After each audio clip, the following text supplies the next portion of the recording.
Sister Lu walked out, feeling upset and sour inside. It was always like this. Why should she always be the one to give in to her younger siblings? When they were little, she had to carry them everywhere. She did all the chores and even had to share her treats with them. Especially with the youngest sister, Lu Fong, who seemed to grow up in a sweet bubble compared to her, who had to take on so much responsibility at a young age. Yes, Sister Lu was jealous of Lu Fong. Jealous that Lu Fong didn't have to do anything to get their parents' attention and could be loved by her older siblings, while she, the most sensible and hardworking child in the family, was taken for granted. Shouldn't their parents see that she was the most obedient and responsible one? When she spoke up, Dad would embarrass her in front of everyone, while Lu Fong could easily move on from her mistakes. Sister Lu felt like she could burst from frustration. Xiao Jiangxin stood at the door, watching the neighbor's kids build a snowman, when she turned and saw Sister Lu's lonely figure. At that moment, a girl around 14 or 15 years old approached Sister Lu with a basket. They spoke for a moment, and then Sister Lu turned and left, while the girl stood there, sniffling as she watched Sister Lu walk away. Peach, sister. A child ran past her. Peach? A small figure flashed in Xiao Jiangxin's mind. A little girl snuggled in her grandmother's arms, a playmate from her childhood. She instinctively walked toward her. Peach? Peach heard Xiao Jiangxin's call, turned around with red eyes, and carefully said, "Is that you?" Xiao Jiangxin happily replied, "It's me, your cousin Jiangxin." Peach quickly wiped her tears and joyfully said to Xiao Jiangxin, "Cousin Jiangxin? It's you. I almost didn't recognize you. Why haven't you come to Grandma's house all these years?" You. Peach wanted to say something but suddenly remembered the adults' gossip about the Qiao family, so she swallowed her words. Xiao Jiangxin understood what Peach wanted to ask and calmly changed the subject. "Peach, have you been living at Grandpa's house?" Peach's expression darkened. "Yes, I have. But my mom said she would bring me back once the house is repaired." She continued to explain, "I often go back to my mom's during the day, but the house is too small, so I sleep at Grandpa's." Peach is the little daughter of Sister Lu, who married in the same village. Since there are many people in the men's family, and they can't take care of all the children, Peach has been living with her maternal grandparents since she was 6. Xiao Jiangxin looked her over, noticing her slightly red eyes and the basket she was holding, which was filled with vegetables, likely just washed from the pond below. "What did you say to Auntie just now? Why were you crying?" Xiao Jiangxin teased. Peach glanced at Xiao Jiangxin's cotton coat, her tone a bit downcast. "It's nothing. It's about my mom. I've grown a lot these past few years, and my old clothes are too short now. She said she would get me new clothes for the new year, but she didn't get them for me last year. She promised to make them this year, but when I asked her yesterday, she said they weren't ready yet." As she spoke, she tugged at her sleeve, her voice choked with emotion. "I'm still wearing the old clothes and shoes that my sister-in-law gave me. When I asked my mom, she scolded me, saying I should be grateful for what I have and not ask for more, saying I don't understand how hard it is to provide for a family and that I'm too young to compare myself to others." At this point, Peach felt even more upset and wiped her tears. "It's all because of my sister-in-law. If she hadn't given me her old clothes, my mom would have definitely bought me new ones." Xiao Jiangxin was taken aback. She knew a bit about Auntie's situation. Both Auntie and Uncle favored boys over girls, which is why Peach was sent to live with her maternal grandparents. Before Peach was sent away, Annie had even considered giving her to someone else. Since she was a childhood friend, Xiao Jiangxin cautiously asked, "Did Annie know you had old clothes to wear before? If your cousin didn't give you old clothes and your aunt didn't buy you any, what will you wear? And your aunt may not have bought you new clothes, but she surely bought some for your cousin and younger brother, right?" This hint is quite strong, but Taozi didn't catch it. She was lost in her own thoughts. Feeling wronged, she squatted down and cried out, "Wah, it's all my cousin's fault. Wah." She pretended to be kind. "If she hadn't given me old clothes, my mom would have definitely bought me new ones. Wah, I haven't had new clothes for so many years, and many people in the village laugh at me for not being wanted. My mom finally agreed to buy me some, but the old ones are too small now. My calves are showing when I sit. Wah, it's all my cousin's fault. Forget it, Xiao Jiangxin didn't want to mention Sister Lu. Otherwise, with Taozi's twisted thoughts, she would end up being seen as the bad person who ruins their mother-daughter relationship and stops her aunt from caring for her. Uncle's family isn't well off either, and besides, my cousin is pregnant. Old clothes are still useful, but now they seem to be seen as false kindness. After thinking, Xiao Jiangxin couldn't help but say, Taozi, after all these years, Uncle and his family aren't. But Taozi interrupted excitedly, I know what you're going to say. Do you think I want to live with Uncle's family? It's because my parents can't take care of me. I really don't want to live with them.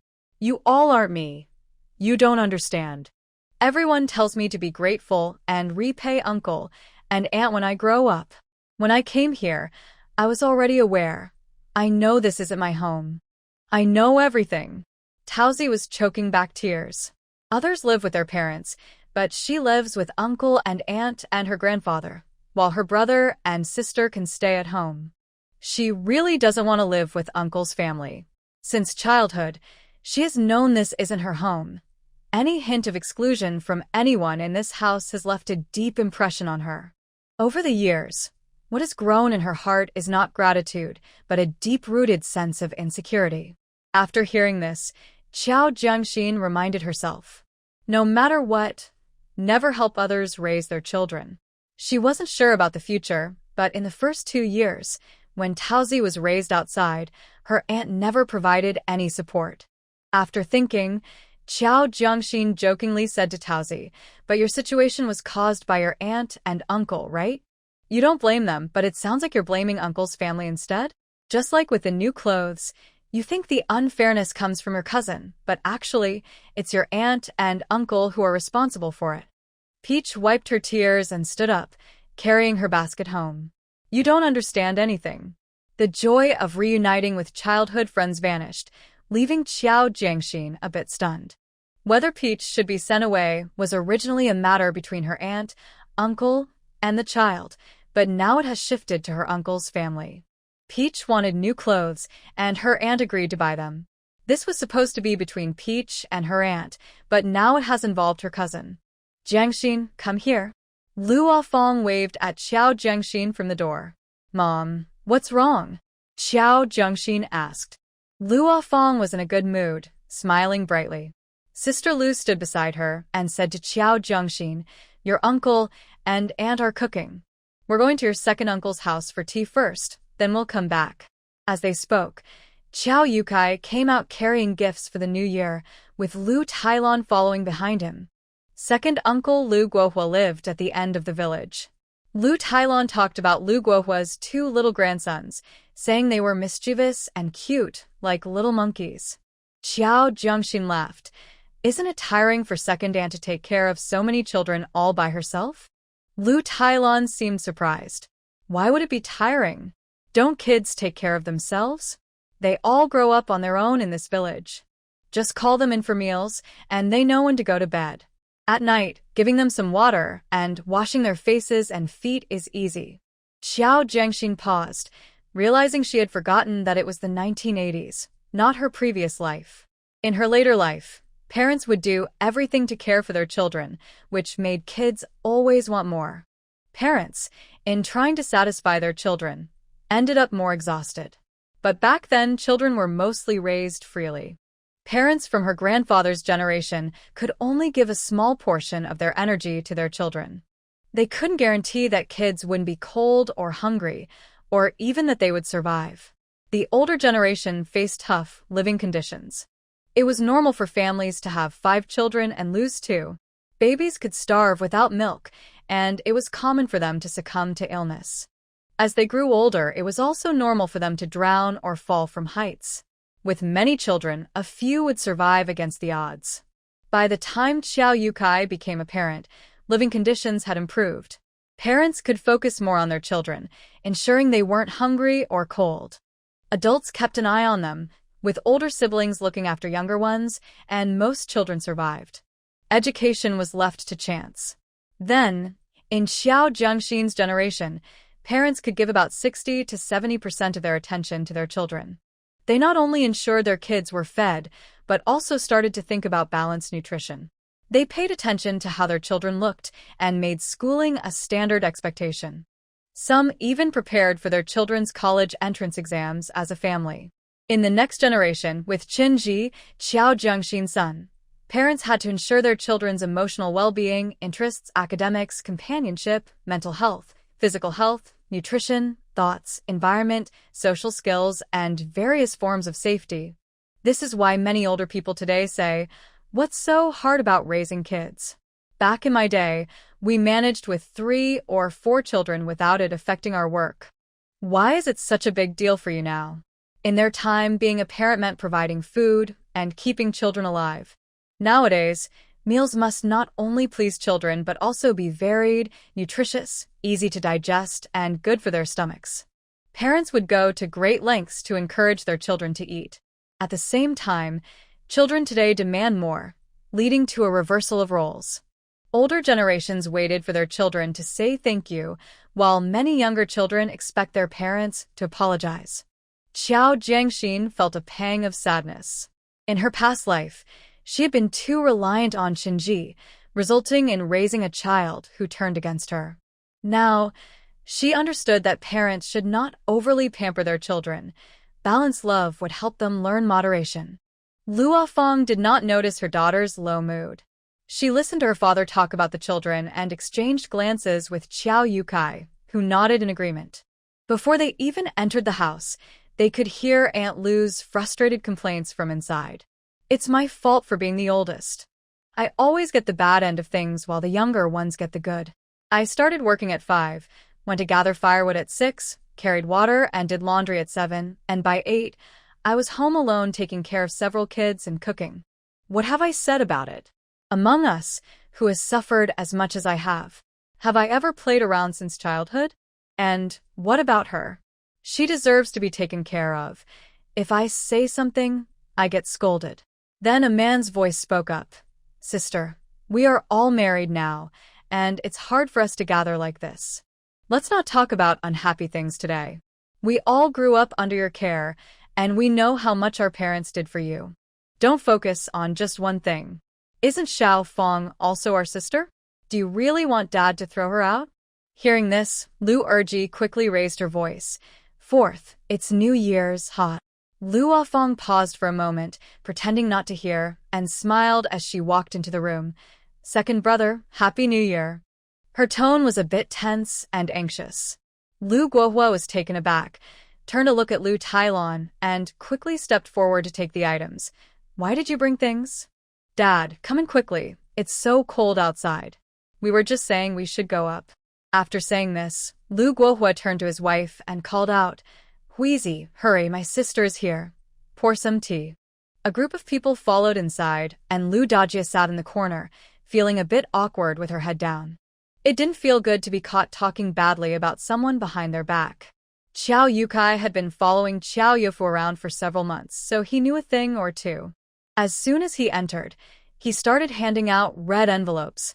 "This is the second brother's child, right? Here, study hard.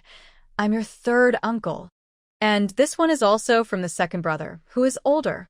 In their own home, the 2 kids weren't shy at all. They looked up and accepted their red envelopes, answering loudly, "I'm older. I'm the brother, and he's the younger brother."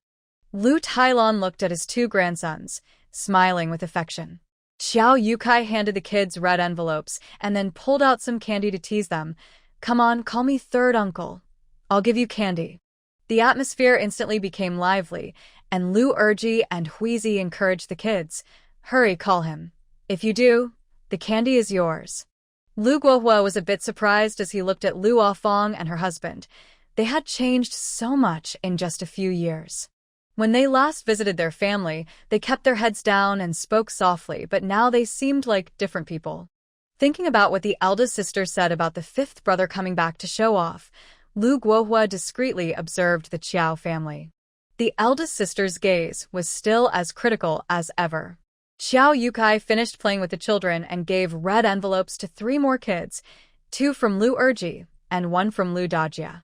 When Lu Dajie saw her younger son received one too, her expression softened a lot. Huizi invited everyone to sit down and drink tea. Lu Guohua was very curious about Lu Afeng's current situation. Although Qiao Yukai wasn't very smart, he wasn't foolish either. He wouldn't show off a little money. No matter how people asked, he would only say one thing. He spent money to buy goods from the city, traveling far and wide to earn a little money, just enough to support his family. Hearing that it required a significant initial investment and had some risks, everyone lost interest. They were honest farmers who preferred a stable life and didn't want to take any risks. After sitting at Lu Guohua's house for a while, Li Fengmei came to call them for dinner. As soon as they entered the room, Lu Dajie saw Taozi and seemed to remember something, giving her a knowing look. Taozi felt happy. Her mom finally remembered her. She quickly followed Lu Dajie outside. "Mom, what's up?" Lu Dajie looked back cautiously and asked, "Did your third aunt give you a red envelope?" Taozi nodded. Yes, she did. Lu Dajie's expression relaxed. "How much did she give you?" Taozi replied happily, "She gave me 50 cents. 50 cents? Wow. This is the first time old Wu has been so generous," Lu Dajie said to herself, then reached out to Taozi. "Give it to me. I'll keep it for you." Taozi immediately became alert, holding her pocket and stepping back. "I don't need you to keep it for me. Every year when I receive red envelopes, you say you'll keep them. But have you ever given me any?" Lu Dajie's expression changed. "What kind of talk is that? You're just a child. Why do you need money? Do you think the red envelopes are something you deserve? They are given because you are my daughter. Otherwise, do you think anyone would just give a child money on the street? Just because you receive red envelopes doesn't mean I don't have to give them. If someone gives you one, I have to return the favor. Hand it over," Lu Dajie said, reaching to take it herself. Taozi was no longer the naive child she used to be. She frowned and held her pocket tightly, stepping back. "What does that have to do with me? If it weren't for me, you wouldn't have to give red envelopes at all. You always say you'll keep it for me, but when I ask you for it, have you ever given it to me? When I was 11 and went to take the exam, I told you many times that the bus fare was 40 cents, but you only gave me 30 cents. She said I should act pitiful because I'm a girl and ask the ticket seller for a discount of 10 cents. In the end, I couldn't even take my exam." Peach remembered the only time she took a bus, tears filling her eyes from feeling wronged. Holding 3 dimes and wearing ill-fitting clothes, she nervously sat in her seat, thinking about what to say when the ticket seller came to collect the fare. Should she say she accidentally dropped a dime, or that her family didn't have enough money and could only pay 3 dimes? How could she appear pitiful enough for the ticket lady to let her ride? As the ticket seller approached, her heart raced. She clutched her clothes, blushing, and stammered the lines she had practiced in her mind many times. "Ma'am, I only have 3 dimes. I dropped a dime on the way." The ticket seller shouted back, "How can you bargain for a ticket? If everyone said they lost money, could I afford to cover that? You're tall enough to take a seat, so you need to pay the full amount." Everyone stared at her, and she felt so embarrassed she wanted to disappear. Even her classmates looked at her in shock, making her feel even more humiliated. But the teacher was still waiting for her in the city. With a flushed face, she pleaded with the ticket seller, "Please, I really dropped a dime. Let me ride this time, and I promise to bring enough money next time." The ticket seller loudly refused, her voice rising as if they were arguing. Peach felt like a defeated soldier, dirty and disheveled, as she was forced off the bus. Crying all the way back to the village, she went to find Sister Lu, who scolded her for not knowing how to speak nicely and for being unlikable. Now that she was a bit older, she understood her mother's intentions. Her mother had purposely given her less money, hoping she could get by and save that dime. But because of that dime, Peach's pride was shattered, and she felt too ashamed to go outside. She could never forget the ticket seller's annoyed and disdainful look. Because of this incident and missing her exam, she didn't know how to face her teacher and stopped going to school. Sister Lu didn't want her to continue studying anyway. It was Lu Tailon who insisted she go. If she didn't go, it would please Sister Lu. When Sister Lu heard Peach mention this incident again, she said unhappily, "You little girl, who are you following? How long ago was that? Do you want to remember it for the rest of your life?" Peach pouted, "I will remember this for a lifetime. I won't give it to you. If you force me, I'll tell Grandpa, and let everyone see who will be embarrassed." After saying that, she turned and walked away. Sister Lu looked frustrated. A troublemaker is always a troublemaker, something that can't be raised properly. After they left, Qiao Jiangxin came out from behind the wall. She wasn't eavesdropping on purpose. She accidentally bumped into them while going to the restroom. This aunt's family is a bit complicated. At the dinner table, Sister Lu talked about sending Peach back next year. Peach is getting older. It's not good for her to stay with her brother and sister-in-law. I discussed it with her dad, and after the new year, we'll build a small house outside. Li Fengmei paused while serving food. After so many years of not mentioning going back, now that she can work, they want to bring her back. Lu Guobing and Lu Tailon didn't say anything. Li Fengmei smiled and asked Peach, "What do you think, Peach?" Peach was very happy. "I want to go back home if there's space for me." Sister Lu and the men chuckled. "Right, in a couple of years, we will need to think about her age. It's just the right time to go back, and we can start keeping an eye out." Peach shyly lowered her head. Lu Afong looked at Peach. "Peach isn't too old. We can wait a few more years." Qiao Jiangxin gently tapped her knee against Lu Afong's thigh. Lu Afong quickly stopped talking. Sister Lu raised her voice. 14 or 15 is not too young. We can start looking for options. Otherwise, all the good ones will be taken, and that would delay Peach. Lu Afong glanced at Qiao Jiangxin. Although she didn't understand what was happening, she obediently kept quiet. Since Lu Afong was about to give birth, and with the cold weather and long journey, they were worried about traveling at night. The Qiao family didn't stay for dinner. After lunch, they invited everyone to visit Gaoshi village and turned back. Lu Afong and Qiao Yotsai's spirits were completely different from when they arrived. They came with heavy hearts but left feeling cheerful, chatting more and even discussing the dishes for their guests in a few days. In Gaoshi village, at the Chung family, Gu Yunzhou glanced at his watch, having stepped out of the house for the nth time, pretending to casually look towards the Qiao family. They still haven't returned. Time is passing so slowly. Lu Xinyan rested her head on the table, watching Gu Yunzhou go in and out. "How is it? Is Jiangxin back yet?" Gu Yunzhou replied awkwardly, "I just stepped out for some fresh air. It's stuffy with all the doors and windows closed in this cold winter." Lu Xinyan didn't notice his discomfort. "Can you check for me if Jiang Xian is back? I'm so bored, and I want to go visit her for the new year." Gu Yunzhou turned to leave. "I didn't pay attention before, but I'll go check now." Lu Xinyan, munching on sunflower seeds, paused as if she had discovered something amusing. When Gu Yunzhou returned, she stared at him intently. "What are you doing?" Gu Yunzhou awkwardly touched his face. Lu Xinyan said, "Gugo, you really want Jiang Xian to come back, right? You used to go out not just to get some fresh air, but to see if the Qiao family had returned for New Year, didn't you?"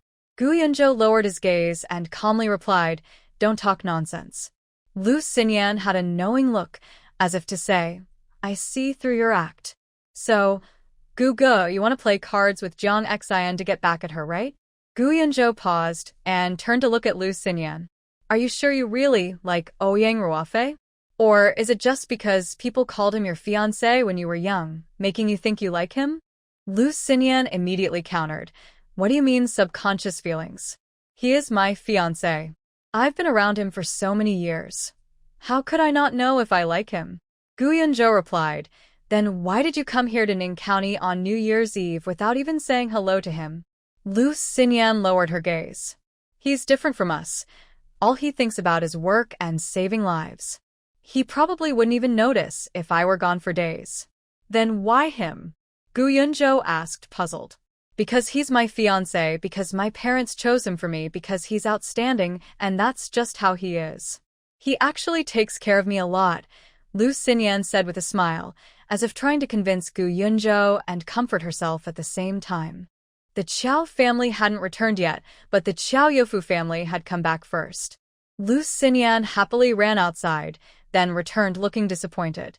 Uncle Qiao said Zhang Xian went to her grandparents' house, which is far away. It might take a while for her to come back. But Aunt Qiao is pregnant, so they probably won't stay for dinner and will return in the afternoon. Gu Yunzhou listened carefully and pretended to be uninterested. Oh. Lu Xinyan slumped in her chair. It's so boring. If Zhang Xian opens a restaurant in the city and doesn't come back, what will we do all day? Gu Yunzhou kept his head down, unsure if he was listening. After a while, he replied, I don't mind. I'm used to it. It just depends on whether you're okay with it. She is leaving, and the delicious food is gone too. From what she said, she will make many more of her special dishes, but it's hard to cook big meals at home. Only her restaurant can do that. Lu Xinyan was clearly convinced and looked at Gu Yunzhou eagerly. Brother Gu, since we are both resting in Gaoshi village, why not go to the city? It's closer to Jizhou, so we can shop and communicate easily, and Brother Peng can visit us too. Plus, Jiangxin restaurant is right at the hospital entrance.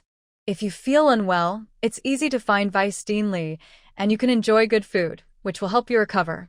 Lu Xinyan's face showed her eagerness for him to agree, but she pretended it was all for his sake.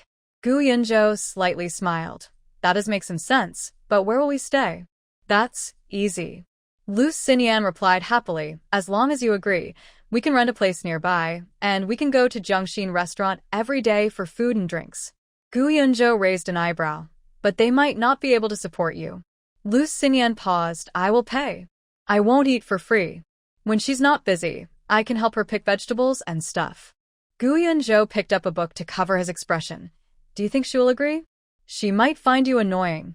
Lu Xinyan pouted. Jiangxin wouldn't. I'll talk to her when she gets back. With that, Lu Xinyan turned and went outside to wait for Qiao Jiangxin. Gu Yunzhou's book slipped down, and he looked at Lu Xinyan's back, a smile forming on his lips. Just as Qiao Jiangxin arrived home and hadn't even gotten off the cart, Lu Xinyan ran excitedly towards her. Jiangxin, you're back.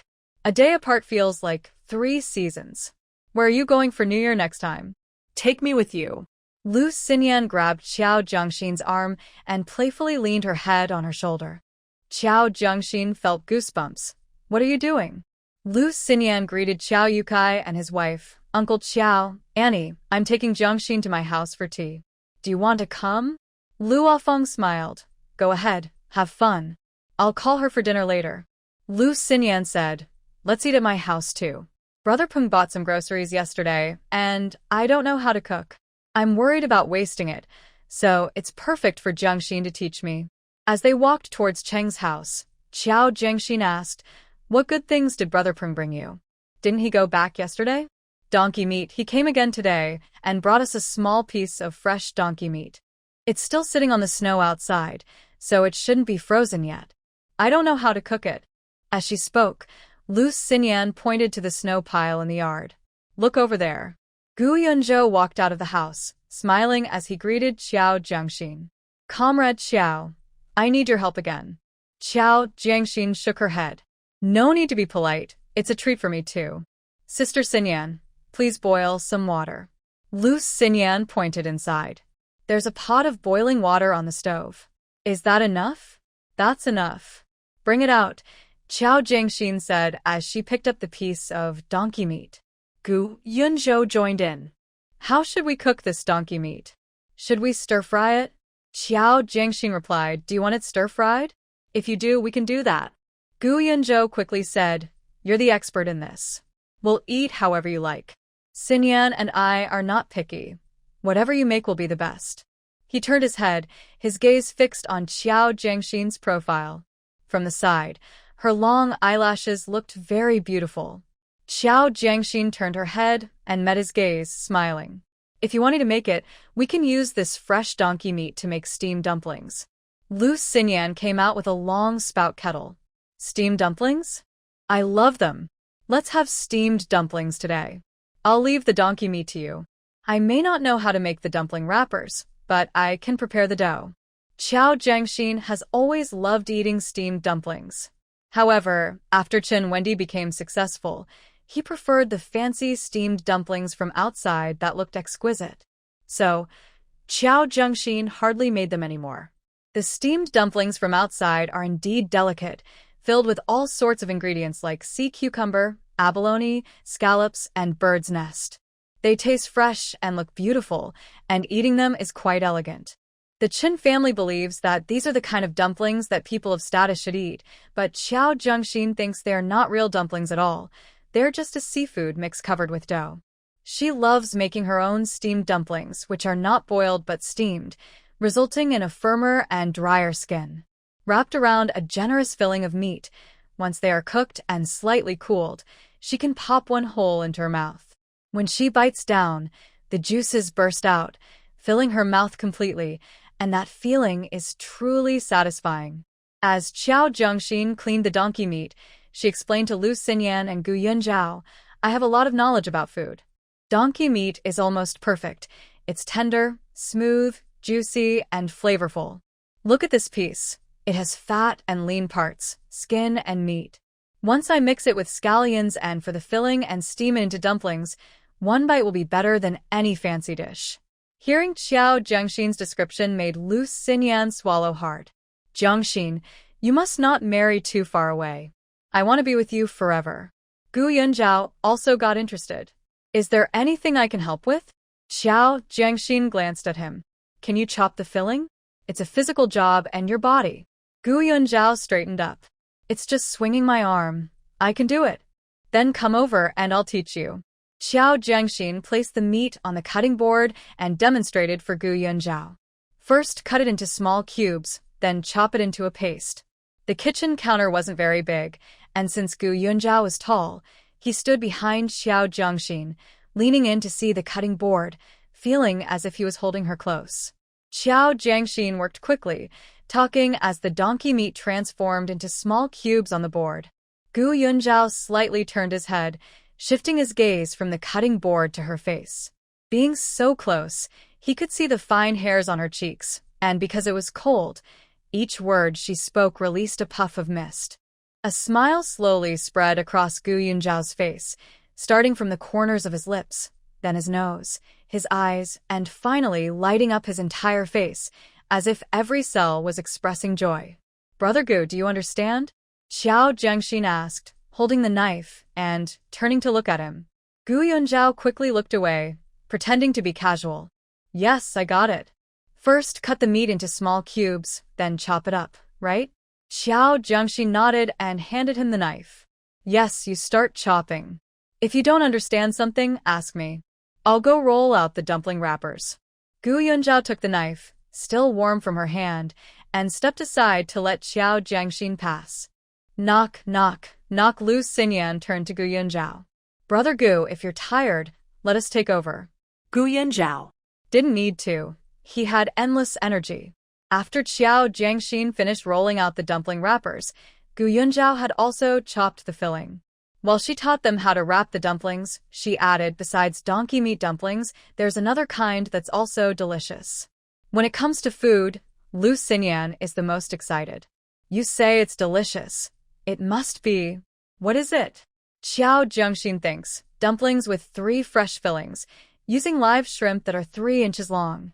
We pull off the heads to get the shrimp meat, mix it with stir-fried chives and eggs, and wrap it in dumplings. If we get lucky and the shrimp are carrying eggs, I tell you, the taste is amazing." Lu Xinyan exclaims, "I really want to eat that. But it's hard to find big shrimp in this small town. Once we go to the city, we have to try it." Qiao Zhengxin smiles and continues, "And we won't waste the shrimp heads. We'll fry them to make shrimp oil, then use that oil to fry the dumplings. The aroma, I tell you, even the cats and dogs from half the village will come running. These fried dumplings paired with a sip of old wine will make you forget all your troubles."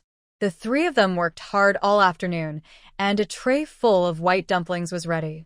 Because the filling was generous, Qiao Zhengxin's dumplings were not big, but they were round and plump, lined up neatly like little treasures.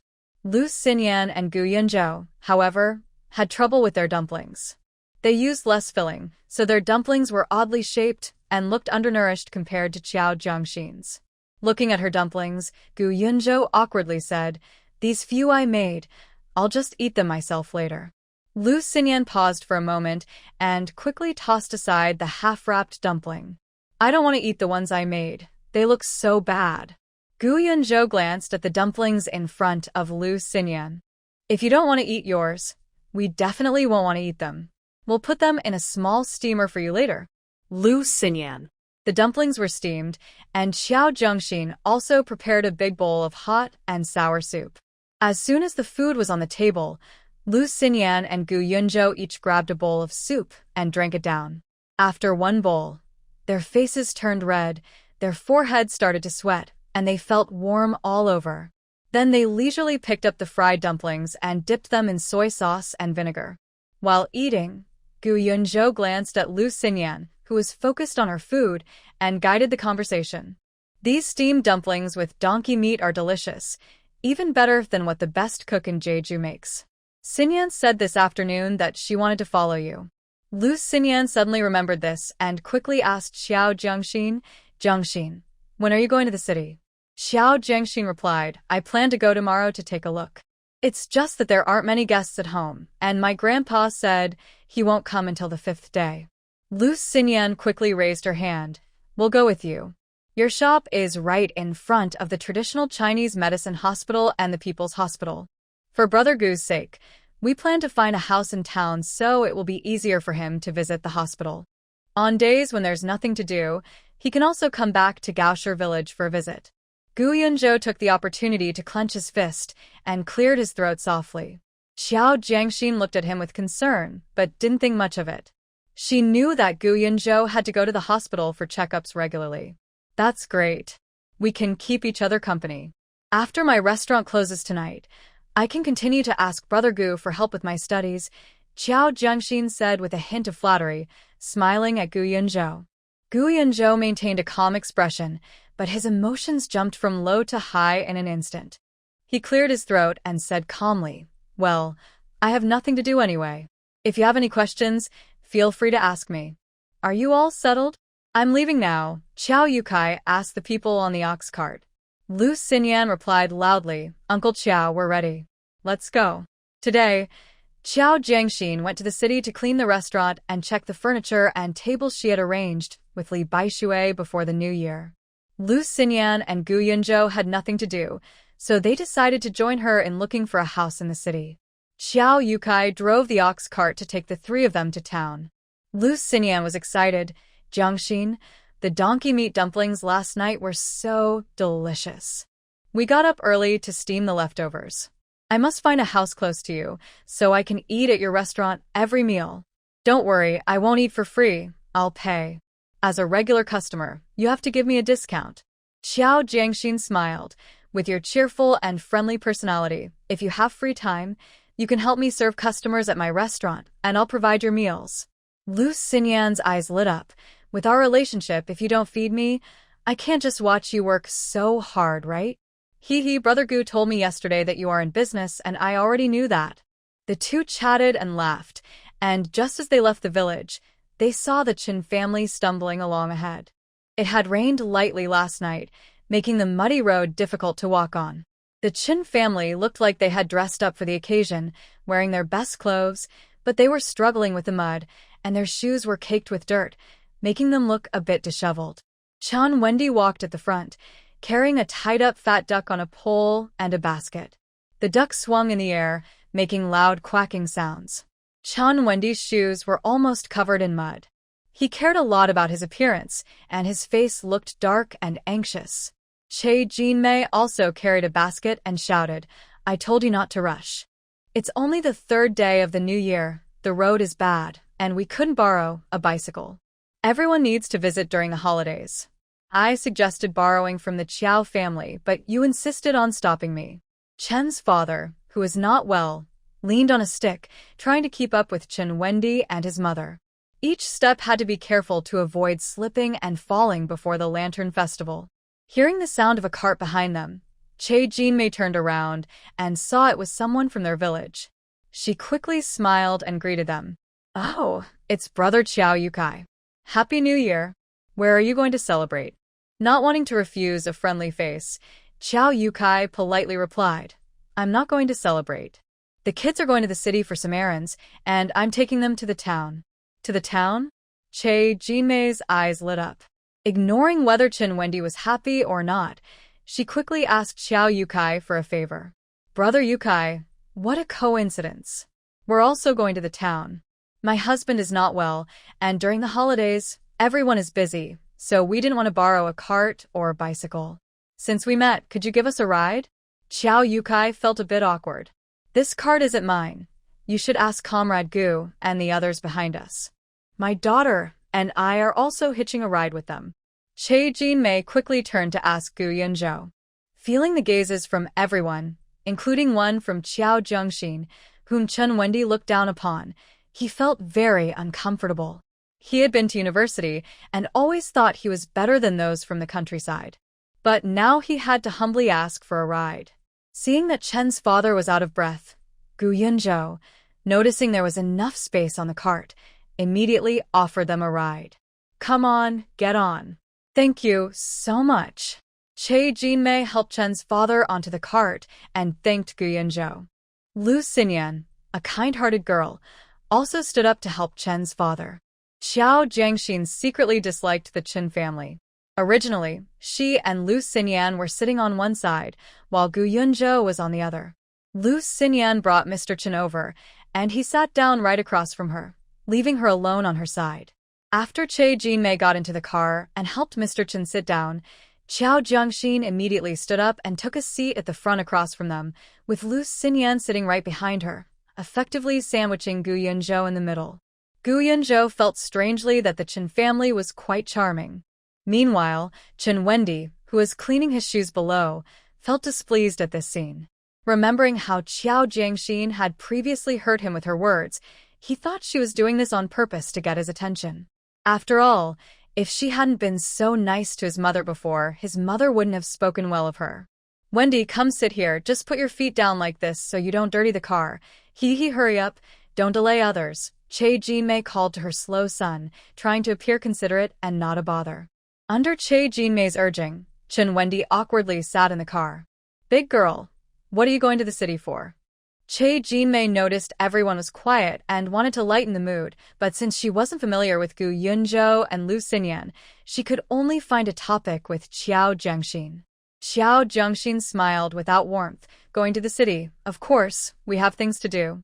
Seeing that Qiao Zhengxin didn't want to engage, Che Jinmei awkwardly smiled. Chen Wendy suddenly said, I'm getting engaged in town, and she went to college. There was silence. Everyone was confused about what Chen Wendy meant by that. Only Gu Yunzhou noticed that when Chen Wendy said this, his gaze was fixed on Qiao Jiangxin, as if he wanted to read something from her expression. When Qiao Jiangxin ignored him, Chen Wendy spoke again. Qiao Dia, did you hear? I'm engaged. My fiancé is Qi Suzhen from town. She's educated and pretty, different from those uneducated country girls. Chen Wendy straightened his back, looking proud. Qiao Jiangxin looked at him as if he were foolish, giving him a strange glance as if to say, why should I care? Seeing that Che Jinmei and Lu Xinyan were all looking at her, she could only respond, oh, congratulations. To Chen Wendy, Qiao Jiangxin's cold demeanor suggested that she was not pleased. His expression softened as he spoke in a lecturing tone, don't be too sad. Matters of the heart cannot be forced. Although my mom really likes you, I believe it's important to find someone whose soul and thoughts align with yours. You will meet someone from your own circle in the future. Lu Xinyan was taken aback by this, her gaze shifting oddly between Qiao Jiangxin and Chen Wendy. Wow, when did this happen? I never heard about it. Gu Yunzhou's gentle gaze suddenly turned sharp as he scrutinized Chen Wendy, then glanced at Qiao Jiangxin. What is this? Qiao Jiangxin was almost amused by Chen Wendy's attempt at comfort. Your words are quite misleading. You are engaged, so what does that have to do with me? Qiao Jiangxin mimicked Chen Wendy's tone sarcastically. And you feel embarrassed? Matters of the heart cannot be forced. I want to find someone whose soul and thoughts match mine. At this point, Qiao Jiangxin looked at him disdainfully. So, are you saying I should chase after you? I don't remember doing anything to give you the wrong idea. Chen, Why don't you remind me when and where I behaved inappropriately to make you dream like this in broad daylight? Do you really think I'm blind? With someone like you, even if all the men in the world disappeared, I wouldn't look at you. Finding a dog would be better. At least a dog can guard the house. What can you do? Gu Yunzhou looked at Xiao Jiangxin in shock. It was the first time he had seen her so angry. But it was understandable. A girl's reputation is a big deal.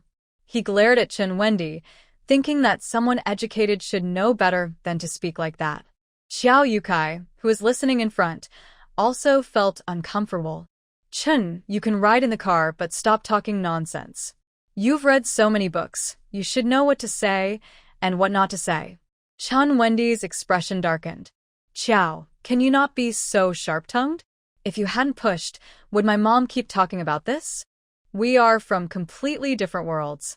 Do you understand my thoughts? Do you understand my poetry and romance? People from different worlds shouldn't force things. Che Jinmei finally came to her senses and quickly interrupted Chen Wendy. Wendy, don't say that. It's my own wish to have Daya as my daughter-in-law, but unfortunately, I don't have that fortune. As she spoke, she reached out to grab Xiao Jiangxin's hand. Annie has watched you grow up and has always liked you. Daya is known for being capable, even earning 8 work points at 11 years old, working harder than some adults. Although Che Jinmei and Chen's father believed that if their son wanted to marry Xiao Jiangxin, the Qiao family would be grateful, they had already done everything they could. It was well known now, and discussing it further was pointless. She just wanted to build a good relationship with Daya. If Daya still cared for her son, maybe she could help out when there were tasks in the fields. When Xiao Jiangxin saw Che Jinmei reaching for her hand, she instinctively pulled away. What does my life have to do with your family? Just because you like me doesn't mean I feel the same. You're like a venomous snake, and I want to stay far away from you. Please don't mention me again, or your son might think too highly of himself. As she spoke, Xiao Jiangxin looked at Chen Wendy with sarcasm, her words sharp and unkind.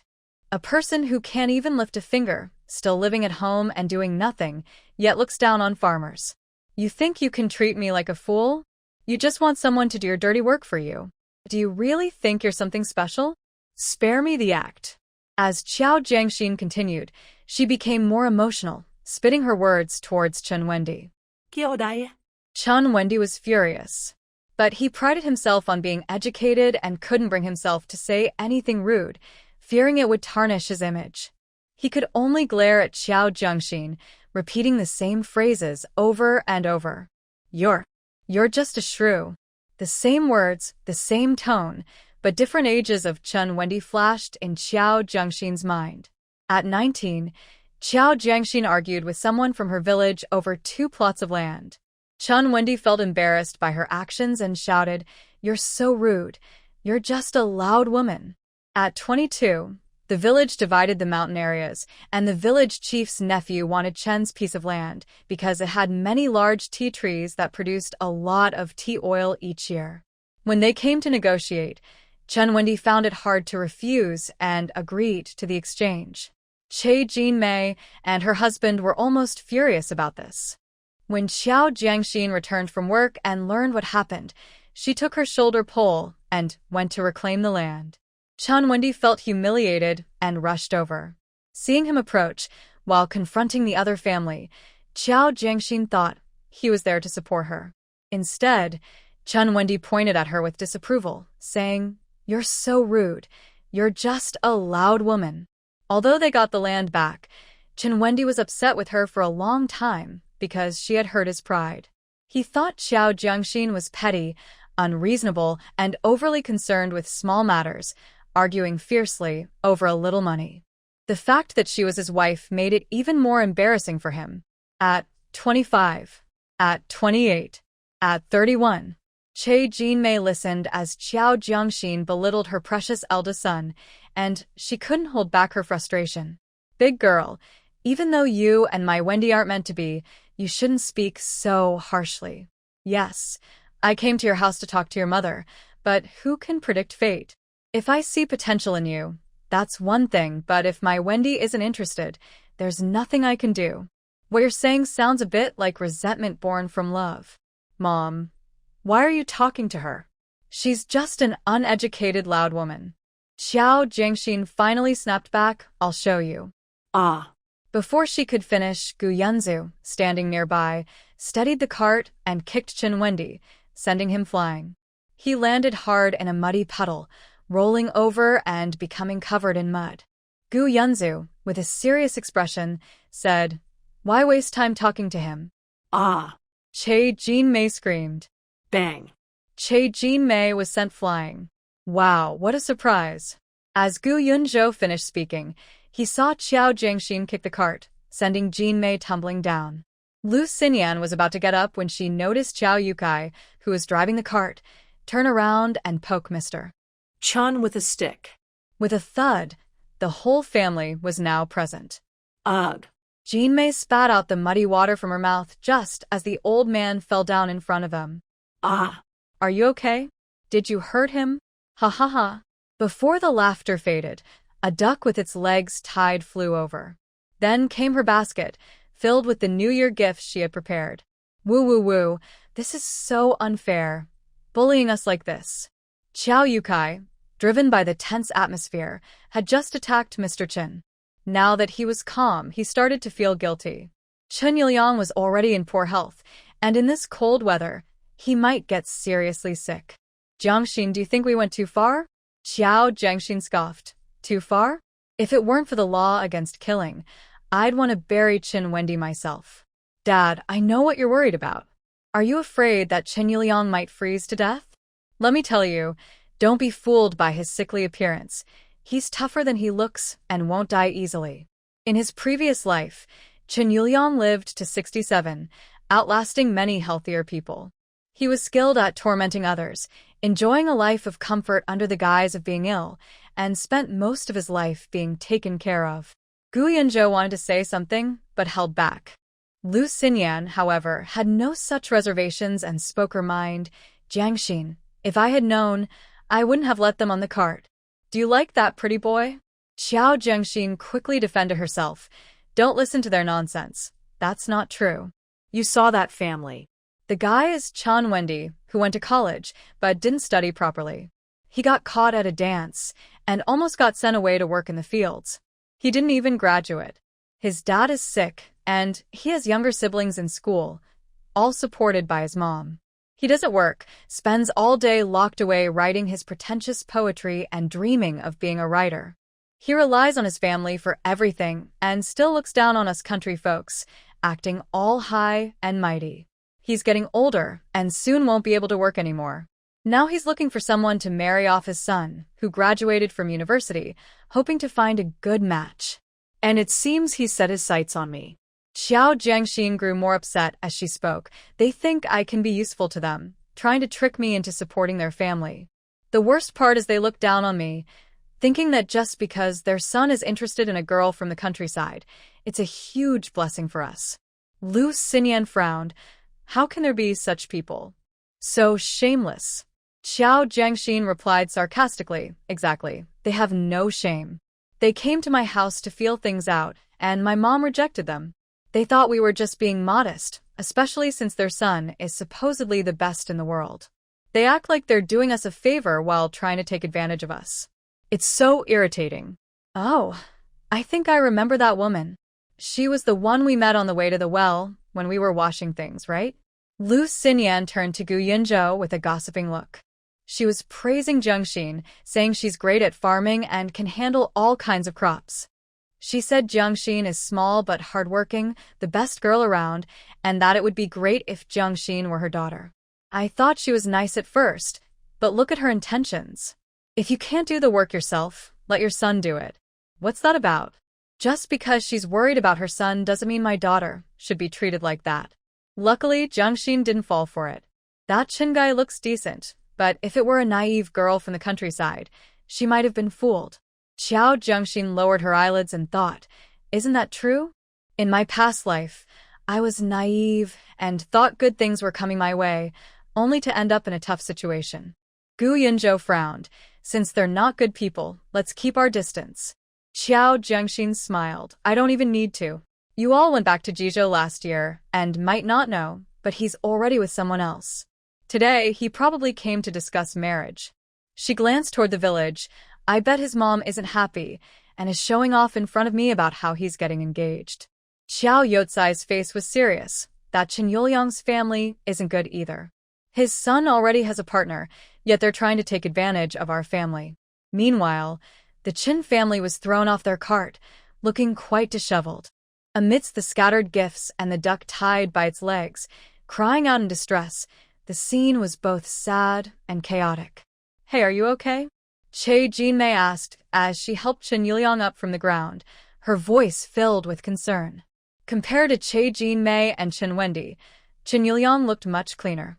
He covered his mouth and coughed loudly, as if trying to expel his entire lung. Che Jinmei, anxious and angry, shouted at the departing ox cart, "You heartless beast, this is too much. In this cold weather, it's like murder." Cough, cough, cough. Hearing Chen Yuliang cough, Che Jinmei stopped her shouting and helped him lean back. Are you alright? Oh no, your sleeves are wet. We need to hurry back and change, or you'll catch a cold. She turned to Chen Wendy and yelled, What are you standing there for? Pick up the things and let's go home. Why did you provoke her? Look at this mess now. Chen Wendy was even angrier than Che Jinmei, glaring at the direction the ox cart had gone. Fuming, he said to Che Jinmei, This is the woman you chose. You said she could be relied on, that she was gentle and easy to handle? She's unreasonable. You want me to spend my life with her? You're ruining me. Just look at her petty attitude. Good thing I never gave her any hope. Otherwise, she would have taken everything from us. Che Jinmei replied impatiently, Enough. Your father is still standing in the cold. He can't handle it. Hurry and pick up the duck. Don't let it die. Realizing these were gifts for the Qi family, Chen Wendy dropped his pride and quickly ran to gather the ducks and the basket. Looking at his muddy pants, shoes covered in yellow mud, and the dirt on his coat, he was fuming. What a waste. Why take this route and try to save a little? We shouldn't have gotten on that cart. Look at the mess we're in now. He complained to Che Jinmei. Che Jinmei helped Chen Yuliang walk back. What are we going back for? Let's just change clothes. Chen Wendy shouted. This was intentional. Xiao Dei must have done this on purpose because she heard I was going to the Qi family to discuss marriage. She's trying to ruin our trip. The family quickly returned home, washed up with warm water, and changed their clothes. After taking off their best outfits and putting on old clothes, Chen Wendy felt very uncomfortable. Looking at the patched sleeves, he quietly said, The Qi family already looks down on us because of our poor conditions. Wearing these clothes during the new year will only make them look down on us even more. Che Jinmei didn't mind, saying, Your dad's sleeves are just damp. I can dry them by putting them on the stove for a bit.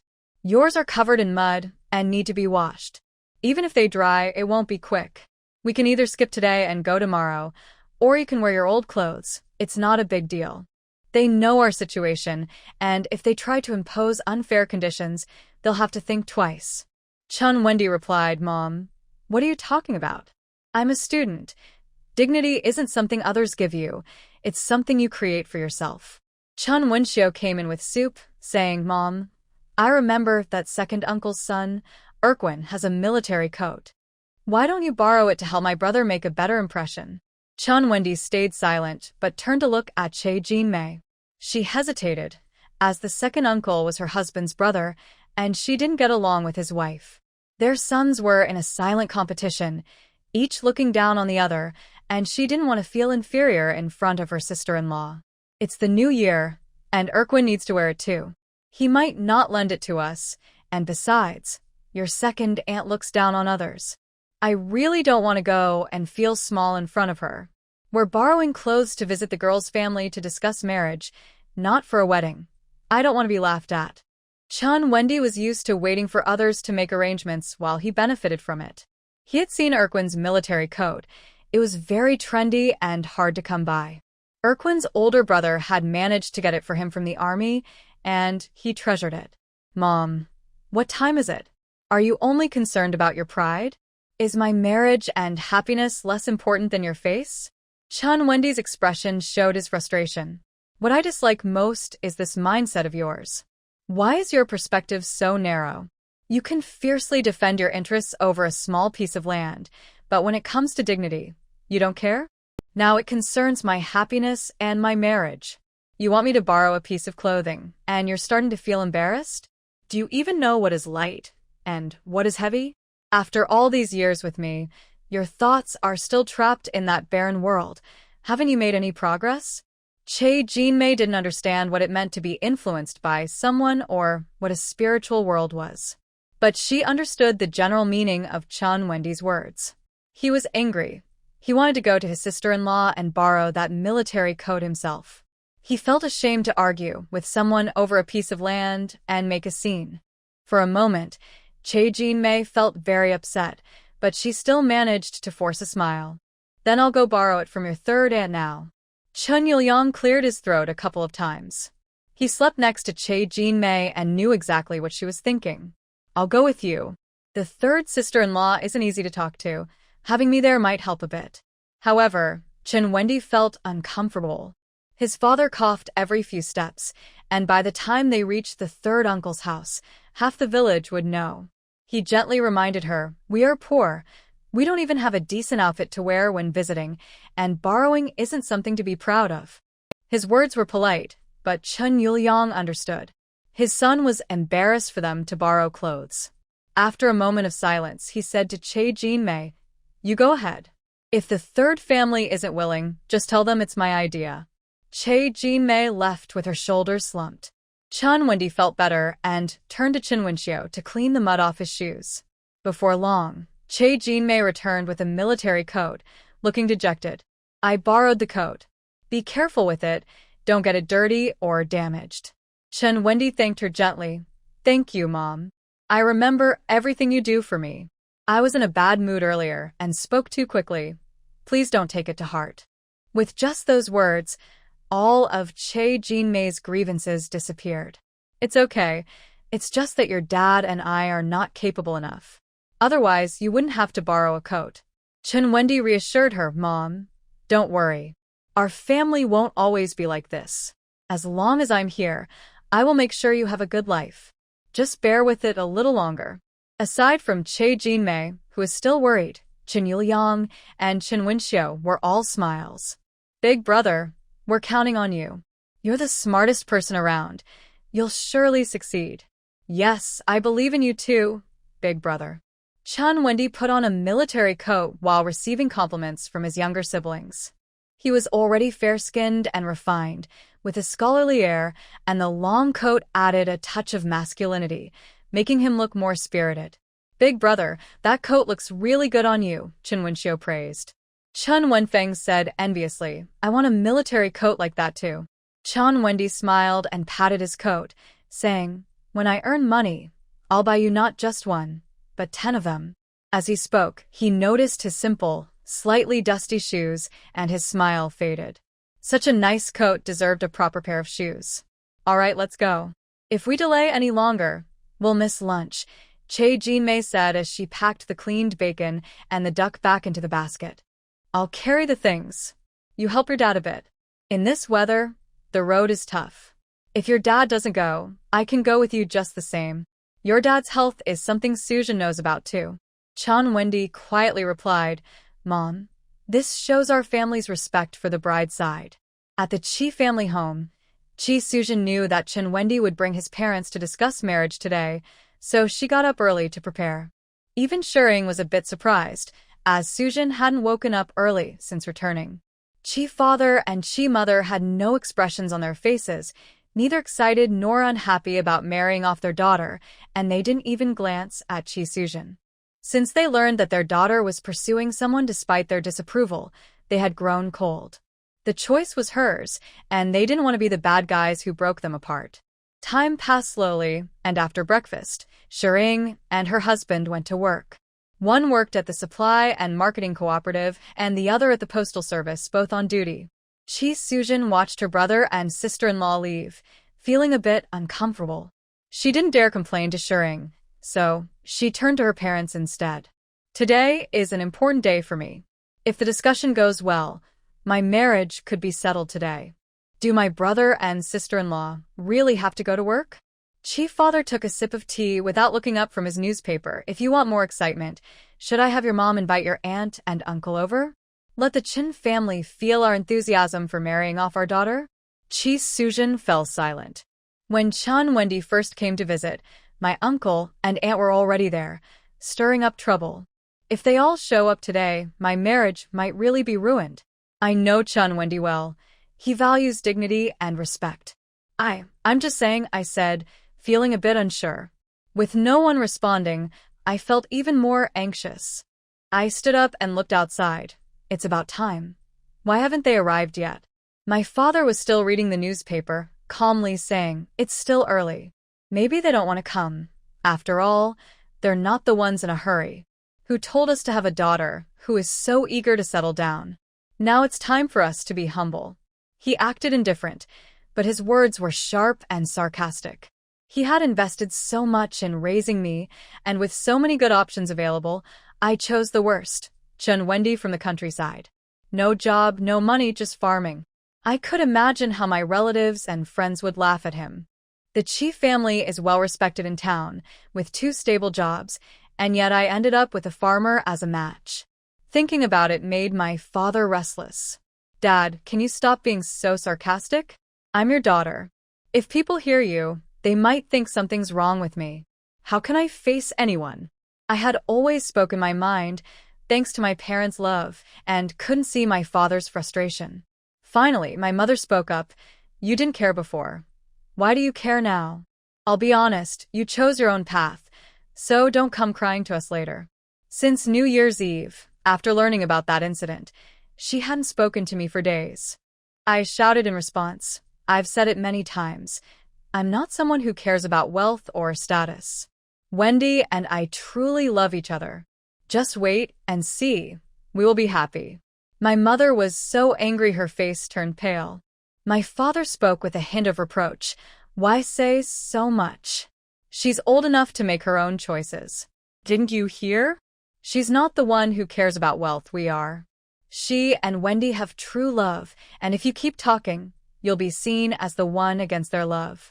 Mother Chi lowered her head and fell silent. Chi Sujin felt as if she had hit a wall, holding in her frustration without knowing what to do. This home felt suffocating. She really wanted to leave quickly. Not wanting to stay another moment, Chi Sujin turned and went outside, standing at the door against the cold wind, eagerly looking at the street entrance. One day would come to take her away from this stifling home. She would surely be happy.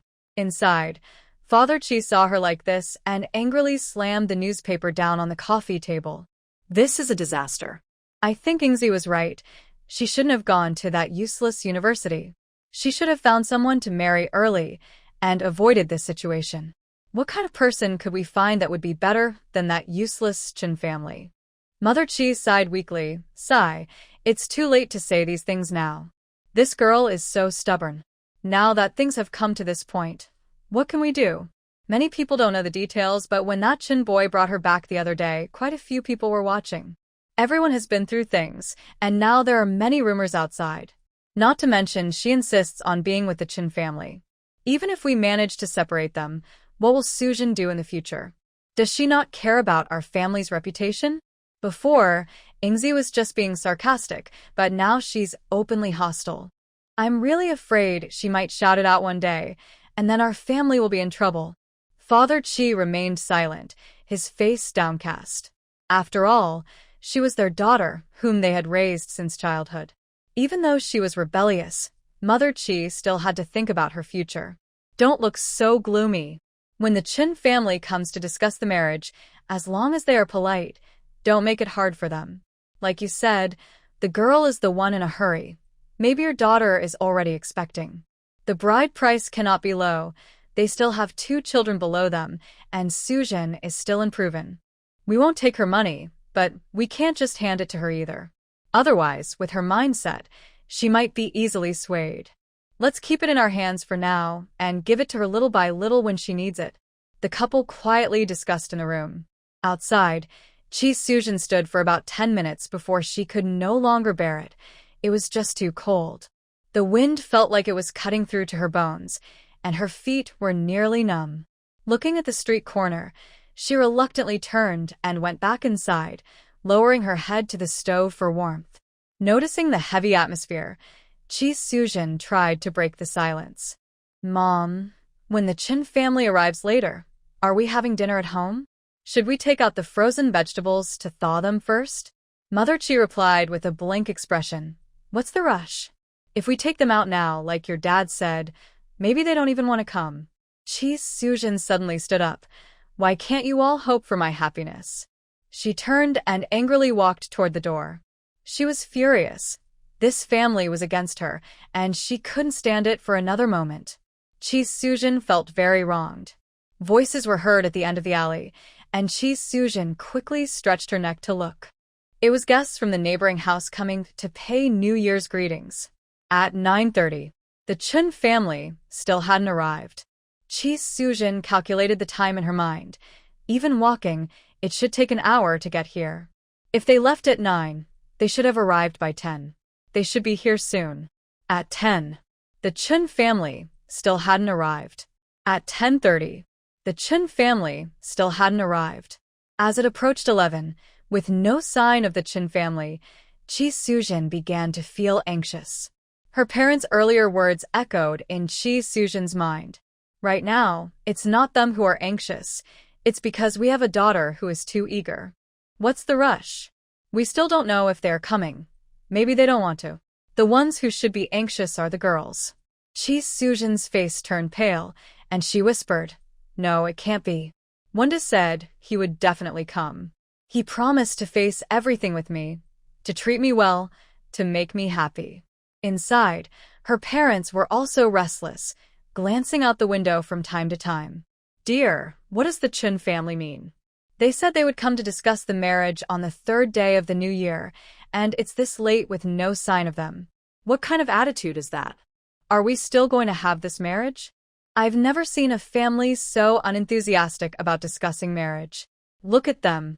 What does this mean? Are they not coming? Are they backing out?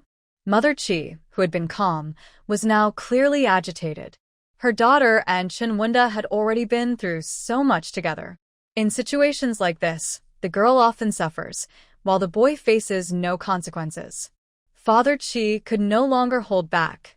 He dares. If it weren't for Sujin, I would have dealt with him already. That good-for-nothing claiming to be a college student has no character at all. Father and Mother Chi's voices were not quiet, and outside, Chi Sujin heard everything clearly. For a moment, she felt deeply embarrassed. Just when she was about to cry from the stress, the Chin family finally appeared at the end of the alley. Chi Sujin's heart, which felt frozen, suddenly soared with joy, as if a huge surprise had struck her. Wendy, you finally came, she said, approaching them with a hint of grievance, her eyes red. Chun Wendy took her hand and said, Why are you standing at the door in this cold weather? Your hands are freezing. His caring words made Chi Sujin feel sweet inside, and her earlier grievances quickly faded away. However, Che Jin-mei looked down on Chi Sujin even more. The way she rushed to get inside her own home was quite off-putting. Only her Wendy would be so foolish to ask someone why they were standing at the door. Of course, she was eager to find a husband. She was worried he wouldn't come. Initially feeling a bit uneasy about the Chi family being better off, Che Jin-mei now felt more confident. Wendy, come inside quickly. My parents have been waiting for a long time, Chi Sujin said, pulling Chun Wendy into the house, wanting to prove to her parents that her choice was right, especially since Wendy had come with his parents. Che Jin-mei's expression immediately soured. Shamelessly throwing herself at a man, she didn't even greet the elders. Although she felt uncomfortable, Che Jin-mei knew why they were there today, so she said nothing and followed them inside. Mom and Dad. Wendy is here, Chi Sujin said happily. Che Jin-mei quickly added, Oh, I'm so sorry. It's the new year, and the roads are bad. My husband isn't well, and walks slowly. We rushed, but we still arrived late. Please don't hold it against us. Chun Wendy smiled and greeted Chi's parents. Uncle, Auntie, I wish you a happy new year. Chi's mother was annoyed, really. Chi Sujin quickly interrupted her mother. Mom, let Uncle and Auntie sit down and warm up. It's so cold, and Uncle isn't feeling well. She emphasized the last part. Chi's mother was taken aback. She felt her daughter was ungrateful and thought it was time to marry her off to avoid seeing her. Come and sit down, Chi's father said. Since the other party had explained, at least they could save face. Usually, Chi Sujin wouldn't lift a finger to help, but now she was busy pouring tea and rummaging through the cupboard for cups. Chun Yuliang felt a bit awkward, but seeing his son, Che Jinmei, being confident helped ease his nerves. Mr. Chi looked Chun Wendy up and down. Chun Wendy was clean and handsome, dressed in a military coat, which made him look even more spirited. Compared to typical country folks, he was indeed neat and attractive, so it was no wonder his daughter was eager to marry. Uncle, we are here today to apologize for what happened last time and to discuss my relationship with Sujin, Chun Wendy stammered. It was my fault. Don't worry. I will treat Sujin well in the future, or else I deserve to be struck by lightning. Such matters are usually better discussed by the elders, and seeing his son bring it up, Che Jinmei quickly added, Yes, dear in-laws, my son Wendy and Sujin are not young anymore. They have been together for over a year and know each other well. If you have any conditions, please let us know. Our family may not have much, but we will do our best to ensure Sujin is not wronged. Che Jinmei emphasized, they know each other well, and we will do our best, which almost made Mrs. Chi lose her temper. The old woman was not easy to deal with. She went straight for the point. Knowing each other well hinted that her daughter had already been intimate with him. We will do our best meant they should not ask for too much since their family was not well off and could only manage what they could. Before Mr. and Mrs. Chi could respond, Sujin pretended to be shy. Uncle, Aunt, Dad, Mom, please sit down. I'll go prepare lunch. Seeing her daughter act so graciously at their home made Mrs. Chi tremble with anger. It felt like they were rushing to serve others. Che Jinmei was quite pleased. I heard Sujin was raised with care, and I was worried she might not adjust to our home. I have 2 younger ones, and the head of the family isn't in great health. It seems Sujin is diligent, so I can trust her to take care of Wendy. As a mother, I will have it easier with her as a sister-in-law. Mrs. Chi quickly corrected her. She's not really diligent. She's just putting on a show because there are many people around. I usually don't let her in the kitchen. Otherwise, she wouldn't be able to study so much, right? With a forced smile, Mrs. Chi added, We are really raising this daughter as if she were our eldest son. In fact, she studies more than her older brother. We, as parents, are also worried. Right now, they have a good relationship and feel they can face any difficulties together. But if they really end up together, the difference in their lifestyles might be too much for her to handle. Over the years, the household chores have been managed by me and her sister-in-law, without her having to lift a finger. If she marries Wendy, she might not only have to take care of him and his younger siblings, but might also need him to take care of her. Che Jinmei's smile froze, and she awkwardly laughed. Chi Sujin didn't understand the underlying meaning. She only felt that her mother was speaking poorly of her in front of her future mother-in-law. She stomped her foot and said, Mom, what are you talking about? I'm not lazy. Why would you say that about me? Che Jinmei knew her son valued his reputation and wanted to give him a chance to step away. Wendy, why don't you go see if Sujin needs any help? Chun Wendy understood that the elders wanted to talk privately. He stood up and said, Okay, I'll check on her. After Chun Wendy left, Chi's father spoke up. Traditionally, men marry up and women marry down. To be honest, I'm not very satisfied with Wendy. He may have a college degree, but he doesn't have a job. To put it bluntly, he's just a farmer from the countryside, and his family has a heavy burden. I don't even know what his future holds. I also have doubts about his character. If he can act inappropriately towards young women before marriage, then even the troublemakers on the street don't usually behave like that. Chi's father's words were harsh and exposed the flaws of both families. Chun Yuliang's face darkened, but he was just there to support, not to get involved in the argument. Hearing this, Chae Jinmei's face turned pale. Her precious son, the most promising one, was being belittled. Not only was he compared to country bumpkins, but also to street troublemakers, and he didn't even measure up. With a forced smile, she said through clenched teeth, "We admit that our family's conditions are not as good as yours, but we take pride in our 3 generations of hard work. As for Wendy's character, I believe you might be mistaken. He has never done anything inappropriate outside.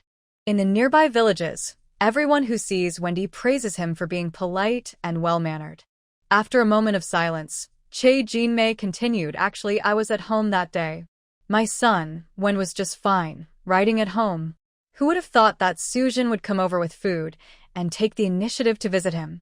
They went into the room together, and I don't know what they talked about, but then this incident happened.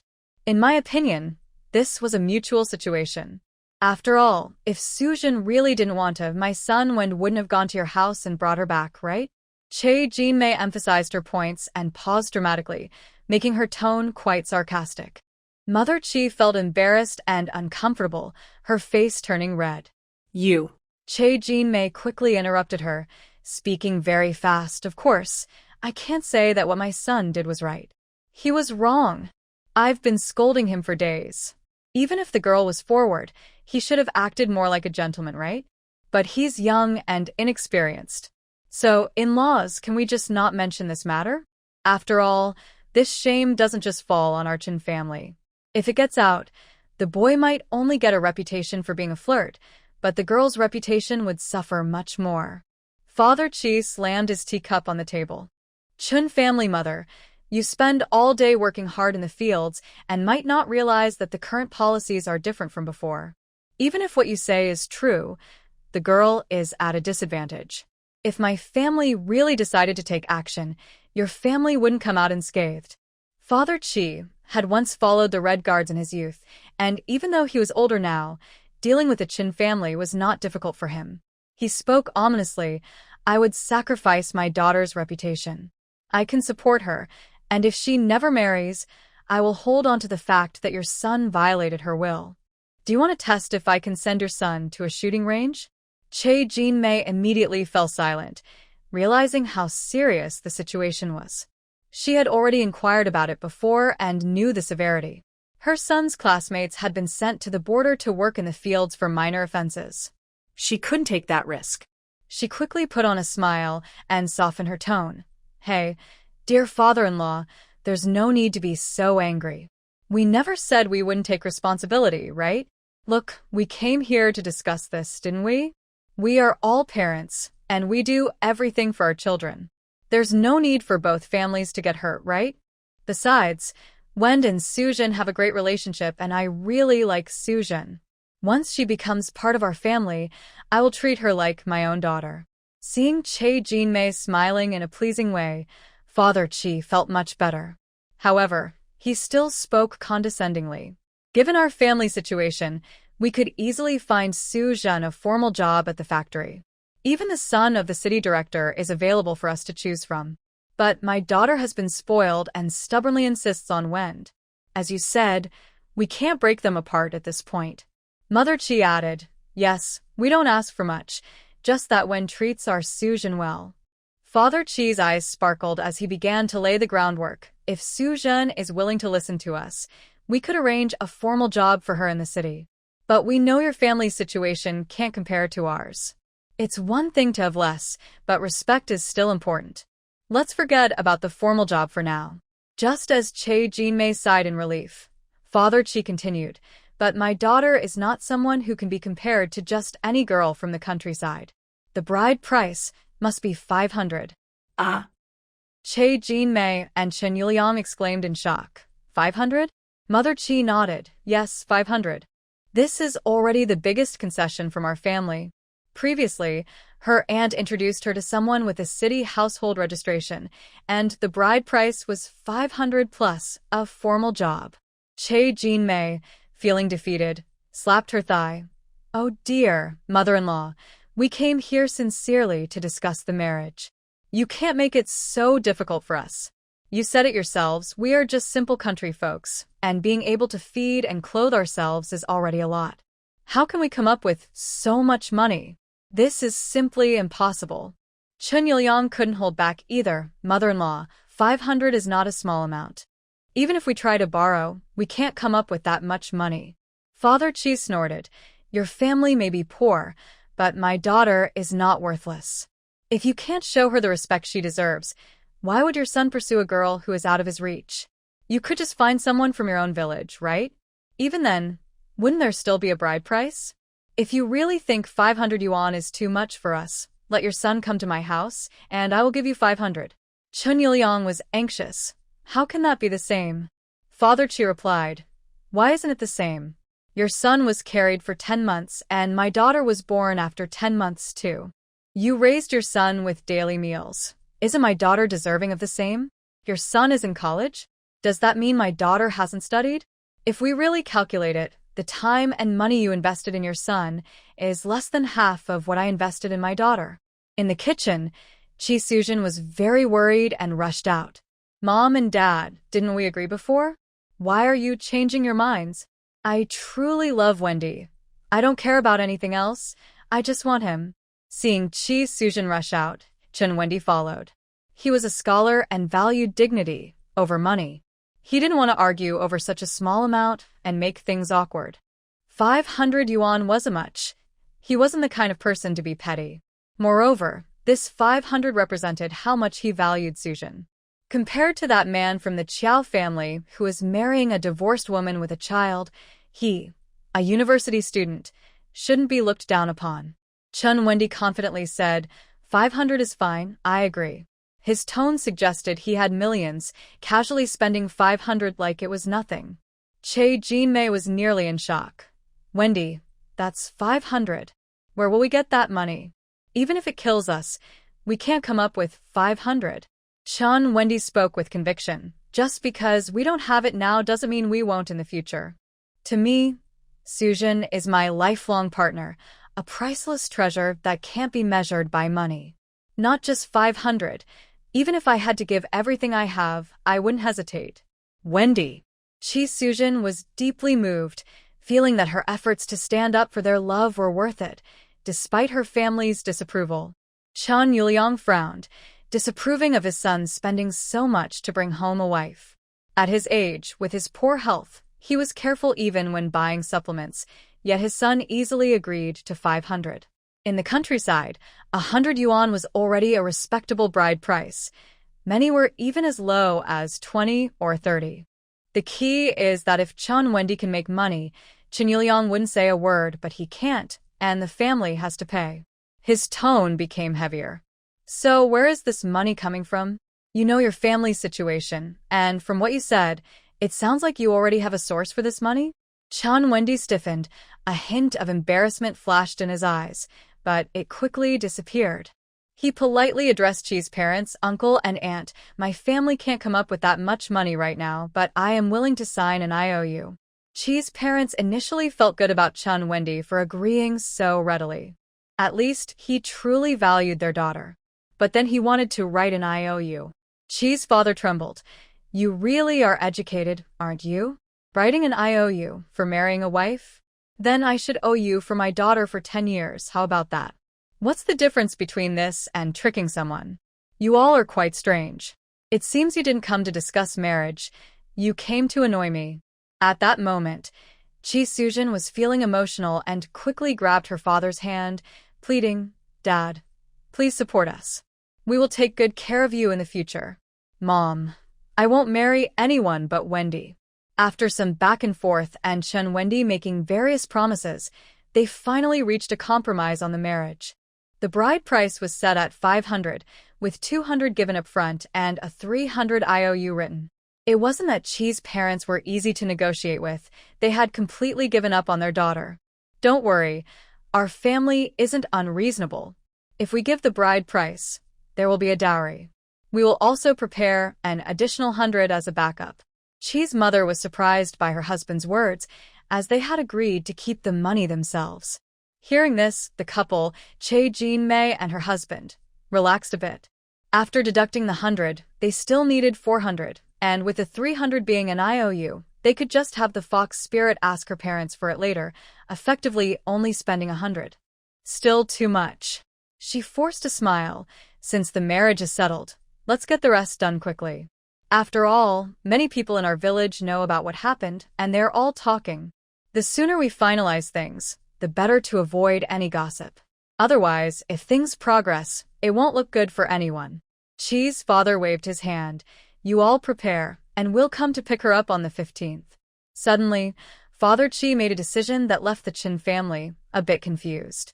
However, the matter was settled, and they had a safe lunch together. Chi Sujin warmly saw off Chen Wendy and his family, while Mother Chi eagerly pulled Father Chi aside to ask, "What's going on? Didn't we agree that the money would be in our hands first? They still owe us 300, and now we're only giving them 200, plus you're taking 100 back with you. You know her personality. It's like giving a piece of meat to a pack of wolves." Father Chi replied sternly, "Who said I was giving her any money?" But you just said that. The couple, Jean Mei and her husband, were practically drooling. Father Chi calmly explained, "Do you think I had them sign 2 IOUs for nothing? One for 100 and one for 200. If the bride price can be an IOU, why can't the dowry be one too? Just let her take an IOU back. That way, if things don't go well later, they can't blame us for not giving a dowry. Besides, if we give our daughter such a generous amount, everyone will praise us for being generous." Chi Sujin was feeling very happy. After so many ups and downs, her marriage to Wendy was finally settled. After the 15th day of the month, she would be able to be with her beloved every day. No one could separate them anymore. Happiness truly comes from one's own efforts. The northern part of the city had changed a lot. During the new year, bicycles were bustling on the roads, and there were many stalls set up along the streets. Xiao Jiangxin glanced around the street and could feel the lively atmosphere. Gu Yunzhou and Lu Xinyan were inspecting the house, while Xiao Jiangxin went to find Li Baimao next door. Li Baimao ran off to find her brother, and soon Li Baisui arrived with his son and nephew, quickly moving tables and chairs into Xiao Jiangxin's yard.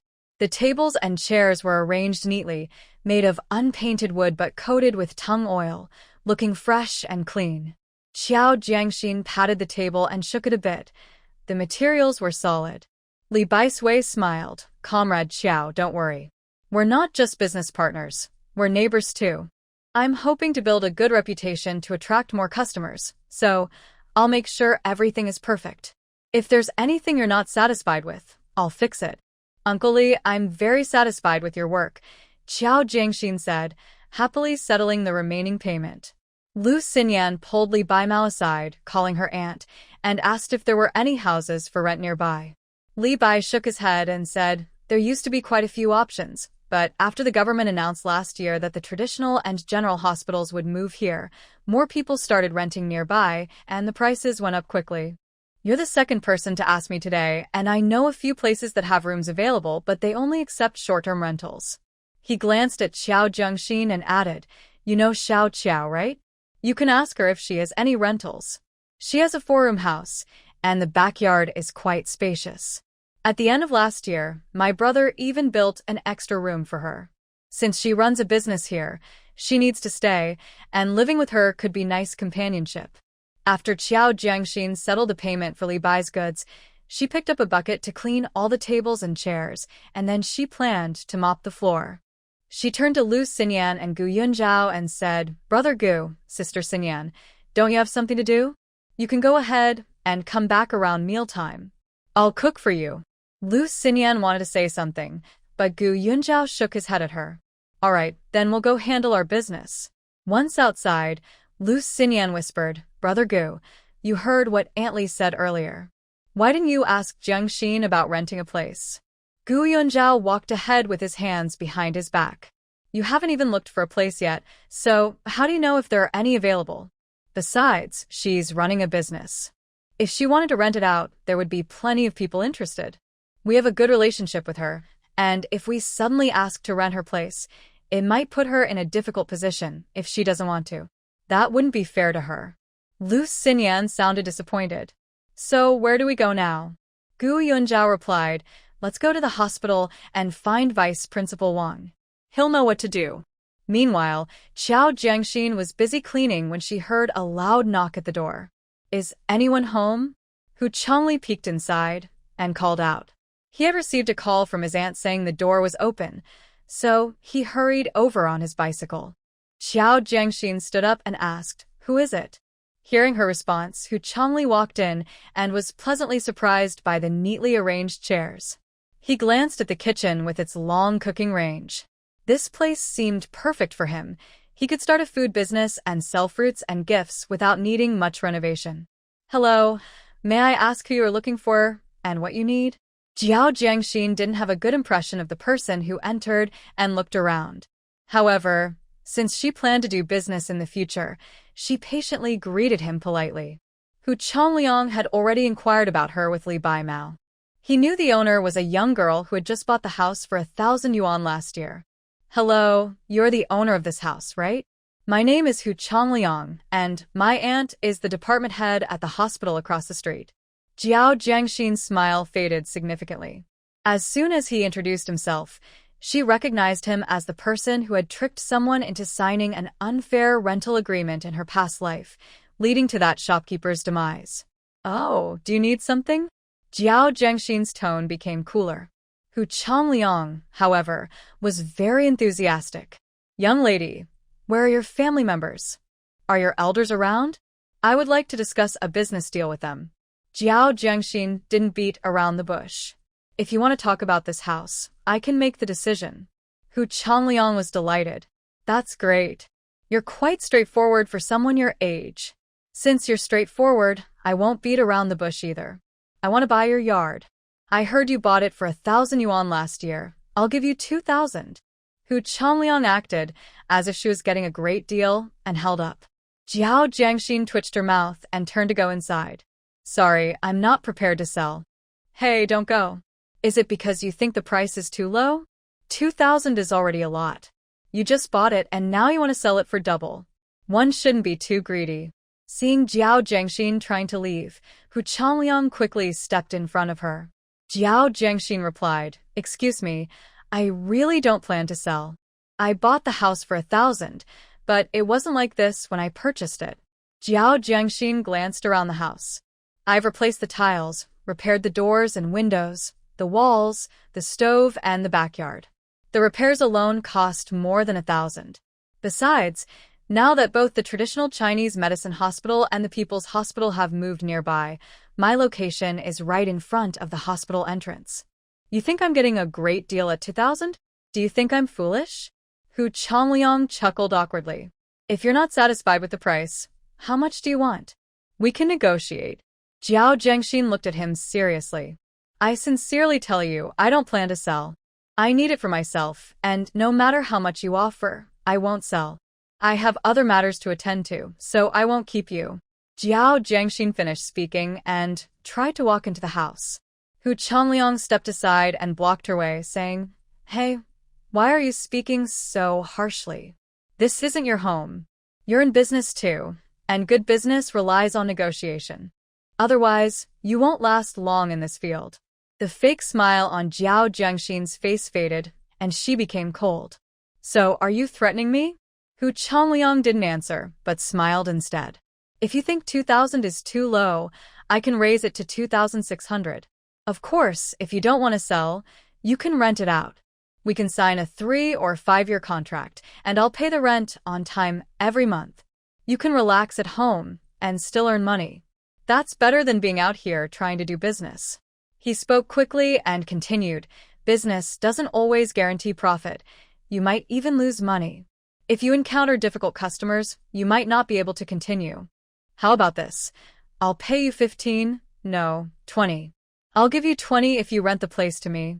I'm telling you, if it weren't for the fact that your place has just been renovated, with all the furniture and appliances ready, I wouldn't offer such a high price. Do you know how much a regular worker earns these days? 20 is quite a lot. You wouldn't have to do anything, and after covering your expenses, you could save a good amount by the end of the year." Xiao Jiangxin was getting impatient. "Step aside. I said I'm not selling or renting. Are you trying to force me to do this in broad daylight?" Seeing that Xiao Jiangxin was unyielding, Hu Changliang's tone became less pleasant. Don't be so quick to refuse. I'll be honest with you. I really want this place. Let's negotiate fairly and keep things friendly. Otherwise, you might end up regretting it. A cold glint flashed in Jiao Jiangxin's eyes. This guy, no wonder he faced trouble in the past. He deserves it. Are you threatening me? Hu Changliang casually replied. If that's how you see it, there's nothing I can do. Whether you believe me or not, I can only tell you that you won't succeed in this business. So, I'm just trying to help you avoid wasting your time. Jiao Jiangxin looked at Hu Changliang seriously. I don't care if you believe me, but don't provoke me. Otherwise, I might just send you off to the shooting range today. Hu Changliang smiled at Jiao Jiangxin. I don't believe you. Jiao Jiangxin gave him a sweet smile and suddenly screamed, Ah, help. Hu Changliang didn't expect Jiao Jiangxin to act so unpredictably. He stumbled back, nearly falling to the ground. Without a moment to speak, he rushed forward to cover Jiao Jiangxin's mouth. What are you shouting for? You could get us in trouble. Seeing him still trying to act, Jiao Jiangxin grabbed a wooden ladle from the nearby table and swung it at Hu Changliang's forehead. Thud! The ladle hit Hu Changliang's head with a sharp sound, echoing in the room. He let out a loud yelp and fell to the ground. Without thinking, Jiao Jiangxin raised the ladle and started hitting him repeatedly. You should know better than to mess with your aunt. Just because your aunt is a department head, you think you can bully people? Let's see what she can do to me. Thud, thud, thud. The sound of the ladle striking Hu Changliang's forehead filled the air. Ah! He cried out, trying to protect his head. Stop hitting me. It hurts. Jiao Jiangxin didn't hear him, continuing to swing the ladle. Hu Changliang, holding his head, ran towards the door, shouting, You little troublemaker, I won't let this go. Just wait. As he reached the door, he turned back. You. Whoosh. The ladle flew out of the room. Bang. Jiao Jiangxin's aim was surprisingly accurate, hitting Hu Changliang right on the forehead as he turned back. Ah!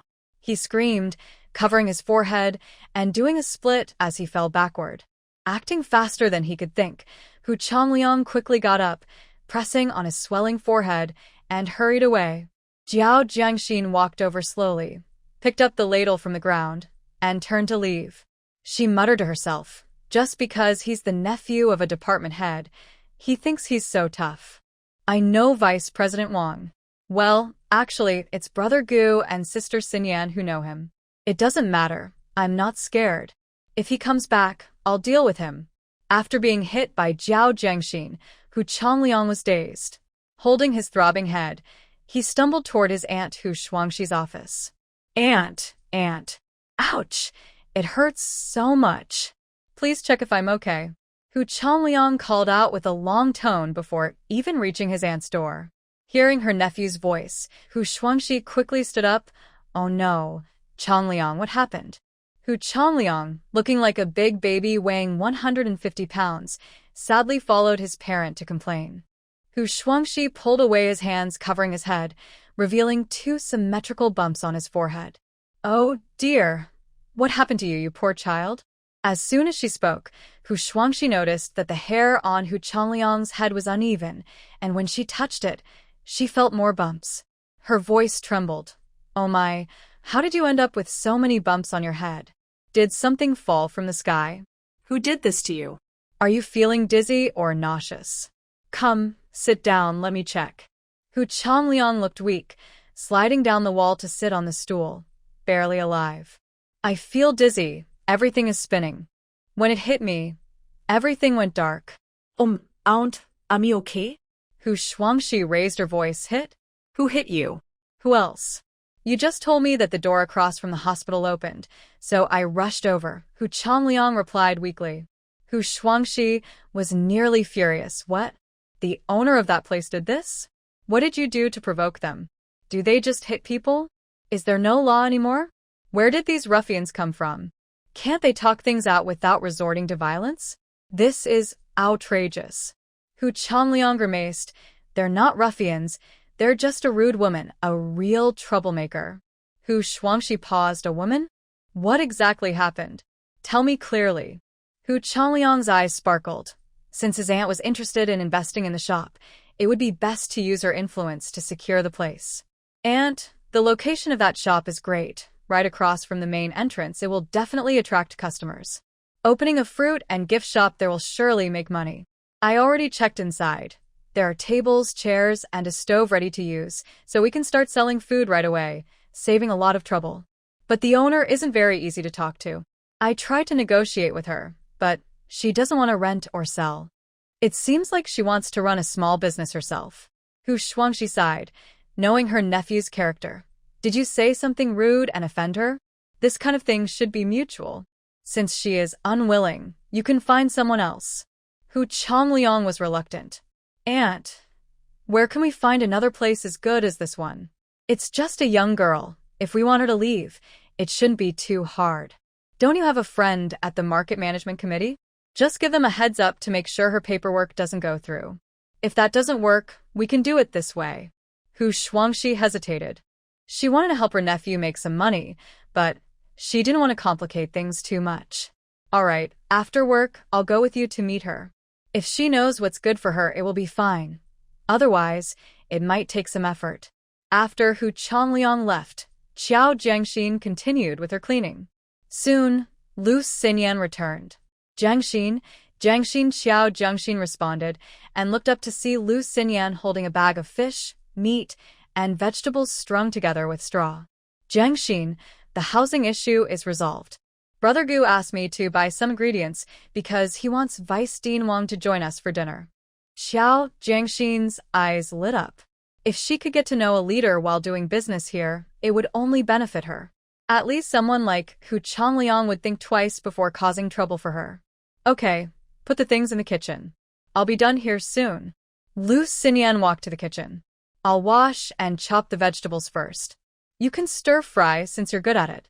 Qiao Jiangxin also quickened her pace, finishing her tasks and heading to the kitchen. Lu Xinyan bought 1.5 pounds of pork, a 2-pound fish, a big block of frozen tofu, and a head of cabbage. Jiangxin, is this enough for 4 people? Lu Xinyan asked while washing the cabbage. Qiao Jiangxin thought for a moment and came up with a few dishes: braised pork, stir-fried cabbage, steamed fish, and a mixed stew of frozen tofu, meat, and cabbage. It's enough. We won't finish it all. You should get some cornmeal for making pancakes to go with the tofu stew. The two were busy preparing the meal. Just as they finished setting the 4 dishes on the table, Lu Xinyan was about to call the others when Gu Yunzhou entered with Vice Dean Wang.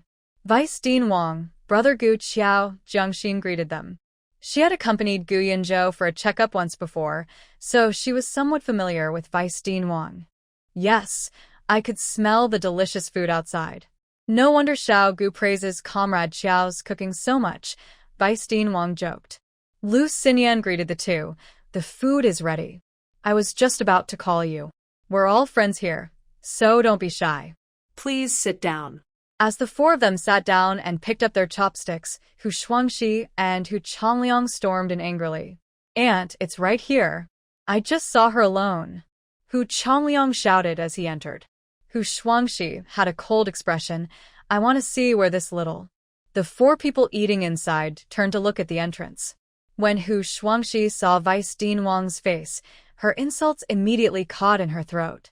Although he had only arrived last year, Hu Shuangxi knew that even the dean treated this vice dean with great respect, and leaders often came to him for medical advice. She had heard he had a prestigious background, possibly from a military hospital, and she couldn't afford to offend him. Usually, Vice Dean Wang preferred to keep to himself and avoided socializing. Why was he here eating? Then she stiffened as she looked at Gu Yunzhou. Wasn't he the military officer who often sought out Vice Dean Wang? Last year, she had overheard a conversation between the dean and Vice Dean Wang, mentioning someone from the Gu family.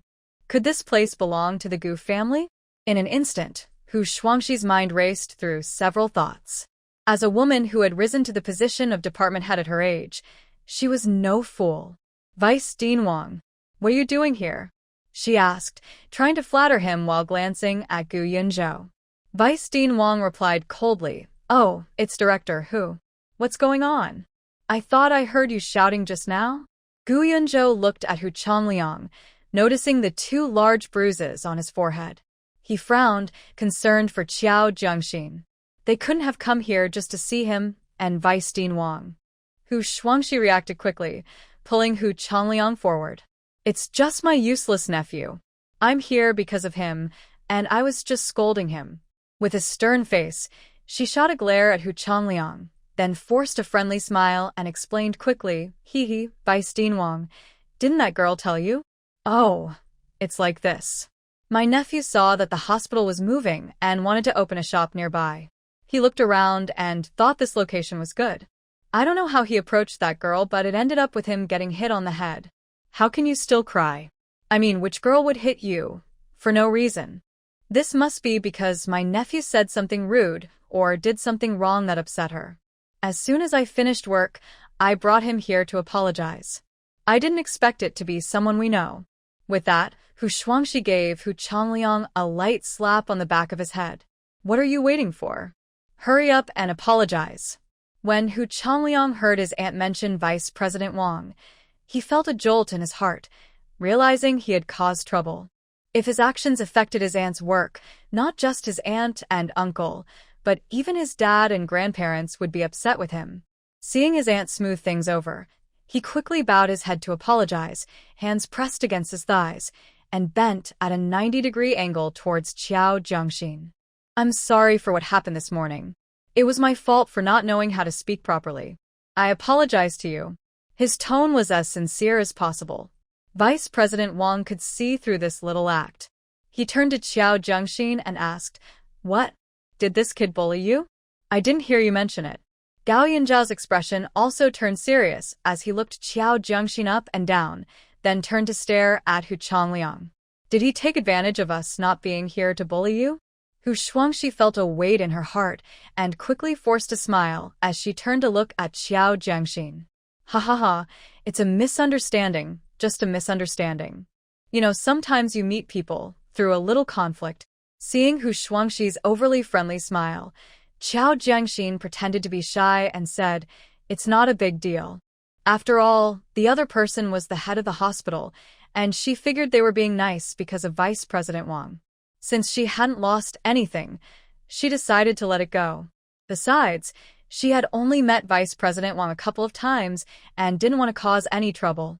Being in the food business, she needed to be cautious. Even if there was some goodwill, it had to be used wisely.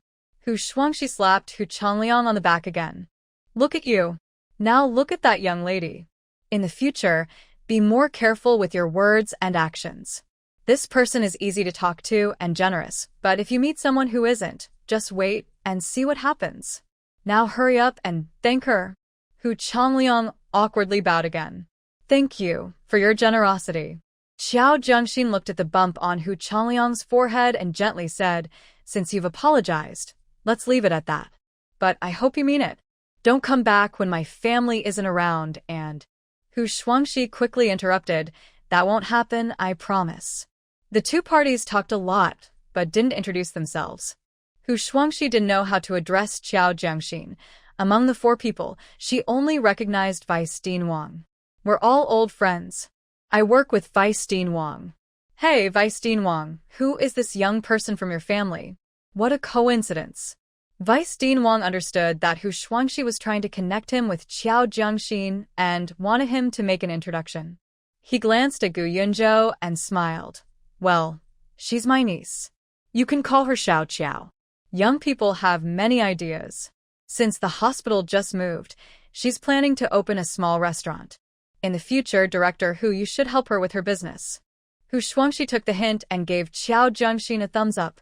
Wow, Xiao Qiao is impressive. At such a young age, she's brave and determined. Young heroes emerge early, showing great spirit. By the way, this is my nephew, Hu Changliang. She pointed at Hu Changliang's forehead.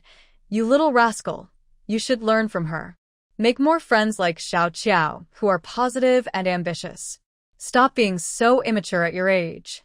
Gu Yunzhou didn't want to listen to the family banter any longer. The food was getting cold. He turned to Hu Shuangxi with a distant look and asked coldly, Director, Hu, do you want to sit down and eat with us? Just as Hu Shuangxi was about to respond, She noticed Gu Yunzho's impatience and quickly pulled Hu Changliang toward the door. No, we just came to apologize to Xiao Qiao. My family is waiting for me to eat. Now that everything is clear, we'll be on our way. She smiled kindly at Xiao Zhengxin. Xiao Qiao, I'm in office 2 on the 2nd floor of Building 3. If my Changliang upset you, feel free to come find me. Xiao Zhengxin forced a smile, but remained silent. Once the two left, Gu Yunzhou casually asked while serving food, "What happened? Did that Hu kid bother you?" Xiao Zhengxin glanced at Vice Dean Wang and replied with a smile, "Not really. He just wanted my house, using his family's influence to try to buy or rent it forcefully. But I didn't lose out. Just look at his bruised head." Gu Yunzhou nodded. "In the future, if you encounter such situations, protect yourself first. If anything happens, let us handle it. With a director aunt and a vice dean uncle, you don't need to worry about her."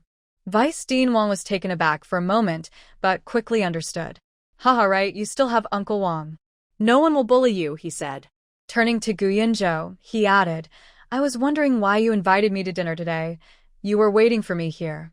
Gu Yunzhou served him a piece of fish and said warmly, "With such a capable and handsome niece, you really hit the jackpot." Then he signaled to Xiao Zhengxin, "You should call him uncle. This is Vice Dean Wang from the traditional Chinese medicine hospital. With him looking out for you, your restaurant will surely do well. Moreover, this county is Vice Dean Wang's hometown, so he has great connections. He knows people in various organizations. If someone troublesome comes looking for trouble, just mention him. If we're not around, you can still reach out to him if you need anything. Also, if any family members have health issues, they can go to him directly, saving you the hassle." Vice Dean Wang laughed heartily and pointed his chopsticks at Gu Yunzhou. "You really know how to use me for favors." Xiao Zhengxin quickly used serving chopsticks to offer Vice Dean Wang a piece of braised pork. "Uncle Wang, I love exploring food. If your cooking skills are decent, you're always welcome to come over anytime." Vice Dean Wang joked, "All right, then Uncle Wang won't be polite with my little niece, haha." Lu Xinyan teased Vice Dean Wang, "Back when you were at the military hospital, if the nurses were slow, you would scold them in front of everyone until they cried. Now that you're back in this county, your temper seems to have improved. It seems this county really is a lucky place. Even Vice Dean Wang has changed," she added. Vice Dean Wang laughed. "You see, you aren't as clever as Gu. You can't see through this little trick. The person lying on that hospital bed is a relative of the Deng family, and his wife is quite difficult. How many people have had trouble with her at the military hospital? When the family and patients are in a hurry, if you take your time with medication, I can't just let them scold you. If I scold, it's just me, but if they complain, it could lead to serious consequences, like being reassigned or even losing your job." Lu Xinyan's eyes widened. "Oh, Vice Dean Wang. Why didn't you clarify this with Tao Tao later? Many nurses at the military hospital still say you have a bad temper." Vice Dean Wang snorted. "It doesn't matter. I really don't care. There are quite a few difficult family members among the leaders, and the old man doesn't want to serve them anymore. So he applied to step down. It's much more comfortable to stay in my hometown. The people and environment aren't so complicated. I don't have to worry about this or that. I can say what I want and eat what I like without stress." Vice Dean Wang was pleased, and Lu Xinyan was cheerful, making the meal enjoyable for everyone. After the meal, it seemed like everyone had grown closer. Once Vice Dean Wang left, Lu Xinyan rolled up her sleeves and started cleaning up. "Comrade Xiao, I want to discuss something with you," Gu Yunzhou called out to Xiao Zhengxin, who was collecting the dishes. "I'll do it," Lu Xinyan said, taking the dishes from Xiao Zhengxin's hands.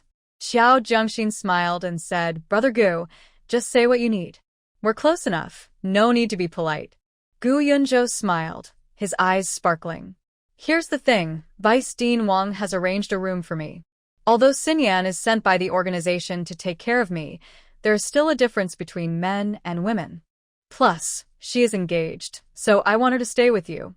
It's not safe for a girl to live alone, and it would be nice for her to have a companion.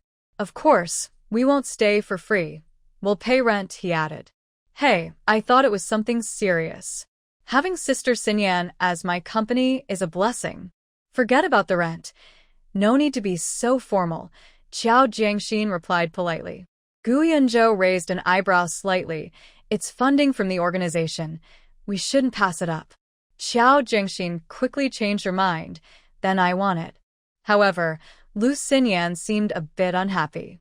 Brother Gu, the organization asked me to take care of you. If I stay with Jiangxin, how can I look after you? What if something happens and I don't notice in time? How will I explain that to the higher-ups? Gu Yunzhou said, I'm already in the hospital. What is there to worry about? For a patient, there's no place safer than the hospital. Lu Xinyan replied, but the organization wants me to keep an eye on you. Gu Yunzhou glanced at Qiao Jiangxin and said, it's fine. I'm usually around you both. What's there to see while I'm sleeping? Besides, we're close to Vice Dean Wang now. He will keep an eye on things. Lu Xinyan wanted to say more, but Gu Yunzhou interrupted. All right, it's settled. Back in Gaoshir village, we each had our own room because of my uncle. Here, Vice Dean Wang didn't give me a suite. If you come over, aren't you worried that the Ouyang family might use this opportunity to criticize you? Lu Xinyan's tone weakened. Okay, if you feel unwell, just call for help. Qiao Jiangxin held back but couldn't resist. Brother Gu, actually I can stay here too, how about? Gu Yunzhou shook his head. It wouldn't be good for your reputation. People in the village know you've already left. You will get better and better, and more people around you will become envious. We all know you improved through your own efforts, but others might think badly of you. After saying this, Gu Yunzhou looked directly into Qiao Jiangxin's eyes. I don't want to cause you trouble or let others speculate negatively about you. With Gu Yunzhou and Lu Xinyan's housing sorted, Qiao Jiangxin's furniture was also checked. In the afternoon, the three borrowed a cart from Li Bai Mao and made 4 trips to the market, bringing back many items. They also transported the steamers and tools ordered before the new year. Since they were already there, Qiao Jiangxin decided to visit Lu Tsueyun to wish her a happy new year. Lu Tsueyun happened to be home, and with Lu Xinyan and Gu Yunzhou accompanying her, Qiao Jiangxin helped take the first batch of goods back home after the new year. However, when they arrived in town, they didn't find Xiao Yukai or Xiao Yofu waiting for them. Considering that Gu Yunzhou and Lu Xinyan had been busy all day, and with Qin Shui and Lu Afong pregnant at home, and guests coming to visit the next day, Qiao Jiangxin bought a lot of vegetables from the town. After making a round, the cart to pick them up still hadn't arrived. Lu Xinyan didn't want to wait any longer. Maybe something came up at home. Let's rent a cart to go back. Thinking about Lu Afong's pregnancy nearing its end, Qiao Jiangxin felt a bit worried. Even though the price for a cart during the new year was double, she didn't haggle and hurried home. As soon as they entered the village, an aunt called out to Qiao Jiangxin, Big girl, your mom is about to give birth. Big girl, your mom is giving birth. Hurry home. Qiao Jiangxin's heart tightened, and Lu Xinyan instinctively asked, is it a boy or a girl? The aunt shook her head, I'm not sure. She's been calling for help all afternoon, but it seems she hasn't given birth yet. Lu Xinyan froze. If she hadn't given birth yet, why were they saying she was? Master, please hurry, Qiao Jiangxin said, growing more anxious. Normally, her mom was supposed to give birth on the 15th, so why was it happening early? The road was rough, and the oxen couldn't run fast. Qiao Jiangxin couldn't wait any longer. Xinyan, Brother Gu, I'll go back first. Please keep an eye on my things. After Qiao Jiangxin finished speaking, she jumped off the ox cart while it was going uphill and ran home. At the Qiao family's house in the north of the village, Lu Afong's intermittent groans could be heard from inside. Xiao Yukai was anxiously rubbing his hands outside, while Qin Shui was going in and out with hot water, creating a very tense atmosphere. Dad, how is my mom? Xiao Jiangxin panted, her voice arriving before she did. Xiao Yukai seemed to find his anchor. She hasn't come out yet. It's been the whole afternoon. The whole afternoon? Why haven't we taken her to the clinic? Xiao Jiangxin said, trying to rush inside. Qin Shui grabbed her. Hey, Jiangxin, don't go in there. You haven't been through this before. It might scare you. Don't worry, Aunt Tao said everything is fine. The baby is in the right position. It's just not time yet. Otherwise, we would have taken her to town already. Like many traditional people, Qin Shui thought that with poor transportation and medical conditions, both newborns and mothers are at their weakest and shouldn't be exposed to the wind. If they took her to the clinic, being pulled by the ox cart through the wind could be dangerous. If she got too cold, it could be serious. The risks were too high. As long as the conditions allowed, most people gave birth at home, keeping everything tightly closed for the postpartum period. Those with better conditions were often well cared for, and by the time they went outside again, they had usually completed their recovery. Of course, many with poor conditions or strict families had to return to work before fully recovering. In Qin Shui and Xiao Youcai's eyes, Luo Fong was the first type and should be carefully looked after at home. "I'm not afraid. I want to see," Qiao Jiangxin said, breaking free from Qin Shui and walking inside. "Hey, why don't you listen?" Qin Shui worried that if Qiao Jiangxin saw, it might leave her with a fear of childbirth in the future, so she quickly followed her inside. Seeing that Qiao Jiangxin looked okay, she let out a small sigh of relief. "Mom, how are you?" Qiao Jiangxin rushed to Luo Fong's side and asked. Without waiting for Luo Fong to respond, Qiao Jiangxin turned to Qin Shui and said, "Aunt, can you ask my dad to bring the stove inside and heat up a basin of water?" Luo Fong's lower body was mostly uncovered, her feet curled up under a blanket that was not fully covering her because Aunt Tao needed to check on her from time to time. Luo Fong's hair was damp with sweat, while her lower body was cold and shivering. "Okay, I'll go right away," Qin Shui said, turning to leave, feeling a bit regretful for not noticing this sooner. Before long, Qiao Yukai came in carrying the stove, and Qin Shui brought in a basin of hot water. Qiao Yukai put down the stove and stammered to Luo Fong, "Fong, I'm outside keeping watch. Don't be scared. Do you want something to eat? I can make it for you." Luo Fong weakly replied, "Didn't we just eat? You should go outside." Okay, I'll go out now. Just call for me if you need anything," Qiao Yukai said, peeking back as he left. "How is it going, Tao Pa?" Qiao Jiangxin asked. Tao Pa washed her hands and checked Luo Fong again, reassuring her everything is fine. The baby is in the right position and is healthy. Plus, this isn't her first baby, so it should go quickly. She'll be giving birth soon. She then instructed Luo Fong, "Don't shout yet. Listen to my commands. When I tell you to push, you push. Don't strain yourself unnecessarily. Your third sister-in-law didn't listen and had a hard time. She still hasn't recovered." Luo Fong nodded repeatedly, "I will listen." Just as she finished speaking, a wave of intense pain hit her. Luo Fong cried out. "Don't push, just follow my instructions," Tao Pa said firmly. "Okay, now push." Outside, Qiao Yukai and his brothers were anxiously listening to the cries from inside. Tao Pa was right. Luo Fong's delivery was going smoothly. Within half an hour, a baby's cry echoed from the room. Cheers erupted inside, and outside as well. Qiao Yukai danced with joy. "I'm a dad again. I'm a dad again." Qin Shui shouted excitedly from outside. "Yukai, Fong had a son." Qiao Yukai was overjoyed. "I have a son. I have a son." Xiao Youfu straightened his back. "That's wonderful. That's wonderful." He now had a nephew. Having a nephew meant he wasn't considered a failure. In future family meetings, he and Yukai could sit together, and during ancestor worship, they would have a voice. Even though they loved their own children in the countryside, it was important to have sons. Without them, one could be looked down upon for life. If there were family matters, not having a son could lead to marginalization and bullying. Seeing everyone happy, Zhuzi remembered his grandmother's words and joined in the applause. "I have a brother now. I have a brother." Qiao Jiangxin looked at the baby wrapped by Tao Pa, and his heart softened. It was Jiangmu, his brother from a past life, Qiao Jiangmu. He has a red birthmark the size of a fingernail on his back, which Grandma Tao noticed while cleaning him earlier. Luo Fong looked pale, but her gaze kept following the tightly held doll in Qiao Jiangxin's arms. Qiao Jiangxin placed the baby next to her and said, "Mom, the baby is doing well."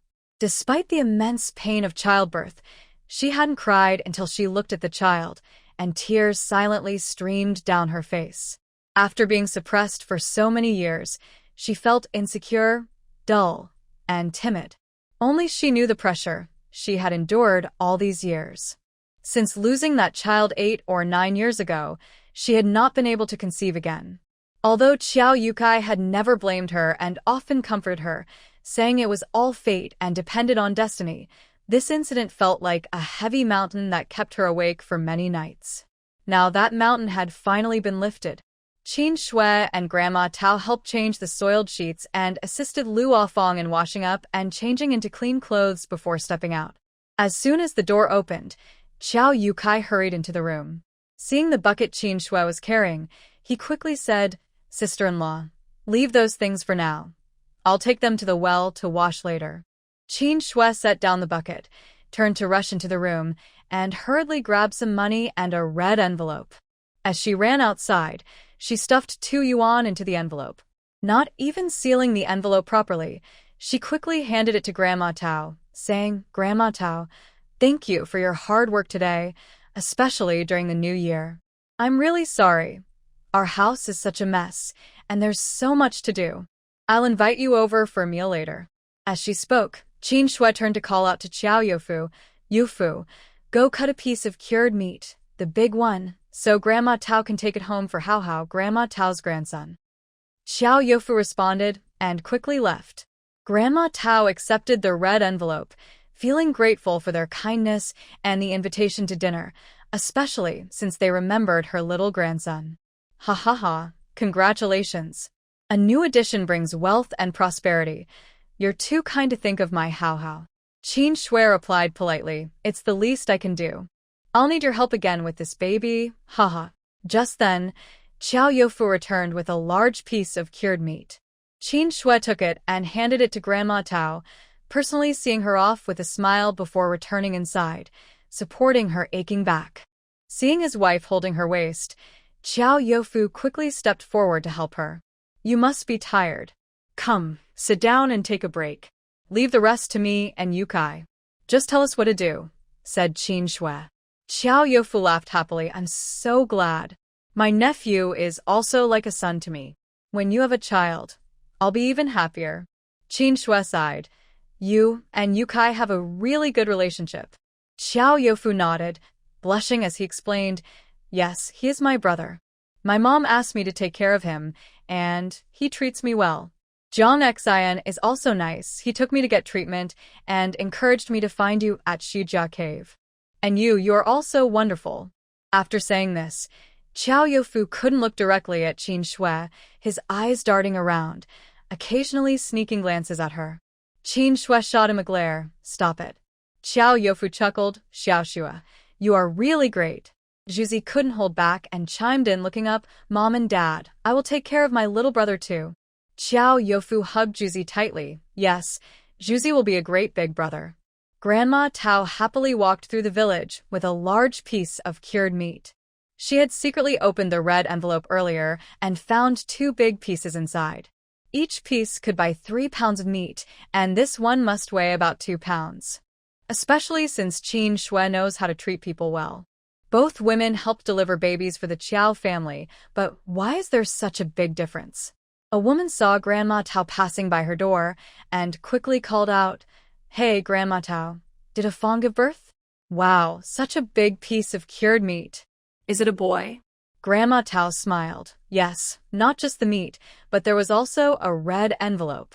Since Yukai shared from home, life is getting better and better."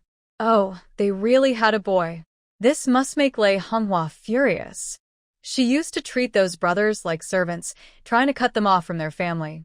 Look, in just half a year, Youfu's family is expecting, and Yotsai's family has had a baby too. Meanwhile, the old Xiao family is always in chaos. It's like night and day compared to here. Yes, I think Lei Honghua might really be a bad luck charm. Those 2 brothers were affected by her." "Hey, you shouldn't say that too loudly. Come on, it's just us 3 talking. Who will know?" Hiding at home, Lei Honghua pressed against the wall and felt relieved when she heard people outside saying Lu Fong had a son. Since she gave birth, everything is fine now. She didn't do it on purpose. If you want to blame someone, Blame those ungrateful people who don't know how to act. Even if there's one death and 2 lives lost, that's their karma. The proper elders don't come to celebrate the new year, but they keep bringing bags and boxes to that rundown place in Chuanqian village. They are taking the Qiao family's things to support their own family. I noticed long ago that Luo Fong is just someone who takes from her husband's family to help her own. No matter how things are passed around, the Qiao family's belongings shouldn't go to the Lu family. Even if I'm gone, there are still Jianhua and Zhengwo. They're the real brothers of those ungrateful people. I just wanted to give a little warning to the Qiao brothers to be careful, but who knew Luo Fong would be so petty? I only scolded her family a bit, and she got so upset she clutched her stomach and cried in pain. At first, Lei Honghua thought she was pretending, but it turned out she really gave birth. Ugh. How could the heavens be so blind and not let her suffer instead? A whole family of ungrateful people. They had a son, while my Jianhua is so unfortunate.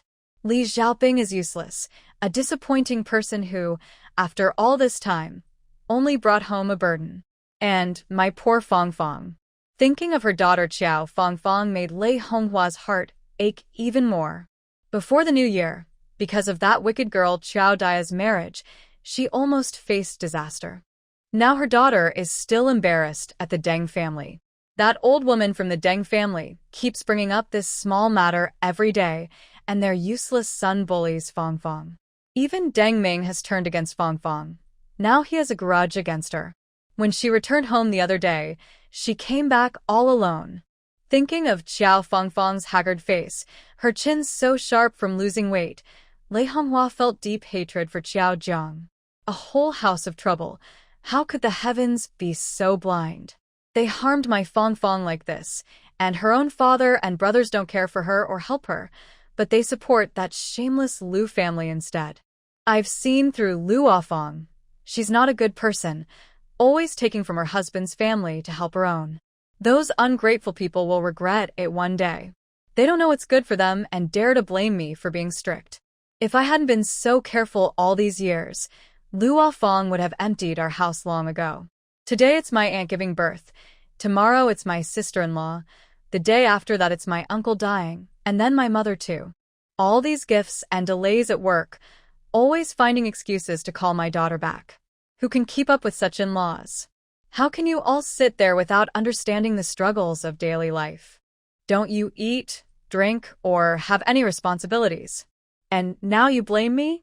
Lei Honghua felt increasingly wronged and angry. She was doing everything for this family. If it weren't for her efforts, would all the children be well-fed, clothed, and educated? Yet, she bore the blame, and everyone pointed fingers at her. On one side, Qiao Yotsai's brothers hated her, while Qiao Zhuang also blamed her, and the 3 younger children didn't understand her either. Meanwhile, Qiao Jiangxin saw Luo Fong had fallen asleep from exhaustion, placed the baby beside her pillow, and quietly waved to Qiao Yukai as she slipped out the door. Once outside, her expression turned cold. She clearly remembered that in her past life, her brother Jiangmu was born on the Lantern Festival. Dad, what happened? Why did Mom give birth early? Why did my mom give birth early? Qiao Yotsai's joy faded instantly. He clenched his fists and said with a stern face, "It's Lei Honghua." Qiao Jiangxin looked up sharply, a cold glint in her eyes. What? Did she come over to cause trouble again? Qiao Yukai replied in a low voice. From what she said, it seems she is upset because we didn't visit our hometown for New Year's on the first day, but went to your grandfather's on the second. Plus, Qiao Fong Fong came back on the second, and it seems she had issues last year regarding your marriage that affected her sister-in-law. Now, that old witch couldn't hold back and came to our doorstep to make a scene. Qin Shui frowned. When she arrived in Gaoshi village, it was already cold, and Lei Honghua rarely went out. Although they lived in the same village, they hadn't met often. Today was the first time the mother-in-law and daughter-in-law had a direct confrontation, and it caught her off guard, leaving her sister-in-law at a disadvantage. She looked at Qiao Jiangxin and said, "The insults were harsh. Neither your mom nor I dared to step forward with our children." Youfu and Yukai couldn't really confront her either. Especially the things she said about your mom. Anyone would be furious, especially someone about to give birth. Qiao Jiangxin replied with a blank expression. So you just let her yell at the door? Qiao Youfu sighed. She still holds the title of elder. As two grown men, we can't just hit her in front of everyone. Besides, she's like a stubborn adhesive. If we touch her, it would only make things worse. Qiao Jiangxin stood up suddenly. You may not dare, but I do. Doesn't she like to make a scene? I'm going to confront that old woman right now. After saying this, Qiao Jiangxin rushed out, grabbing a pole from the doorway. Qiao Yukai and his brother were stunned. Qin Shui quickly pushed Qiao Youfu, saying, What are you waiting for? Hurry up and follow her. You can't fight, but you can at least protect your niece, right? You can't hit the elderly, but you can stand up for the young ones, can't you? Your wife is so upset she might give birth early. Even if you can't hit anyone, can't you break something to let out your anger? Qiao Yukai and Qiao Youfu snapped out of their daze, exchanged a glance, and quickly followed Qiao Jiangxin outside. Qin Shui looked at the three of them leaving and said to Zhuzi, Stay home and watch over your aunt. If she needs water, get her some. If she looks for someone, come and call us, understood? Zhuzi nodded, confused, understood. Qin Shui rubbed her eyes with her sleeve until they were red, then sniffled and chased after Qiao Jiangxin and the others. Seeing someone ahead, she shouted, Jiangxin, calm down. Youfu, Yukai, oh dear, this life is unbearable. Sure enough, her loud voice attracted the attention of nearby women. Isn't that Youfu's family? Oh no. Why are you crying? Yeah, you're pregnant. Stop crying. What's going on? Just now, Tao Pe said Ah Fong had a son. Isn't that Youfu's family? I saw the big girl and Youfu looking angry. Are they going to fight? Qin Shui replied tearfully, Of course they're going to fight. You must have heard, right? My sister-in-law was bullied by the old woman from the back house and went into early labor. Thankfully, Tao Pe is skilled. After shouting all afternoon, she finally gave birth. The baby came out before the due date because of that woman, and I wonder if it will have any effects. My sister-in-law has waited so many years for a child, and both of them were terrified. My brother-in-law was outside, listening to his wife scream, and he was so scared, he kept bowing. A grown man crying like that, it was hard to watch. Several women in the crowd shifted from gossiping to showing sympathy. Oh no, was it really dangerous? I thought so. When Tao Pe left her house, she had gifts of red envelopes and cured meat. Do you even need to ask that? How old is Ah Fong now? She's almost at the age to be a grandmother. It's already dangerous, and now this happens. She must be terrified. I think Lei Honghua should be taught a lesson. She's gone too far. The older she gets, the more confused she seems. Even if there are issues, she shouldn't come to provoke people at this time. It could lead to serious trouble. One person who doesn't get along with Lei Honghua spoke up loudly. Hey, what do you mean by the older, the more confused? She's actually quite clever. Don't forget the terrible things she's done before. There's only one big girl under Yutsai's roof, and the family hasn't split yet. She probably still wants to get her hands on the family wealth just like before. When this was said, there was an uproar. Qin Shui turned pale, panicking and helplessly said, No, it can't be. This stepmother is still a mother, right? My family Youfu is like a real father to me. He treats me just like his own. Seeing everyone's eyes on her, the woman acted as if she was the most clear-headed one. How can it not be? Youfu's family, you're too naive. Do you think everyone is as honest as Youfu? And since you just came to our village, you might not know much, but we all grew up here.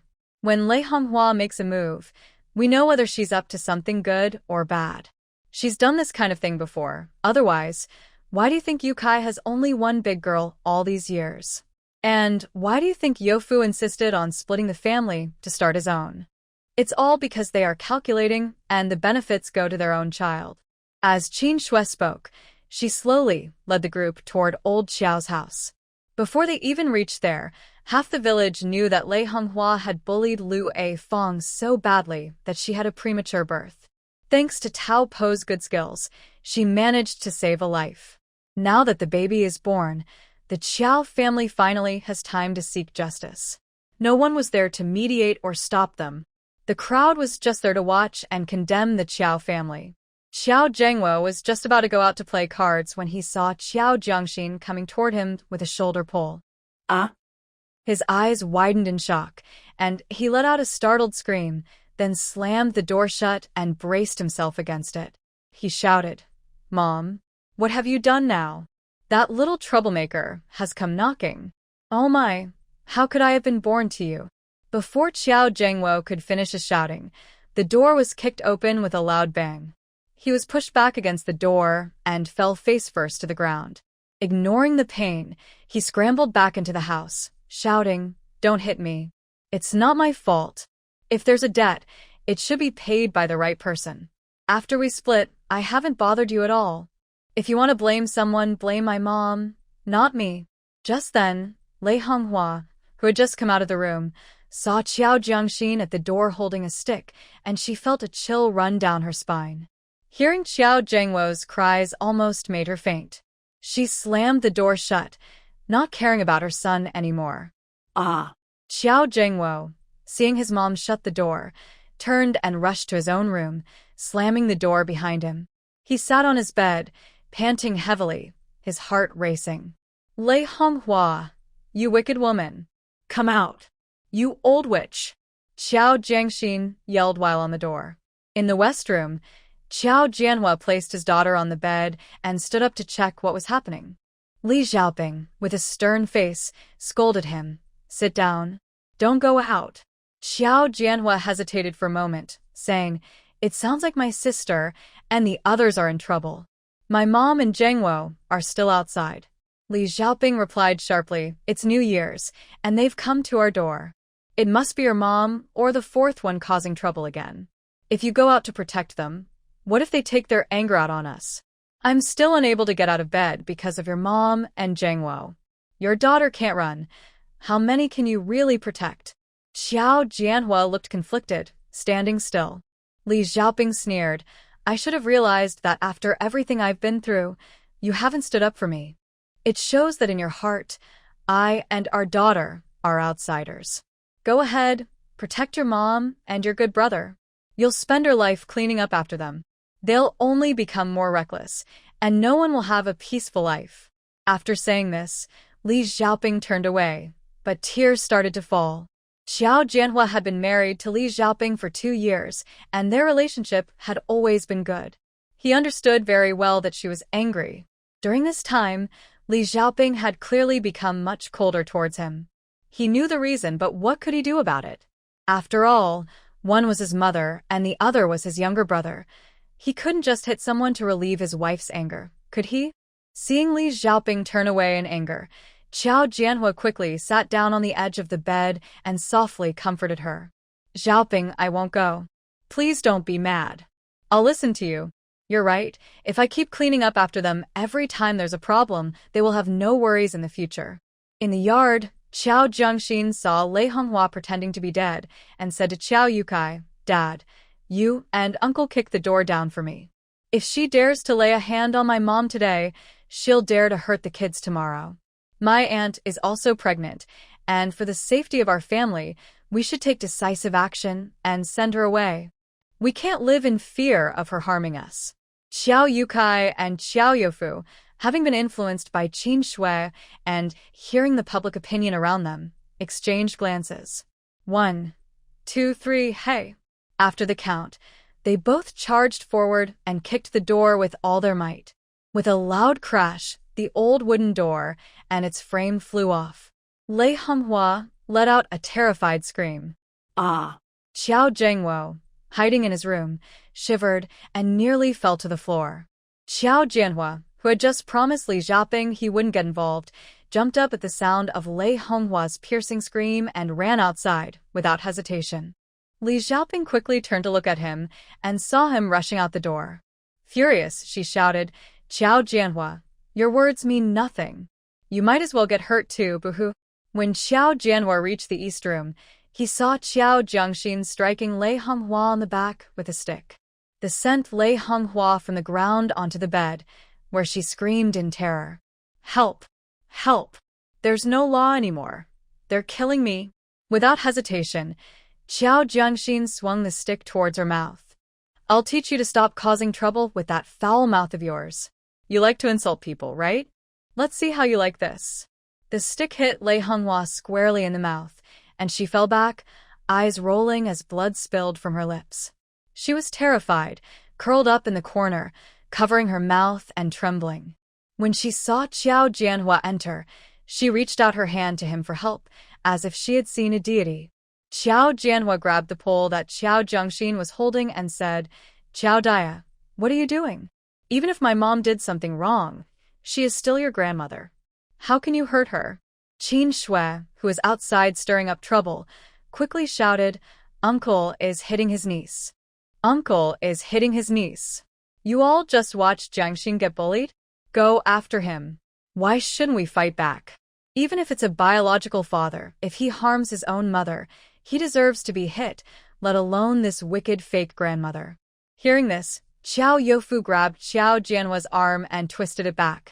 Qiao Yukai, seeing his brother holding Qiao Jianhua down, clenched his fists and threw 2 hard punches to Qiao Jianhua's face. Just as Qiao Jianhua was about to scream, a knee struck him hard below the belly. Qiao Yukai put all his strength into that hit. Over the years, their brothers had suffered a lot at Qiao Jianhua's hands, and with today's trouble caused by Lei Honghua, he was burning with anger. The pain turned Xiao Jianhua's face pale, and he couldn't stand anymore, sliding to the ground as Qiao Youfu held his arm. Lei Honghua, no longer afraid, rushed down from the bed, blood on her face, and hugged Xiao Jianhua, crying as if she had lost a son. Woo woo woo, Jianhua, don't scare me. With each cry, she sounded more off-key, blood dripping from her mouth and hanging from her chin, looking shocking. Seeing Lei Honghua cry so pitifully, the onlookers were moved. Qin Shui quickly tried to control the situation, crying even louder than Lei Honghua. Nearby, Li Shimei wouldn't miss this chance, helping Qin Shui by singing along with her, wanting to support Xiao Jiangxin and send Lei Honghua away to see her little Bao. Xiao Zhiwang was at his cousin's house when he heard the commotion and hurried back. Hearing the cries from home, he felt something was wrong. Li Shimei's eldest grandson spotted Xiao Zhiwang from afar and shouted, Xiao Zhiwang is back. Xiao Zhiwang is back. The voice was loud and many people heard it. Xiao Youfu and his brothers paused, looking at Xiao Jiangxin, unsure of what to do. Lei Honghua's eyes lit up. She and her son felt they were saved. He's back. Xiao Jiangxin raised the pole and swung it toward Lei Honghua. This time it was a missed opportunity, and next time there might not be such a good chance. When Qin Shui saw Xiao Jiangxin's actions, she immediately understood her thoughts. She straightened her belly, which wasn't showing yet, and blocked Xiao Zhiwang. Without saying anything, she grabbed him as he started to cry.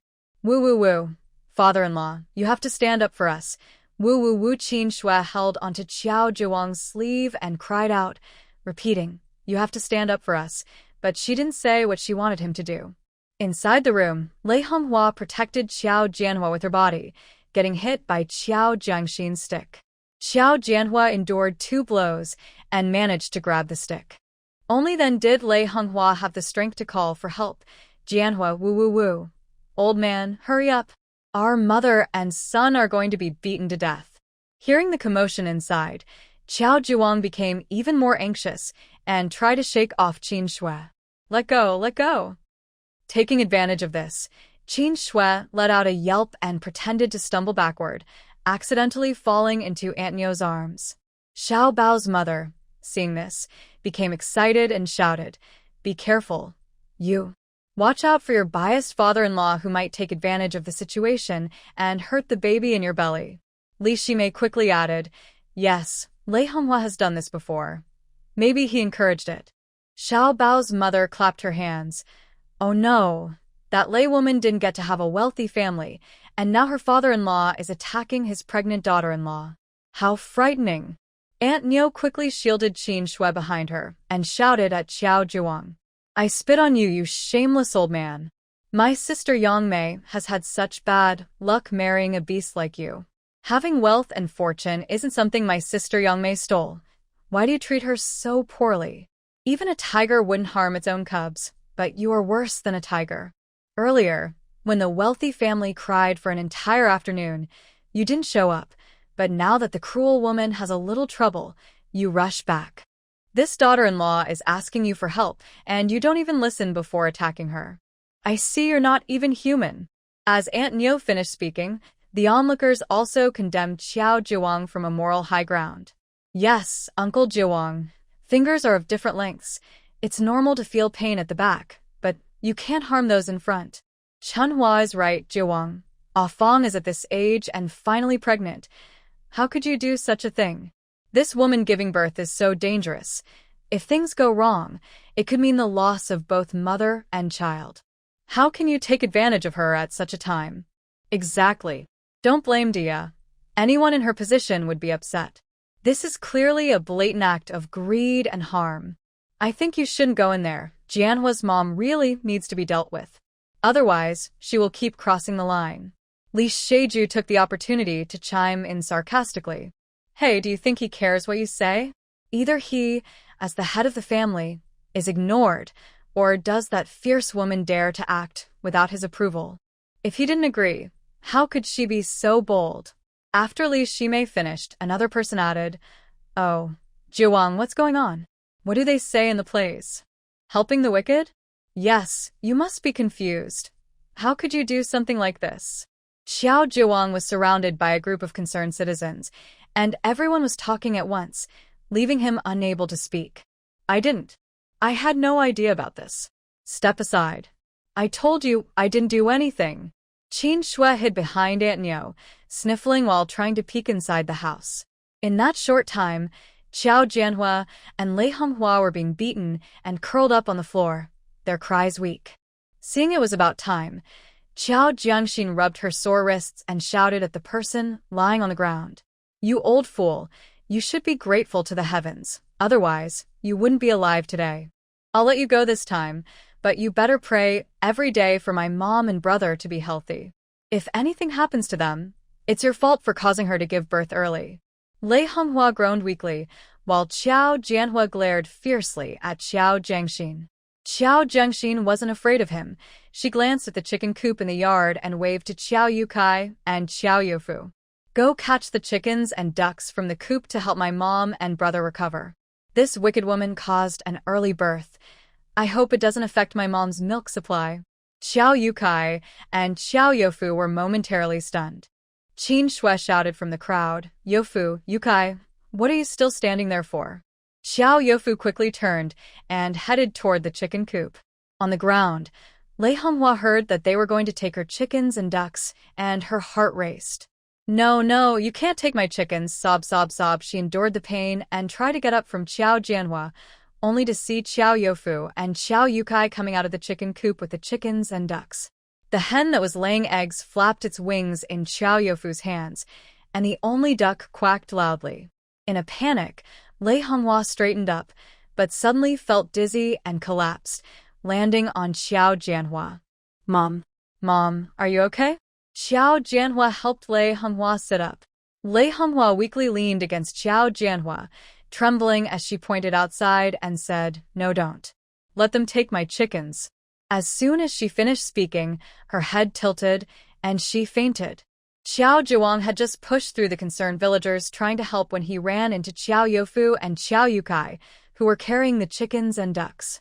What are you doing? Xiao Jiwang heard Xiao Jianhua call out for his mom and scolded the two, anxiously looking inside the house. Xiao Jiangxin pushed Xiao Youfu and Xiao Yukai from behind. You two go back and check on my mom and brother. I'll explain things to Grandpa here. Qin Shui looked at the chickens and ducks in their hands and reached out to take the ones from Xiao Youfu. You and Yukai go back to check on Afong. You stay here and make sure Jiangxin isn't bullied. Xiao Youfu listened to his wife, handed over the two chickens, and stood next to Xiao Jiangxin. Xiao Jiwang frowned. During the new year, why can't we talk things over calmly? Why does it have to come to this? Are you really going to challenge me, your grandfather? Xiao Jiangxin had a cold expression. You're always like this. No matter what conflict we have with Lei Honghua and her son, you never ask for the reason and just attack us. After all these years, if you had any understanding of us, you would know that we avoid you like the plague and wish we had no connection at all. As long as you don't cause trouble, we never want to step foot in this place or even look at you. Xiao Zhiwang's face turned red. You ungrateful child, I am your grandfather. Xiao Jiangxin tightened her grip on the carrying pole. If you weren't my grandfather, do you think you could still stand here? In front of everyone, Xiao Zhiwang felt that people around him were pointing and mocking him. He looked at Xiao Jiangxin as if he were staring at an enemy. What? Are you going to fight me? Xiao Youfu stepped in front of Xiao Jiangxin.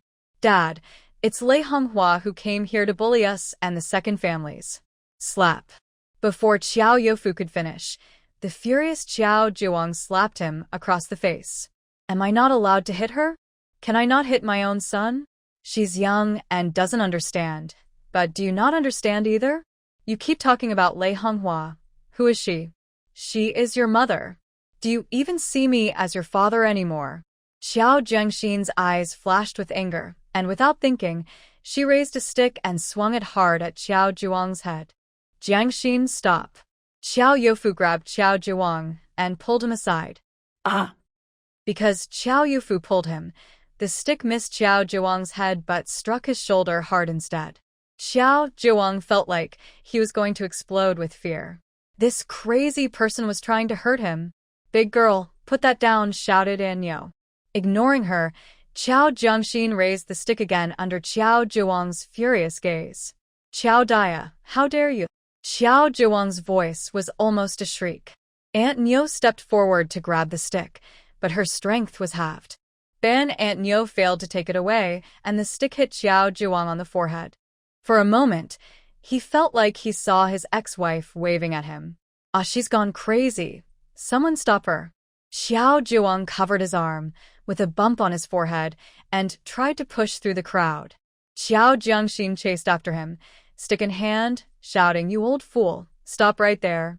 You want to fight when I'm being reasonable, but now that I'm fighting, you run away." Stop. With everyone watching, Xiao Jiangxin swung the stick hard at Xiao Zhiwang's waist. Feeling the danger behind him, Xiao Zhiwang braced himself and narrowly dodged the "Stop her. What are you all doing? Hurry up and grab her."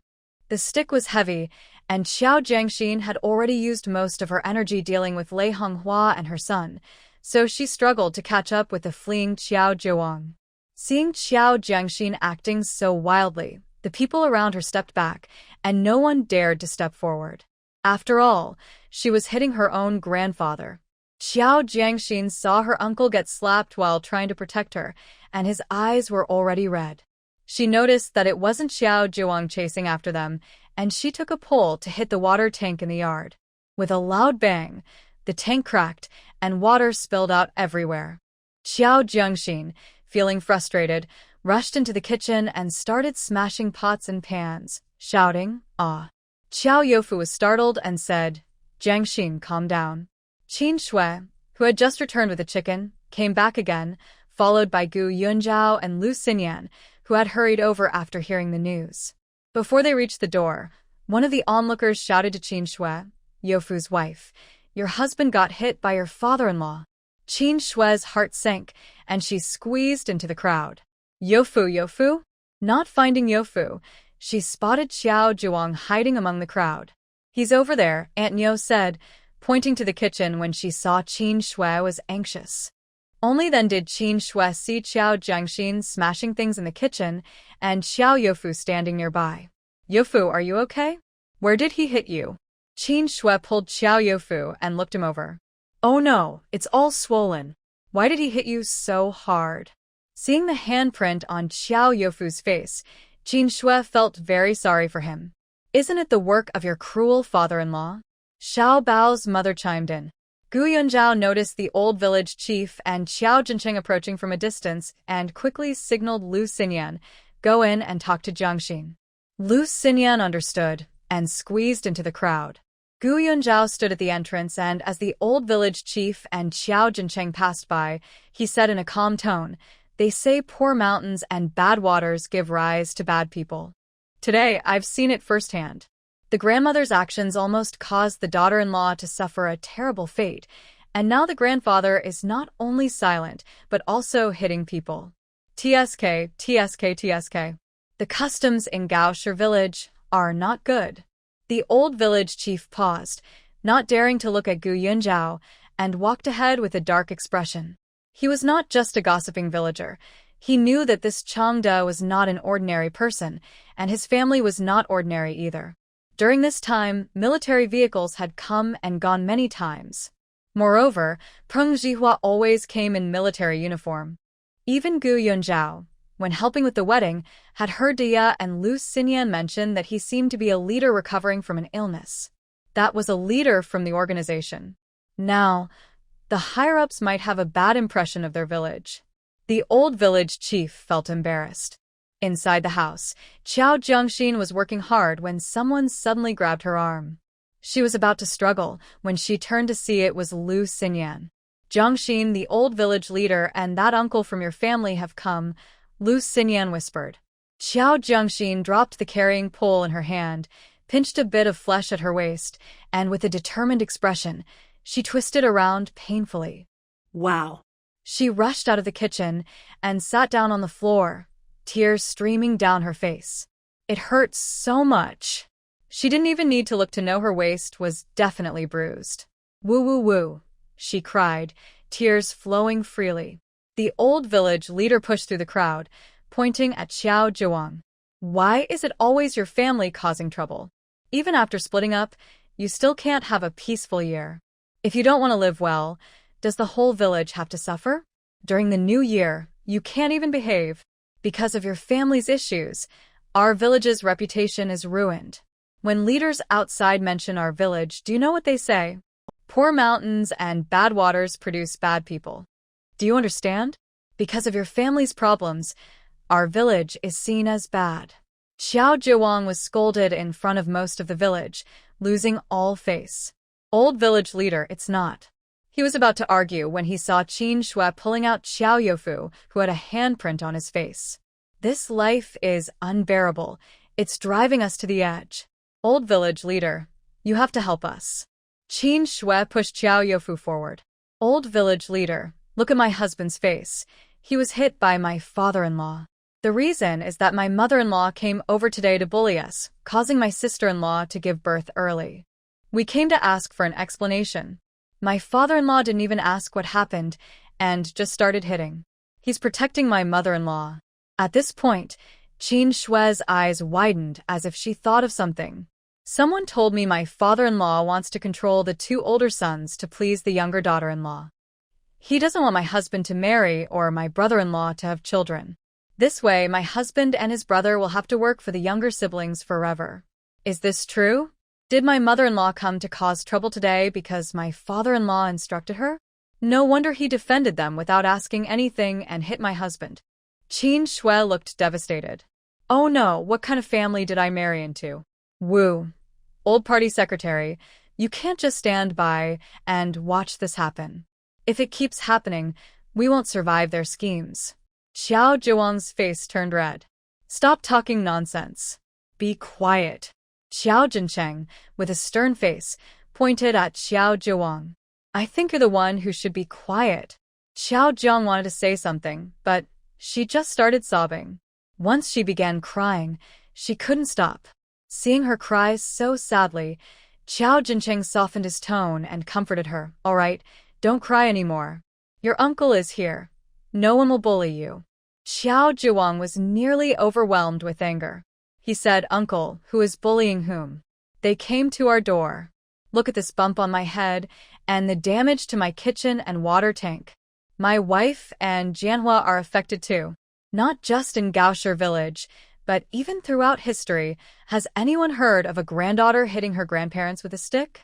Qin Shui quickly defended. Uncle, Jiangxin just came back from town.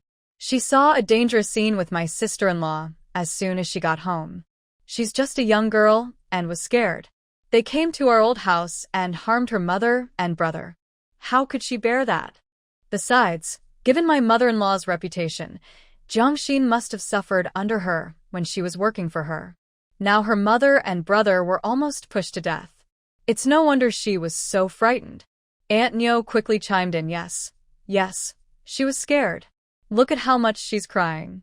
We understand. It's about her mother and brother's lives. If she could endure that, it would truly be unfilial. Li Sheju and Xiaobao's mother joined in. Being older means being fearless. No matter what bad things you do, you can blame the younger ones. If they suffer, it's just what they deserve. Exactly.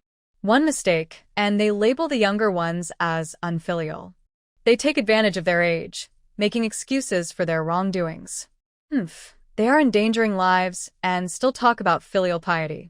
What a big face they have. Hey, if everyone's elders acted like this, where would the young people find a way to live? The two women exchanged remarks, each building on the other's words, their comments sharp enough to make Qiao Zhiwang uncomfortable. Mind your own business. He glared at Xiaobao's mother. Xiaobao's mother became more energetic, saying, "Oh, if you can do it yourself, why worry about what others say?" With Aunt Neo's comfort, Qiao Jiangxin finally stopped crying, but her sobs continued for a while. Old party secretary, uncle, I don't care about my reputation anymore. Whether people say I'm unfilial, fierce, or a troublemaker, let's make it clear today. We will cut ties with the old house. We won't come here again, and if anyone from the old house dares to come to our door, we will confront them. After all these years, we survived not because my grandfather and Lei Honghua were kind, but because we are resilient. Everyone can see the kind of life we lived. We don't need to explain. Just look at the bad things Lei Honghua did before and after the split. I feel embarrassed just to mention them. She schemed against my marriage and buried things in our foundation. Now, she has harmed my mother and brother. If it weren't for her being an elder, anyone else would be considered a sworn enemy. Not only does my grandfather not stand up for us, but he also acts blind. Maybe everyone is right. He might have agreed to all this. We can't have an elder who constantly thinks of harming us. Qiao Zhiwang's face turned red with anger as he glared at Qiao Jiangxin. No matter what you say, your dad and uncle are my children. You carry my blood. I raised you, and now you want to cut ties and abandon your elders? Even if we go to the government, we are in the right. Qiao Jiangxin stepped forward, defiantly saying, you gave birth to me? Then show me another one. You steal the credit of the dead, and aren't you afraid my grandma will come for you at night? Qiao Zhiwang raised his hand. You little. The old party secretary scolded. Zhiwang. No fighting. Qiao Jiangxin clearly felt that the old party secretary and Qiao Jincheng were on her side, and even the surrounding opinions favor her. This was a rare opportunity. From now on, things would only get better at home. If the old house wanted to confront her, she was ready to stand her ground. What worried her was if they pretended to change and came back to her. That would be troublesome. People won't care about how much she suffered in the past. They only pity the weak. When the time comes, everyone will stand on their moral high ground, telling you to be generous and forget the past. That would be frustrating.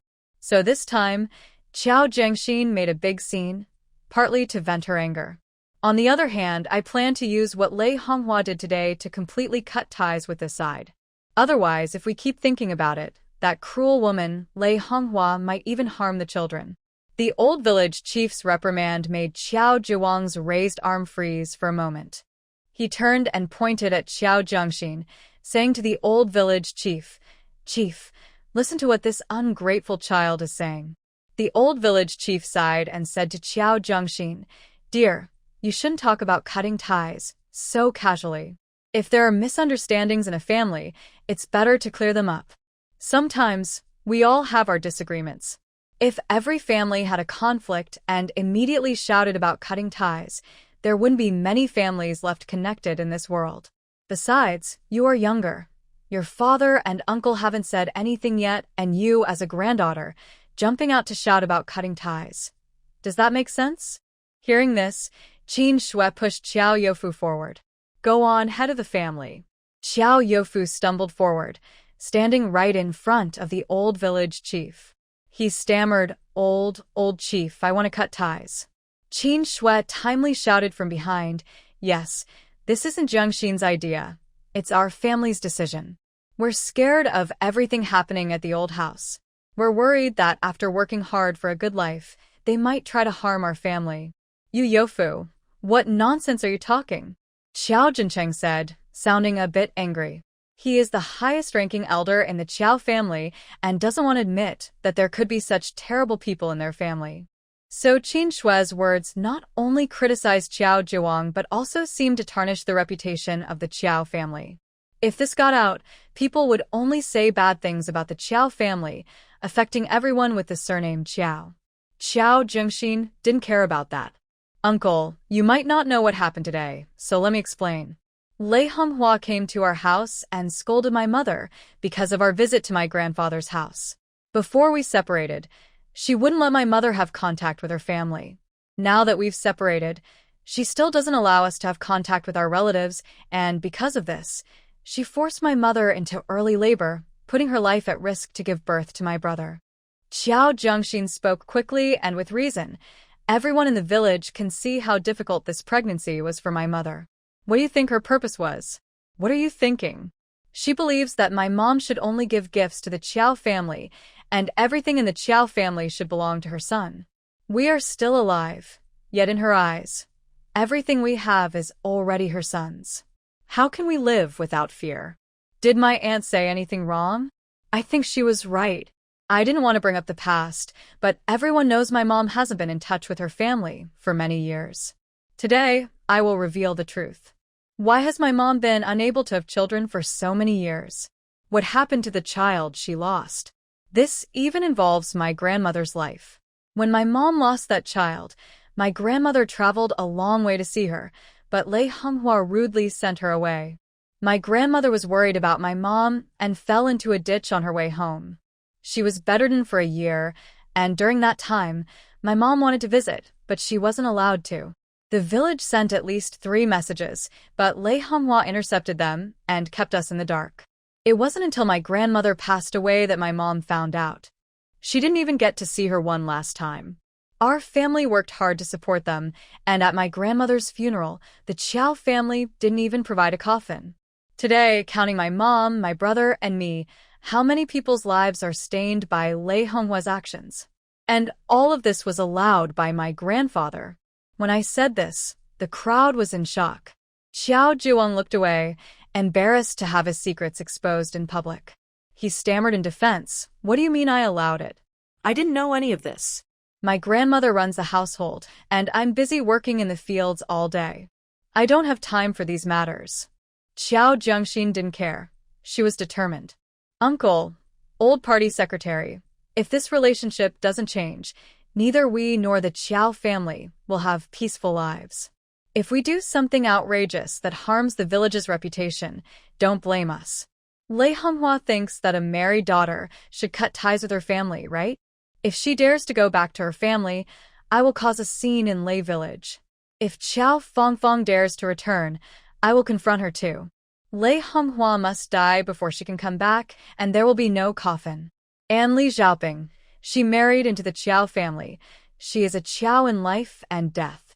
If they dare to step into Li's valley, I will follow them.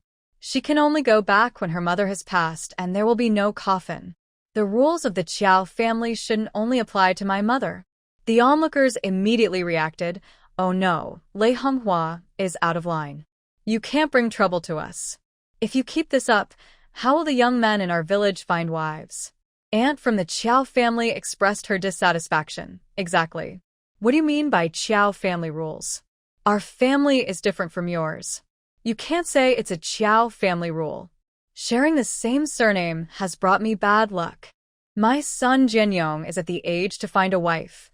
Aren't you harming others?" Aunt Yo also looked disapproving. "Jiang Xian, if you keep this up, people will stop calling it a Qiao family rule. If this gets out, it will become a rule for Gao Stone Village. Lei Manhwa is out of line, and you can't bring harm to the village." The old party secretary turned pale. "Dia, what nonsense are you talking about?" Qiao Jiang Xian shot back. "Old secretary, this has happened multiple times, and it has disturbed you and Uncle Jin Chung. Aren't you tired? Every time you downplay the situation, aren't you just silently enabling Lei Honghua like my grandfather? At this point, Qiao Jiang Xian suddenly bent down to pick up a carrying pole and rushed towards the house. Rather than being on guard day and night, why not just take the blame for this crime today? Daya, stop. The old secretary chased after her. But Gu Yunzhou was faster. Just as Qiao Jiang Xian was about to bring the pole down on Lei Honghua, he pushed her arm. With a thud, the hard wooden pole grazed Lei Honghua's head and struck the ground, causing Qiao Jiang Xian's arm to go numb. A visible dent appeared on the well-trodden ground. Everyone gasped. Lei Honghua stared blankly at the air. Her body went limp, collapsing into Qiao Jianhua's arms. Qiao Jianhua's fingers trembled. He realized that Qiao Dia had truly intended to harm Lei Honghua. The old secretary and Qiao Jincheng were also shocked. They never expected Qiao Jiang Xian to go this far. Xiao Jiawang swayed and quickly reached out to steady himself against the wall. That pole aimed at Lei Honghua was also a to himself. Gu Yunzhou was startled as well. He glanced at the old secretary and said meaningfully, "If you don't get along, why force it? Does it have to take a life for it to be considered serious?" Qin Shui stepped forward, hugging Qiao Jiang Xian and shaking her shoulders. "Jiang Xian, are you okay? What are you doing? She is already half buried in the ground, and your life hasn't even started yet." After saying this, Qin Shui glanced around with teary eyes, finally fixing her gaze on Qiao Jiawang. "If anything happens to Jiang Xian, you are all murderers. Enough, everyone," the old village chief scolded. He then turned to Qiao Jiawang, disappointment evident in his eyes. They were of the same generation, having grown up together in the same village, married, had children, overthrown landlords, and learned with the organization. They were both active members of a team in their youth. He never expected that this old brother would become so confused in his old age. His voice was cold. "Since you don't see them as family, let's just go our separate ways. Don't gather together anymore. One shouldn't be too greedy. If you are, it leads to trouble." Qiao Jiawang understood that the situation was hopeless. He looked at his messy home, and then at the disdainful looks from everyone, feeling a flash of unwillingness.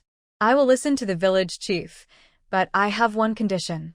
Qiao Jiawang looked at the village chief. "It's fine to cut ties. After all, they don't regard me as their father. I'm old and no longer useful, so I'm disliked. I usually focus on work and pay little attention to family matters. I didn't realize how much hardship my sons have faced, nor did I know they held such resentment towards me. Ultimately, it's my failure as a father." Qiao Jiawang was still trying to justify himself, but everyone knew the truth. The village chief is right. If we can't get along, then let's sever ties. We can cut the relationship, but blood ties remain. They may not care for their mother, but as I grow old and unable to move, my sons must take care of me. I won't support them for nothing." Xiao Jiang wanted to say something, but Qin Shui tugged at her sleeve and shook her head. Qiao Jiawang's point was undeniable. Otherwise, even a reasonable argument could turn unreasonable. Xiao Jiang understood that even in modern courts, this point wouldn't hold up, let alone in today's more traditional society. Seeing no one opposing him, Qiao Jiawang secretly let out a sigh of relief, a calculating look in his eyes. They're living well now, so either each of them gives me 300 yuan as a one-time payment, and then they won't have to care for me in my old age, or they must take care of me like Jianhua and Zhengwo, providing for my retirement. His words caused an uproar in the room. 300? Each? I must have misheard. I'm not mistaken, it's 300.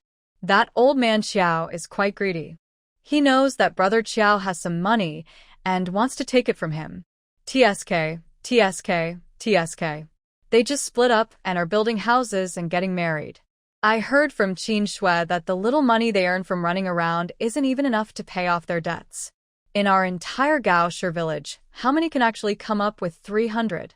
There are 4 sons. The first 2 already took 600. What do they have to worry about in life? The leftover will go to the last 2. They just can't let it go. Xiao Jiawang seemed not to hear the discussions around him. As long as this condition is accepted, everything else will be handled as the old party's secretary wishes. Xiao Jincheng's expression also turned sour. Qiao Zhiwang's words were putting pressure on him. Xiao Youfu turned to Qiao Jiangxin. In the past, 600 could have cost him his life. But now, even though they couldn't gather 600, they could earn money quickly.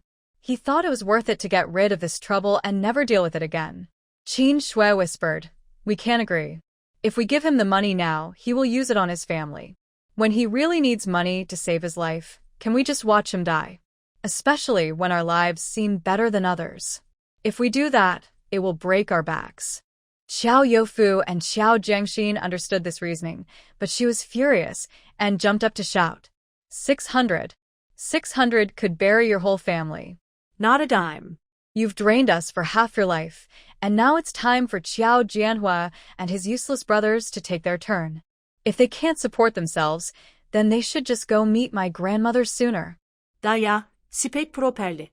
Xiao Jincheng scolded. Neither side was willing to back down.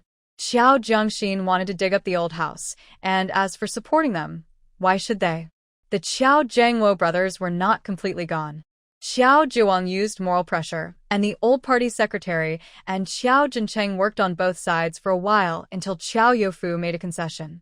Old party secretary, uncle, we will match whatever effort the Jianhua and Jiangwo brothers put in, whether it's for medical care or taking care of them in the mountains. If they don't care, then we won't either. This is our biggest concession. Xiao Zhiwang was furious at Xiao Youfu's words about the mountains and dying in the streets. But the old party secretary didn't care about that. He was fed up. All right, this is the fairest way. Today, in front of everyone, we will set this agreement. If anyone causes trouble again, they won't be welcome in the village. Xiao Zhiwang didn't say much more. He understood that these two ungrateful children had already turned against him. This was the best outcome he could hope for. What he wanted was profit, and since he couldn't control the situation anymore, the rest didn't matter. With the old party secretary and Xiao Jincheng as witnesses, both sides signed the contract. After signing, Qiao Zhiwang glanced at Xiao Youfu and said, "All right, that's behind us. Now we need to address the current issues. Old party secretary, look at the damage to my home. They even hurt people. I need an explanation." The old party's secretary sighed in annoyance. "What kind of explanation do you want?" Xiao Zhiwang gained confidence. "I want them to pay for the damages, at least 50. Xiao Jiangxin scoffed. "Old party secretary, I'm willing to cover the medical expenses for the injuries and the damage, but before that, I need a word from him.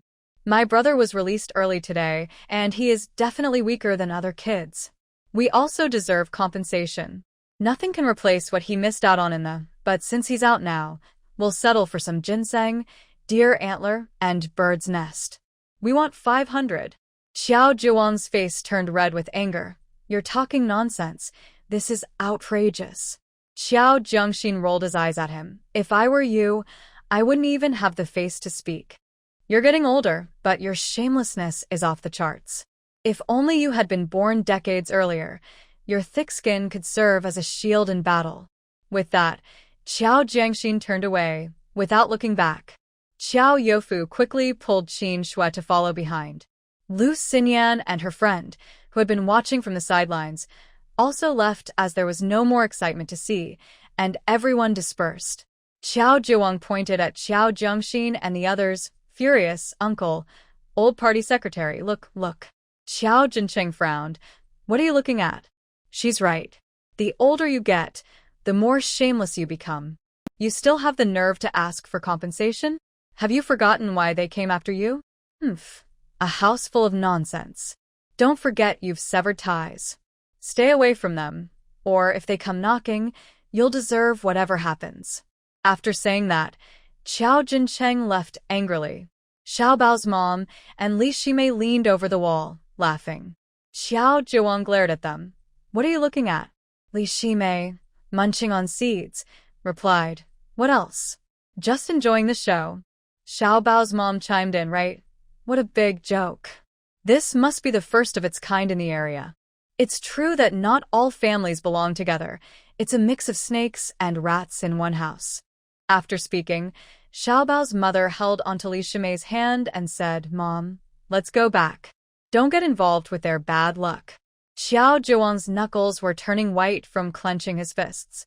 Everyone was laughing at him. Everyone was watching his humiliation. When Lei Honghua saw that everyone had left, she leaned against the wall and staggered out of the room. "Woo woo woo, old man, they are bullying me. Look, they knocked out my teeth and they even took our chickens and ducks." Xiao Zhuang, furious to the point of exploding, watched as Lei Honghua's bloodied mouth opened and closed in front of him. Without thinking, he punched her. "I told you to stop causing trouble." Ah! Lei Honghua bent sideways and fell to the ground. Xiao Zhuang glared fiercely at her on the ground and kicked her again, his expression filled with rage. "Are you satisfied now? Are you happy? How many times did I tell you not to provoke them? Did you listen?" Xiao Jianhua rushed out of the room and stopped the furious Xiao Zhuang. "Enough. Where was your courage earlier? You only bully your own family." Xiao Zhuang, with red eyes, glared at Xiao Jianhua, who stood his ground, equally angry.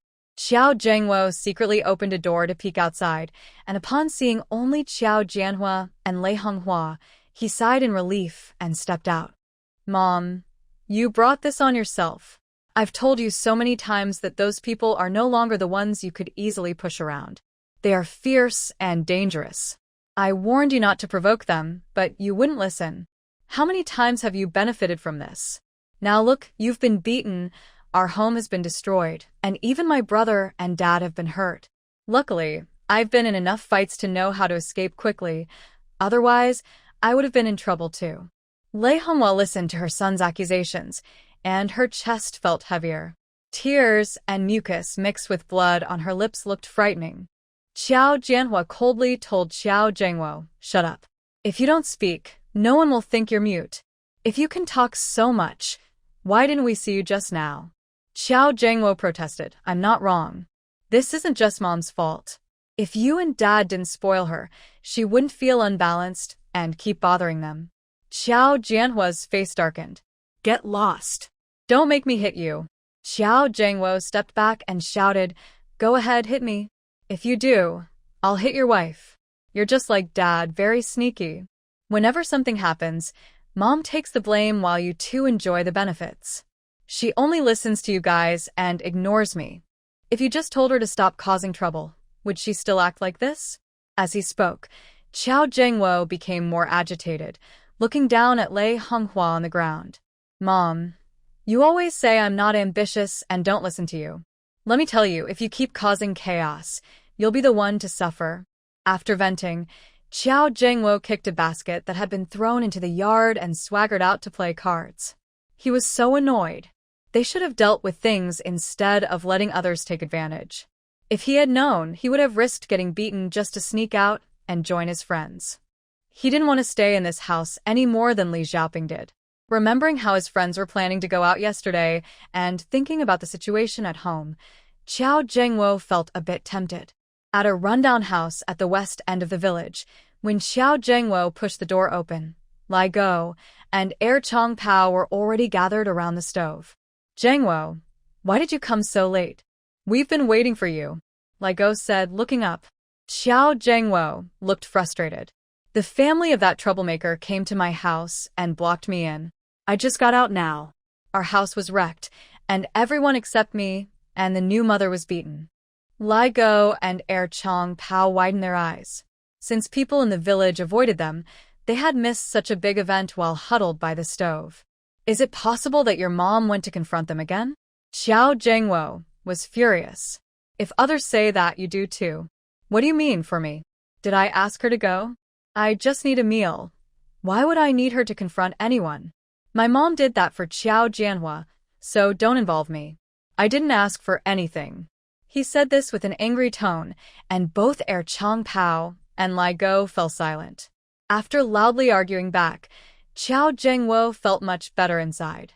His voice softened. "Hey, Air Chong Pao, didn't you say you wanted to go out and explore? I'll go with you. I can't stand staying here for another day. I'm worried my silly mom will stir up trouble and get me into a mess. Chong Pao and Lai Go exchanged surprised glances.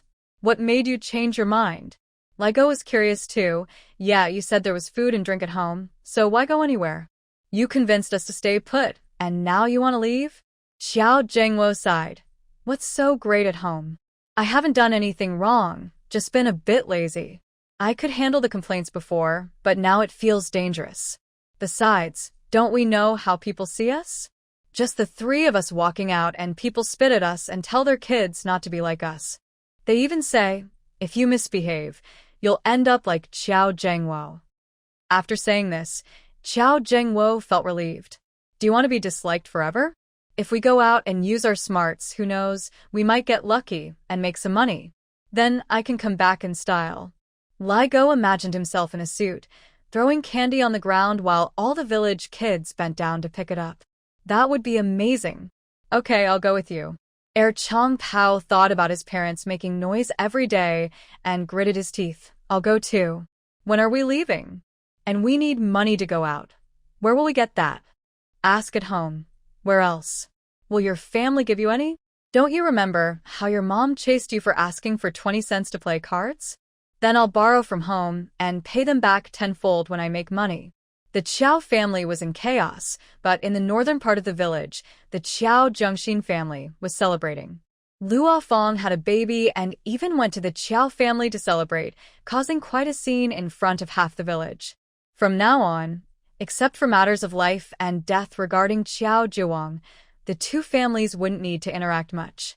They couldn't use their elders' names to meddle anymore. In any case, this was great news for both families. At 8 in the evening, the Qiao family was lively. Xiao Yukai carefully picked out meat for his wife, made a big bowl of soup, and served rice. In the living room, Qiao Jincheng, the old party secretary, and Aunt Niu were also called in to drink. Each of the three men brought a child, and with the Qiao family, the table was too full to fit everyone. Qiao Zhengxin had originally invited Gu Yunzhou and Lu Xinyan, but they chose not to come when they heard there were other guests at the Qiao family. So, Qiao Zhengxin sent 2 bowls of food over to them. The meal was quite abundant, featuring a freshly killed chicken, some cured meat from home, and marinated dishes that Qiao Zhengxin bought from the town. The adults at home were drinking and chatting loudly, while the 4 kids were chattering away. Xiao Zhengxin decided to take her bowl of food and go next door to the Chung family to eat. The atmosphere at the old Xiao house was gloomy. Lei Honghua was helped by Xiao Jianhua to lie down on the bed and hadn't gotten up. Not to mention Lei Honghua and Xiao Jianhua. Even Xiao Zhuang had bruises on his shoulder and a bump on his forehead. Xiao Jianhua found some herbs, ground them into powder, and mixed it with water to treat everyone's wounds. While taking care of the 2 elders, he also had to clean up the mess from the incident, and on top of that, he needed to look after the children and the new mother. He was so busy that he hardly had time to breathe and felt frustrated with no outlet for his feelings. Xiao Zhengwo returned just in time for dinner, but with no one cooking, he was about to complain when he caught Xiao Jianhua's cold, disdainful gaze. What's your problem? You're looking at me like a snake. As Xiao Zhengwo shouted, Xiao Jianhua, venting his anger, pinned him down and threw a couple of punches. After being hit, Xiao Zhengwo obediently went to cook and even went to Li Xiaoping's bedside to apologize. Late at night, he secretly entered his brother and sister-in-law's room to help tidy up. The next morning, at 5:30, while it was still dim outside, the sound of a cat meowing echoed, long and short. Xiao Zhengwo, carrying a sack, touched his lip where Xiao Jianhua had hit him and thought he couldn't let this go without some sort of response. So before leaving, he left behind a note for the family. On the 5th day of the new year, Qiao Jiangxin's family got busy early in the morning. Today was the day they had agreed to visit the Chuanqian village to pay New Year's greetings. After many years without contact, and since Qiao Yukai had built a new house, the Lu siblings had promised to come since they hadn't been notified about the warm house before. Even if the children didn't sit at the table, they would at least need 2 full tables to accommodate everyone. Qin Shui and Xiao Yukai got up early to prepare a duck for the meal. This duck was noisy and didn't lay eggs. It had been brought back from the old Xiao house 2 days ago. The well in Gaoshir village stays warm in winter and cool in summer, so everyone prefers to wash things there. First, in the cold winter months, the water brought back from home is freezing for washing, and boiling water takes a lot of firewood, so villagers like to wash their items at the well. Second, the well is a gossip hub. All the village gossip gathers around the well, where everyone discusses any news from their homes. When Xiao Jiangxin arrived with her basket by the well, there was only one person drawing water. A few others were scattered around the second well, washing food, and the third well, cleaning farming tools. Just as she was about to find a spot to sit, Xiao Bao's mother spotted her and waved excitedly. Big girl, come over here," she called, patting the space next to her. Xiao Jiangxin looked up and walked over, politely greeting her. "Aunt Qing, are you washing shoes?" Xiao Bao's mother, whose real name was Liao Qing, had a husband who was the head of the household, so Xiao Jiangxin called her aunt. "Yes, Maida Bao only has one pair of cotton shoes and they got muddy, so I'm quickly washing and drying them for him to wear tomorrow." Liao Qing winked at Xiao Jiangxin. "Did you hear that Xiao Zhengwo ran away?" Xiao Jiangxin was taken aback. "Xiao Zhengwo ran away? What do you mean?" Liao Qing was excited. "That night when you all had that argument, Xiao Jianhua hit Xiao Zhengwo, and then Xiao Zhengwo stole over 100 yuan from Li Xiaoping and ran off, leaving a letter behind." Liao Qing's voice was filled with glee. The letter said that Xiao Jianhua, his brother, was cruel and he couldn't stand it anymore. He left because he was afraid of dying at Xiao Jianhua's hands. He also said if he made a name for himself, he would come back. If not, just consider him dead out there. He even told Lei Honghua to take care of herself, and Lei Honghua fainted right there. Huh. Liao Qing laughed happily. She had a strong dislike for the family next door, and their misfortunes brought her joy. Xiao Zhengwo often went out to play and didn't come home, and it's been 2 days since he left, but no one noticed. This morning, someone from Li Jiago came to visit relatives and brought a red envelope for Li Xiaoping. When she went to collect the money, she found it missing, and that's when the commotion started. When everyone went to check Xiao Zhengwo's room, they found the letter on the table.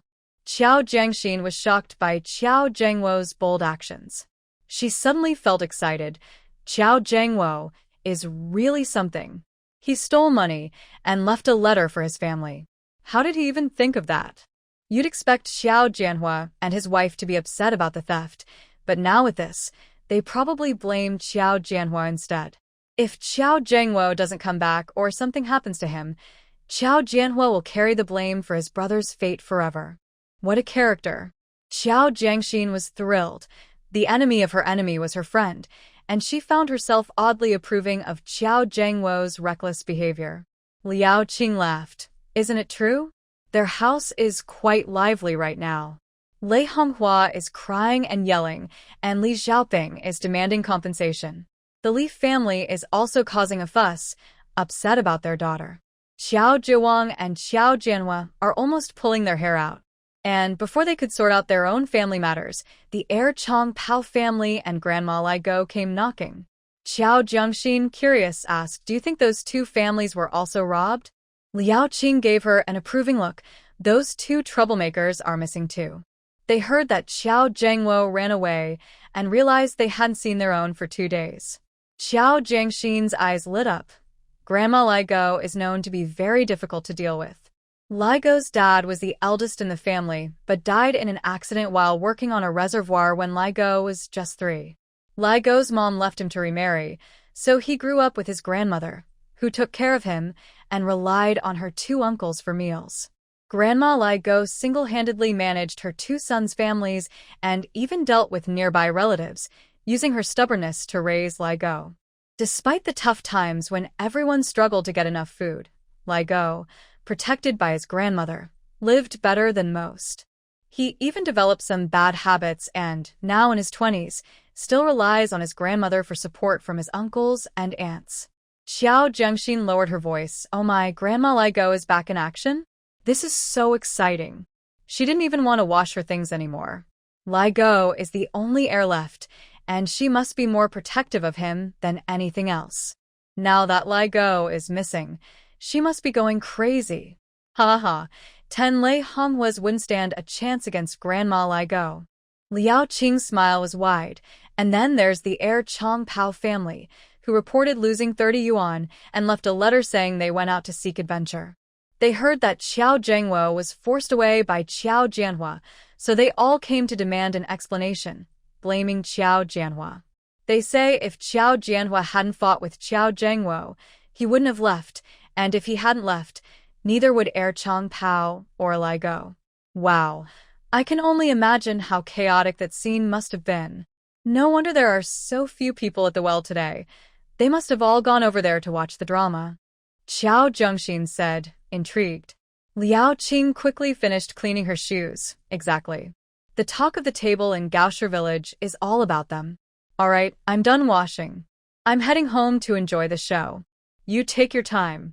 Liao Qing dipped the cleaned cotton shoes in the water a few times, squeezed out the excess water, tossed them into the bucket, and left. Qiao Zhengxin stood up, wanting to follow, but after glancing at the vegetables in the basket, she obediently squatted back down. Guests would be arriving at her grandfather's place soon. She could only comfort herself, thinking that Aunt Nyo often visited in the evenings, and she would hear even more interesting stories than what she could see live.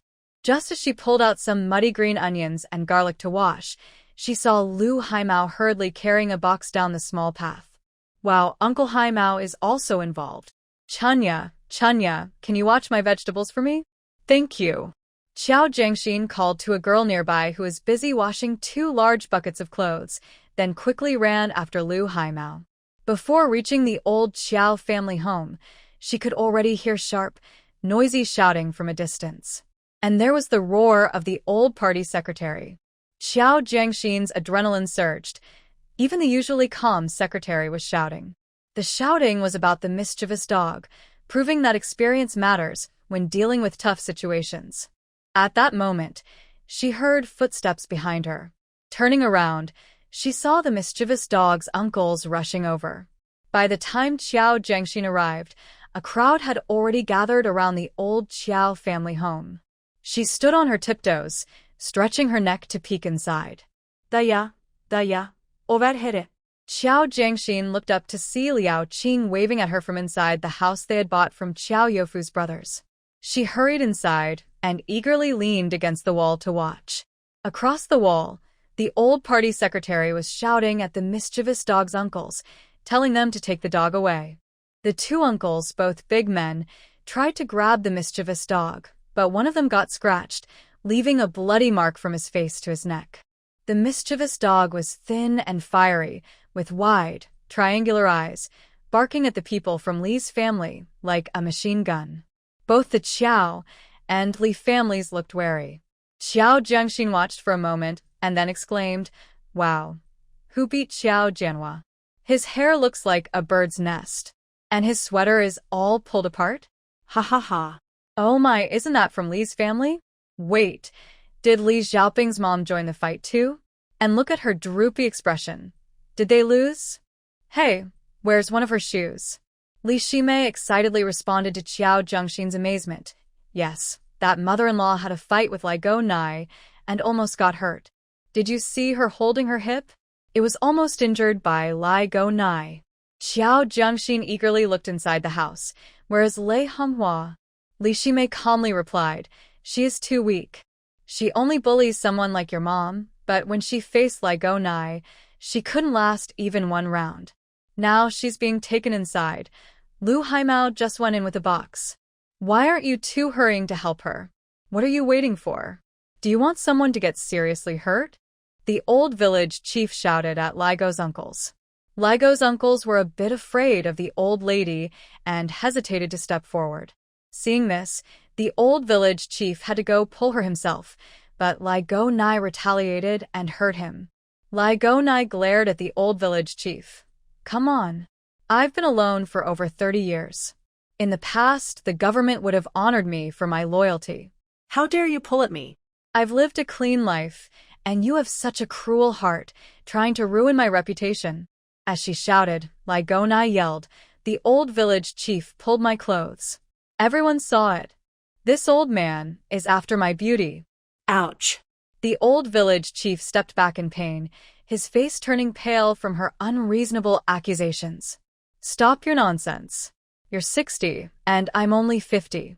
If we both get older, you could be my mother.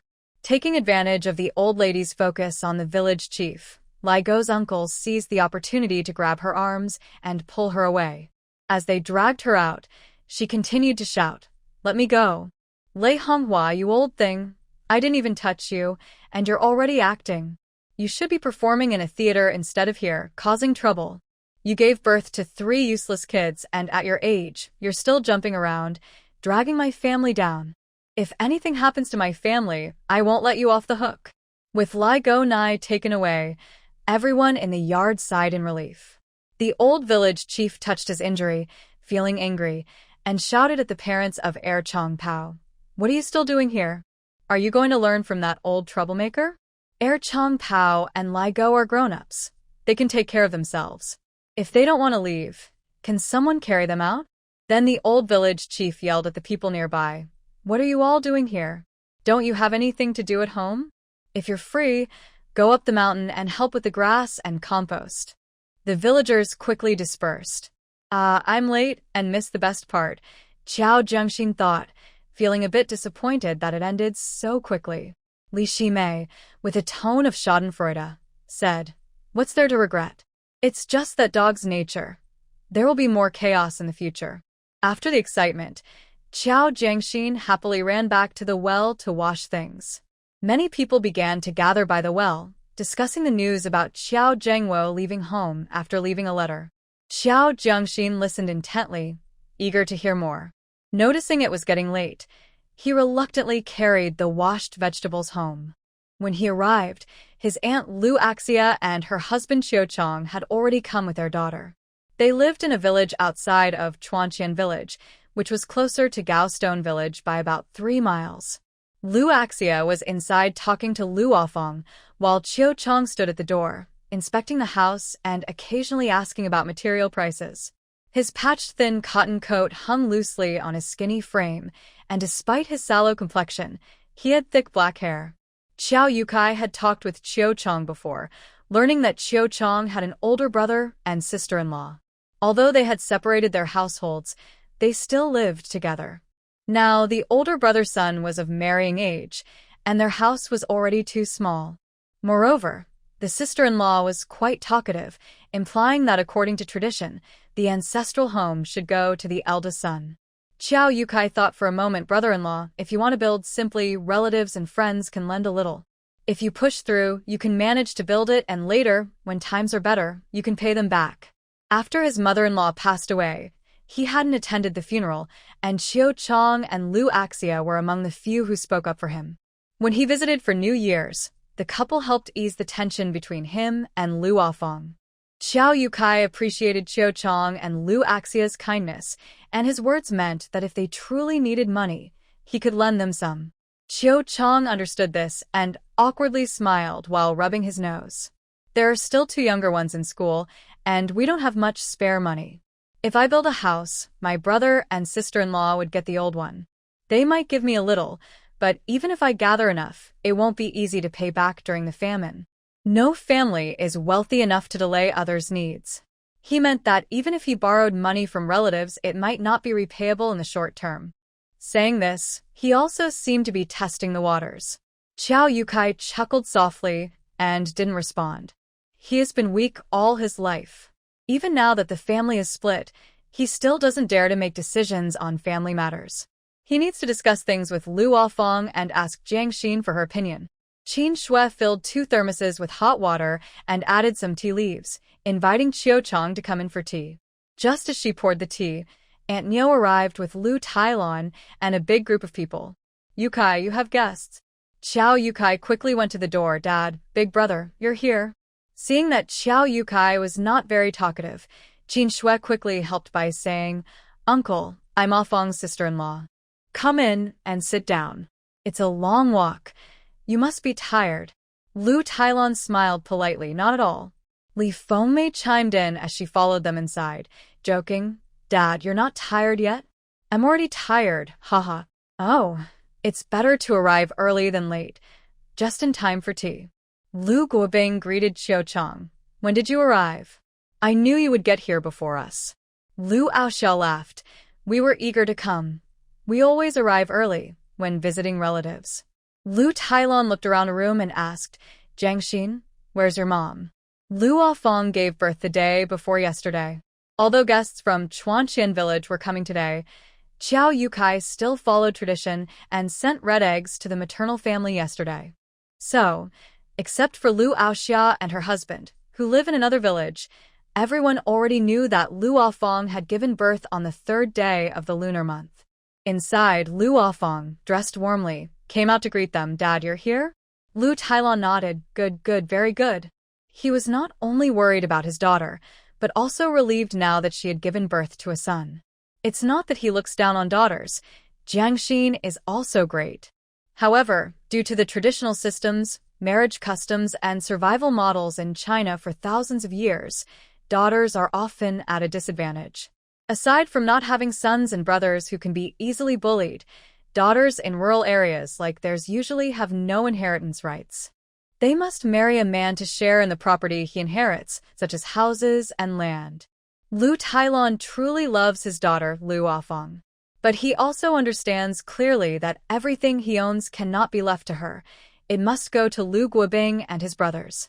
Lu Afong is married and belongs to the Qiao family, while Lu Guobing is part of the family through marriage and can provide labor that has been raised by someone else. He understands that when he gets old, his daughter won't be able to leave the whole Qiao family to take care of him.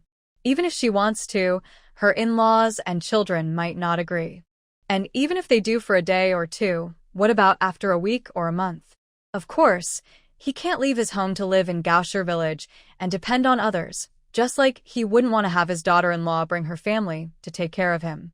In Lu Tielon's mind, if Lu Afong and Qiao Yukai don't have a son, their future will be very bleak, and it might even affect his granddaughter Jiangxin's chances of getting married.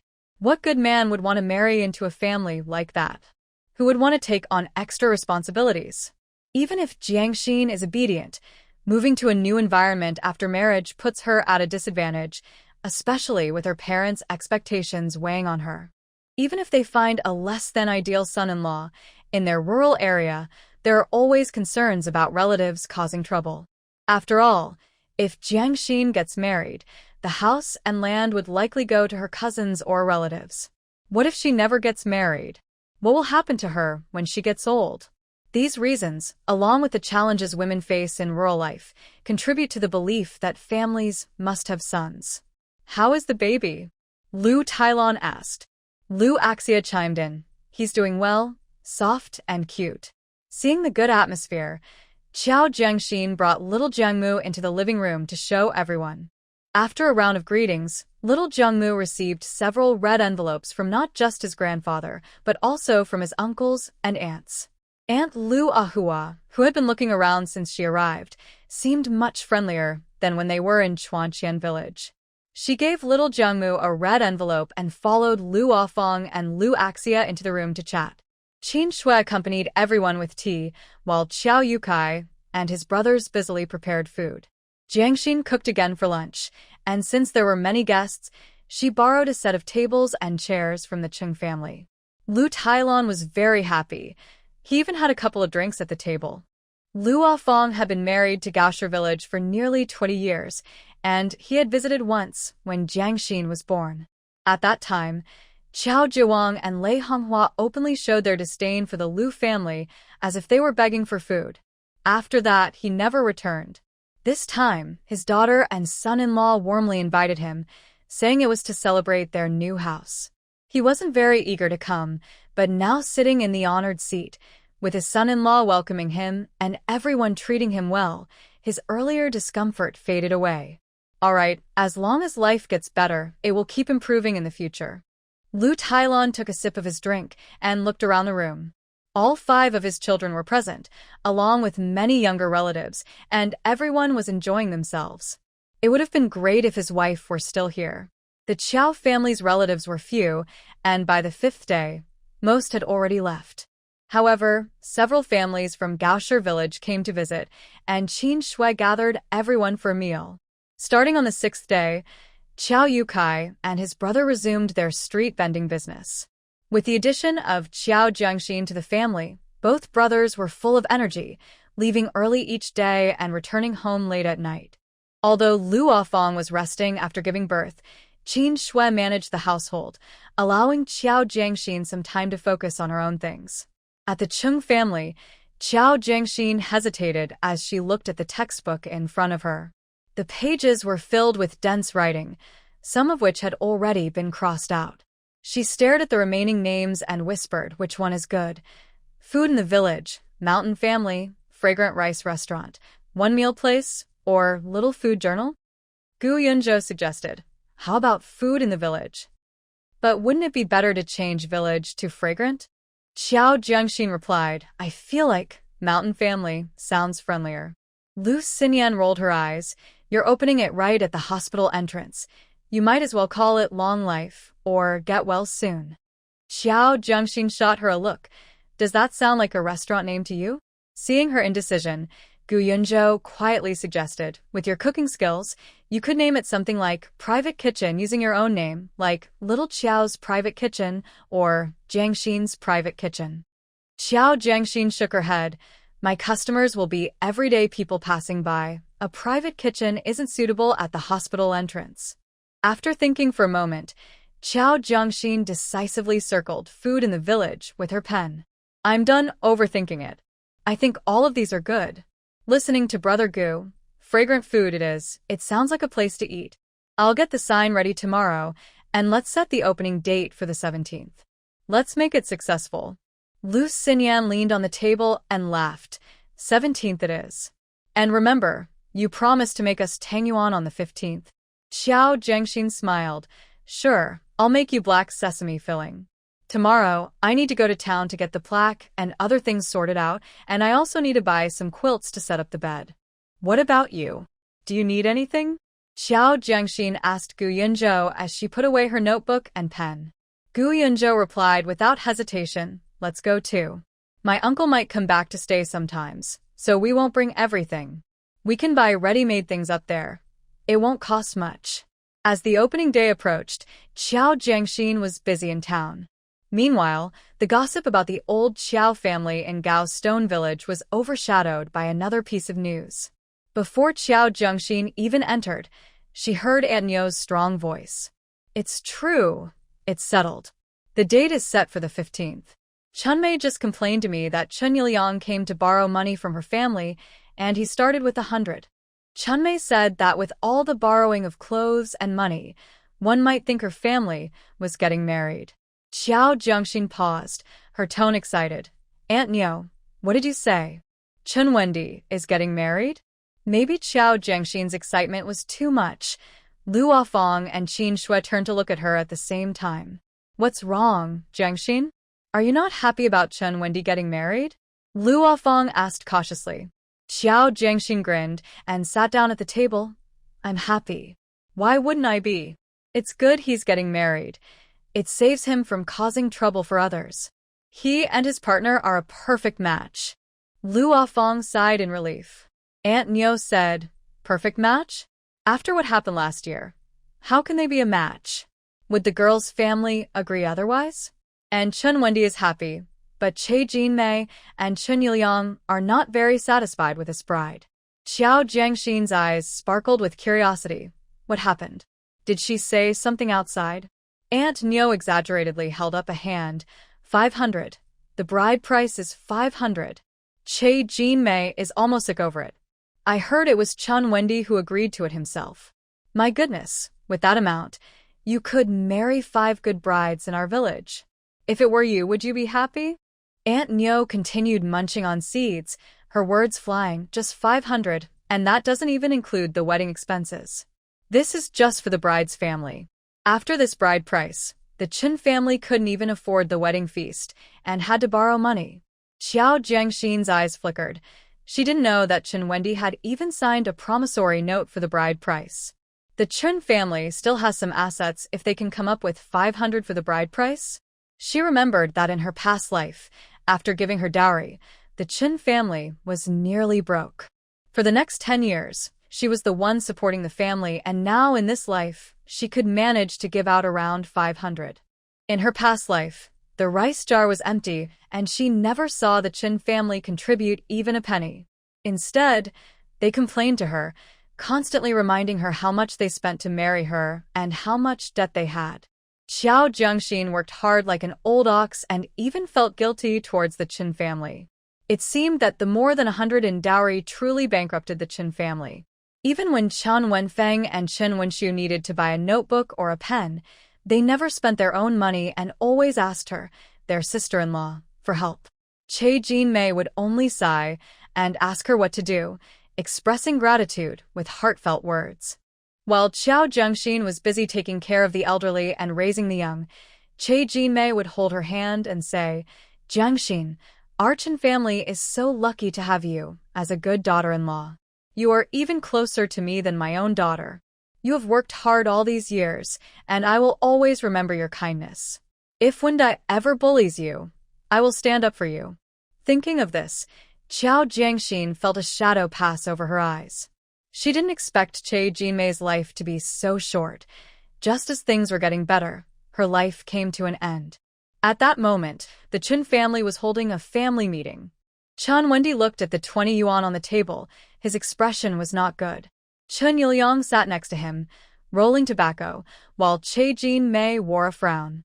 "Your third uncle's family borrowed 10 yuan, and after giving 200 in dowry to the Qi family, we only have 10 yuan left. All our money is here. I have no problem with wanting a nice celebration. Who doesn't want that? But we can't spend it all. We still have a big family to support. We can't leave ourselves with nothing. I still think we should buy 2 fish and 2 pounds of meat with the 10 yuan and cook a big pot with our own pickled vegetables. That way, we'll have fish and meat, and with what we grow, the meal will be decent." Che Jinmei calculated the costs while trying to persuade Chen Wendy. He frowned and replied, "How many times can I get married in my life?" You want to be so stingy about a wedding feast. It's not just about spending. Guests will bring gifts, right? Yes, times are tough now, but things will get better in the future. We can make up for other things later, but I can't wait until we have money to get married again. Thinking about others mocking his simple wedding, Chen Wendy spoke with great determination. "Mom, this isn't just about saving face for me. If we make it lively, it will also reflect well on you. And didn't the Qi family already say they would bring 100 dowries? You can confidently take charge. Money is not a big deal. Once Suzhen comes in, I will have her lend us the dowry to pay off the debts outside. That should work, right?" Jinmei hesitated. As Chen Wendy said, it wasn't just about his face. It was also about her and Qin Yuliang's reputation and the whole Qin family's reputation. If Su Zhan was willing to provide the money, she would definitely want the wedding to be as grand as possible. After a moment of silence, she quietly asked, "Can Su Zhan really give you her dowry?" Chen Wendy replied as if it were obvious. "Once Su Zhan marries me, we are one.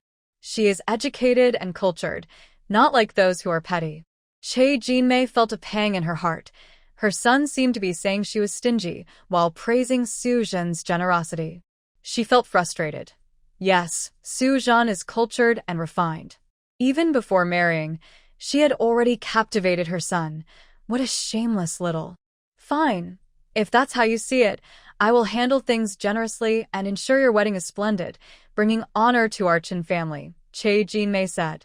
Chen Wendy was satisfied. Chen Yuliang was also pleased. He shared his son's thoughts. Ever since his son returned and the incident with Su Zhan happened last year, the village had been laughing at the Qin family. He wanted to use this wedding to regain some respect. Wendy is right. We can save on other things, but we need to show our strength here, so those who mock us see that our family is thriving. With the men's approval, Che Jinmei began to lavishly prepare the banquet. Since her son said the money for the banquet would come from Su Zhan's dowry, she would save her own $20, borrow what she could, and even hired a chef from the neighboring village. Su Zhan was happily preparing for her marriage at home, completely unaware that her dowry had already been mostly spent by her in-laws before she even entered the family. The Qi family had already hinted during the New Year visits that Su Zhan would leave home at 15. The groom was her college sweetheart, and they were truly in love. Now, he was at home focusing on his literary work. Although the Chi family publicly supports Chun Wendy, everyone knows there are no secrets in the world. Neighbors and relatives are aware of what's really going on. To put it nicely, the young couple is inexperienced and caught up in their feelings. To put it bluntly, they are involved in something inappropriate and secretive. The Chi family is aware of the gossip and feels frustrated but can't do much about it. Now that things have come to this, marrying quickly would at least provide a cover. Once they are married, the matter will be forgotten and no one will bring it up again. If she were to become pregnant, that would truly be embarrassing. Although outsiders may laugh behind their backs, many people still come to give gifts. The Chi family has several siblings, and Chi's mother has friends and neighbors nearby. Everyone contributes something, a towel here, a pillowcase there. The Chi family even took an old quilt, refreshed it, and made a new cover, piecing together the dowry. Chi Sujin is lost in her happiness and doesn't notice her family's indifference toward her wedding. Surrounded by the teasing and blessings of relatives and friends, she dreams shyly of a beautiful life with Chun Wendy, filled with poetry and art. On the 15th, the village of Gaoshir was lively because of Chun Wendy's wedding. In rural areas, it doesn't matter if you're related. As long as there hasn't been a quarrel, people will show up to celebrate. Typically, when someone in the village has a wedding, others will bring small gifts as a courtesy, maybe a few coins or some eggs. This way, when it's their turn to celebrate, they will receive gifts in return and have a place to sit, so it's a fair exchange. Especially since Xiao Jinmei had been boasting about her big wedding, with plenty of chicken, fish, and meat. With such a lavish feast, most of the village attended. The Qiao family didn't go, as their financial situation has improved and they don't care for the small offerings at the banquet. Additionally, they dislike the Qin family and want nothing to do with them. The Qin family has a reputation for being arrogant, and they might think that Qiao Jiangxin is still pining for Qin Wendy if they attended the banquet. If the Qin family later tried to maintain ties, it would complicate matters for the Qiao family in the future. The Qiao family didn't attend, but that didn't stop Qiao Jiangxin from wanting to see the festivities. Chun Wendy, in high spirits for his wedding, wore a military coat borrowed from his uncle and styled his hair neatly. With that appearance, he certainly stood out compared to other young men in the village. He borrowed an ox cart and a bicycle and also brought along his cousin Erquin and Hualin, the younger son of the former village leader, to help with the wedding. Many villagers ran to the entrance to watch in the cold wind. Feeling everyone's gaze on him, Qin Wendy instinctively straightened up. With so many eyes on him, this was his moment. Erquin felt uneasy looking at his beloved military coat, which he was reluctant to wear. Now it was being shown off by Qin Wendy. He thought he should be the one wearing the coat, as he was supposed to be the center of attention today. Qin Wendy rode at the front on a bicycle adorned with red ribbons, while Erquin drove the ox cart with Hualin following behind. The three of them hurried to the Qi family's home, where the couple's welcoming decorations had been replaced with ones wishing for a long-lasting marriage and a big red character for happiness added to the festive atmosphere. According to local customs, Erquin set off firecrackers outside the door before they all walked inside. There were many guests at the Qi family's home today, although Mr. and Mrs. Qi were not pleased with Qin Wendy. However, they were happy to receive gifts for their daughter's wedding. Chi Sujin wore a red checkered coat, a red flower on her chest, and a semi-transparent red scarf with golden edges on her head. This was the latest trend, a wedding gift from her aunt who brought it from the city. Haha, the groom is really handsome. No wonder my niece chose you. I hope you two will live happily together and give my sister and brother-in-law a little grandson by the end of the year. This teasing came from Chi Sujin's aunt. While she spoke kindly, her eyes scrutinized him, and she was not impressed. Just like her sister said, Qin Wendy only had looks. What else did he have? She couldn't understand her niece's choice.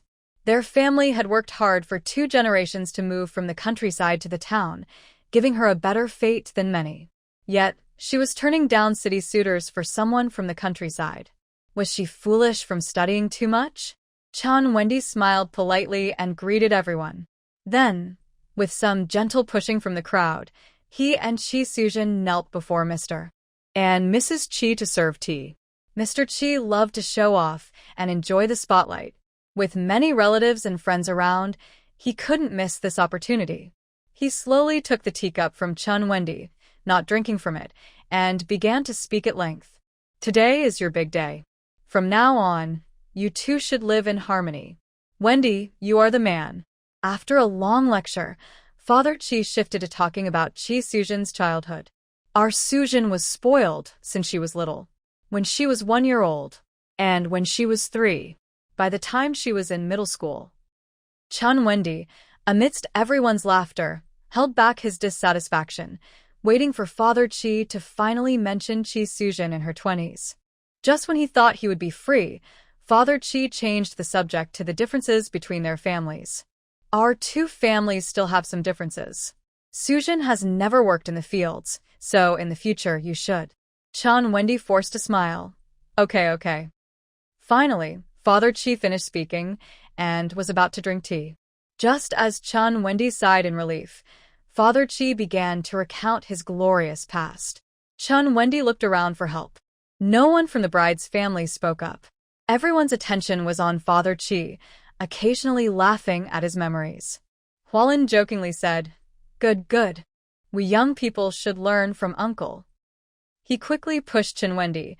Groom, please invite your father-in-law for tea. Don't get too lost in the stories.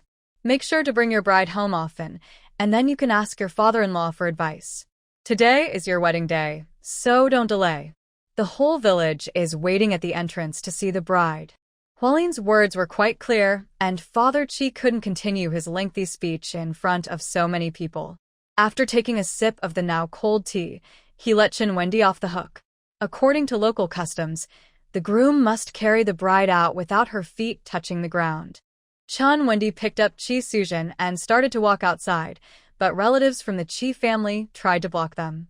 They either asked for red envelopes or stood in the way with questions, and some even wanted Chun Wendy to recite something.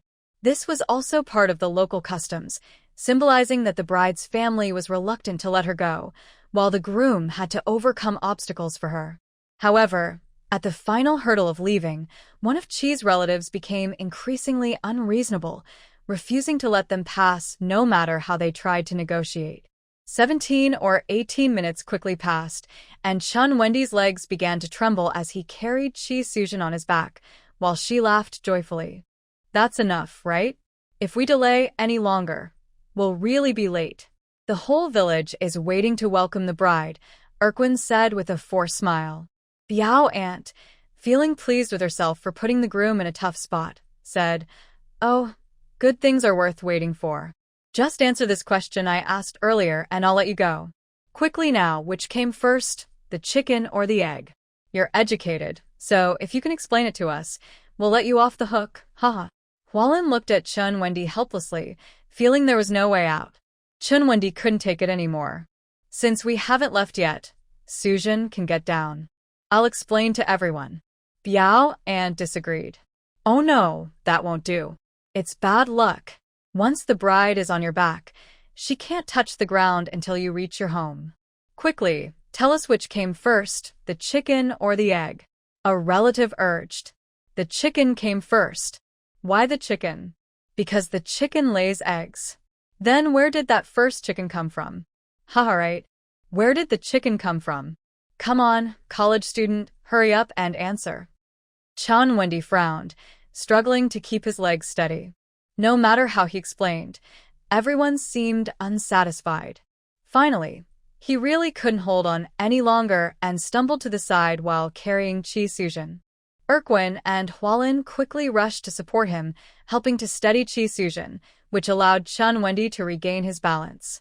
Chi's father and mother stood up with serious expressions, having almost seen their daughter drop.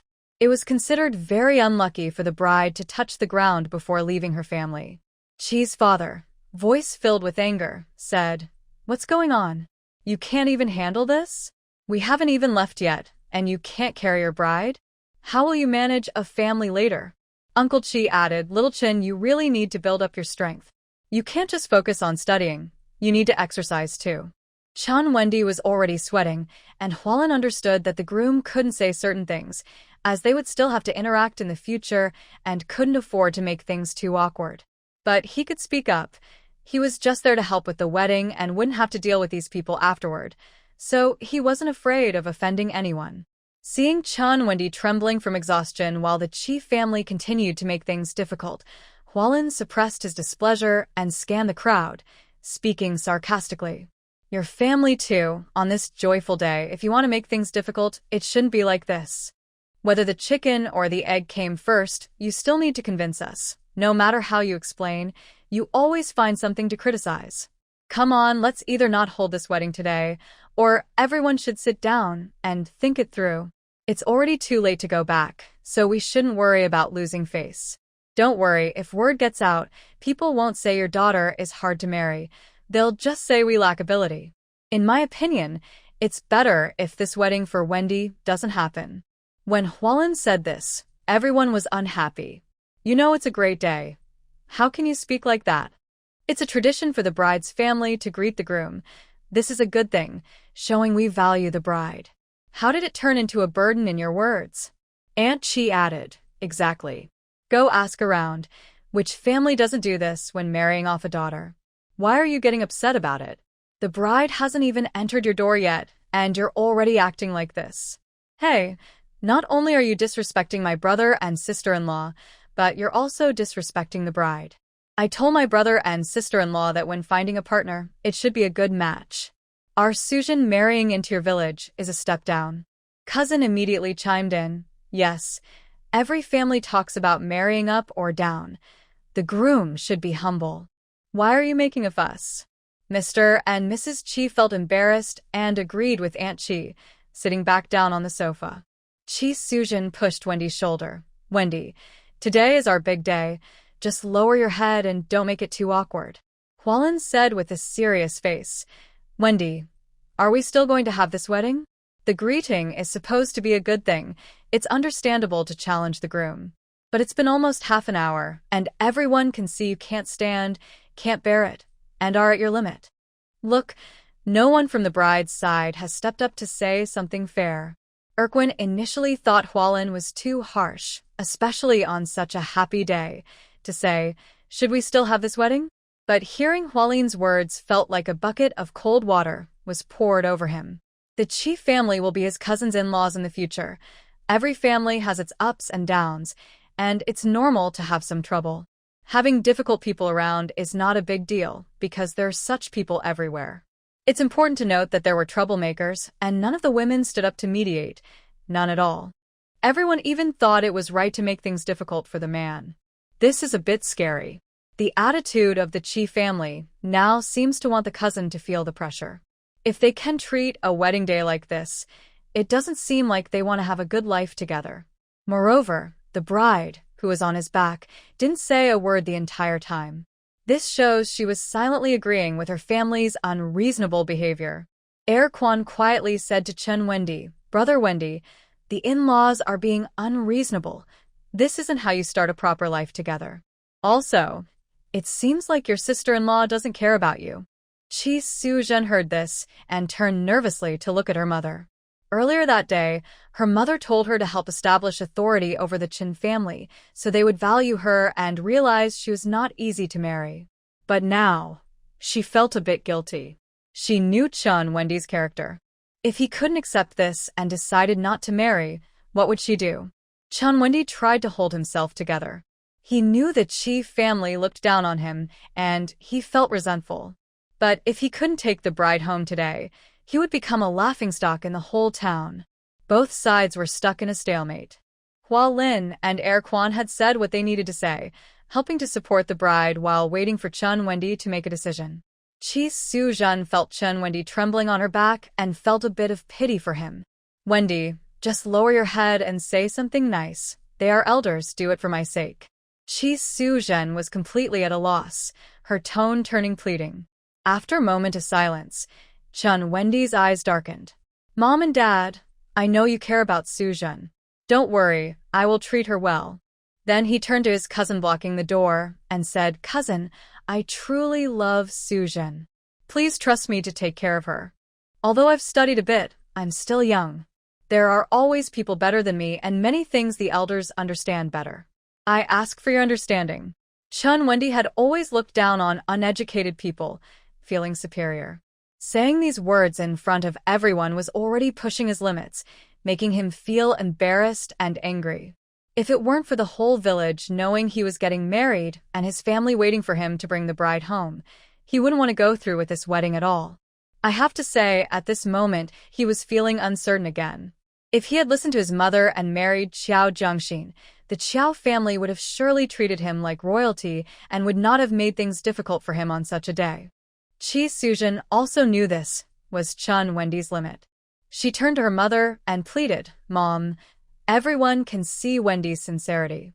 Qi's mother shot her a glare, signaling her to be quiet, and gave a look to her sister-in-law, indicating it was enough. Qi's aunt immediately laughed and tried to lighten the mood. "Haha, on this joyful day, let's not make things hard for our groom. Wendy, a happy day should be filled with joy. This is just your cousin being a bit thoughtless. She has always been clever and came up with such a tricky question." With Qi's aunt's laughter, many others joined in to ease the atmosphere, exchanging good wishes. With the help of Hualin and Erquin, Chen Wendy carried the bride out from her mother's house and placed her on the ox cart. He then sat down on the cart, panting, feeling completely exhausted. Originally, Chen Wendy, as the groom, was supposed to ride a bicycle decorated with red flowers, leading Qi Suzhen at the front, while Erquin and Hualin followed with the ox cart carrying the dowry and guests. But now, Chen Wendy was trembling, and they had already delayed too long to wait for him to regain his strength. Hualin quickly loaded the quilt and luggage marked with good luck symbols onto the bicycle. He rode ahead to clear the way, while Erquin drove the ox cart with the groom, bride, and guests behind. As the ox cart started moving, Chen Wendy glanced back at the Qi family, lowering his eyelids to hide the sadness in his eyes. At that moment, Qi Suzhen felt concern for him. "Wendy, how are you? Look at you, you're sweating. Come on, wipe your forehead, or you'll catch a cold in the wind." Seeing Chun Wendy silent, she felt a bit anxious. "Wendy, are you angry? Are you upset with my parents? You know they care about me. It's natural for them to feel reluctant as I'm getting married. Besides, making things difficult for the son-in-law is a tradition. This only proves our love is stronger than gold, overcoming all obstacles together. Today you are like my hero, someone I admire. I understand you, just as you understand me. I didn't expect you to go this far for me." Qi Suzhen leaned close to his ear and whispered softly, "Wenda, I love you. We will never be apart again." Chun Wenda looked much happier. The issues with the Qi family shouldn't be blamed on Suzhen. She was innocent. Suzhen was so pure, and those were her relatives. How could she suspect their intentions were bad? He reached out and held Qi Suzhen's small hand. "I'm not angry. I'm just a bit tired. Suzhen, I finally brought you home." He temporarily pushed aside the earlier unpleasantness. He had finally married the girl he loved, and this was his lifelong happiness. Even if he faced some difficulties, it was worth it. He, Chen Wenda, married the girl from the town. He felt proud. At the entrance of Gaoshi village, many people stood shivering in the cold wind, chatting. They were gossiping while looking around at the end of the road. Why haven't they come back yet? It's getting late. Nothing went wrong, did it? Oh, come on. What could go wrong? Last year, they were all ready. You know, if she didn't marry Wenda, who else would want her? True, but I heard from Che Jinmei that the bride's family is well off. Her brother and sister-in-law both have stable jobs, and she is well loved at home. Do you think the dowry is too much to fit, and that's why they're delayed?" A new bride rolled her eyes. "Too much dowry? You think this is ancient times? Not even a cart could carry it all." The woman, seeing others contradict her, got anxious. "I didn't say it, Che Jinmei did. She said the bride's family even mentioned in front of them that they need to bring at least 100 as a dowry." 100? My goodness, that's just the minimum. With that, you could marry a good wife. The woman exaggeratedly raised a finger in front of several people, her expression dramatic. Several people felt envious. No wonder this college girl has lost her morals. She got involved with someone. I heard the bride's family didn't agree with their relationship at all. They thought the Chin family was too rural and wanted a son-in-law from the city. If she hadn't lost her purity, this wouldn't have happened. Well, educated people are different. They think quickly. If it were an ordinary person, even if they had the brains, they wouldn't have the courage. As the conversation heated up at the village entrance, the time grew later, and rumors began to spread. Che Jin-mei was busy at home, her brows furrowing tighter. Wenxiu, go check at the village entrance again. Hurry up. Chen Wenxiu replied with an okay and ran towards the village entrance. Inside the house, some relatives were already complaining. Why haven't they arrived yet? Could their car have broken down? That would be bad luck. Come on, maybe they're just taking their time because they don't want to part with their daughter. The chef came over to ask Che Jin-mei, I've already cooked 2 dishes. Should I wait or continue cooking? In this weather, the food will cool down quickly if I don't serve it soon, but I can't move on to the next dish until this one is served. Che Jin-mei was restless, like an ant on a hot pan. After a moment of hesitation, she said, serve it and put it in the steamer. Keep the rest warm with hot water so it stays hot when we serve it later. Then she turned to her son and shouted, Wenfeng, what are you doing? Go get the basin from the room to warm the food. After giving her son instructions, she stretched her neck to look towards the village. Why isn't Wenxiu back yet? This is so frustrating. While they were talking, Chen Wenxiu ran back quickly. Mom. Che Jin-mei's eyes lit up. What's the news? Did they arrive? Chen Wenxiu shook her head. Not yet. Che Jin-mei's heart sank again. Oh no, what's taking so long? We're waiting to start the feast. She had always thought the girls from the town were unreliable, eager to get married, but now they were acting all coy. Her son wouldn't listen to her advice and insisted on marrying that troublesome girl. If it were Qiao Dia, she wouldn't have acted like this. Hualin rode his bike as fast as he could. Quan knew time was tight. They had spent over 2 hours at the Qi family's house, where Qi's father had talked for 34 minutes while they served tea, and then they faced delays at the door with a cousin. The journey from Gaoshi village to the town wasn't short, taking over an hour each way, and they guessed the family at home was getting anxious. Qi Sujin, who had never ridden in a bullock cart before, was feeling dizzy and kept leaning against Chen Wendi. The other 2 groomsmen were getting impatient. Slow down. What's the rush? We're going to leave someone behind. Quan ignored them, whipping the bullock to catch up with Hualin on the bike. Qi Sujin, feeling wronged, grabbed Chen Wendi's hand and called out, Wendy. Chen Wendi gently patted her hand. We took a bit of time, and the family must be waiting anxiously. There are many guests. A sharp-eyed villager at the village entrance pointed into the distance. They're coming. Everyone look. An aunt from the Chin family gave her son a light slap on the head. Quick, run to your second uncle's house and tell your second aunt that the bridegroom has returned. Hearing the sound of firecrackers from the village entrance, Che Jin-mei knew that people had come back, and her anxious heart finally settled. She happily held out a tray of candy at the door to welcome them. Many villagers, children, and guests excitedly gathered around when they saw her with the candy tray. Che Jin-mei stood tall. This candy was from the Supply and Marketing Cooperative, wrapped in fancy paper, and it cost 2 dimes more than what the Lai family had last year.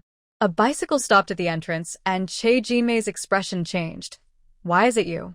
Hualin replied, the bride and groom are behind. They've entered the village. Hurry, someone help carry the things inside. He was exhausted. Che Jin-mei frowned. You rode back with a big red flower tied to the bike? If I didn't know better, I'd think you were getting married. Hualin glanced at the crowd around them and said no more. Just carry the things inside. I'll explain later. Che Jin-mei wasn't foolish. Seeing Hualin's expression, she knew something was up. She quickly called for help to unload the items and asked Chen Yiliang to prepare for the firecrackers when the bride arrived. Qi Sujin got off the car with Chen Wendi, and Che Jin-mei threw a handful of candy into the air. The atmosphere was lively. Those picking up candy shouted auspicious phrases, making Che Jin-mei temporarily forget her earlier displeasure. She grabbed another handful of candy, hesitated for a moment, but couldn't bear to part with it. Finally, she loosened her fingers, putting some back, and with a flick of her arm, the candy flew into the air amidst everyone's laughter. After throwing the candy, she walked inside with the tray. This candy was precious. The Chun family's banquet was quite impressive, featuring braised fish, sauerkraut with thin slices of meat, radish and mushroom chicken soup, 3 main dishes, as well as egg pancakes, braised frozen tofu, and spicy stir-fried radish. Each table had 6 dishes, all generously portioned and well-prepared. Not only were the guests satisfied, but even the relatives from the Chi family who came to send their congratulations were pleased. Chun Yuliang and Che Jinmei stood tall amidst everyone's compliments. Chun Wendy proudly raised his chin, half embracing Chi Sujin, going from table to toast, looking quite spirited. In the afternoon, around 3 o'clock, the guests slowly began to leave. Che Jinmei, feeling tired, leaned on her waist and sat down on a bench. Chi Sujin was also exhausted. When she saw the guests had left, she went inside, took off her shoes, and sat on the new bed she shared with Chin Wendy, swinging her feet to rest. Che Jinmei, still holding her waist, looked around the area. Chun Wenxiu was washing dishes at the door with her aunt. The dishes and tables used for the celebration were community property from the village. Anyone who needed them could borrow them, but they had to be cleaned and returned afterward. Everyone was busy washing up now. Chun Wendy was helping Chin Yuliang and a few others collect the chairs and wipe the tables, planning to store them away. Even Chen Wenfeng was carrying a bucket of water. The whole family was busy, while Chi Sujin had sneaked back into her room. Che Jinmei, holding back her displeasure, stood up and knocked on the door. "Sujin, what are you doing in there?" Chi Sujin quickly got out of bed and put on her shoes. "Mom, what's wrong?" Che Jinmei forced a smile and said, "Are you tired, Sujin?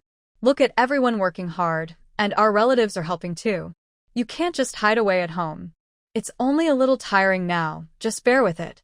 As she spoke, Che Jinmei handed a broom to Chi Sujin. "Sweep the floor. Everyone is watching, and I don't want people saying that my son Wendy married a lazy wife. The elders and relatives are busy, and the bride can't just avoid work. Even if you pretend a little, you can't let people gossip." Che Jinmei kindly but firmly instructed, "Sweep the floor, take the trash out to the pit in front of the door, and then go help Wenxiu and the others. We need to return all these items, and after washing the dishes, they need to be taken to the hall for storage." Chi Sujin looked around and saw everyone busy, her face turning slightly red. "I'm sorry, Mom. "I really don't know what to do." I'm glad you reminded me." Seeing Chi Sujin obediently start sweeping, Che Jinmei's forced smile faded. She then carried 2 benches and followed the others outside. She thought to herself how clueless some people could be, unwilling to even pretend to help until prompted. She wondered what her son Wendy saw in her. Remembering that she would need to ask for money later to settle debts, Che Jinmei decided to hold her tongue for now. After the midday banquet, the Chin family had 2 more tables to set for the evening, but those would only be for close relatives and helpers. By the time the guests left and everything was cleaned up, it was already close to 9 o'clock. Che Jinmei took her son to the door and said, "Wendy, you need to ask her for the money later. I promised to settle the bill for the food and drinks in 2 days. It would be embarrassing if they come asking for it." Today, Chen Wendy was the center of attention, receiving many compliments. Even some elders praised him for being capable and lucky to marry a cultured girl from the town. His peers looked at him with envy for marrying such a beautiful girl. He felt happy, and even the grievances he faced in the morning seemed worth it. However, when Che Jinmei spoke to him, his joy faded a bit. "Mom, we just got here. Why are you in such a hurry? We still have 20 yuan from before, plus the gift money we received today. That should be enough. Sujin is now part of our family. The money is ours, so why worry? I can talk to her about it in a couple of days." With that, Chen Wendy turned and went inside. "Hey, Wendy," Che Jinmei called after him, but he ignored her. After a long day, he was exhausted and just wanted to wash up and go to bed. Che Jinmei felt frustrated watching her son walk away and muttered to herself, he really forgets his mother after getting a wife. What's the difference between saying it today or tomorrow? Didn't you say that once she enters our family, she is part of it? I have worked hard to manage this household, and it is only right that the money comes to me. She had no intention of giving up that 20 yuan or the gift money. It was not going to happen. The money for the banquet had to come from Chi Suzhen's savings. It was her own wedding banquet, so she should pay for it. Besides, Wendy had promised before, otherwise, she wouldn't have organized such a lively celebration. On the morning of the 16th, Grandpa Chung, who had been picked up to celebrate the New Year in Jizhou, returned, driven by Peng Jihua. Yunzhou, I'm here. I ran into Grandpa Chung on the way back and gave him a ride, Peng Jihua shouted before even entering the house. As soon as he stepped inside, he saw Gu Yunzhou and Lu Xinyan packing their luggage. He was a bit surprised and asked, "What are you doing? Are you going back to Jizhou?" Gu Yunzhou called out to Grandpa Chung, addressing him as uncle. Lu Xinyan quickly said, "We're planning to go to Ning County. Brother Gu is in the hospital, and it's close to Vice Director Wang. I will stay across from the hospital, together with Jiang Xin." Peng Jihua felt a pang of concern and asked, "What's wrong? Is Yunzhou feeling unwell?" Gu Yunzhou quickly explained, "It's nothing. I just think it's more convenient in the city." He then looked at Uncle Chung and said, "Even though I'm going to the city, I will visit often and still need your help." Uncle Chung shrugged, "Come as you please. I had already suggested that you live in the city. Your health is like a ticking time bomb. Staying in the city is safer in many ways." While they were talking, the Chow brothers helped Jiang Xin carry things to the ox cart. Last year, Jiang Xin had mentioned to her family that she wanted to open a small food shop in the city, and they had slowly accepted it. They believed Jiang Xin was clever and capable, but as the departure approached, her family became worried again. They thought that no matter how smart Jiang Xin was, she was still just 17, still a child. So, knowing that Jiang Xin was going to the city today, the Chow brothers used the excuse of needing to find Lu Tsuyin for supplies to accompany her. They also wanted to check out the shop Jiang Xin mentioned and see if there was anything they could help with. Thanks to Peng Jihua's arrival, they saved the trouble of using the ox cart and all rode in his big truck straight to Ning County. This was the first time the Chow brothers visited Jiang Xin's shop. Seeing how big it was made them both happy and worried. The sign was already made, and everyone was busy putting up couplets and hanging the sign. Taking advantage of Peng Jihua's vehicle, Jiang Xin took him to the market to buy a lot of food and large jars. At noon, Jiang Xin cooked, and everyone ate together. Knowing that Lu Xinyan would be living with Jiang Xin and that she knew the hospital leaders, the Chow brothers felt a bit more at ease. "Dad, Uncle, after you finish eating, just get the supplies from Aunt Lu and head back. It will be dark by the time you get home, and you don't need to worry about me here," Jiang Xin said while eating. Xiao Yukai paused and said, "Aren't you opening tomorrow? Why don't we just stay here for the night?" Jiang Xin quickly interrupted, Hey, there's no grand opening. I'm just putting up the sign and setting off some firecrackers, nothing too fancy. At home, my uncle's wife is pregnant, and my mom hasn't finished her recovery yet, so they need help." Jiao Youfu hesitated a bit. They didn't understand these things, so whatever Jiang Xinxin said was fine. After dinner, the two brothers, urged by Jiao Jiangxin, prepared to visit Lu Tsuiyun. Before leaving, each of them took out a red envelope and handed it to Jiang Xinxin. "Jiang Xin, we don't really know the customs, but this is our small gesture to celebrate." Jiang Xinxin accepted it without hesitation, saying, "Thank you to my parents, and thank you to my uncle and aunt." Holding the red envelope, Jiang Xinxin paused for a moment. "Wow, it seems my dad and uncle have made quite a bit of money lately with such a generous gift." Jiao Youfu smiled widely. "Haha, if they earn more, they can buy you pretty clothes." Jiao Yukai nodded and stammered, "Yes, we can earn money now.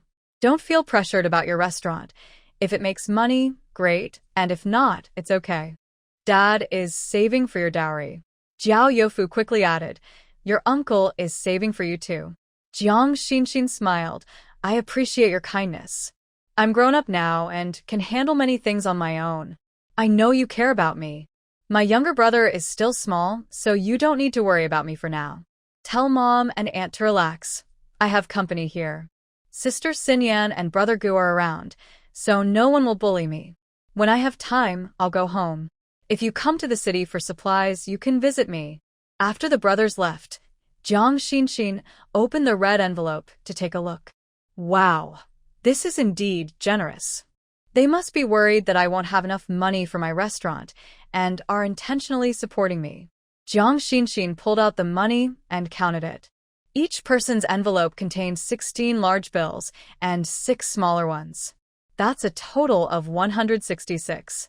Jiang Xinxin had a rough idea of how much money the family had. Although they earned a lot, they also spent a lot, especially after buying a large quantity of cotton fabric before the new year and all the expenses during the holiday, plus the new baby. After setting aside the money for supplies, her parents and uncle had given her the rest. A warm feeling surged in Jiang Xinxin's heart. Looks like my restaurant is going to make a lot of money. Even before opening, I already have over 300 in the account. Lu Xinyan stretched her neck to look at the money in Jiang Xinxin's hand. Jiangxin, it's nice that your parents are good to you, but your uncle and aunt are really kind too.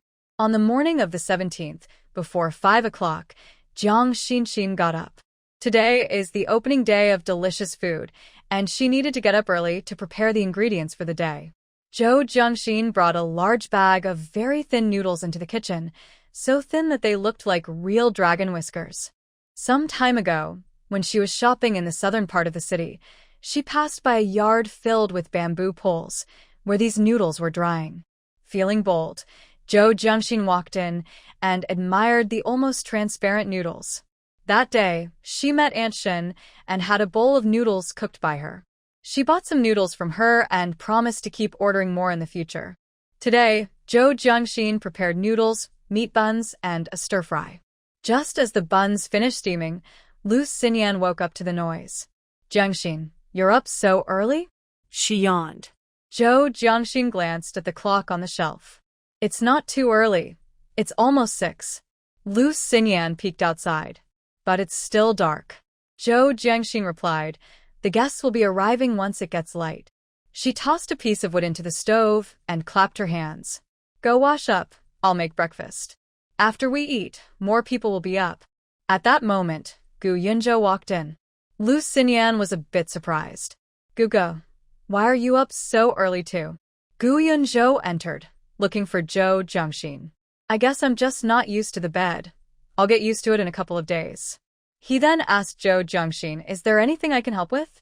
Zhou Jiangxin cheerfully replied, not really, just sit there.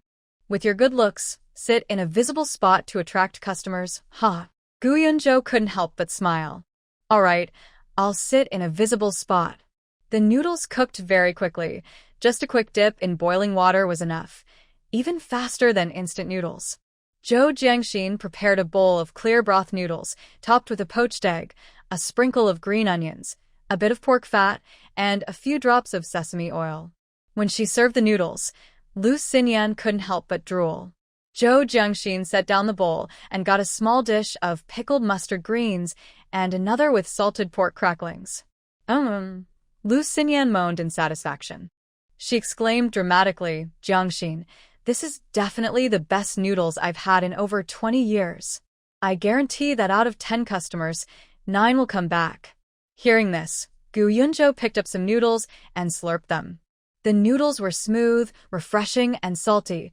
He was surprised by the texture of such thin noodles. He took a sip of the soup, which was ordinary but did not overpower the flavor of the noodles. Is there pepper in this soup? Gu Yunzhou asked. Xiao Jiangxin smiled. You have a keen sense of taste, Brother Gu. I only added a little bit. How is it? Tasty? Gu Yunzhou nodded seriously. Yes, very tasty. Your noodles are different from others. I've eaten at many places, but none are as enticing as yours. After a pause, he continued, it just feels right. This is the true taste of noodles. Ha ha ha, Xiao Jiangxin laughed. Lu Xinyan had finished her noodles and was drinking the soup from her bowl without any grace. After finishing, she placed the empty bowl on the table and leaned back against the wall, saying, that feels great. Jiang Xin, I'm sticking with you for life.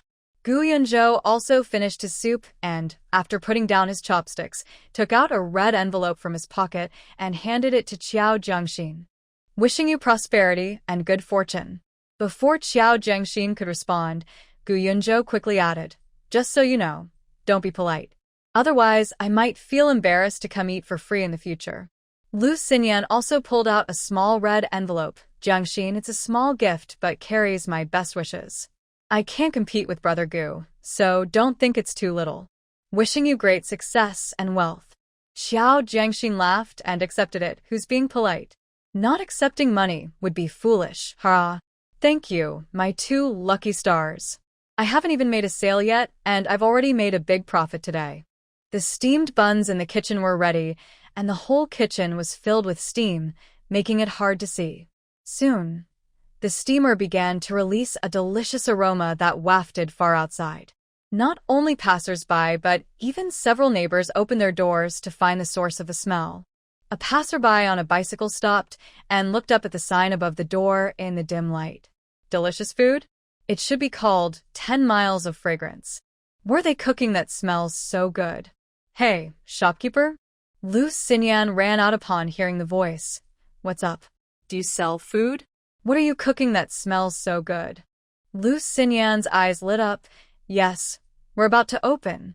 We have buns, noodles, and stir-fried dishes, all made with traditional family recipes. Our ancestors were imperial chefs, and now that the country's policies are better, we're here to give back to society. The man smacked his lips. Imperial chefs? Serving the emperor? No wonder it smells so good. Is it ready yet? How much is one? I'll take 2 to taste the chef's flavor. Lu Xinyan already knew the price from yesterday and held up. These big meat buns, made with high-quality pork belly, usually cost 30 cents each. Today, for the grand opening, they are only 20 cents. But only today. Tomorrow they will be 30 cents again. The man swallowed hard. They really are that good? I'll try too. Is it really open already? Lu Xinyan excitedly bounced inside. Jiangxin, someone is buying buns. Xiao Jiangxin, who was just taking the steam basket down, paused. We haven't even set off the firecrackers yet, and we're already selling? Hey, what's the big deal? Just let Brother Goose set them off. Hurry and take them out. Many people are coming because they smell the food. Gu Yunzhou, hearing their conversation, didn't wait for Xiao Jiangxin to speak and took the prepared firecrackers outside. Soon, the sound of firecrackers filled the air and red paper scraps covered the ground, creating a festive atmosphere. Here we go. Xiao Jiangxin and Lu Xinyan, enduring the heat, placed the steam basket on the small stove they had prepared at the door. As soon as the basket opened, the big, plump meat buns appeared, many of the bun skins soaked in broth, looking very appetizing. With the cold wind blowing, the delicious aroma wafted down the street. A customer pushing a bicycle couldn't wait. It smells amazing. Give me 2. Xiao Jiangxin carefully picked up 2 with chopsticks and placed them in an oil paper bag. Here you go, just out of the steamer, they're hot. Let them cool a bit before eating. But the customer, already tempted by the smell, couldn't wait. Holding the hot bag with both hands, he juggled it like a piano, trying to cool it down. He took a bite and couldn't help but exclaim, "It's so hot." Others nearby couldn't resist either. "Give me 2, I want 1 too." Next door, Li Baimao came out holding his crying grandson. 20 cents, right? Xiao, give me 1 for Xinyan, come here. Xiao Jiangxin looked at the buns in the basket and called Lu Xinyan over to take her place. I'll go check if everything inside is ready. While selling, Lu Xinyan came over with a firecracker. Hearing the firecracker sounds outside, Xiao Jiangxin quickly went out to see. Aunt Lu, what brings you here? Xiao Jiangxin asked, her face filled with joy, but a hint of surprise in her tone. Lu Xinyan pulled a small red envelope from her pocket and teased, "Congratulations. You didn't even tell me about this good news. Looks like you consider me an outsider now. Earlier, you kept saying you would treat me to something delicious. If it weren't for your dad and uncle accidentally letting it slip yesterday, I wouldn't have known." Xiao Jiangxin walked into the restaurant with Lu Xinyan and said, "Aunt Lu, I'm just doing a little something, not planning anything too formal." You see, I didn't even invite my uncle and dad. Haha, it's rare for you to be so thoughtful and come all this way. Please sit down. Have you had breakfast? You can try my cooking. Lu Tsueyin was just being polite. She didn't really mind. She sniffed the delicious aroma in the air and replied, I haven't eaten yet. Everyone knows you cook, so how could I eat somewhere else? I saved room to come here. Haha, hurry up and bring me your best dishes. Sure. Please sit for a moment, Xiao Jiangxin said as she hurried to the kitchen. Soon, she came out with a tray holding a bowl of dragon beard noodles and 2 large buns. Lu Tsueyin looked at the buns soaked in meat broth and instinctively swallowed. Not to mention anything else, your presentation is really good. Just looking at it makes me know it will taste great. She picked up one of the buns and took a big bite from the broth-soaked side. Her eyes lit up, and she gave Xiao Jiangxin a thumbs up. Seeing the guest's positive reaction, Xiao Jiangxin couldn't hide her happiness. Aunt, you enjoy it. If you need anything, just call me. Just then, at the door, Gu Yunzhou was calling out, Xiao Qiao, hurry, Vice Dean Wang is here. Xiao Jiangxin quickly turned to greet him. Vice Dean Wang knew it was Xiao Jiangxin's opening day and brought 2 colleagues for breakfast. One of them was Hu Shuangxi. As soon as Hu Shuangxi entered, he exclaimed, this aroma is making my stomach growl. Xiao Qiao, I think your food should be called 10-mile aroma instead. We could smell it from across the street. Xiao Jiangxin quickly welcomed him. Director Hu, Vice Dean Wang, welcome. Please have a seat. Another young man politely asked, Vice Dean, is this your niece? Vice Dean Wang nodded with a smile. Haha, yes, my niece. He then introduced Xiao Qiao, this is Dr. Huang from the People's Hospital next door. Xiao Jiangxin smiled politely and exchanged a few pleasantries before turning back to the kitchen. Soon, she brought out 3 bowls of dragon beard noodles and several large meat buns. Just as she set the food down, Lu Xinyan called out, Jiangxin, are the buns ready? We ran out over here. Hurry and bring them out. Gu Yunzhao helped Xiao Jiangxin lift the steamer outside. Seeing the guests outside, Xiao Jiangxin hurried back into the kitchen. Gu Yunzhao followed her in, asking, is there anything I can help with? Xiao Jiangxin didn't hold back. Can you check if the meat in the pot is tender? Take out a few pieces and chop them up for the filling later. They were busy in the kitchen when more guests arrived outside. Lu Tsueyin, having finished her meal, called out, Jiangxin, we have guests. I'm done eating, you keep working. Xiao Jiangxin hurriedly saw her out and welcomed the guests to sit down. It was only the first day of opening, and she didn't expect business to be so good. She was also surprised that Vice Dean Wang and Lu Tsueyin came to support her. Fortunately, with Gu Yunzhao and Lu Xinyan helping, she felt she could manage, or else she would be overwhelmed. The buns were just right, and Vice Dean Wang had finished his meal. He took out a large bill and pointed to the table, saying, Xiao Qiao, for 3 people, also pack 10 more buns for me to take back to my colleagues. Xiao Jiangxin started to say, today I'll treat. Before she could finish, he firmly pushed the money toward her. It's your first day in business, so you can't just take without giving. Don't be polite with me. I said I would treat Director Hu and Dr. Huang to breakfast, so you must accept the payment.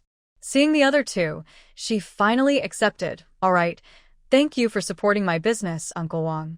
Hu Shuangxi and Dr. Huang politely thanked Vice Dean Wang for the breakfast and also bought 10 buns from Xiao Jiangxin to take back for their colleagues. Xiao Jiangxin knew they were helping her by promoting her business because of Vice Dean Wang, and she felt grateful, so she gave each of them 2 extra buns.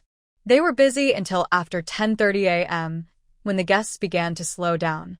Throughout the morning, not just Xiao Jiangxin, but even Lu Xinyan and Gu Yunzhao were running around. Jiangxin, what are you planning to sell for lunch? Do we need to prepare in advance? Lu Xinyan found the welcoming and serving quite new on the first day. Xiao Jiangxin shook her head.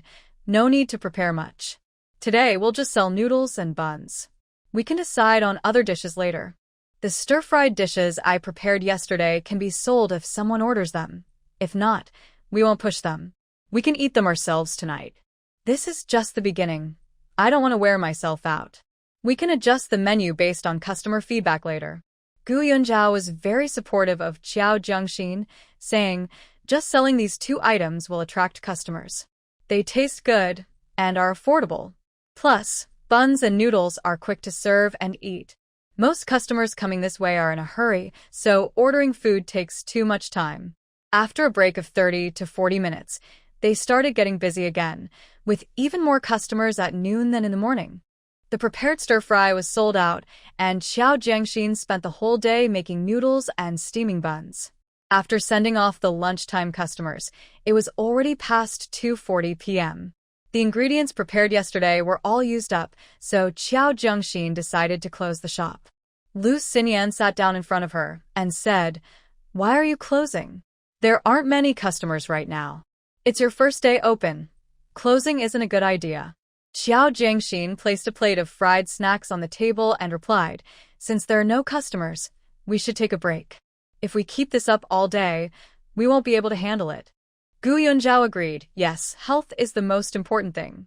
But if your shop continues to do well, you might consider hiring someone to help with the work, like kneading dough, clearing plates, and washing dishes." Xiao Jiangxin said while munching on snacks. "I was thinking the same thing. I didn't consider hiring someone before because I didn't expect so many customers." When thinking about hiring, she realized it would be best to ask someone she knew, and the first person who came to mind was her aunt, Lu Axia. A few days ago, Qiao Yukai mentioned at the dinner table that Qiu Chong wanted to build a house. His family has 3 children and struggles financially, but both parents are hardworking and honest. Xiao Jiangxin had a good impression of Qiu Chong and his wife, and since they were family, she wanted to help them out. While others might hesitate to hire relatives for fear they wouldn't perform well, Xiao Jiangxin didn't have that concern.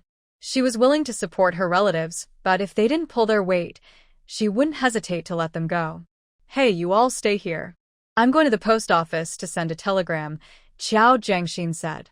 Lu Xinyan paused her snacking and asked, "What are you sending a telegram for?"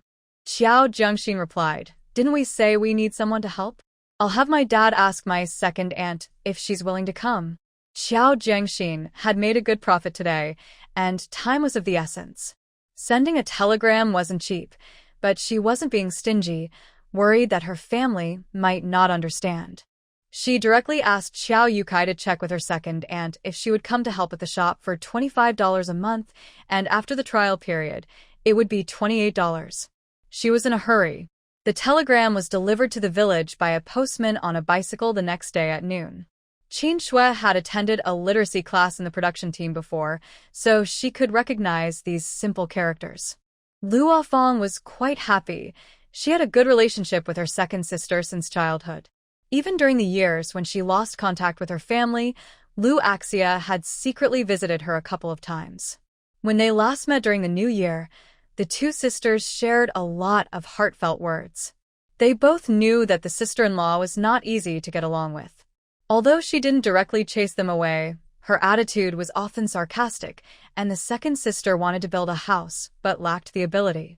Now that she knew Xiao Jiangxin was looking for people, she couldn't wait to run over and tell her sister the good news. That evening, Xiao Youfu returned, and everyone talked about this matter at the dinner table. When Xiao Yukai heard that Xiao Jiangxin was in urgent need of help, he immediately grabbed a flashlight and rode his bicycle to his sister-in-law's house. "Hey, Yukai, wait," Qin Shui called out to him. "Let Youfu go with you and hold the flashlight. It's dark, and it's good to have someone with you." Xiao Youfu stood up, saying, "I was going to go with you anyway. It's late, and if I fall on the road, no one would know." Qin Shui glanced at Luo Fong, hesitated for a moment, and then said, "When you talk to your sister-in-law, don't say that the shop belongs solely to Jiangxin. If she asks, just say there are other partners. Jiangxin has to consider others' opinions too." Now that there's this good opportunity, she immediately thought of her sister-in-law. Xiao Yukai was confused, asking, "Huh? Who else is involved?" Qin Shui replied, "I'm not saying your sister-in-law is bad. It's because she's good that Jiangxin thought of her. But relatives are relatives, and work is work. Jiangxin will pay, so she definitely needs someone hardworking and obedient. If your sister-in-law thinks she can take advantage of Jiangxin because she's older, if we say it this way, if it doesn't work out later, Jiangxin will have a way to back out without offending anyone." Qin Shui spoke openly, and everyone finally understood. Luo Fong wanted to say that her sister wasn't that kind of person and wouldn't bully others just because she was older. But when she opened her mouth, it turned into, yes, let's say it like that, to avoid making things difficult for Jiangxin in front of relatives. The flashlight was tied to the bicycle, and Xiao Youfu took Xiao Yukai to the Qiao family. Lu Axia and Xiao Chong were surprised to see the Qiao brothers visiting at such a late hour, thinking something must have happened. What's wrong? Is Afong okay? Lu Axia asked. Before Xiao Yukai could speak, a woman holding a bowl walked out from the east room. She said in a teasing tone, "Oh, Xia, we have guests at home." As she spoke, she looked Xiao Yukai and his brother up and down in the dim light coming from the house. The one pushing the bicycle was not a relative of the Qiao family. The Lu family was quite poor and couldn't afford a bicycle. Who is this? Luo Xia forced a smile and replied, "Sister-in-law, this is my brother-in-law." Qiao Chong had just had a disagreement with his sister-in-law and didn't want to engage with her. He invited Xiao Yukai and his brother to sit inside. The brothers entered the house, which was about 40 square meters, with the sleeping area next to the dining table. 3 children were sleeping in the loft, while Qiao Chong and his wife had their bed and a living area below. Feeling a bit embarrassed, Qiao Chong pulled a crooked stool closer to himself and swapped it for a better one for Xiao Yukai. Luo Xia said, "It's so cold outside. You must be freezing. Come warm up by the fire while I make some tea." The brothers were indeed feeling very cold and didn't hesitate to warm their hands by the stove. After a while, Luo Xia brought out 2 bowls of sweetened eggs. One for Xiao Youfu and one for Xiao Yukai, each containing 2 poached eggs, while the others had none. The 3 children, who were at the age of growing, couldn't help but swallow as they smelled the sweet aroma and craned their necks to see. In the local countryside, this sweetened egg dish was already considered a high standard of hospitality. Since the brothers had come empty-handed and hadn't yet shared their good news, they were both surprised by the generous offering. Luo Xia and her husband were very warm and kept encouraging Xiao Youfu and his brother to eat. They were poor, but when it came to hosting guests, they would always offer their most precious items. "Please eat while it's hot to warm yourselves up. I haven't had a chance to ask yet. What brings you here in this cold weather?" Xiao Yukai glanced at Luo Xia and her husband, then at the 3 children doing their homework nearby. He found it hard to eat the sweetened eggs. Seeing Qiao Chong and his wife being so enthusiastic, Xiao Youfu sighed quietly and gently nudged his brother. "Auntie is so kind. Let's eat." With that, he took the lead and started eating. Luo Xia and Qiao Chong smiled even more happily when they saw Xiao Youfu didn't refuse. Xiao Yukai seemed to understand, and also started sipping the soup. After finishing a warm bowl of sweetened eggs, he felt his whole body warm up. "It's really delicious. I feel so warm all over. Thank you, sister and brother-in-law, for the sweetened eggs." Xiao Yukai put down the bowl and sincerely thanked them. Lu Axia laughed. "I'm glad you like it. I was worried you wouldn't. We don't have much at home, and no one visits, not even tea leaves prepared." Only then did Xiao Yukai get to the point. He glanced at the 3 children behind him. The youngest looked to be around 10 and could manage on their own. "Second sister, there's a job in Jiangxin. It's at a restaurant helping out. They pay 25 yuan a month, and if you get hired full-time, it goes up to 28. It's right across from the new hospital in the county.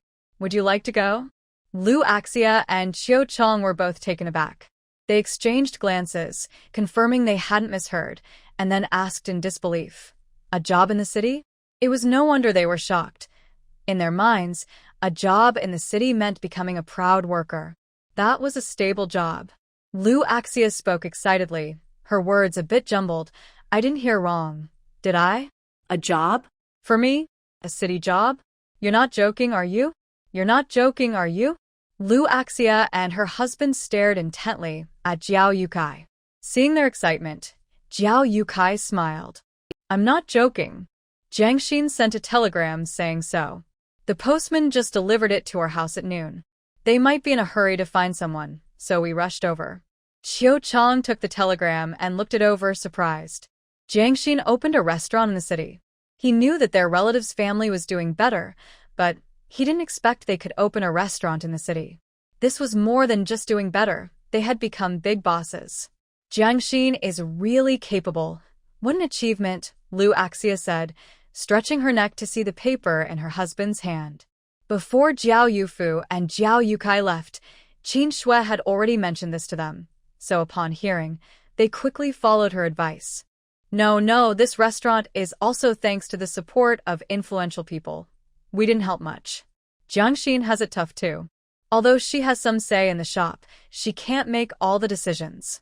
When she said she needed to hire someone, Jiang Xin immediately thought of her second aunt, hoping to help family. Jiao Youfu said with a smile. Xiao Yukai quickly took over the conversation. Yes, she is still holding on to it, trying to leave this job for you. We are worried it might be difficult for her, so we hurried to ask you. If you can't go, they might be thinking of sending someone else. Lu Axia quickly responded, I can go. How could I not? The kids are all grown up now, and Chiu Chong is at home to look after things. Lu Axia felt grateful that her niece thought of her for such a good opportunity, regardless of the outcome. When are we going? If it's urgent, I can pack my things now and head to the city to find her first thing in the morning. Xiao Yukai thought for a moment and said, Then let's go first thing in the morning. I'll take you. Xiao Youfu noticed that Lu Axia and her husband seemed a bit confused, so he quickly interjected, Aunt, you might not understand this. This job isn't a government position, it's private. Just like my brother and I, now that things are open, we can start our own small business and the higher-ups don't interfere. Jiang Xin's shop is also private. However, it's a bit like a government job in that you get paid for your work, but if you don't do well, the employer might have concerns and then… Lu Axia quickly reassured, I promise it will be fine. Don't worry, I won't cause any trouble for Jiang Xin. After thanking Xiao Youfu and his brother profusely, Lu Axia and her husband returned inside, holding hands and cheering. Chiu Chong, pinch me. I can work in the city now. I have a job. Chiu Chong smiled widely. Yes, I heard you have a job. It's 25 yuan a month with meals and accommodation, and after the probation period, it will be 28 yuan a month. That's… Lu Axia's eldest son, Chiu Shi, who is 19 and has been farming with his parents since graduating middle school, quickly chimed in, Mom, 28 a month for 12 months is 336 yuan. Lu Axia looked excitedly at Chiu Chong. That's over 300. After a few years, we can build a house, and then there will be money for Chiu Shi to get married. Chiu Shi, who had been smiling, felt a bit uneasy when his mother mentioned marriage and glanced at his two younger sisters. Chiu Chong chuckled. All right, let's not talk about that now. Let's pack your things. We need to go early tomorrow. Jiang Xin is holding a spot for you. Don't worry about home. I'll come to see you when I have time, or you can come back on your days off. Outside, Qiu Dezhao was holding a dustpan full of dirt, leaning close to the window to listen. After listening for a while, she frowned and went back to her room. Hey, dear, the second one is jumping with joy over there. What good news did his relative bring him? I think I heard them shouting, We have work. What does that mean? The man lying on the bed didn't turn around. Oh, just go to sleep. You've been busy all day, and now you're worried about others. Not everyone has the same free time as you. Work is precious. Who can just give it away? It's like saying gold is falling from the sky. Sister Chiu thought for a moment and realized she might be overthinking. If it were such good news, it wouldn't come to someone like the second one. That night, Lu Axia and her husband tossed and turned, unable to sleep. Just as they finally closed their eyes, the rooster outside began to crow. The couple quickly got up to pack their things. Since it was still cold, Chiu Chong packed a heavy quilt weighing about 5 or 6 pounds for Lu Axia. Lu Axia looked at the quilt and said, Let's keep the good one at home. Give me the old one. Chiu Chong, the quilt. Take this one, it's warmer. I can manage at home, but outside it won't be as comfortable. Plus, bringing a torn quilt would just make us a laughingstock. Lu Axia stopped arguing, put on her best clothes, and watched her husband pack her things while combing her hair, her eyes filled with hope and anticipation for the future. She randomly stuffed a steamed sweet potato into her pocket, and Chiao Chang shouldered the bag and led Lu Axia to the town. The couple left home at 5:30, and by the time they reached the town, it was already past 6:40. They waited at the grain and oil shop near the bus station as they had agreed the day before. Before long, Chow Yuk-kai arrived. From a distance, he could tell by the mud on their shoes and pants that they must have walked home through the night. He didn't say anything at first and went to the town's state-run restaurant to buy 7 big meat buns before joining them at the grain and oil shop. Second sister, second brother-in-law, you got here even earlier than me. Xiao Yukai called out before he reached them. Lu Axia and Chiao Chang quickly stood up. No, we just arrived too. Xiao Yukai took a bun from the oil paper bag and handed the rest to Lu Axia and Chiao Chang. Have breakfast. The bus won't arrive for a while. Lu Axia quickly waved her hand. No, we've already eaten. Yes, we ate before coming. Xiao Yukai handed the bag to her, saying, even if you've eaten, after such a long journey, you must be hungry. Hurry up and eat. We might have to work as soon as we get to the city, and you won't have the energy otherwise. Lu Axia stopped refusing and said, thank you. She took one and handed the oil paper bag to Xiao Yukai, who took it and handed it to Chiao Chang. You can't just watch us eat. I wasn't polite last night when I had brown sugar eggs, Chiao Chang said, surprised. He reached for one and then handed the remaining oil paper bag back to Xiao Yukai. Xiao Yukai didn't take it. The rest is for the kids. As their uncle, I can afford to treat them to a meat bun. As Xiao Yukai and his wife took the bus away, Chiao Chang walked back with the oil paper bag. The taste of the meat buns was so delicious, especially for people like them who rarely had such treats. He opened the oil paper bag and saw 4 plump buns inside. With 3 kids at home, plus himself, it was just right for 4 people. Xiao Yukai must have calculated this on purpose. Thinking about how happy the kids would be to see the meat buns made him smile. This brother-in-law's family is truly kind. Xiao Yukai and Lu Axia took the earliest bus to Ning County. They arrived in the north of the city at 8:30. Shirley Xiong had been open for 3 days. Although the prices had returned to normal, the good reputation for taste had spread. Aside from some sick customers and passers-by, even local residents from the north and some picky doctors and nurses from the hospital would come to Qiao Jiangxin's shop for extra meals. Hello. What would you like to eat? Today we have dumplings, meat buns, and… Oh. Uncle Qiao, you're here. Lu Xinyan shouted toward the kitchen. Jiangxin, Uncle Qiao has arrived. Qiao Jiangxin hurriedly placed 2 bowls on a customer's table and finally turned to look at the door. At the entrance, Lu Axia stood nervously behind Xiao Yukai, smiling at Lu Xinyan. Lu Xinyan was by the steamer, dressed in a high-neck sweater and a yellow wool coat, looking like someone from a well-off family. At the cash register, Gu Yunzhou was expressionless, playing with a pen while collecting money from departing customers. Meanwhile, Qiao Jiangxin was busy running around with a tray and a scarf. Lu Axia instinctively thought of Gu Yunzhou and Lu Xinyan as the important people mentioned by Qiao Youfu yesterday. Auntie, Dad, Qiao Jiangxin greeted them as they arrived. Xiao Yukai helped Lu Axia carry a quilt, saying, we just received your telegram at noon yesterday. We went to find your aunt last night and rushed over early this morning. We didn't delay you, did we? No, you arrived just in time, Qiao Jiangxin replied, inviting them inside and pointing to a room at the back. That room at the end, where the broom is. Annie, you can put your things down there. Seeing that there were many people in the living room, Lu Axia felt nervous as she walked through, clutching her bag. She felt like everyone in the city was watching her. After putting her things down, she felt uneasy and quickly slipped into the kitchen. With a wall separating her from the outside, her tension eased, and she returned to her loud voice. Jiangxin, what do you need me to do? Xiao Jiangxin glanced back. There's hot water on the stove. Wash your hands first. Over there is the filling I prepared. You can make dumplings. Okay. Lu Axia replied and went to wash her hands. She was good at making dumplings and could handle that task. Hu Changliang came over again to buy dumplings. He had managed to open a small shop diagonally across from the hospital, and after some simple renovations, it now had a few fruits and various sodas, cigarettes, and lighters. Comrade Lu, the usual, too. He casually handed Lu Xinyan $1. Lu Xinyan quickly picked up 2 dumplings and handed them to him, then took back 40 cents.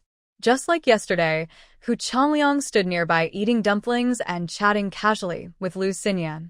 His humor and exaggerated expressions made Lu Xinyan laugh several times. Kai Shelwy, carrying a thermos, hadn't even reached the shop when she heard the laughter. Looking over, she saw Hu Changliang laughing with a girl, which made her so angry that she almost dropped her thermos. Fuming, she marched over and grabbed Hu Changliang by the ear. Hu Changliang, you're here again. Are you here for the food or the people? She had only come to the shop 3 times since it opened, and twice she found her fiancé making a girl happy. How could she not be upset? Hu Changliang yelped, "Shall we? Let go, let go. What are you doing? You're acting like a fool. You're going to rip your ear off." After freeing his ear, Hu Changliang glared at Kai Shelwy. So many people dared to pull his ear. Isn't he ashamed for being a grown man? Kai Shelwy didn't care about that.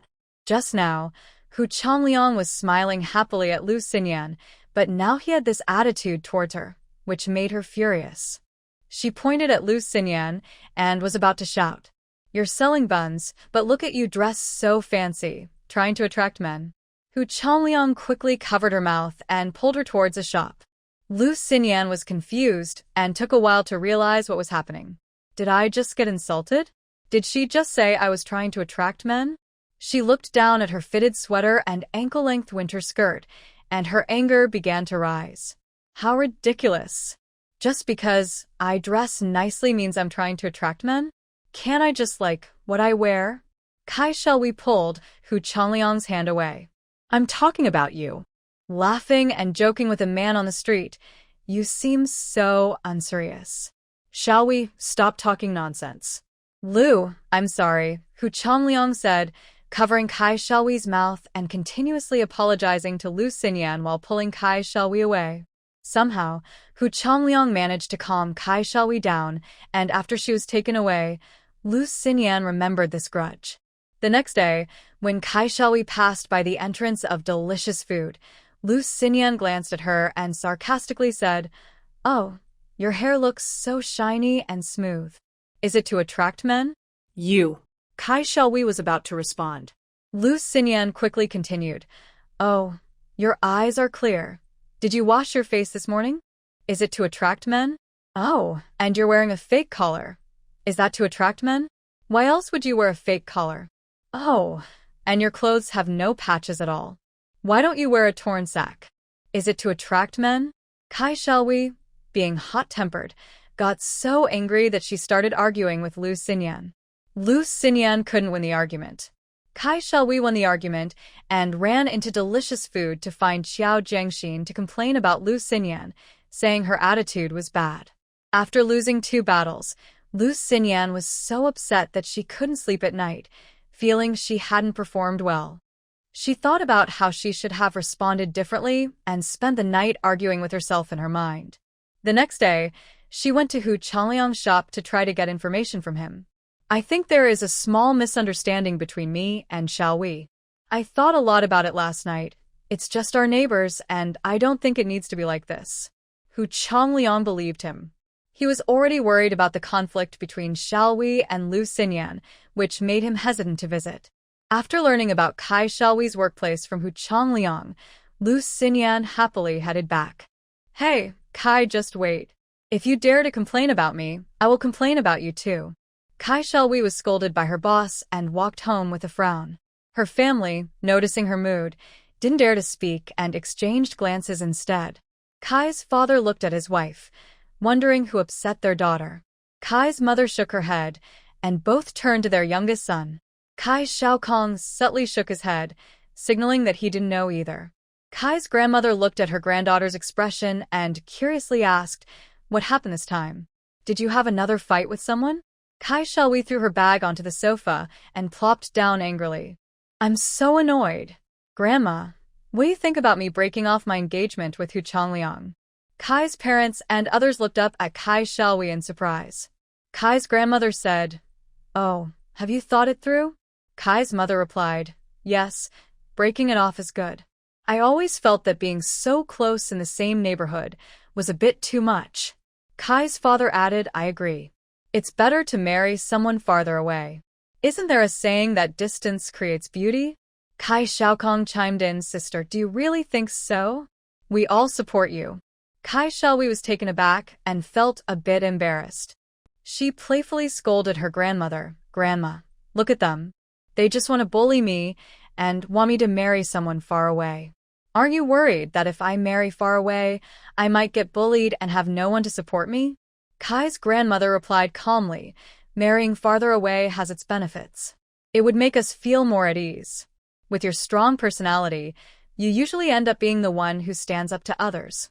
If you marry too close, I worry our whole family might end up in trouble." Gai Xiao He. Kai Xiaokong grinned and said, "I think Grandma is right. You have a way of getting on people's nerves. If you marry close, I'm afraid our family will be in big trouble. We need to keep our options open. I don't think anyone in the neighborhood is good enough for you."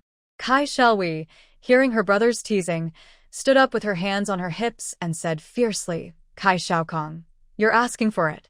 Kai's father chuckled and teased, "I've wanted you to break off your engagement with Changliang for a long time. This childhood promise used to be called keeping one's word, but now it's seen as outdated thinking. Nowadays, we support free love. Your grandfather is gone, so his words don't count anymore. If you don't like it, just end it. I can find you someone from farther away." Kai Xiaowei widened her eyes in disbelief. "Dad, do you really want me to marry someone far away? Aren't you worried they might mistreat me?" Kai's father laughed so hard his eyes squinted. "With your troublemaking temper, always clashing with someone, marrying far away means our family won't have to worry about serious problems." Kai's mother couldn't hold back and burst into laughter. Once she laughed, everyone else joined in. Seeing her family laughing together, Kai Xiaowei picked up her bag from the sofa, stomped her foot, pouted, and ran back to her room, slamming the door shut. If she found out who complained about her, she would definitely confront them. In Gaoshi Village, at the Chen family, Che Jinmei looked very unhappy. Recently, Qi Sujin and Chen Wendy were newlyweds, always giggling together after meals and hiding in the study. They hardly did anything else, and they didn't even spend any money. Che Jinmei had started making noise at home, pots and slamming doors, deliberately making loud sounds to express her frustration and dissatisfaction. Although Qi Sujin was a bit naive in love, she wasn't completely oblivious. She could tell when Che Jinmei was upset. However, since the Chen family was used to it, she tried to avoid confrontation. Chen Wendy had been busy with Qi Sujin lately, and it was hard for him to bring up certain topics. Seeing her son unresponsive, Che Jinmei decided to take action herself. During lunch, Qi Sujin stared at a bowl of pickled radish and kept poking her sweet potato rice with her chopsticks. At home, every meal at least had some meat or tofu and vegetables, but at the Chin family, all they had was a bowl of chopped and stir-fried pickled radish. She glanced around and noticed everyone eating without a change in expression, which made her feel quite frustrated. She picked up a piece, put it in her mouth, and frowned at the salty taste. Che Jinmei noticed Qi Sujin's every move and coldly said, "What's wrong, Sujin? Are you not used to the food in my house?" Chen Yilyang looked up at Qi Sujin with an apologetic smile. "I'm sorry, Sujin. Our family is not well off, so we can only manage like this for now." Qi Sujin immediately felt anxious. "Dad, what are you saying? Since I married into the Qin family, I am part of it. Whatever you eat, I will eat too." Saying this, she picked up her bowl and quickly took several bites of rice to show that she liked it. Che Jinmei sighed and began to explain the family's difficulties. "You know our situation. Wendy is still studying, and his dad is not well. Wenfeng and Wenxiao are also in school, so we don't have much labor at home. With your wedding, your father and I have spent almost everything we had and borrowed quite a bit, just to give you a grand celebration." Qi Sujin didn't understand why Che Jinmei was saying this and could only smile and thank her. Thank you, Mom and Dad. I will remember your kindness. Che Jinmei glanced at Chen Wendy, who avoided her gaze. He was a proud person, and when it came time to speak up, he felt unsure. Especially since Chi Sujin admired him so much, he felt even more hesitant. Che Jinmei was frustrated, her expression darkening. While her son cared about appearances, she did not. Sujin, now that you are married into our family, you are one of us. I won't treat you as an outsider anymore. I have something I want to discuss with you. Che Jinmei's tone was gentle and her smile kind. Chi Sujin quickly replied, Mom, since you say we are family, please don't be so polite. Just tell me what you need. If I don't understand something, you can tell me directly. Chen Wendy gave Chi Sujin an appreciative look. She felt affectionate, wanting to show everyone how much she cared. Che Jinmei maintained a forced smile. Your father and I are honest people. We worry about the difficulties outside, and it keeps us up at night. Even when we meet people on the street, we feel inferior. Chi Sujin's eyes showed a hint of guilt. Mom and Dad, it's because of Wendy and me that you are suffering. Che Jinmei's expression stiffened. Was this girl pretending to be clueless? She had been so straightforward, yet here she was acting like she didn't understand. Sujin, since you want me to be direct, I will be. If I say anything wrong, please don't get upset, Che Jinmei said slowly. Chi Sujin nodded. Mom, just say it. I won't be angry. Che Jinmei continued. Before you got married, didn't your in-laws say they would give you $100 as a dowry? Chi Sujin's smile froze and she awkwardly replied, yes, that's right. Che Jinmei spoke earnestly. I treat you like my own daughter, so I won't beat around the bush. The hardship at home is partly due to your marriage to Wendy. Your father and I are getting older, and we will need to rely on you young people in the future. It's not good to keep delaying this debt. It needs to be paid back eventually.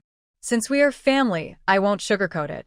Since you have some money, shouldn't we pay off this debt first? Otherwise, if we run into them, we won't be able to hold our heads high. Chi Sujin lowered her head and focused on her food. Seeing her silent, Che Jinmei's tone became more serious. We don't mind, as your father and I are older and don't care about face, but Wendy is different. He is educated, and dragging this debt around is not respectable. Chen Wendy realized that Che Jinmei had turned the conversation to him and couldn't avoid it. Sujin, I think Mom has a point. I know it's unfair to you, but don't worry. Once I start earning money, I will give it all to you to manage. Chen Wendy's voice was gentle, and his gaze was warm, making Chi Sujin feel even more uneasy. Che Jinmei was already unhappy about Wendy saying he would give his earnings to Chi Sujin, but since it had come to this, she was surprised that Chi Sujin still remained silent. She slammed her chopsticks down on the table, causing Chi Sujin's heart to race. What's wrong? Our whole family has talked about this, and you still won't say anything? It feels like you don't see us as family at all, right? I said it before, we honest farmers are not worthy of city girls. No matter how hard we try, they don't share our feelings. Che Jinmei looked at Chi Sujin with a sarcastic glare, her tone dripping with sarcasm. Mom, that's not true, I didn't mean. Chi Sujin stammered, unsure of how to respond, and turned to Chen Wendy, hoping he would speak up for her. Chen Wendy felt uneasy. Although he was currently getting along well with Chi Sujin, he wanted to host a big event, and he had already promised his family he would. At this moment, even if he wanted to help Chi Sujin, he couldn't speak up, otherwise, he would be seen as untrustworthy. The main issue was that he agreed with Che Jinmei's point. The debts outside were piling up, and it was embarrassing. Che Jinmei, seeing that no matter how she pleaded, Chi Sujin wouldn't take out any money, slammed her bowl down on the table and said, outsiders are just that, outsiders. They don't share our concerns and can't be counted on. Chi Sujin shivered, and her eyes turned red. She didn't have 100 yuan. The money her parents gave her was part of the bride price that Chen's family owed, and her parents had told her to collect that money from Chen's family. Now that she hadn't collected it yet, they were asking her for money. She didn't know how to bring it up. Chen Wendy frowned and said, Sujin, why are you acting so petty like those country folks? Our parents are worried about the debts from our wedding. Just pay the money back for now. I promise I will give you double later. With no other choice, Chi Sujin put down her chopsticks and turned to go back to her room. Chun Wendy sighed in relief and said to Che Jinmei, Mom, Sujin is not someone who doesn't understand. Please be gentler with your words in the future. Just then, Chi Sujin came out, steeling herself as she placed the IOU on the table. What does this mean? Chun Wendy glanced at the piece of paper and felt a bad premonition. Just look for yourself, Chi Sujin said in a voice barely above a whisper. Chun Wendy picked up the IOU and raised his voice. You gave your dowry money back to your parents? Che Jinmei gasped and quickly leaned over to look, then straightened up and scolded. How could you do this without discussing it with us? That money isn't just yours. You just gave it away? Your parents are the closest to you, right? What about the debts we have here? Did they need it so urgently? Chi Sujin was yelled at by both of them, feeling both wronged and scared, tears streaming down her face. No, my parents gave me this. They said they originally promised 500 as a bride price, and they returned 100 for my dowry, but since you wrote an IOU, they told me to collect this 100 from you. Chun Wendy was about to speak, but he swallowed his words when he heard this. Che Jinmei didn't care about that. She sat down on the ground and began to cry loudly. Oh dear, you people in the town are so clever. You have 100 tricks up your sleeves. Honest folks like us can't compete. You promised a dowry of 100, but all we got was a blank piece of paper. You even tricked your own daughter. This is outrageous. You keep saying you gave us 100 as a dowry, but you have your pride in face, while we are worse off than even the most cunning person. Che Jinmei was truly heartbroken. The Chin family had suffered a huge loss. This was $100. Just like that, it was gone, as if they had taken her heart. Chi Sujin had never seen such a scene and started crying too. Why are you blaming me? It's because you didn't give enough bride price. My parents thought that since I was marrying into the Chin family, we were all one family, so they gave me an IOU, thinking you would know money to your own family. I was going to ask you for the money, but you blame me instead. Chi Sujin felt so wronged. Clearly, the Chun family owed her money, yet they were blaming her. Chun Wendy's face turned pale as he listened to Chi Sujin. Enough, stop crying, he said, directing this at Che Jinmei. But Chi Sujin couldn't take it anymore. She hadn't done anything wrong, yet her mother-in-law was scolding her, and now the man she loved, Wendy, was yelling at her too. She had always been pampered, and aside from this marriage issue, her parents had never raised their voices at her. She covered her mouth, crying, and ran back to her room, grabbing her bag and heading outside. You are bullying me. I want to go home. As soon as Chi Sujin ran away, Che Jinmei's cries got stuck in her throat. Chen Yilyang was the first to snap back to reality and quickly said to Chen Wendy, What are you waiting for? Go after her. Chun Wendy hurried to chase after Chi Sujin. Sujin. Chen Yilyang slammed his chopsticks on the table. She just got married 2 days ago, and now she's running back to her parents' house. What about our family's reputation? Che Jinmei became even more agitated. I told you from the start that the girls in this town are too precious for us to handle. Wendy didn't believe the elders and fell into their trap, paying such a high price to bring home a live ancestor. Chen Yilyang frowned and said, In this family, if the elders say a few words, she can't handle it. If they say anything, she cries and wants to go back to her parents' home. This isn't a daughter-in-law. It's like we've invited a deity back. Che Jinmei felt even worse. Oh, my life is so hard. At my age, I thought having a daughter-in-law would make things easier, but instead, I've brought home an ancestor. Now I have to take care of her too. I must have owed your family in my past life. Outside, Chen Wendy grabbed Chi Sujin's arm, sounding displeased. Sujin, how can you be so willful? My parents are getting old. You should just listen to them. If they say something wrong, I can apologize for them. Chen Wendy looked unhappy and spoke sternly. You can't just run back to your parents every time. When you leave like this, what about my parents' dignity? Have you thought about the consequences? For a moment, Chi Sujin was taken aback by Chun Wendy's tone, tears welling up in her eyes as she looked at him. Remembering the sweet moments they had shared recently softened his heart. Sujin, you've been spoiled. You don't think about the consequences of your actions. My parents are already not happy with me. If you keep running home right after getting married, it seems like my family is bullying you. Do you want them to dislike me even more and end up separating us? Hearing this, Chi Sujin quickly shook her head, panic in her voice. No. Wendy, I didn't mean that. I'm just feeling wronged and upset because your mom doesn't like me. Chun Wendy held her close. All right, stop crying. My mom can be a bit harsh. She's older and has lived in the countryside her whole life, so she speaks without thinking. Don't take it personally. Also, you need to be more understanding. Help out more with the household chores, and she'll come to like you. Chi Sujin hesitated, but I don't know how. Chun Wendy sighed. As the eldest son, you are now the eldest daughter-in-law of the family. You need to share the responsibilities with me. Taking care of my younger siblings and honoring my parents is part of your role. If you don't know how, you can learn slowly. I'm sure my mom would be happy to teach you, and I believe you'll be a quick learner, right? Hearing how much Chun Wendy valued her, Chi Sujin instinctively nodded. Yes, I will learn gradually. For you, I'm willing to do anything. Chun Wendy's encouragement made Chi Sujin forget her earlier grievances. At that moment, her heart was filled with love. She vowed to take on the responsibilities of a daughter-in-law, helping her husband honor his parents and care for his siblings. Time passed quickly, and Lu Axia soon adapted to her job at Shirley Xiang. With her help, Qiao Jiangxin felt much more at ease.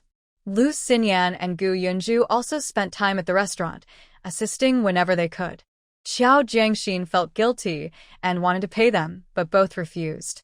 Lu Xinyan had a regular job, and her main focus was on Gu Yunju's health. She couldn't dedicate too much time to Qiao Jiangxin's work, and accepting money would change the nature of her help. Gu Yunju only helped with collecting payments and watching the customers. Given his health, he couldn't do much more, and Lu Xinyan wouldn't allow him to overexert himself. So, they only asked Qiao Jiangxin to provide meals. Xiao Youfu and Qin Shui came to pick up supplies, and Qiu Cheng also visited Lu Axia, bringing her some items. Lu Axia pulled Qiu Cheng into a room and handed him the 10 yuan she had just received. This is last month's salary for 11.5 days of work. Jiangxin paid me 10 yuan, so you can take it home. By the way, Jiangxin said I passed my probation, and starting this month, my salary will be 28. Qiu Cheng's eyes lit up. That's great. Is the work tiring? Of course it's tiring. After the customers leave and I clean up, it's already 11 at night. I often get up before 5 in the morning to prepare breakfast. But I've gotten used to it, and thinking about the 28 yuan makes it worth it, Lu Axia replied. She didn't share all this with her husband, instead smiling and saying, it's not tiring. Selling food isn't that hard, and the living and eating conditions here are good. Don't worry about me. I'm doing well.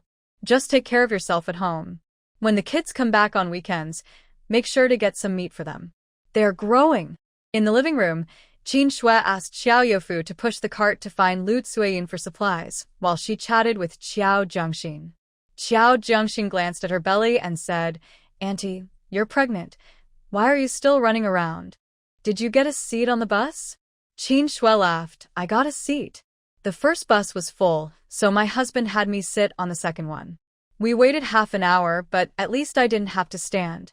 After she finished speaking, she changed the subject. By the way, Jiangxin, do you know how lively it has been at the old house lately? Lai Gonai has been causing trouble every few days, and Lei Honghua is so scared that she doesn't even dare to go outside. Li Xiaoping just finished her confinement and wanted to take Qiao Jianhua back to Li Jiago, but those two old folks wouldn't let her go, insisting that Qiao Jianhua is not going to marry but to visit. Jiang Xian immediately became interested. Wow. Qiao Zhengwo has run away, and we've cut ties again. The only one they can hold on to now is Qiao Jianhua, so it's not surprising they would do something like this. Lu Xinyan, who is naturally curious, came over to listen. Aunt, what happened next? Qin Shui said. Half the village came to watch the commotion. The couple was afraid that Xiao Jianhua's family would run away and not come back, so they kept Li Xiaoping and her child at home, letting Xiao Jianhua go work with Li Sanfa alone. Li Xiaoping definitely wasn't happy about it. She had a premature birth because of Lei Honghua, and she hated her for it. There was no way she would agree, so a fight broke out, and soon people from Li Jiago came over, including the old party secretary. Xiao Zhiwang probably feared the situation would escalate, so his son started to distance himself. He let Lei Honghua handle the fuss while he played the good guy, pretending to be pitiful.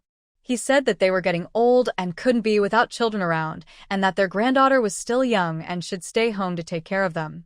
He claimed that if Xiao Jianhua and his wife looked down on them, they should leave the granddaughter to keep them company. Lu Xinyan's eyes widened slightly, but that child just came out of confinement. How can she stay at home? She hasn't even stopped breastfeeding. What will she eat? Qin Shui scoffed. What else can she eat? Rice soup, I guess. Jiang Xian's eyes flashed with sarcasm. That couple is capable of this. They are sure that Li Xiaoping can't bear to part with her child, so they are doing it on purpose. Lu Xinyan eagerly wanted to know what happened next. Aunt Qin, what happened later? Qin Shui replied slowly. They positioned themselves on the moral high ground, claiming to be acting for the greater good.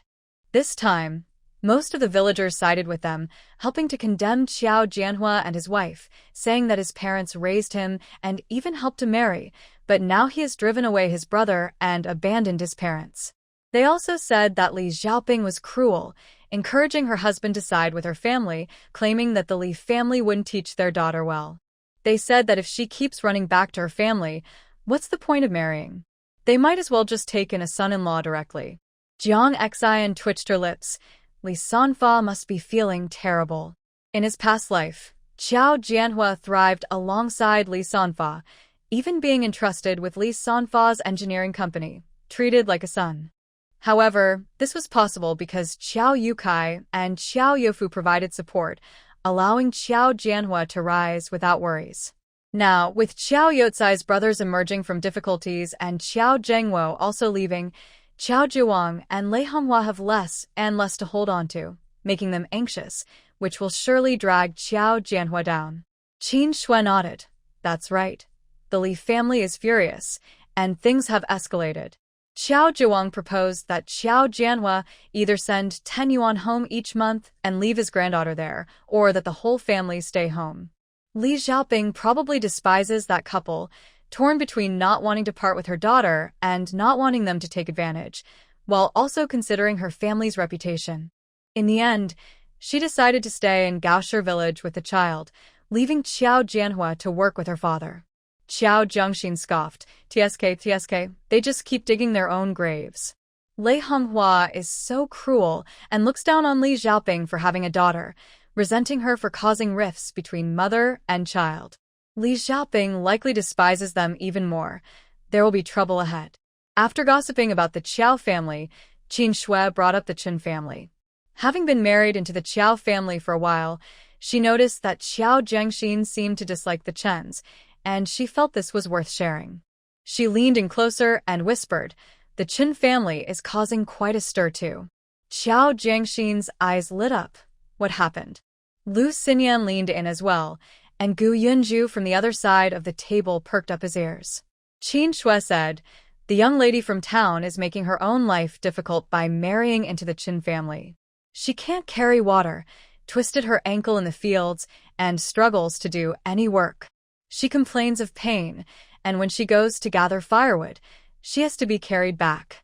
She cries every day, and Che Jinmei in the village is always frowning, with sounds of pots and pans breaking coming from their home. It's said they argue more than the Qiao family does.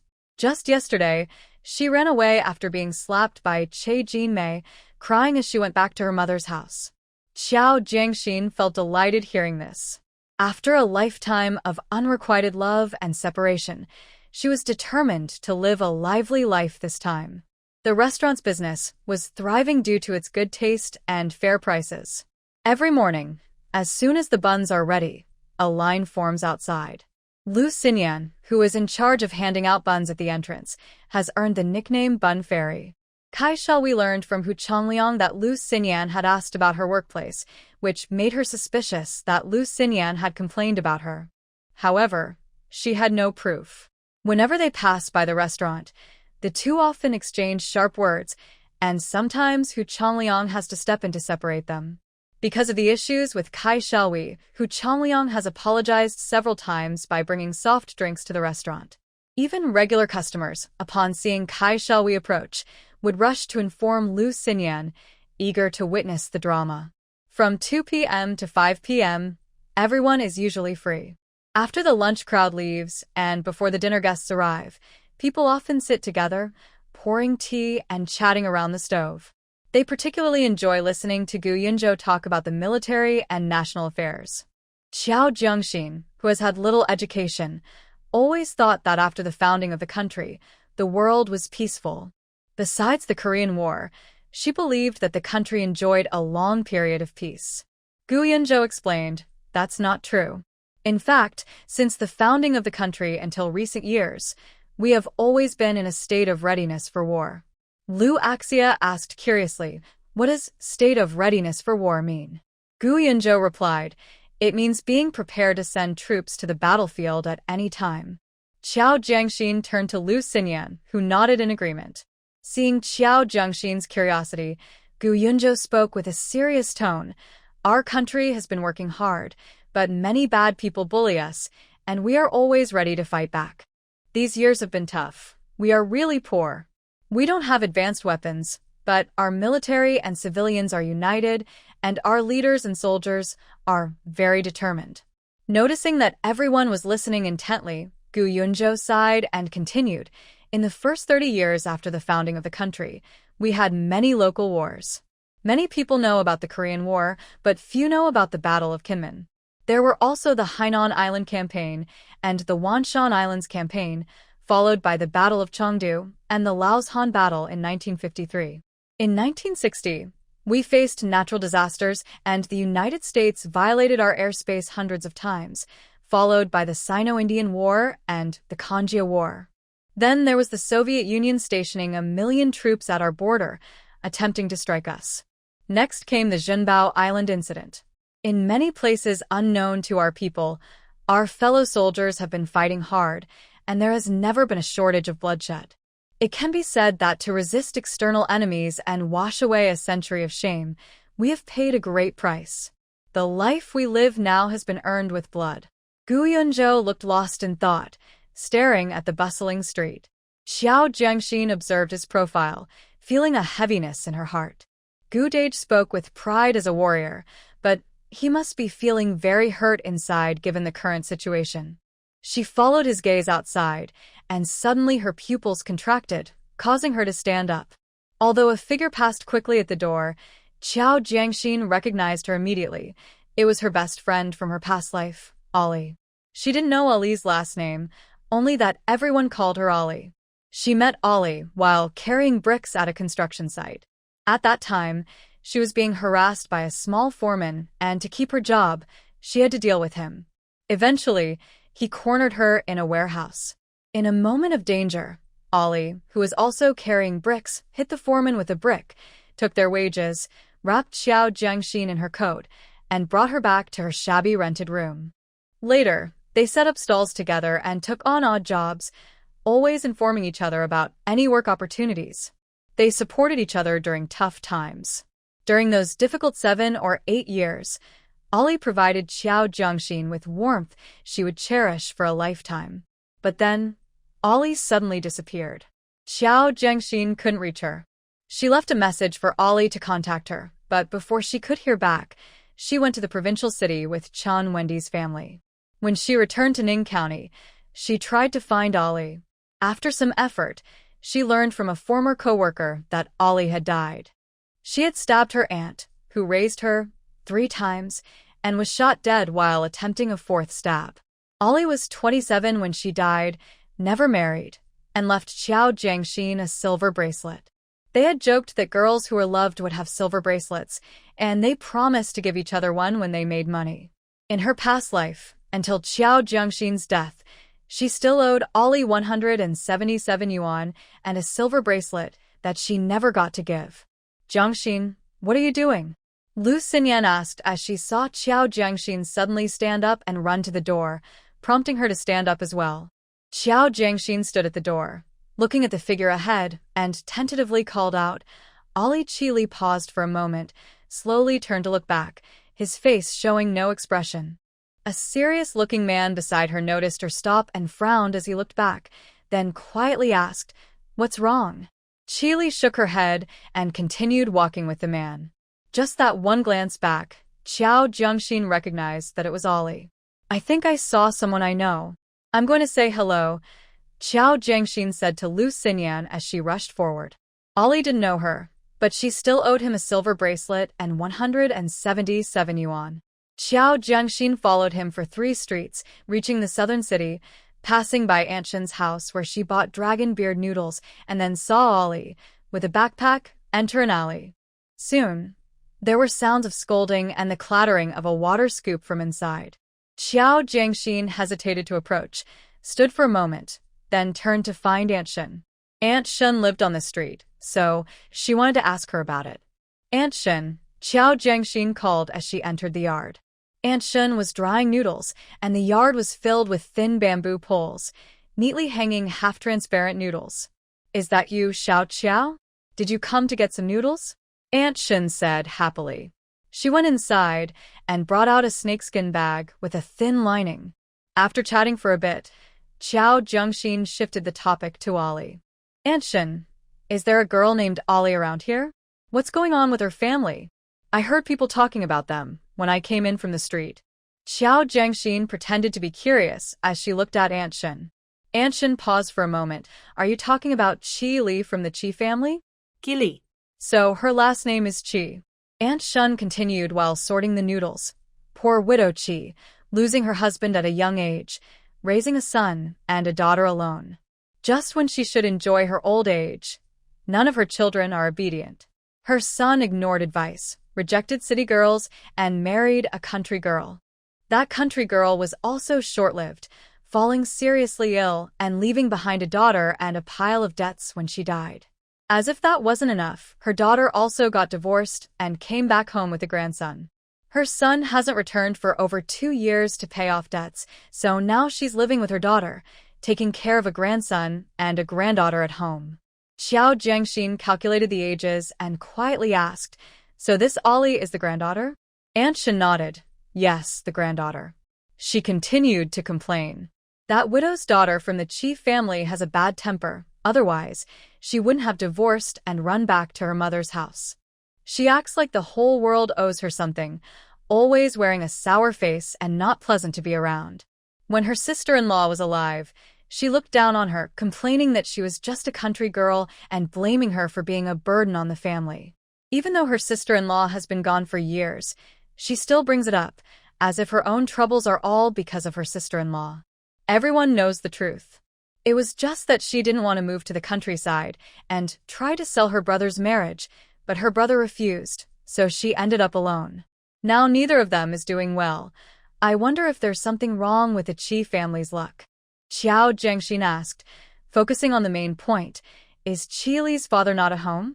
Madame Shin nodded. "Yes, he's in the neighboring city. Before his wife passed away, they spent a lot on her medical treatment. I heard they even rented out the house provided by his job. If they could sell it, they probably would have, so Qi Li ended up here." Qiao Jiangxin asked again, "Who is in charge of the Qi family now?" Madame Shin scoffed. "Who else? It's that divorced daughter. She schemed to stay in the city, and while the family accepted it, her life after marriage wasn't easy either. It's been chaotic. I heard her husband doesn't even come home anymore, trying to escape her, and he even left their son with her." Qiao Jiangxin's tone was a bit heavy. "Isn't Qi Li's life very hard? Her grandmother and aunt don't like her. Her mother caused the family to accumulate so much debt, and her father left her here." Madame Shin shrugged. "What's so hard about it? She's managed to survive all these years, and her dad seems to send money home every month. Qi Xiufan, Aunt Qi, is very practical. For the sake of that monthly allowance, she wouldn't let things get out of hand. It's just enough to put food on the table." At the Qi family home, Chi Xiufan was irritated as she looked at her niece's expressionless face. Why did you come back so late? Didn't I tell you to come straight home after school to help? Look at the time. A girl should have some self-respect, just like your irresponsible mother. When Chi Xiufan pointed her finger firmly at Qili, Qili showed no resistance at all. At that moment, when she heard the other person mention her mother, she looked up timidly and retorted, "My mom is not a bad person. She and my dad fell in love freely. They even made vows in front of the chairman's portrait." Seeing that Qili dared to talk back, Chi Xiufan gave her a hard knock on the head, saying, "You dare to talk back? You're just like your mother, who clearly didn't teach you any manners. Don't forget your last name is Qi."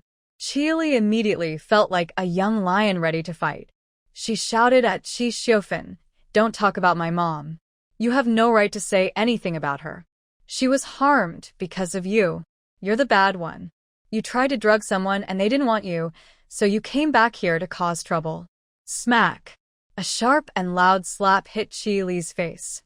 In her anger, Chi Xiufan used all her strength.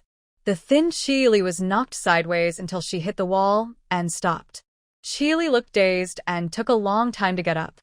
Her chin was bleeding and her ears were ringing. Once she regained her senses, she looked at Chi Xiufan with a mix of fear and hostility, but with her back against the wall, she had no way to escape. Finally, Grandma Chi spoke up.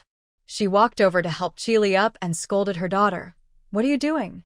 You need to be careful with your strength. Look at her face, it's all swollen. If the neighbors see her like this, they'll think we mistreat her." Chi Xiufan's anger hadn't faded. She glared at Qili as if she were her enemy. Called Chi Haiqing back. "I can't raise a thankless child like her. Let him take her away, just like her mother, full of bad intentions. That Li Kaiwei caused our family so much trouble and left behind this disaster to continue harming us." Grandma Chi scolded, "You should say less. If the child is disobedient, just teach her properly. Why do you always have to rely on Haiqing? Are you trying to make his burdens even heavier?" Chi Xiufan's voice grew louder. "I'm not wrong.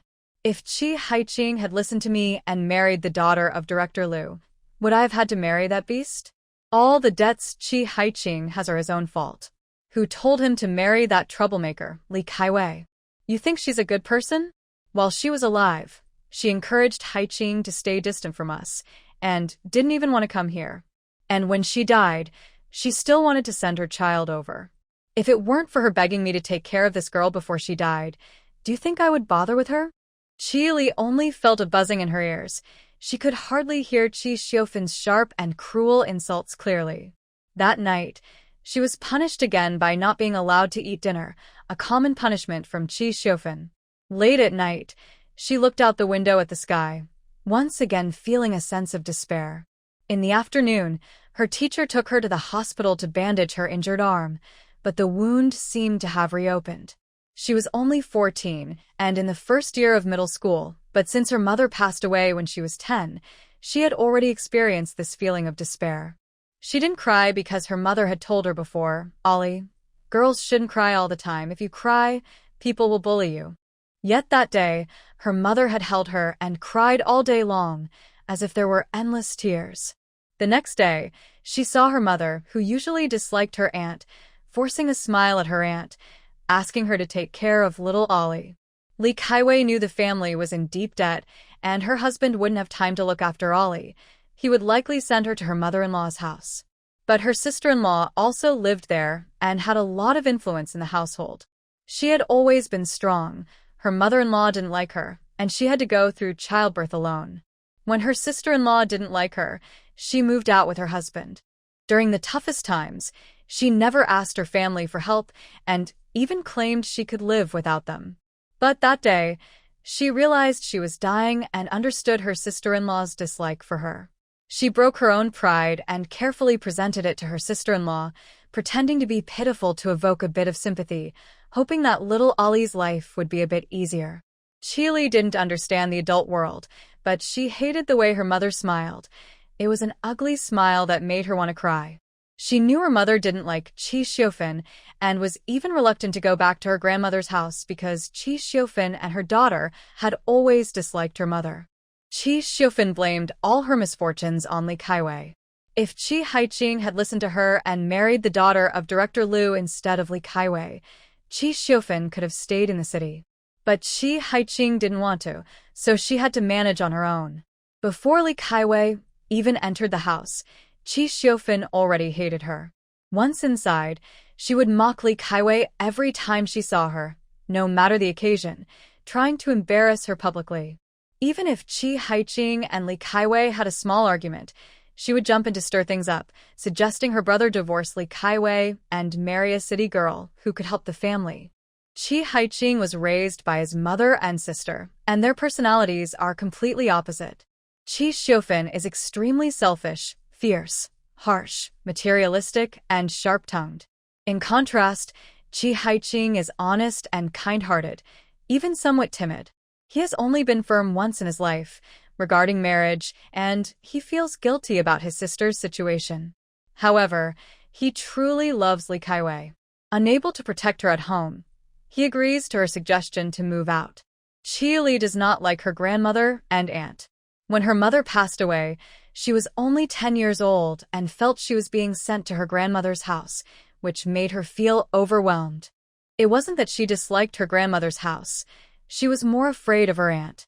She desperately pleaded with Chi Haiqing, "Dad, please let me stay at home. I can take care of myself. I will learn to cook noodles, and I will come straight home after school. I won't wander around. Please don't send me to my grandmother's house." But no matter how much she begged, it was useless. She was still sent to her grandmother's house because her father had to work in the city to pay off the large debts he owed for her mother's medical treatment. He said, "Ali, your aunt and grandmother are your family. I can't leave you alone. They may seem harsh, but they have good hearts. In time, you will come to like them." After saying this, Chi Haiqing left her there. Qi Li was too scared to breathe in front of Chi Xiufan. If she said or did anything wrong, Chi Xiufan would bring up past mistakes, scold her harshly, and even hit her, making it seem like she wanted to harm her. Qi Li lived in fear, waiting for the new year when her father would return. She cried and pleaded with him, "Dad, please take me to the city. I don't want to stay at my grandmother's house. I can stop studying. I promise to be good and wait for you at home. Please take me with you." Seeing his daughter's pale face and tears reminded Chi Haiqing of her declining grades, and he lost control of his emotions. He knelt on the ground and, in front of Qi Li, slapped himself hard twice, tears in his eyes as he shouted desperately, "What can I do? I can only do my best. Ali, please listen to me and be good, okay? Dad, please just listen to me." Qi Li looked at her father, who was losing control and was too scared to protest anymore. Watching this scene from the doorway, Qi's mother rushed over, grabbed Qi Li, and pulled her back into the house, saying harshly, "Are you trying to drive your father to death? Don't you think your mother has suffered enough? What has our family done to deserve this from you two? They keep causing us trouble." She couldn't remember what her grandmother had said afterward. It was just the same old complaints from her aunt. She never asked her father to take her away again. His kneeling broke her courage to escape and save herself. His kneeling kept her awake at night, filled with pain, making her wake up from dreams feeling guilty and regretful. Every time her aunt suggested that her father take her away, she felt worried and scared. She feared he would kneel in front of her, slapping himself and begging her to behave. She became even more timid and careful. At home, she didn't dare to speak, make noise, or take food. When they made dumplings, she wanted to eat so badly, but she knew there wouldn't be any for her. So, when her aunt turned to go into the kitchen, she quickly grabbed one and stuffed it into her mouth, not caring if it was hot or if she chewed, swallowing it in 2 seconds. But for that dumpling, she got slapped, and her mother was scolded too. She regretted it so much. Why did she have to be so greedy? She didn't dare touch anything in the house because if she wasn't careful, her aunt would bring up her mother's past mistakes. She didn't want to be blamed for her mother's suffering or be humiliated by her aunt. Sometimes she wondered what it meant to live. She heard people say there are ghosts in the world. If she died, would she become a ghost and see her mother? If she became a ghost, she would definitely scare her aunt. But there probably aren't any ghosts. Otherwise, her mother would have scared her aunt long ago for bullying her. Xiao Jiangxin was passing by Mengquan Middle School with her cart when she saw Qi Li squatting at the entrance. She pushed her cart over and, by chance, brushed against Qi Li. "I'm sorry, I didn't mean to," Xiao Jiangxin said apologetically. Qi Li nodded indifferently and shrank away, trying to hide her toes. Xiao Jiangxin noticed the short pants and the cracked skin on her ankles, and her heart softened unexpectedly. In her previous life, she met Ollie 3 years later. She remembered her as quiet and rarely speaking, only chatting occasionally when they were together. "It's already class time. Why aren't you going in?" Xiao Jiangxin asked softly. Qi Li kept her head down and said nothing. Xiao Jiangxin patiently said, "Go in, or you won't hear what the teacher is teaching. Without education, it will be hard to get by in society. I wanted to study, but never had the chance. I only completed 3 books, just finishing the 2nd grade before going home." Qi Li looked up at Xiao Jiangxin with a blank expression on her pale face. Her voice was dry and soft, almost inaudible. "I don't really want to study. No matter how hard it gets in society, it can't be worse than this." Xiao Jiangxin was taken aback. Qi Li turned her head to look into the distance, wishing she could grow up quickly. When she turned, Xiao Jiangxin noticed the bruises on her face, which stood out against her pale and thin skin, showing how much force had been used. "Your face, what happened?" Xiao Jiangxin asked. Qi Li quickly brushed her hair down and lowered her head. "It's nothing." Xiao Jiangxin wanted to hold her hand, but Qi Li shrank back defensively against the wall. Xiao Jiangxin pushed her cart away. Soon, she returned with a tube of ointment and an oil paper bag containing meat buns. Qi Li sat on the ground, looking up at Xiao Jiangxin as she bent down to apply the ointment. "What do you want?" she asked.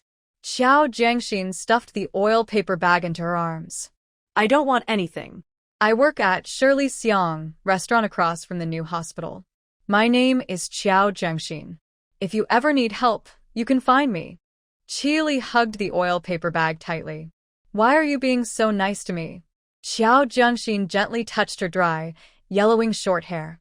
"Because you remind me of my sister." 3 days later, Qi Li found Shirley Xiang. She cautiously looked at Xiao Jiangxin and gathered her courage to ask, "You said I could come to you if I had any problems.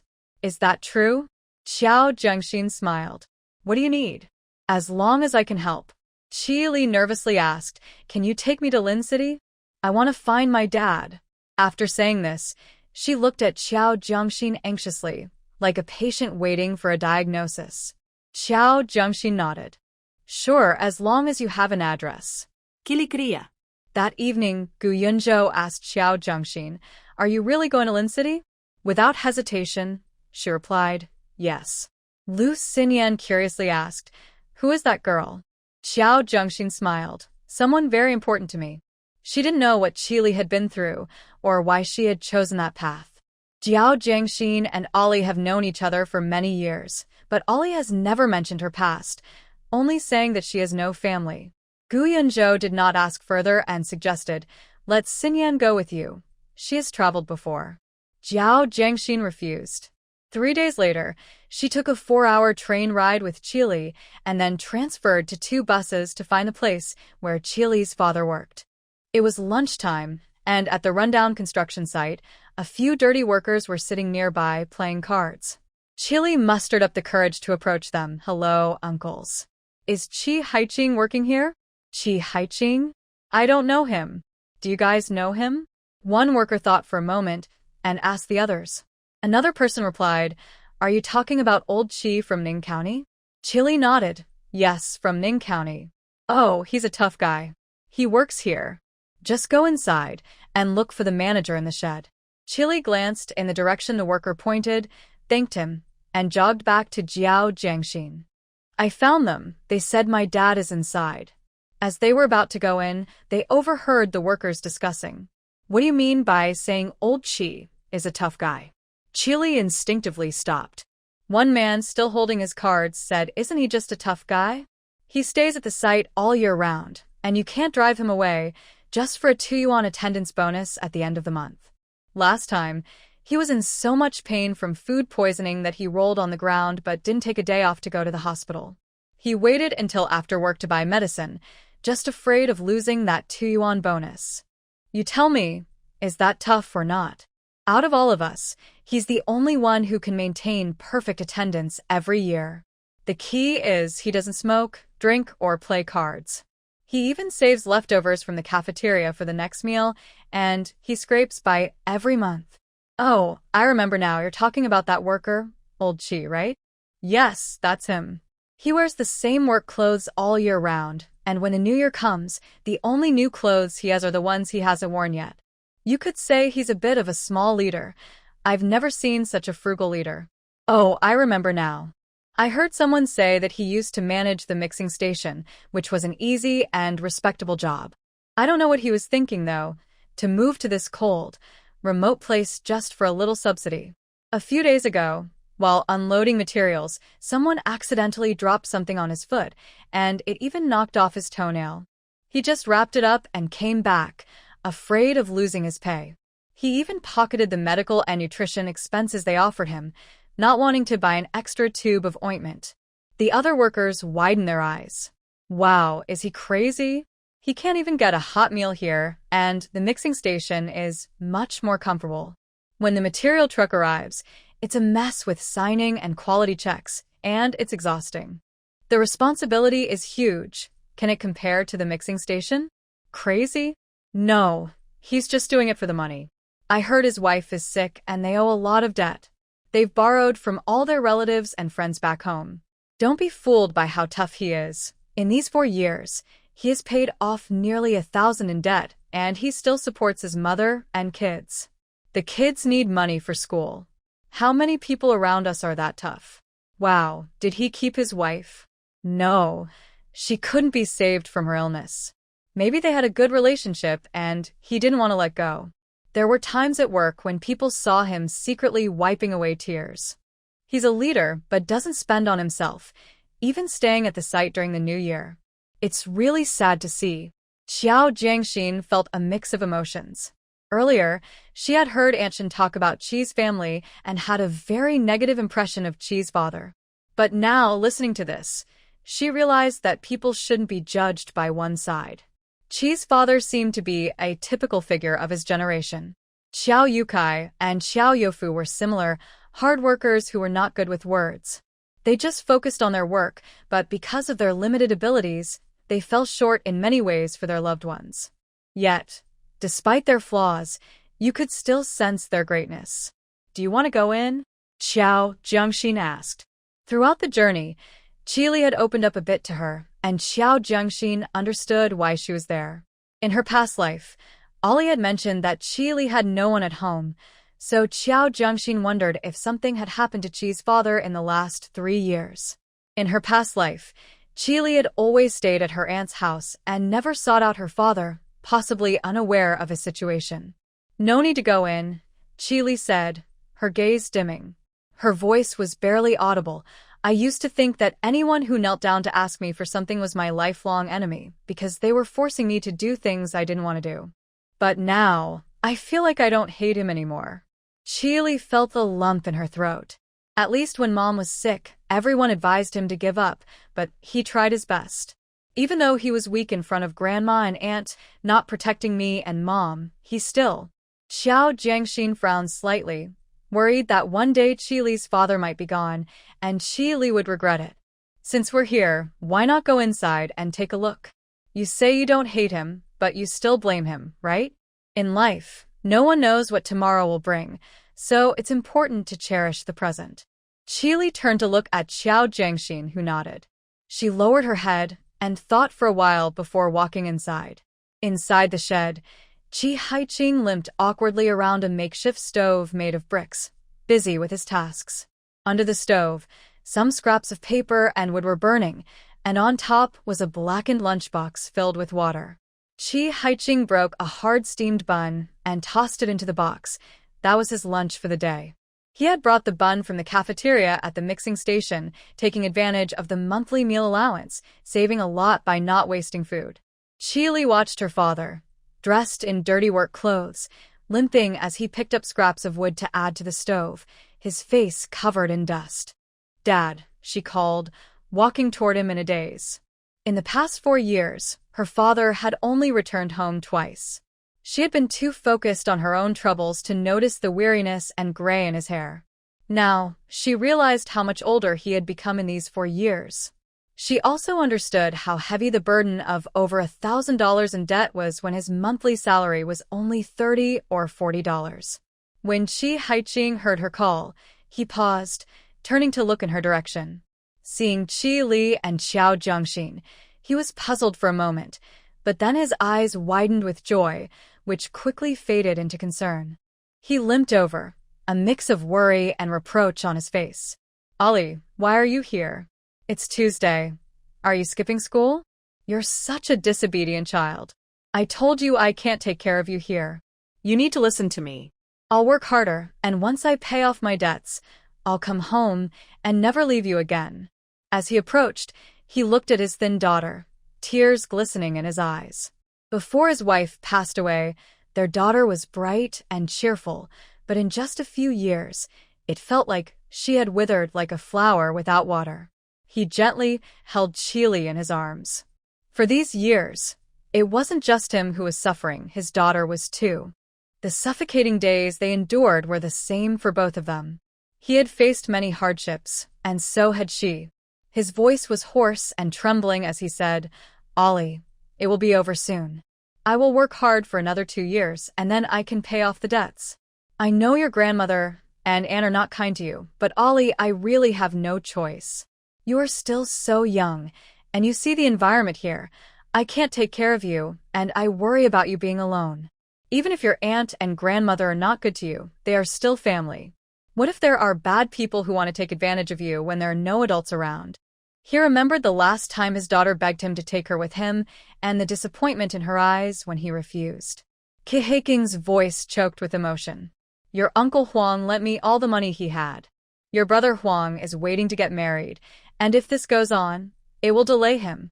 Your aunt Huang and brother Huang blame Uncle Huang for this. And your aunt Ning, because she lent us money, her husband and in-laws treat her poorly. Everyone is struggling. I deserve it, but Ollie, they don't. They helped us. We may not be able to repay them, but we must not forget their kindness.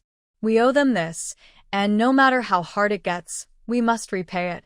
Chili once hated her father, especially when he knelt before her, forcing her to stay at her grandmother's house. After being bullied by Qi Xiufan many times, she resented her father for leaving her there. Even after hearing the workers' conversation at the door and understanding her father's situation, she still felt angry with him. But at that moment, she couldn't hold on to her anger. Compared to what her father had endured, her own struggles seemed small. She thought of her father's best friend, Uncle Huang, and her mother's friend, Aunt Ning. Her father was right. They owed them. They were all struggling, so why should she feel wronged? Yet, she felt so sad. "I'm sorry, Daddy." "I will be good and listen. I won't cause trouble anymore." Chili cried, her world feeling dark. Her father was struggling, and she couldn't keep acting like a bad kid. At that moment, Chili felt very anxious. He was all she had left, and she was afraid of being the last straw that broke her father's back. She had only considered her own situation and never thought about the pressure on her dad. After Li Tsaiwei's passing, it was the first time the father and daughter opened up to each other. After a moment of calm, Chili quietly discussed with Chi Haiqing, "Dad, I was younger before, but now I'm 14. I can help you. I can earn money to help pay off the debts." Chi Haiqing immediately refused without thinking, "No, I don't agree. You must focus on your studies." Chili thought about her poor grades and helplessly forced a smile. "I'm sorry. I've disappointed you." She still didn't want to go to school and wanted to escape from Qi Xiufan. Chi Haiqing felt both anxious and angry, but was at a loss. He was raised by his mother and sister, Qi Xiufan, and he knew they didn't like his wife. Now they even resented her for dying and leaving him with burdens. But he also understood that no matter how much they disliked Chili, they wouldn't truly harm her. Jiao Jiangxin watched the father and daughter stuck in a deadlock and sighed internally. If she guessed correctly, Chili's past actions against Qi Xiufan might also involve Qi Haiqing. Although no one told her, she had a rough idea of the situation. "Hello, Uncle Qi," Jiao Jiangxin greeted Qi Haiqing. He then remembered Jiao Jiangxin was beside him, forcing a smile as he thanked her. "Thank you, dear. Thank you for coming with Ollie to find me. You must be Ollie's best friend." Jiao Jiangxin nodded, yes. In her past life, she and Ollie were indeed best friends. "Uncle Qi, can I talk to you alone?" Jiao Jiangxin asked. Qi Haiqing glanced at Chili and nodded, leading Jiao Jiangxin into a small shed. Inside were many tools and materials, along with a simple desk neatly arranged with notebooks and forms. Next to the desk was a simple bed with a dark, messy blanket thrown on it. Jiao Jiangxin began to talk about Chili, sharing what she heard from Aunt Shin and what she had seen. "The first time I saw her, she walked past my shop, and I never understood how she, living in the south of the city, ended up in the north. On the train, I asked her and she told me 4 words. Jiao Jiangxin looked at Qi Haiqing with a heavy tone. "She feels like life is worse than death." Ollie said she feels this way. Qi Haiqing's pupils narrowed, and he froze in place. Jiao Jiangxin continued. "She said she heard others talking about wrist-cutting suicide, so she hid on the playground and used a small pencil sharpener knife to cut her arm. She probably didn't know where to cut, and ended up cutting her forearm. It was the security guard who saw her and took her to find a teacher. She was too scared to go home and had no money. The teacher knew a bit about the Qi family situation, so to save on medical costs, she took Ollie to a relative's house to bandage her up, which is why they passed by my shop." Qi Haiqing clenched his fists, his voice trembling. "I didn't know. I had no idea." Jiao Jiangxin looked at Qi Haiqing. "I understand. You are a father, and you worry about Ollie living alone, afraid she might encounter bad people. You always think that even if Grandma Qi and Aunt Qi are not good to Ollie, they won't harm her life or ruin her reputation. But I believe some forms of torment are harder to bear than a knife to the heart. You are their son and brother, the only man in the family. You can't project their attitude towards you onto Ollie. You know they hate Ollie's mother."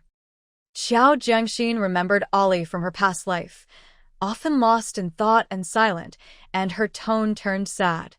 Aunt Qi blames all her life's misfortunes on Ollie's mother, and now she is shifting that blame onto Ollie. Any little trouble she faces or any emotions she has, she takes out on Ollie.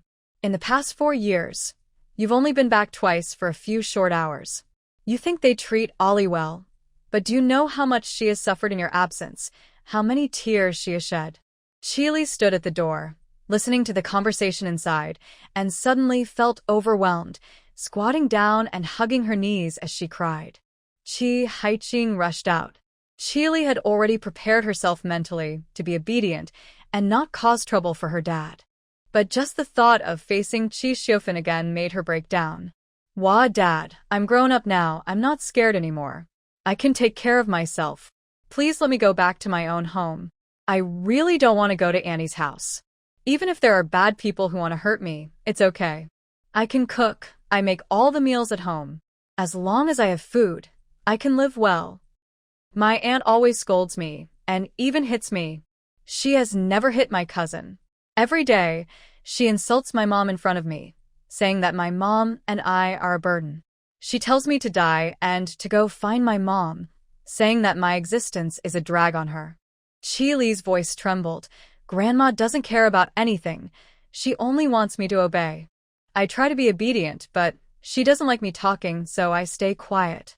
I walk without making a sound and don't touch anything in the house.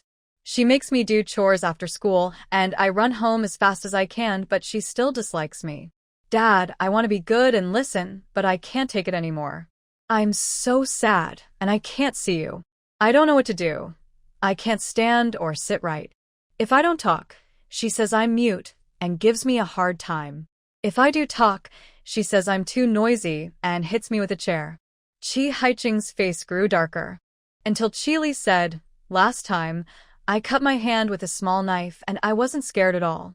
If I die, I won't have to be with my aunt anymore." Chi Haiching finally broke down, squatting on the ground, hitting his head with his fists. He felt helpless, pained, and regretful.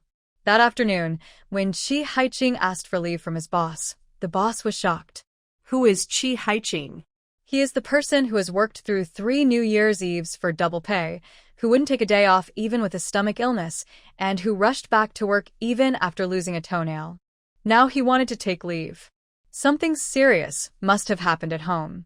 The boss didn't ask anything and immediately approved his leave, telling him to take care of things and not to rush back. Chi Haiching quickly grabbed a set of work clothes and set off with Xiao Jiangxin back to Ning County.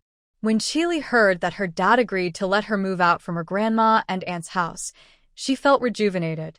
For the first time in years, Chi Haiching had time to listen to his daughter talk about her life, while he had been busy paying off debts.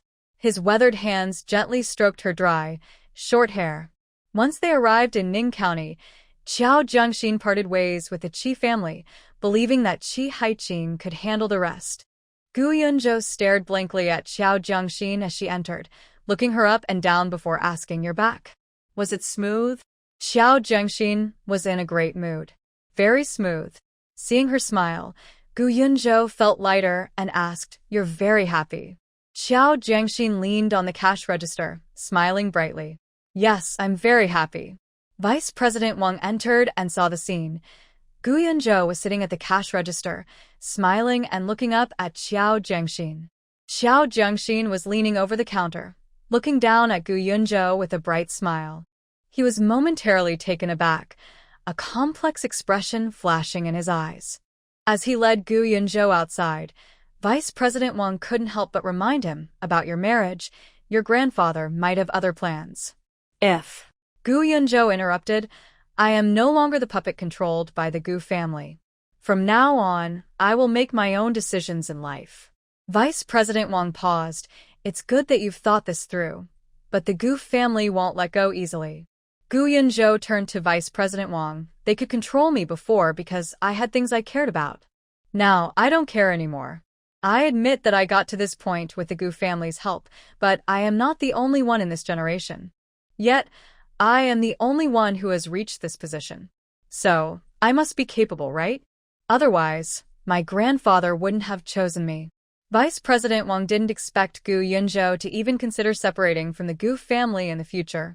"Are you serious?" Gu Yunzhou didn't respond directly but asked, "Before the new year, when I returned to Jizhou, my second aunt mentioned a heart surgeon who returned from abroad in Kyoto." Vice President Wang frowned. "I've been following that too. He came back and took on several challenging cases, causing quite a stir."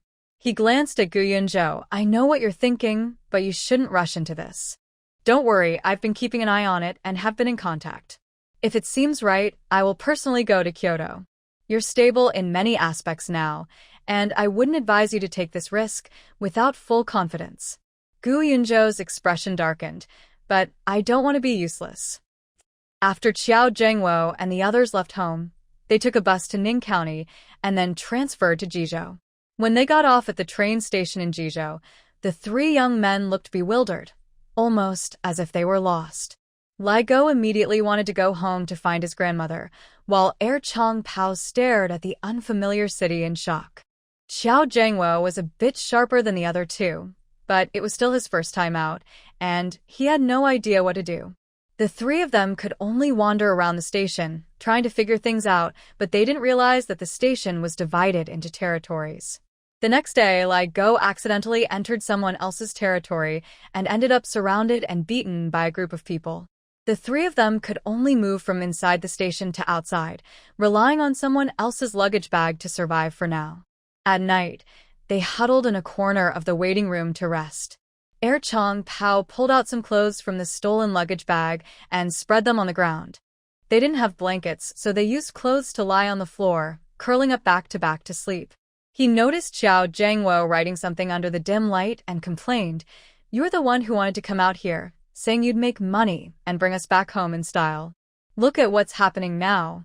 When we suggested going back, you refused. What are you doing now? Ligo squatted on the ground with his arms crossed. Yeah, you say you write every day, but what have you written?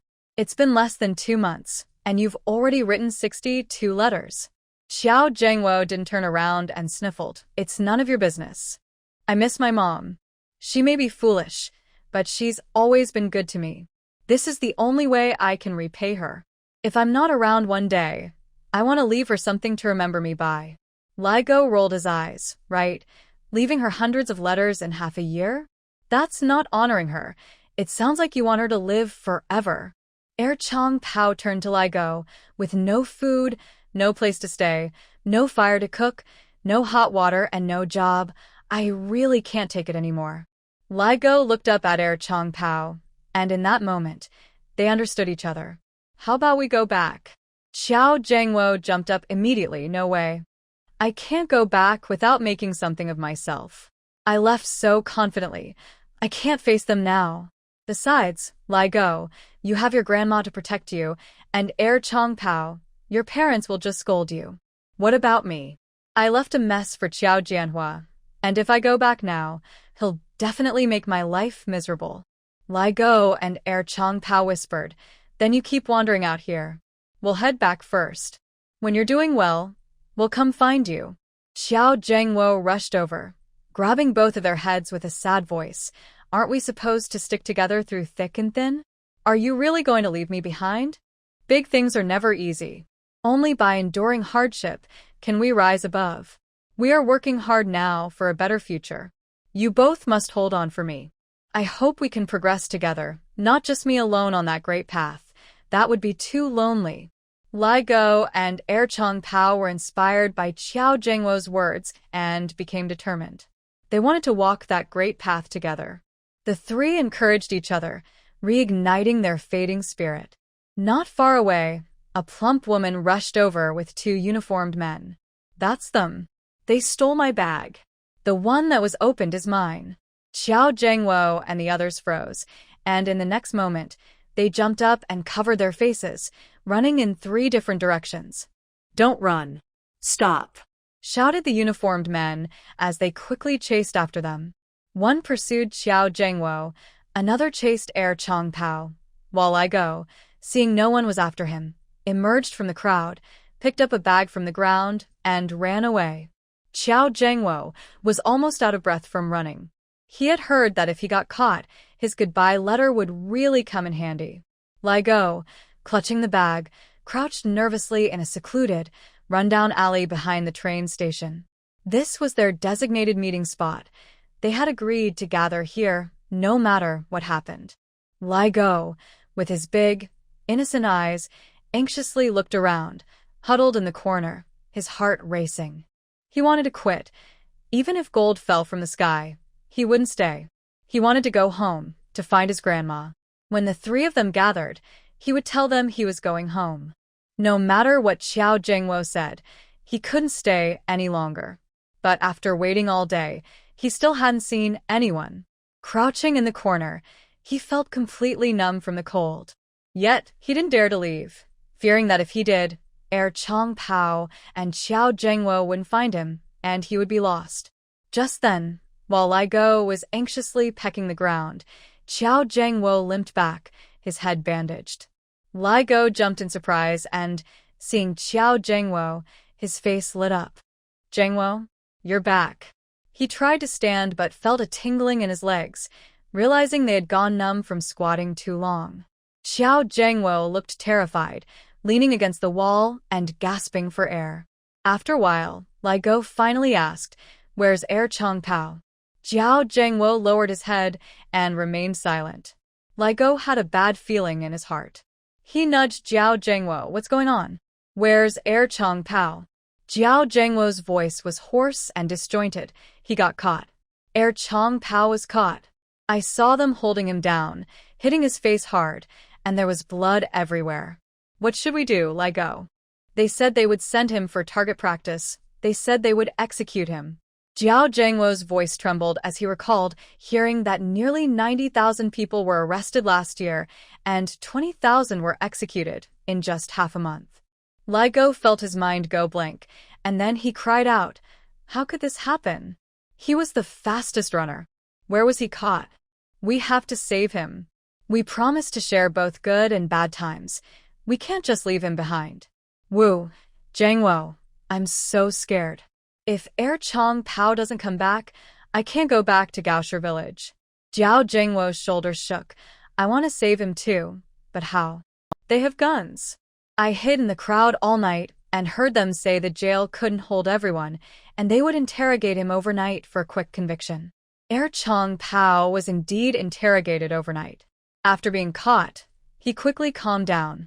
He didn't admit to stealing because the bag was stolen by Ligo. He also didn't acknowledge knowing Jiao Zhengwo or Ligo, saying he was just out working and had nowhere to go after his money and belongings were stolen, so they all came together temporarily. The plump woman who lost her belongings was also called to identify him. Is this the person who stole your bag? A man in uniform asked her. The plump woman looked at Air Chong Pao and said, "It doesn't seem like him. It was someone taller. I saw him go back and grab another bag." Air Chong Pao was and displayed in a corner of the train station as a warning. The police asked him to identify his accomplices. He saw Jiao Zhengwo and Ligo in the crowd but gritted his teeth and stayed silent, signaling for them to leave quickly. Ligo, tall and standing at the back of the crowd, watched Air Chong Pao being held and cried until his eyes were red. The prison was overcrowded, and the situation was urgent. Air Chong Pao's charges were quickly determined.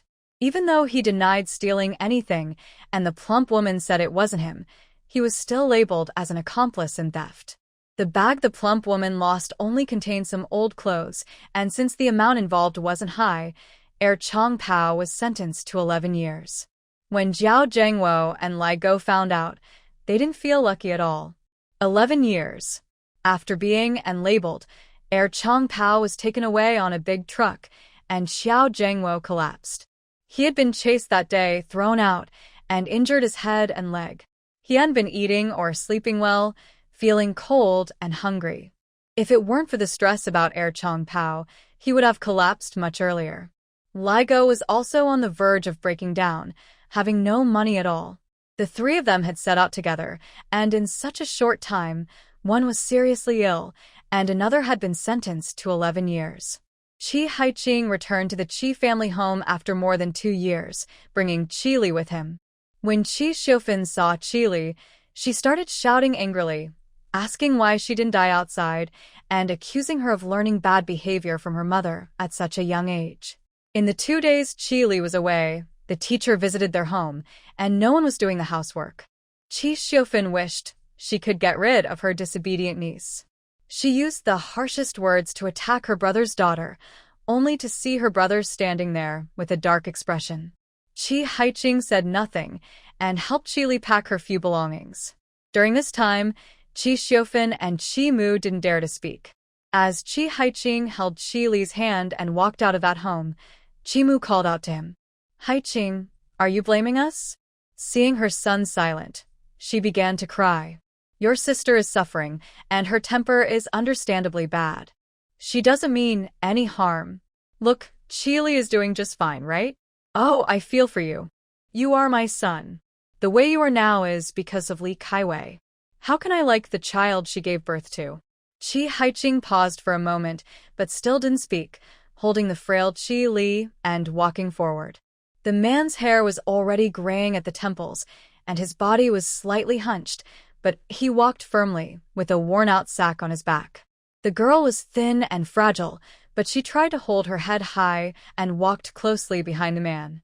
3 days later, Qi Haiqing hurriedly took Qi Li to Shirley Xiang to thank Qiao Jiangxin and then took a train to Lin City. He rented an apartment for Qi Li next to the one assigned to him by his workplace. The apartment given to him and his wife had already been rented out, and he couldn't get it back right away. Since many of his former colleagues lived there, he awkwardly knocked on doors to visit them, asking them to look after his daughter and help her if she faced any trouble. Many of these former colleagues had lent Qi Haiqing money before and were aware of the Qi family's situation. They knew that Qi Haiqing had actively requested a transfer to Lin City to pay off his debts. Seeing the man who had aged so much over the years, they felt a bit of pity for him. Even some creditors who held grudges against him had let go of much of their anger. Qili, however, had become attached to Qiao Jiangxin, running to her shop after school and even on weekends. Lu Xinyan saw Kai Shelby passing by the door and pulled Qili aside, saying, "Ali, did you see that? She's trouble. Remember to stay away from her in the future." Qili looked at Kai Shelby seriously and replied, "Okay, I'll remember." Lu Xinyan felt much better after facing repeated failures. But she didn't expect that in less than a week, Qili would betray her. In the restaurant Shirley Xiang, Lu Xinyan stood in front of Qili with a cold expression, arms crossed. "Tell me, why did you come here with her? I just saw you calling her sister Kai and waving goodbye." Lu Xinyan was furious. "Kai Shelby did that on purpose, waving goodbye in front of me to provoke me." After spending so many days together, Qili knew what kind of person Lu Xinyan was and wasn't afraid of her. She smiled and explained to Lu Xinyan, "Sister Lu, actually Sister Kai isn't that bad." Seeing that she was calling her sister, Lu Xinyan's anger rose. "Look, you're young and naive, easily swayed by the enemy's charm. You haven't seen how Kai Shelby can throw a tantrum. She's even more fierce than Jiangxin." Realizing she might have said too much, she covered her mouth and glanced back at Qiao Jiangxin, who was busy studying with Gu Yunzhou and hadn't noticed her. Lowering her voice, she continued to Qili, "Even I have lost sleep over her at least 5 or 6 days. If she ever goes off on you, you'll definitely be in tears." Qili suddenly interrupted, "I've seen her argue." Lu Xinyan paused. "You've seen her throw a tantrum, and you still dare to walk with her? Aren't you afraid she might suddenly go wild and bite you? I'm telling you, with her tendency to make enemies everywhere, she could easily do something like that." Then, Lu Xinyan turned back to ask, "Wait, when did you see her act out?" Qili honestly said, "Just the day before yesterday, my aunt came to my house and scolded me at the door, calling me an ungrateful person and saying I was trying to create trouble between my dad and her. Sister Kai came over to watch and recognized me. She rolled up her sleeves and argued with my aunt for almost an hour. My aunt was so angry that she almost fainted several times. This was the first time I saw her lose an argument." Thinking back to that scene, Qili's eyes showed admiration. "My aunt couldn't win against Sister Kai and tried to leave, but Sister Kai followed her, continuing to scold her all the way. She said my aunt was being unfair, picking on the young ones even when she was in such a bad state. After scolding my aunt, she scolded me too. She called me useless and weak, and right in front of my aunt, she encouraged me to complain about my aunt at her workplace. She told me to go there and cry, to roll on the ground, and even suggested I go to my cousin's school and complain. She said if that didn't work, I should take a knife and confront my aunt, saying I couldn't be so cowardly. My aunt ran away, but Sister Kai was not satisfied and wanted to chase after her, saying my aunt was a coward for running away." Lu Xinyan's eyes widened. Qili had been playing in the shop for a while, so she was aware of the situation in the Qi family. She awkwardly said, "This Sister Kai seems to have some use after all. She may be a bit crazy, but as long as she doesn't direct it at me, I find it quite comforting. But how did she happen to pass by your place? Is she trying to win you over and disrupt us from the inside?" Lu Xinyan viewed Kai Shelby with suspicion. Qili shook his head. "No, she lives nearby, on the same street as me." Lu Xinyan nodded. "All right, since she has helped you, you can go with her. You two can keep each other company. My issues with her are between us and won't involve you." That evening, Kai Shelby passed by the restaurant and called out to Qili to join her. She provocatively rolled her eyes at Lu Xinyan, who surprisingly ignored her. Lu Xinyan's reaction surprised not only Kai Shelby, but also the unaware Qiao Jiangxin. "Brother Gu, what's going on?" Qiao Jiangxin asked, pointing towards the door. Recently, Lu Xinyan and Kai Shelby had been arguing constantly. Gu Yunzhou glanced over and then returned his gaze to Qiao Jiangxin. It seems she realized she can't win and is starting to avoid confrontation. Lu Xinyan turned her head and said, "What are you two talking about? Do you think I can't hear you? I'm not afraid of her. I just won't stoop to her level." Ligo, carrying the sick Xiao Zhengwo, felt lost. He used to be bold enough to steal, but after the incident with their Chong Pao, he was terrified and didn't dare to go out. With no other choice, he had to go from shop to shop begging for work. The little money he earned was barely enough for him and Xiao Zhengwo to survive, and they couldn't afford a doctor. As Xiao Zhengwo's condition worsened, Ligo felt helpless. One day, a grown man was crying loudly at the train station, holding Xiao Zhengwo. Perhaps his cries were so heartbreaking that a kind person came over to ask what was wrong. After listening, they bought 2 tickets to Ningxian, and another person, noticing they needed to transfer, gave them 80 cents and even offered Xiao Zhengwo some milk. Ligo felt like he had found a lifeline and kept bowing in gratitude, tears streaming down his face. With those 2 tickets, they wouldn't have to suffer outside anymore. They could go home. With the help of caring strangers, Xiao Zhengwo, who had vowed to return home in glory after more than 3 months, was carried back to Ningxian by Ligo. As they got off the train, Ligo almost knelt down to kiss the ground of Ningxian. Zhengwo, how are you? We're home. We're back in Ningxian. Xiao Zhengwo opened his eyes groggily and asked, Back home? With tears in his eyes, Ligo replied, Yes, we're back. Just hold on a little longer. Once we get to Gaoshi village, everything will be okay. Xiao Zhengwo weakly said, Back to Gaoshi village. I can't go back. Heir Chong Pao hasn't returned. We came out together, and now he's not here. How can I face everyone in Gaoshi village? Ligo felt just as heavy-hearted. He was in a similar situation as Xiao Zhengwo. But now, returning home was their only option. Besides, he had family. Even if things went wrong, he could handle it. He was used to being scolded and laughed at. The two supported each other as they walked to the bus station. Looking at the buses heading to the town, Xiao Zhengwo still lacked the courage to go back. Ligo, you should go back. I can't, he said weakly. What are you talking about? We can't blame everything on Heir Chong Pao. It was you who called us out, but he was the one leading us, and I even stole that bag. Now, what other choice do we have but to go back and face it? It's better to live, even if it's hard. Uncle Chung and Aunt Chung, the parents of Heir Chong Pao, have every right to blame us. Given the situation, they can't just kill us, right? Seeing that Xiao Zhengwo was silent, he thought the other man had accepted his fate. Wait here for a moment. I'll go check how long until we can leave. When he turned back, Xiao Zhengwo was already gone. Ligo felt like the sky had fallen. He broke down and started cursing. Xiao Zhengwo, you're scared to go back with 2 people and leave me to go alone. If I had known you were this heartless, I would have let you stay in Jizhou. Xiao Zhengwo was hiding nearby, watching Ligo search for him and curse in frustration. Then he saw Ligo, drained of energy, hang his head and get into the car, looking back 3 times. I'm sorry, Xiao Zhengguo whispered.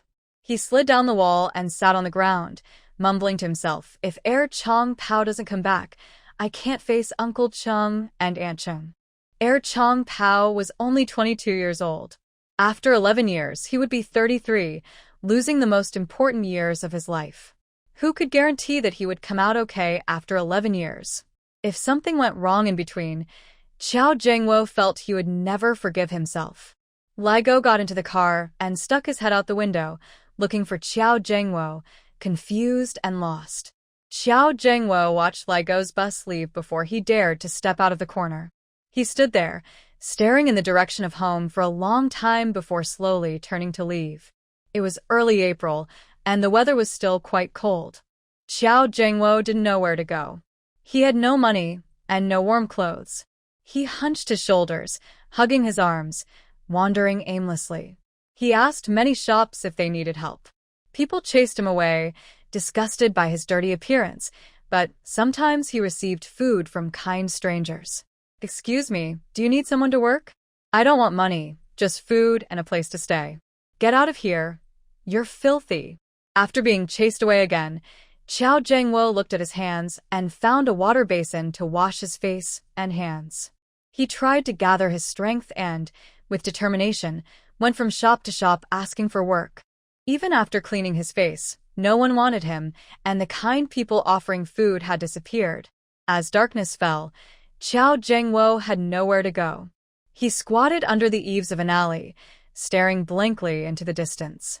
He thought to himself if he couldn't find a job and had no food or shelter, he might die. It was possible that before he could die, the other person would go first. He didn't know if it was hunger or cold, but he kept shivering. He touched his forehead and found it burning hot. He had been holding on despite his previous injuries, but now he felt feverish again and thought he might really die. Many memories and old friends flooded his mind. He missed his mother very much. Lei Honghua wasn't a good person, especially to his brother Qiao Yufu. She could be sharp-tongued and even cruel, but she was protective. In Gaoshi village, if anyone said something bad about Qiao Zhengwo, Lei Honghua would jump up like a hen, shielding him. Since childhood, Qiao Zhengwo had always lived under Lei Honghua's protection. When he was hungry, he called for his mom. When he was cold, he called for her. Whenever he needed something, he called for her. Lei Honghua was always there. But now his mother wasn't by his side. Ugh. He cried out in despair. He hadn't repaid his mother yet. He didn't want to die. He wanted to wait for the other person to come back. He had taken that person out, so he should honor them and take care of Uncle Chung and Aunt Chung. Shaking, Qiao Zhengwo leaned against the wall and searched the street with his eyes. He saw two women walking together, holding warm buns. Starving, Qiao Zhengwo rushed over without thinking, snatched a bun, and stuffed it into his mouth. Ah! Qi Li exclaimed, stepping back in shock. Kai Xiaowei, without thinking, raised her military water bottle and swung it at Qiao Zhengwo's head. Ah! You, how dare you take from me? I'll beat you. Bang, bang, bang. 3 or 4 water bottles came down, and Qiao Zhengwo lay on the ground, motionless. Kai sister, stop. Hee. Qi Li grabbed the furious Kai Xiaowei. He's not moving? Kai Xiaowei looked at Qiao Zhengwo on the ground, and then at her water bottle. This bottle is heavy. It can't be. Did we kill him? As she said this, her tone grew anxious. It was just a bun. It shouldn't have been enough to kill someone. The two of them nervously looked around. The weather was cold, it was dark, and it was mealtime, so there weren't many people on the street. A few passers-by hurried by with their heads down, seemingly unaware of what was happening. They had just returned from the new hospital. Kai Xiaowei pulled her hand away from Qi Li and moved forward to check on Qiao Zhengwo. After seeing he wasn't moving, she cautiously approached and nudged him with her foot before quickly stepping back. Qi Li was already a bit scared. Kai Jia, he can't really be dead, right? Your water bottle is still full. It would be heavy if it fell on his head. Kai Xiaowei started to feel nervous too, and crouched down to check Qiao Zhengwo's breathing. When she touched him, she felt his face was burning hot. Oh no, even if I don't hit him, he might die, he's so hot. Let's go. It's not our problem, Kai Xiaowei said, pulling Qi Li away. After walking a few steps, they both stopped.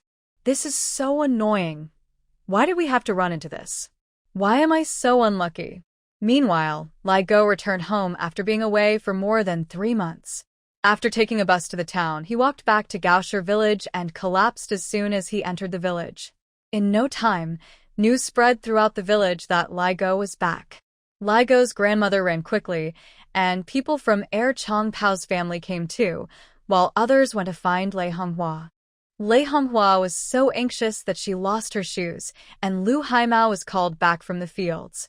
Everyone who wasn't working in the fields gathered at the village entrance, and Qin Shui, who was 5 months pregnant, eagerly followed behind. Lu Haimao checked on Lai Go and asked someone to bring a bowl of warm water with brown sugar. After drinking the warm brown sugar water, Lai Go visibly revived. Lai Go, how are you? Lai Go's grandmother hugged him tightly. Lai Go looked at his grandmother and opened his mouth, taking 5 or 6 seconds before he quietly started to cry. Grandma, I thought I would never see you again. His loud cry made his grandmother cry as well, holding him tightly and sobbing even more than he was. You unlucky child. Why did you run off like that? You've never been far from home. It's not safe out there. If something happened to you, I wouldn't be able to face your dad. Lei Honghua, unable to wait any longer, asked, Stop crying, stop crying. Where's my Jangwo? Aunt Cheng also asked, Yes. Where's my heir Chong Pao? Hearing Lei Honghua ask about Xiao Jangwo, Lai Go struggled to pull out a large stack of letters from his backpack and handed them to her. Here, Aunt Lei, this is from Jangwo, for you. Lei Honghua's mouth dropped open. My Jangwo didn't come back? He wrote me a letter? What about my heir Chong Pao? Aunt Cheng asked anxiously. Lai Go's eyes darted away. Didn't the government say they would send a letter to the family? Did you not receive it? Aunt Cheng looked confused. A letter? I think there was one that arrived yesterday afternoon, but I haven't had a chance to read it yet. Didn't he come back with you? Why send a letter? Lai Go cried. Wah, I'm the only one who made it back alive. If I wasn't worried about my grandma, I might not have returned at all, Wah. Hearing this, Lei Honghua and Aunt Cheng felt a heavy weight in their hearts. What do you mean by that? The onlookers began to murmur among themselves. You took so much money with you. How could things have gone so wrong? Jiangua took over 100, and Lai Go seems to have spent it all and come back, probably afraid of being blamed at home. Exactly, Qiao Jiangua and heir Chong Pao definitely wouldn't dare to return. They've never been good kids, always running around and not working. Lai Go, this is too much. Because of you, your grandma has caused quite a scene. The village leader's been worn out from dealing with her. Right, the three of you took nearly 200. That could have been enough to marry 2 wives. With that much money, you could have opened a restaurant. Yeah, we barely make 20 in a year. You took 200 and came back looking like this. Are you trying to avoid blame at home? Hey, I think that's exactly it. Lai Go has always been clever. He could pull off anything. Lai Go sat up, frustrated, and replied, We didn't spend that money at all. We hadn't even left the station when everything was gone. Our luggage was stolen, and we were left with nothing. He patted his clothes. My pants and pockets were all torn. If I hadn't felt cold getting off the train, I wouldn't have even known. We are in a strange place, with no money, no luggage, and no one we know. We can't even go back. Who do you think you are to judge us? Seeing Lai Go upset, his grandma turned to the crowd and shouted, Get away from here. What are you staring at? My Lai Go is back, and that's what matters. We don't need your opinions. Everyone instinctively took a couple of steps back, no one daring to speak. This fierce old lady was not to be messed with. One wrong word, and she might just bring a rope to hang herself at her doorstep. After scaring everyone off, Lai Go's grandma turned around, and her fierce expression softened into a kind one. Come on, my dear grandson. Hurry up and come home with me. You look so thin and tired. It breaks my heart. You need to take a bath, and I'll go to your uncle's house to get a chicken to help you feel better. Lei Honghua and Aunt Cheng didn't dare to stop them. After watching the grandmother and grandson leave, Aunt Cheng remembered the letter she received yesterday and quickly went home to find it. Lei Honghua also pulled her niece-in-law and carefully took out a letter from a thick stack. Chunner, come look at what my Jangwo wrote to me. Many people gathered around, stretching their necks to see the letter in Chunner's hand. Chunner unfolded it and began to read aloud. Mom, your unfilial son Jangwo sends his regards. Today marks the 47th day since I left you. Life outside is really tough. The cold wind pierces my bones, and hunger torments my body and soul. I miss you so much, Mom. I might not be able to come back. I regret not listening to you and not being a good son. If I truly can't return, please don't be sad. I will watch over you from above and hope you have a good life in your later years. Lei Honghua's cries echoed in the air. This must be fake. It has to be fake. What does this one say? She trembled as she pulled out another letter and handed it to Chunner. Before Chunner could take it, another hand snatched it away, and a sorrowful voice began to read. Mom, your unfilial son Jangwo sends his regards. Today marks the 49th day since I left you. I really can't hold on much longer. I haven't eaten all day.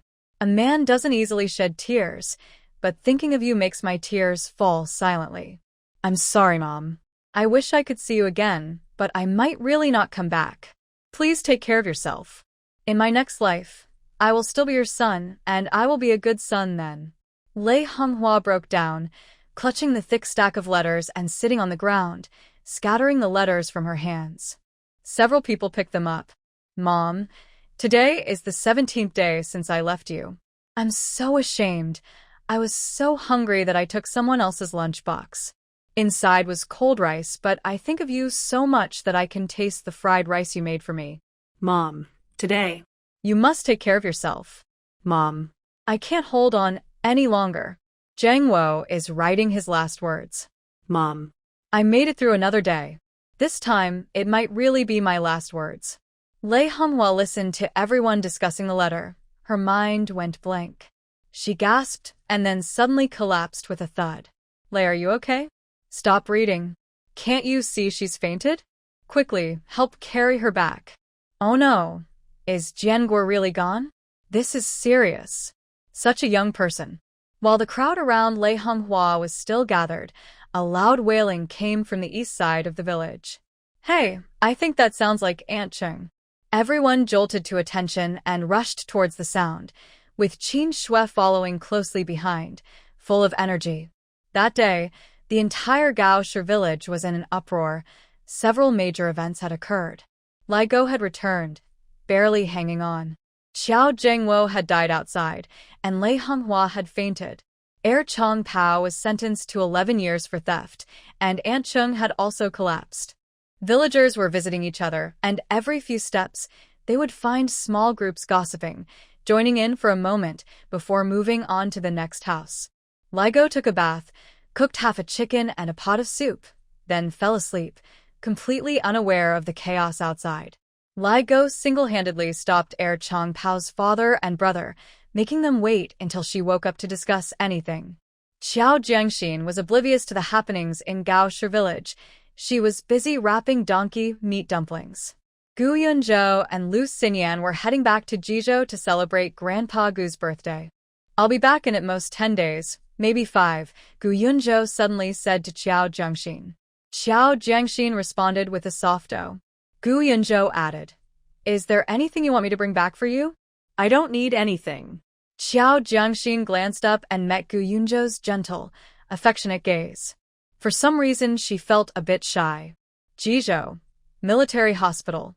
Lu Xinyan sat in Ouyang Ruofei's office, bored, playing with 2 pens in the pen holder. With a creak, the office door opened.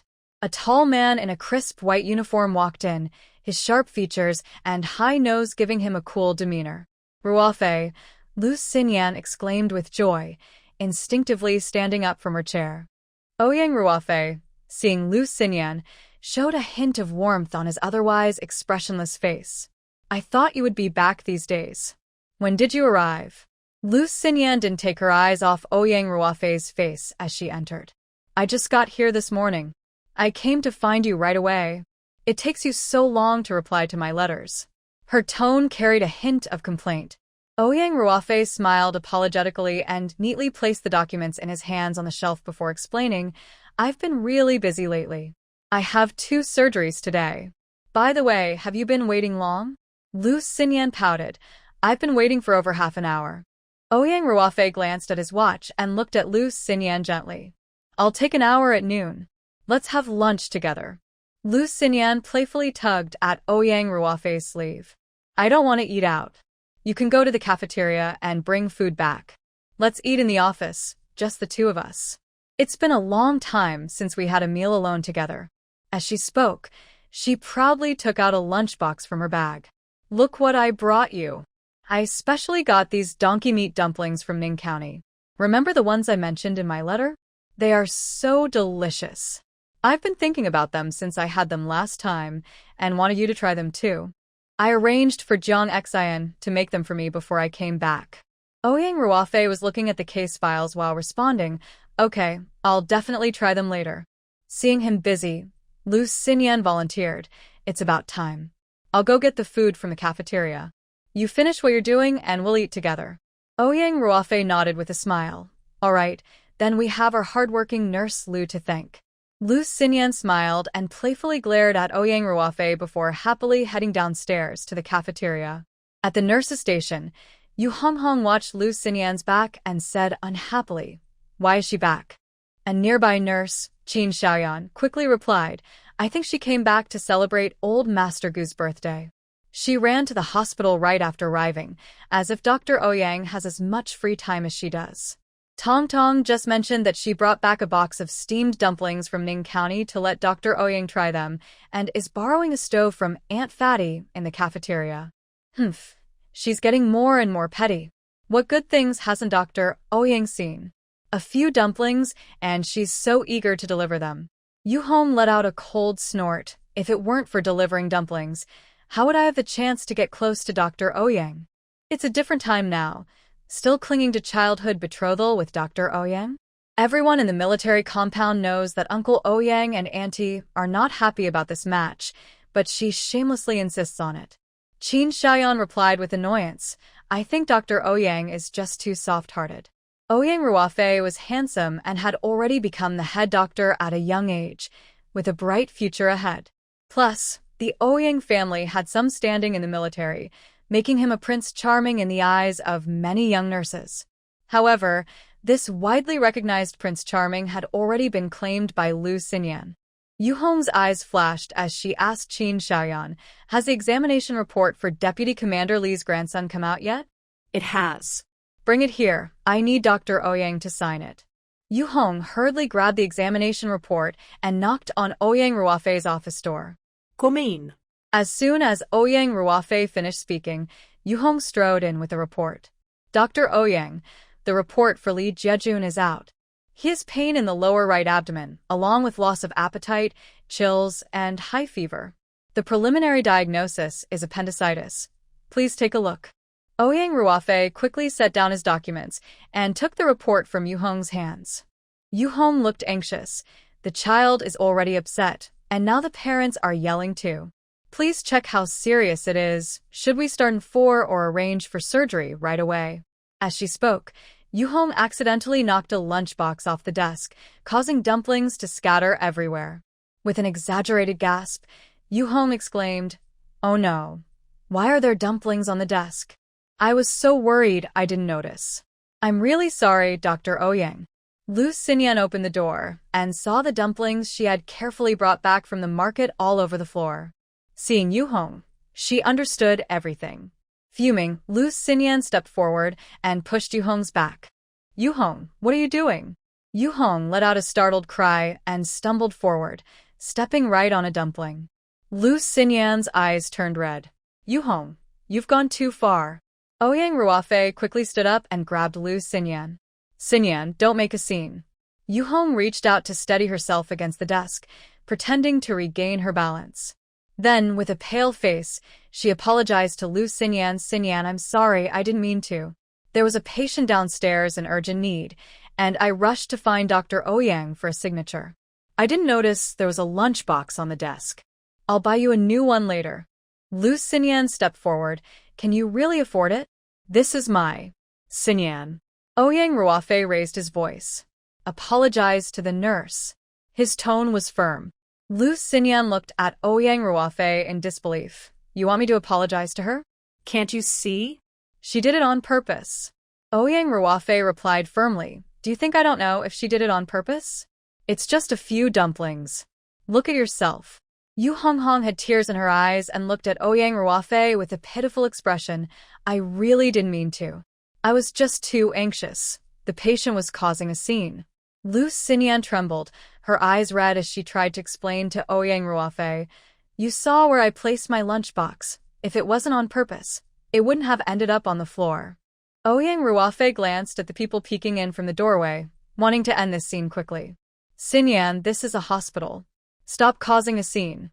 Yu Honghong gave a smug glance at Lu Xinyan and picked up the examination form from the table.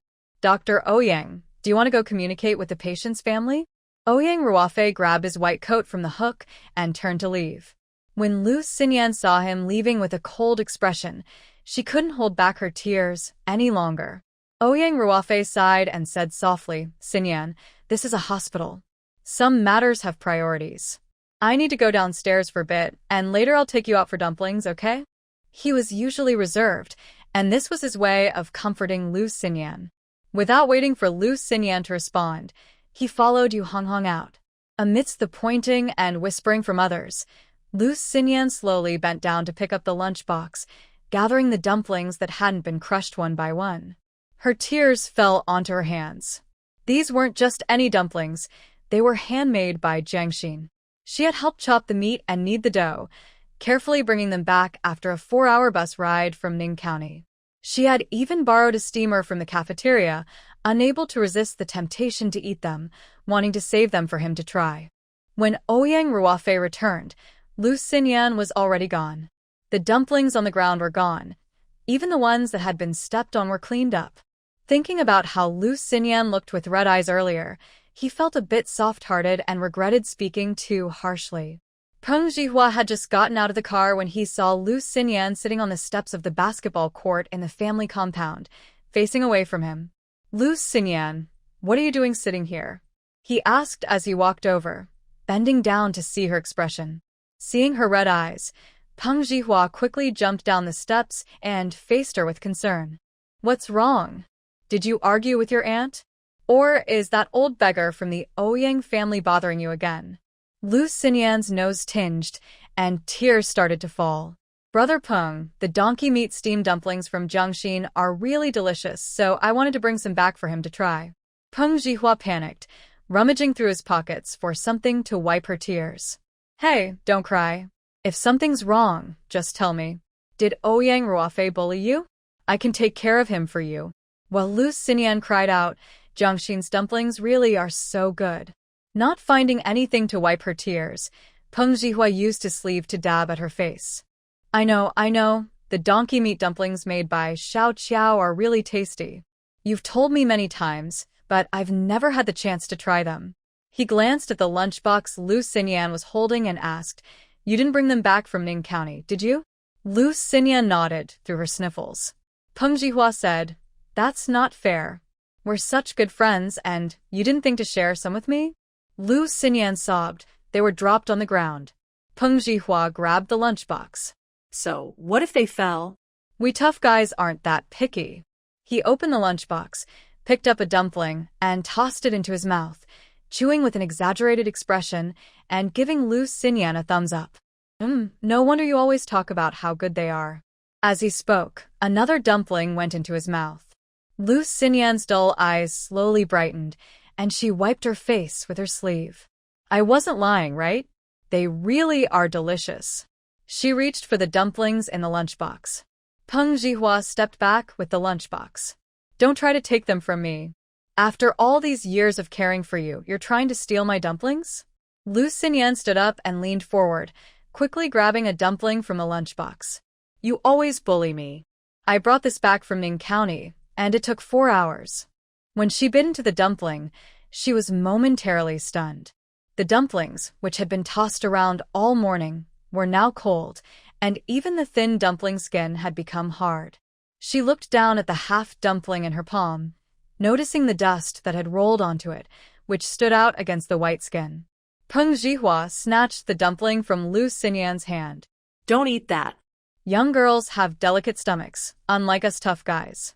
If you like it, I'll personally take you down when we go back and buy some donkey meat. I'll ask Comrade Xiao to make extra, so you can eat your fill.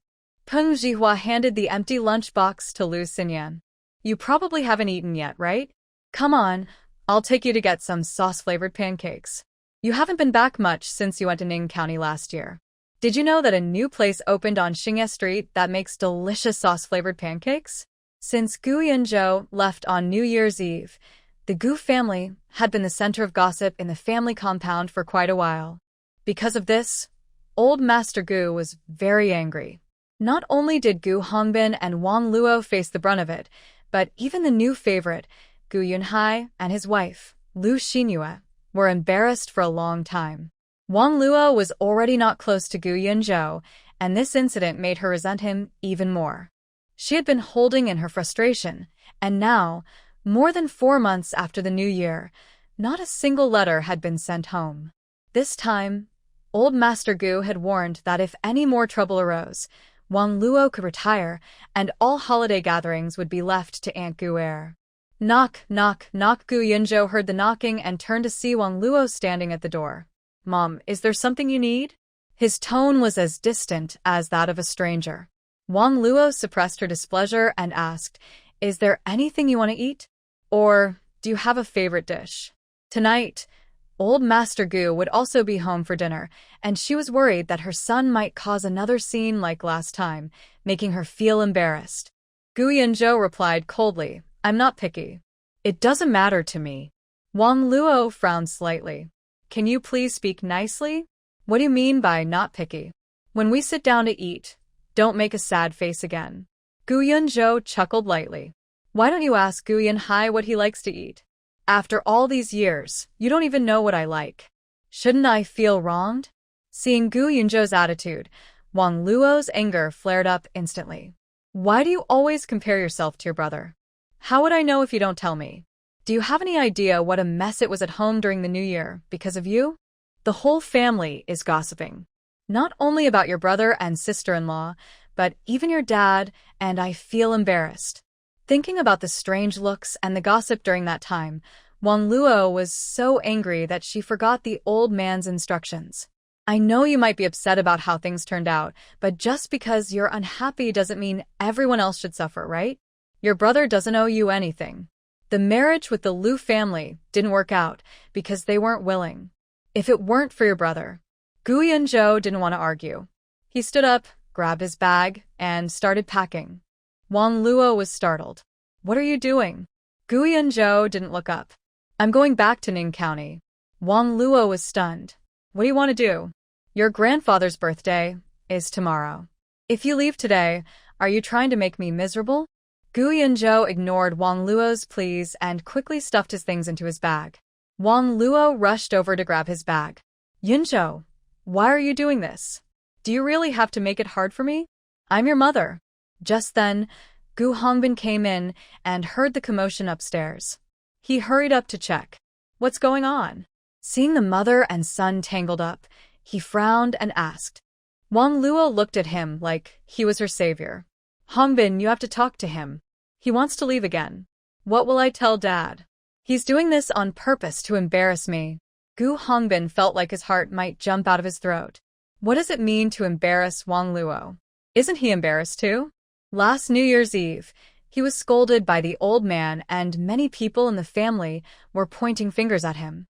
He didn't expect his younger son to act like this, especially since he was well-liked in the army.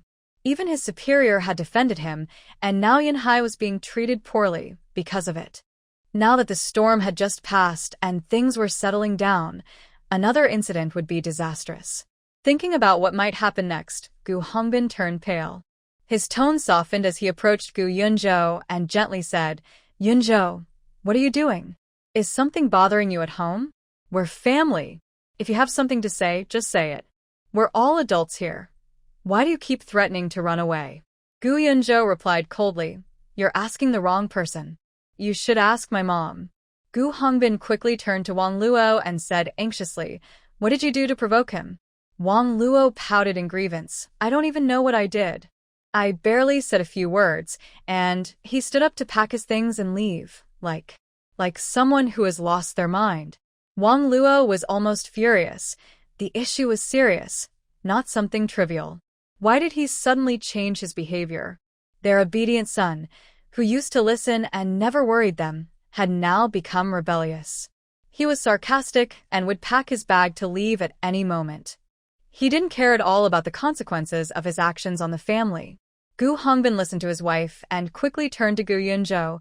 See, even your mom doesn't know what she did. Gu Yunzhou's bag was tightly held by Gu Hongbin. Yunzhou, your temper is getting worse. Before he could finish, Gu Yunzhou dropped the bag and strode toward the door. Hey, hey, hey. Gu Hongbin threw the bag to his wife and hurried to stop his son. Yunzhou, what are you doing? Your grandfather is getting old. Can't you at least make him happy on his birthday? Just tell us what's wrong. Even if you want to leave, you should wait until your grandfather's celebration is over. Otherwise, people will say you're unfilial. Gu Yunzhou replied expressionlessly, I can't even guarantee my own life. Why should I care about my reputation? Gu Hongbin's temper flared. What do you want to do? Gu Yunzhou coldly looked at Gu Hongbin. You should ask Mom what she wants. Wang Luo quickly explained, I just wanted to ask Yunzhou what he wants to eat, so I can plan. Gu Yunzhou replied, why don't you ask Gu Yunhai what he likes to eat? Wang Luo felt overwhelmed. Is it wrong to ask her son what he likes to eat? Gu Yunzhou continued, are you using this to criticize me? You blame me for leaving on New Year's Eve and warn me that Gu Yunhai doesn't owe me anything. Are you afraid I might do something to him? What more can I threaten Gu Yunhai with? Besides, do you really think he owes me anything? Upon hearing this, Wang Luo and Gu Hongbin avoided his gaze, their eyes flickering. After a while, Gu Hongbin shouted at Wang Luo, is this how you act as a mother? You don't even know what your own son likes to eat? Have I ever told you that Yunhai is already grown up? You should pay more attention to Yunzhou. Also, please don't talk nonsense in front of Yunzhou. It's because of your careless words that there is a gap between the two brothers. Wang Luo wanted to argue, but when he met Gu Hongbin's gaze, he held back his words. After scolding Wang Luo, Gu Hongbin turned to Yunzhou with a smile. Oh, Yunzhou, it's just that your mom doesn't know how to speak properly. Don't take it to heart. You see, you've been with your grandfather in the army for a long time, and we haven't spent much time together, so we've overlooked many things in your life. From now on, your mom and I will make it up to you. Tomorrow is your grandfather's birthday, so please don't cause any trouble, okay? Yunzhou met Gu Hongbin's gaze. Remember, don't bother me. I'm not just talking about you. It includes Yunhai and Lu Xinhua too. You'd better greet them and not disturb me. If you think you can come to me like before to seek attention and poke at me, I can guarantee that they will be the ones embarrassed. After saying this, Yunzhou took the bag from Wang Luo's hand and went back to his room. Gu Hongbin sighed in relief. This rebellious child is simply out of control. Wang Luo felt wronged. Hongbin, why has Yunzhou changed so much? He acts like a porcupine. We are a family. What kind of attitude is that? It's like he's treating us like enemies. We're his parents, and Yunhai is his older brother. Just look at what he said. Gu Hongbin quietly scolded, all right, since you know he's different now, don't keep talking nonsense in front of him. Don't you realize what he's going through? Falling from such a height, and with his condition, would you be in the mood to cheer up your family? Wang Luo argued softly. What do you mean by nonsense? I just asked him what he wanted to eat and explained the seriousness of his last outburst. I'm worried he might blame Yunhai, so I wanted to clarify things. Who knew he would misunderstand? I'm his mom. Can I teach him a few things? Gu Hongbin looked at Wang Luo disapprovingly. Don't you know what your own son likes to eat? Dad is right. It's no wonder Yunzhou feels distant from us. If over the years you had put even a little of the attention you gave to Yunhai towards Yunzhou, he wouldn't have turned out like this. Wang Luo looked innocent and said, what are you talking about? He's not just my son. Do you know what he likes to eat?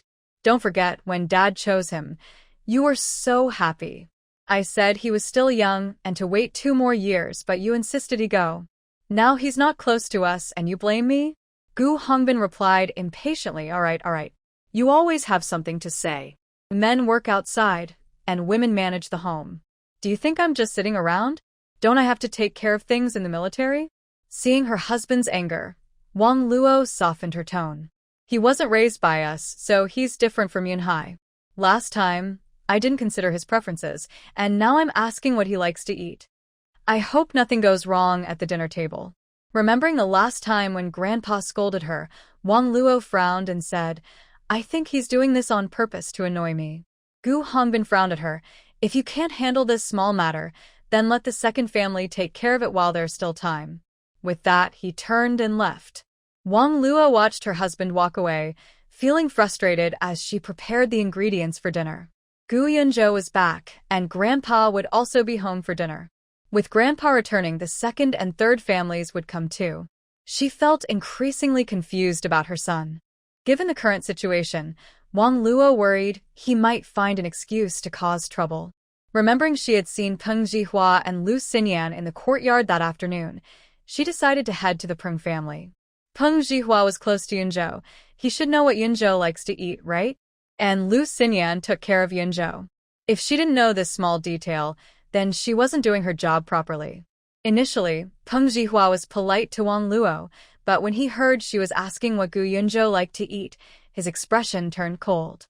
Aunt Wang, I'm not trying to be rude, but even when Yunzhou was in the army, he came home often. You don't even know what he likes to eat? Wang Luo's face stiffened. He's not picky, so we didn't pay much attention. He was quite sensible when he was younger.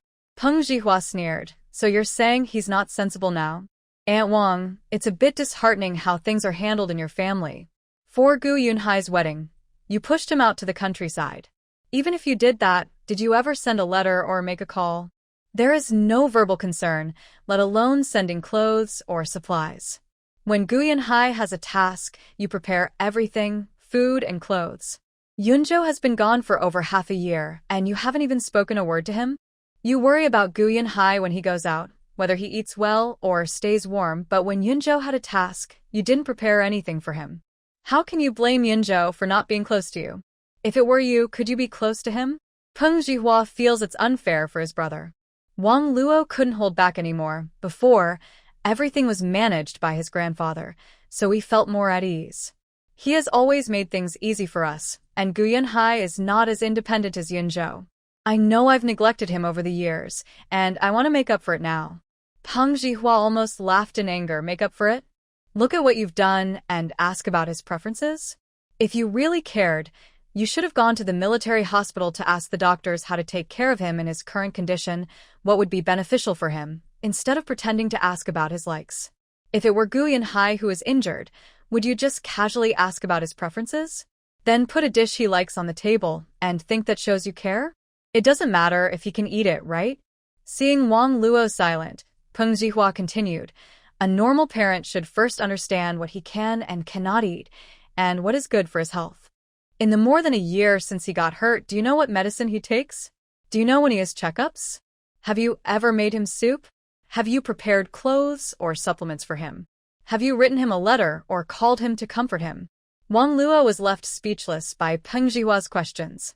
Peng Jihua looked at Wang Luo, feeling more and more for his brother. You haven't done any of that. You only tell him not to complain. You blame him for being ungrateful, and you're afraid he will take it out on Gu Yunhai, so you keep him away from Jizhou. Most importantly, you are his mother. You know that the medical care in Jizhou is much better than in that remote place, Gaoshi village. Lu Xinyan, hearing this, hurried out of the room, worried that Peng Jihua and Wang Luo would argue. Aunt Wang, don't blame Brother Peng for speaking harshly. He's just worried about Brother Gu. Because Brother Gu used to like eating stir-fried pig liver, salted duck eggs, and salted meat, but in his current condition, the doctor advises against high-fat, high-sodium, and stimulating foods. Also, I heard that on New Year's Eve, you even poured him wine. Brother Gu, you can't drink alcohol while taking medicine. Didn't anyone notice this? Lu Xinyan sighed. When you all raised your glasses to celebrate the new year, did you consider how he felt being urged to drink?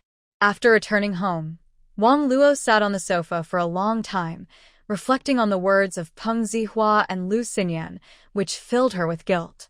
Over the years, she had indeed neglected Yunzhou, and she didn't know how it had come to this.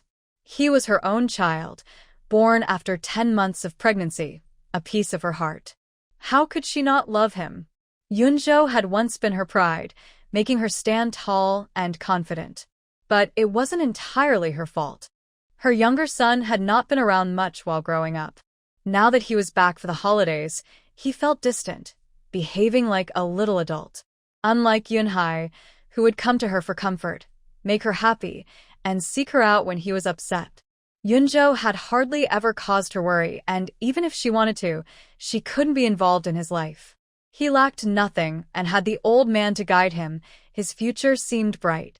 Meanwhile, her Yunhai was so understanding and hardworking, yet the old man seemed to overlook him, focusing all his attention on Yunzhou.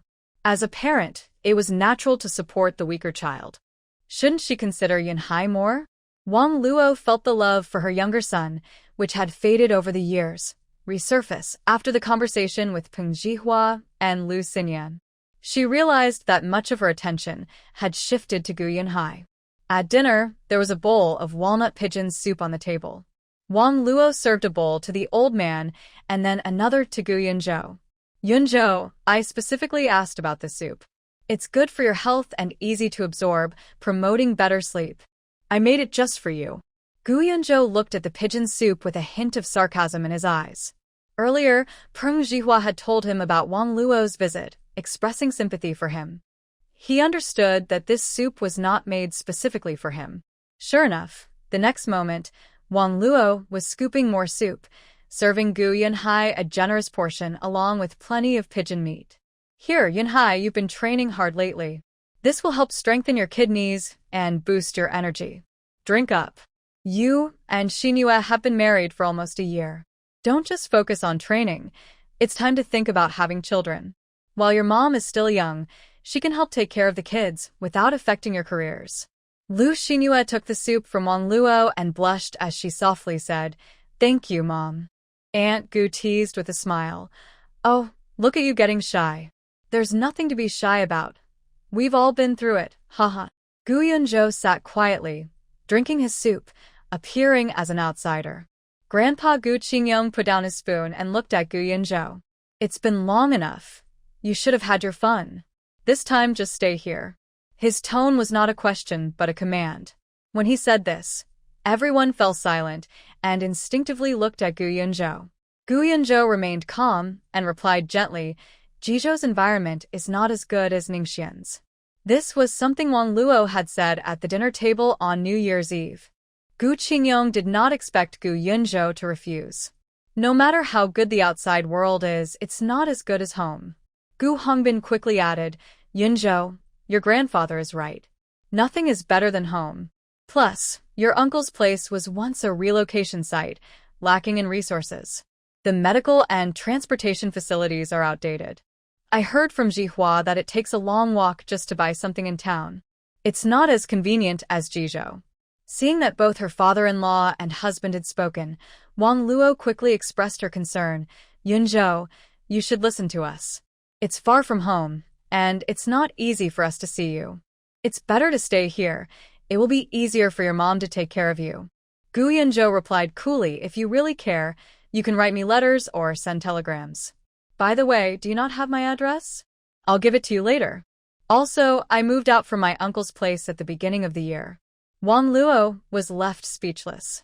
She wanted to show her concern for Gu Yunzhou in front of her father-in-law, not wanting to appear biased, but it backfired.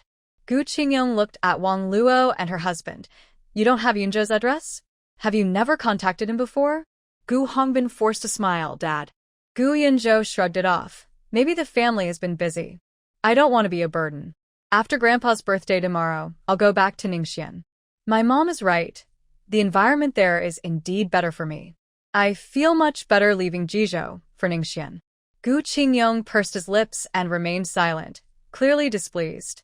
He glanced over at Wang Luo and his wife, silently cursing them as fools, wondering why Yunzhou wasn't close to his family. Aunt Gu looked at Gu Yunzhou with pity. Yunzhou is such a relief. He grew up all by himself without needing any care. I really envy your sister-in-law. Gu Yunzhou's cousin, Gu Yunyun, who is still in school, instinctively replied, "Isn't that what the teacher calls photosynthesis?" Aunt Gu asked in confusion, "What is photosynthesis?"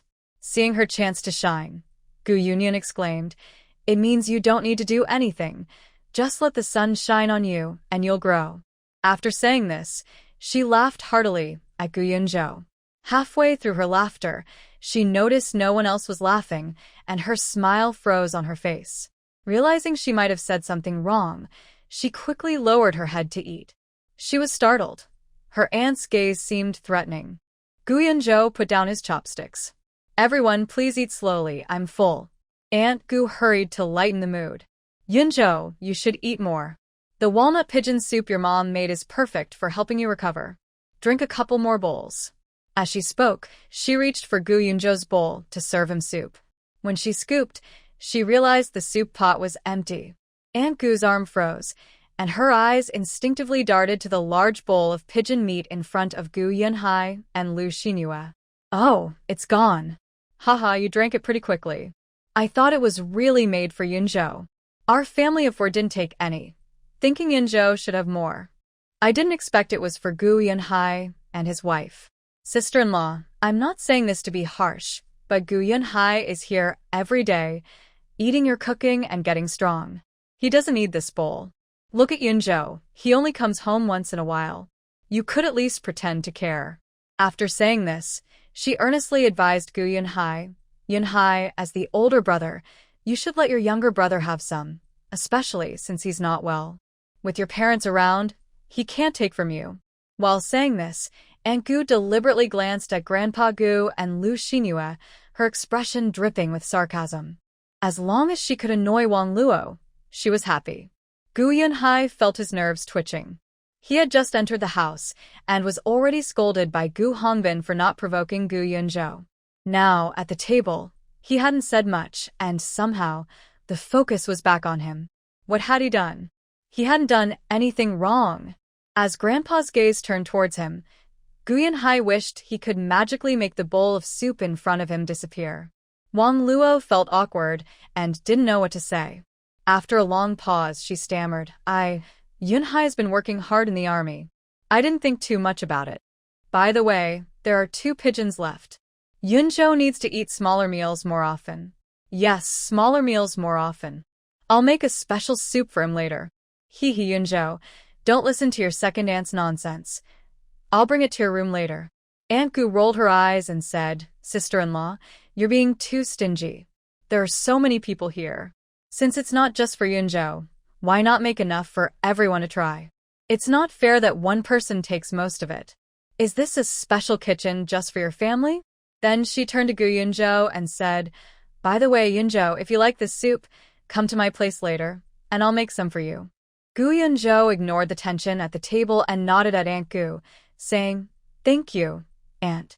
I'm feeling a bit unwell, so I'm going to rest for a while. Gu Yunhai looked at the pigeon soup in front of him, feeling like he was holding something very hot. He cautiously glanced at everyone's expressions and then lifted the soup bowl to place it in front of Gu Qingyong. Mom, Aunt is right. I'm strong and healthy, I don't need soup. Here, Grandpa, you should drink more. I haven't even touched it. Aunt Gu's 12-year-old son looked up at Gu Qingyong and said, Grandpa, Big Brother says you're old and not strong, so you need to drink soup. Gu Yunhai's hand holding the soup bowl froze, unsure whether to put it down or keep holding it. Enough. Gu Qingyong pushed his bowl and chopsticks forward. What's all this noise about? He shot a sharp glance at Gu Hongbin and Wang Luo. It seems you two didn't listen to what I said last time. Yunzhou has been living away from his uncle's house for almost half a year, and not one of you knew? You don't even have his address? Even if it's about his son who isn't well, there should be some concern for him, right? Gu Hongbin quickly explained, Dad, that's not it. Last year, I was busy with Yunhai's marriage.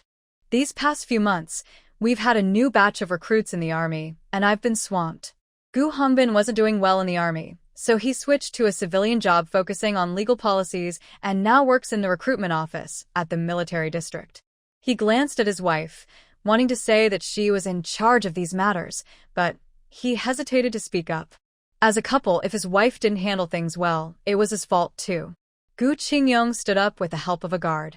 Since you are all so busy and haven't sorted out the household matters, let's leave the arrangements for tomorrow's birthday celebration to the second couple. Gu Hongbin and his wife stiffened at the same time. Although the Gu family was not doing well now, Gu Qingyong still held some respect. Tomorrow's event was a good opportunity for Gu Hongbin to build connections. Now, Gu Qingyong meant that he would not involve Gu Hongbin's family, but would take the second family instead. Aunt Gu's eyes lit up, and she quickly nudged her husband. Gu Hongwu, the second son of the Gu family, was like his older brother, lacking talent but benefiting from their father's influence. He currently worked as the deputy director in the military logistics department. Dad, don't worry. We are different from my brother and sister-in-law. Hongwu's job is quite relaxed and there isn't much going on at home. As she spoke, Aunt Gu glanced at Wang Luo. Since my brother and sister-in-law are too busy, it's a good chance for them to rest. We will handle everything tomorrow, so they can relax.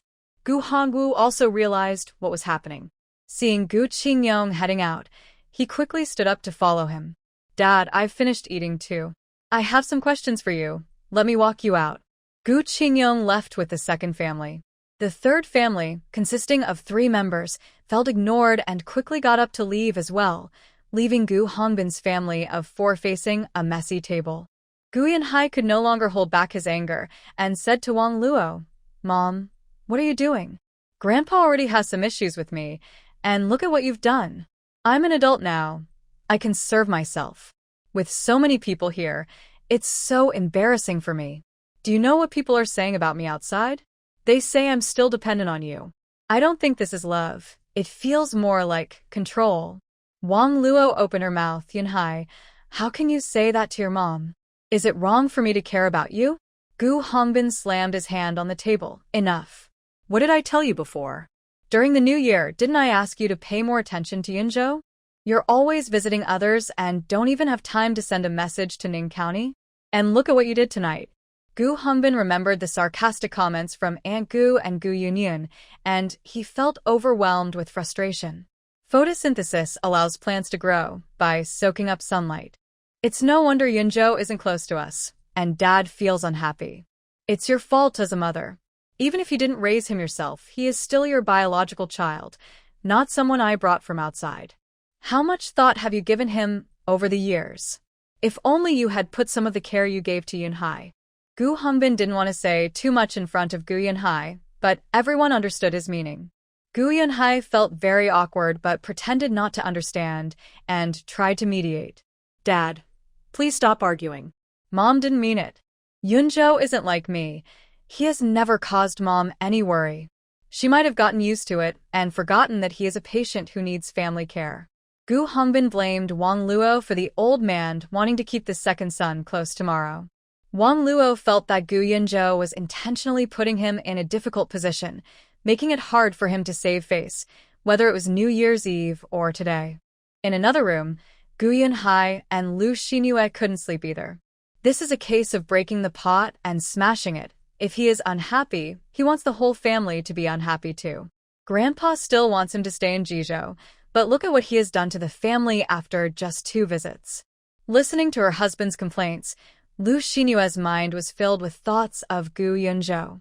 She knew her former fiancé well. He was capable and promising, the most successful child in the courtyard, and also the best soldier in the army. No matter how difficult the tasks were, he could accomplish them, and he valued the Gu family highly. But these 2 visits had completely changed Lu Xinyue's perception of Gu Yunzhou. Last year, when the 2 families discussed breaking off the engagement, he was still the same. How could he change so much in just 6 months? After thinking it over, Lu Xinyue felt that it might still be because of her. In Gaoshi village, after a few months of marriage into the Qin family, Qi Suzhen looked much more worn out. Her once smooth face had become rough and even had a hint of yellow.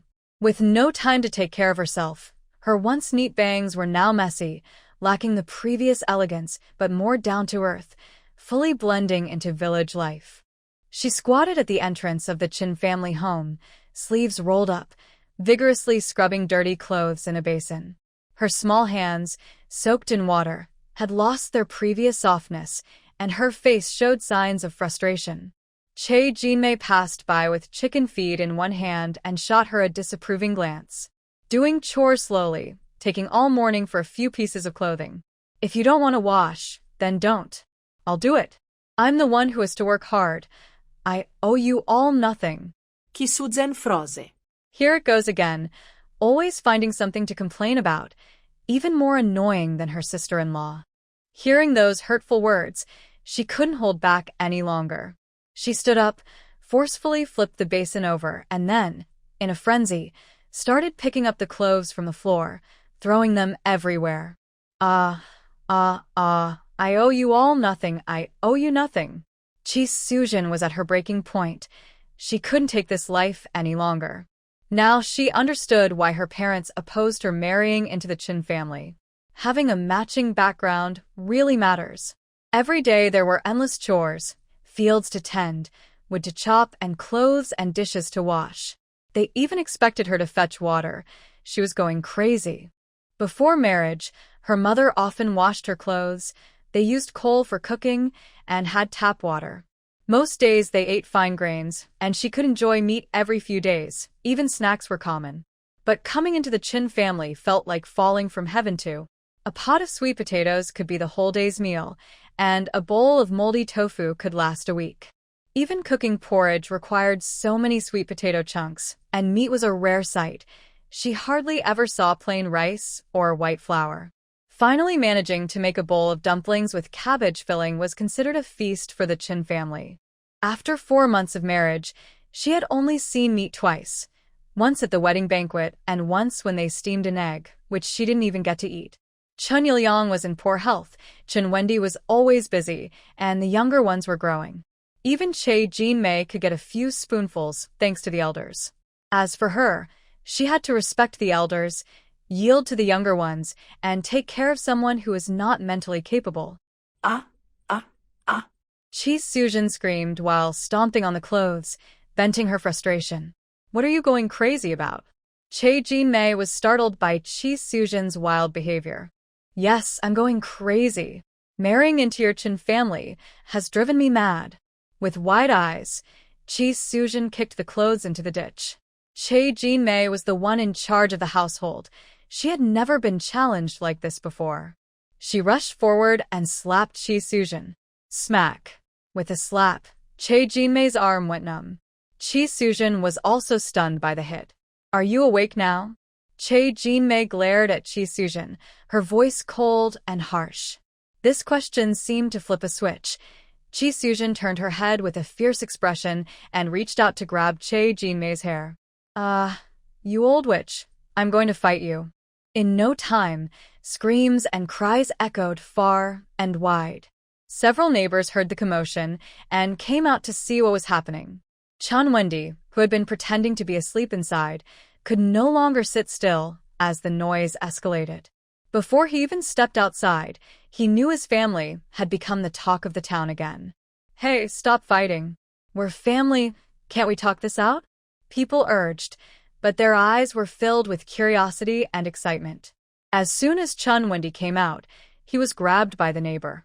Wendy, hurry and separate your wife and your mother. Look at what they've done to each other. At first, Chi Sujin charged and out of anger, but she was no match for the experienced Chae Jin-mei. Chae Jin-mei was caught off guard when Chi Sujin grabbed her hair, but after just a couple of exchanges, Chi Sujin was easily overpowered. When Chun Wendy stepped outside, he saw his wife being slapped on the ground by his mother. Chi Sujin covered her face, screaming in terror. Let go of me. Help, help, she's going to kill me. Chae Jin-mei felt a sting on her face from being scratched. It was a huge humiliation for a mother-in-law to be hit by her daughter-in-law. Fuming, she disregarded everything and swung her hands wildly at Chi Sujin's face. I'll teach you a lesson, you ungrateful girl. How dare you lay a hand on me? Her iron grip twisted Chi Sujin's flesh, making her scream in pain. Hearing the crowd call for Chun Wendy, Chi Sujin quickly cried out for help. Wendy, Wendy, please save me. Your mom is going to kill me. Feeling the stares of the onlookers, Chun Wendy's face burned with embarrassment. He held back his anger and shouted, What are you doing? Stop it right now. But Chae Jin-mei, caught up in her rage, couldn't hear him. She had long disliked Chi Sujin. I'm sorry, but I can't assist with that. Chun Wendy, I thought you were an upright person, but it turns out you can't tell right from wrong. Let me tell you, there's no way I'm going to apologize. Chun Wendy instinctively glanced at the villagers surrounding them, then looked at his mother on the ground, disheveled and in distress. He gritted his teeth at Chi Sujin and shouted, I said you should apologize. His tone was almost a roar, and his expression was somewhat fierce. Chi Sujin was taken aback. The Wendy she knew was not like this. He was always gentle and polite. He never shouted or cursed. Chun Wendy didn't notice Chi Sujin's expression and pushed her forward. Mom, Sujin has apologized to you. She knows she was wrong. Please stop making a scene. It's embarrassing. You can teach her slowly about what she doesn't understand. Chae Jin-mei, having finally gotten the upper hand over Chi Sujin, was not going to let it go easily. Crying and pointing at Chi Sujin, she said, Make this ungrateful girl kneel before me. Woe is me. I'm the first mother-in-law in the village to be hit by my daughter-in-law.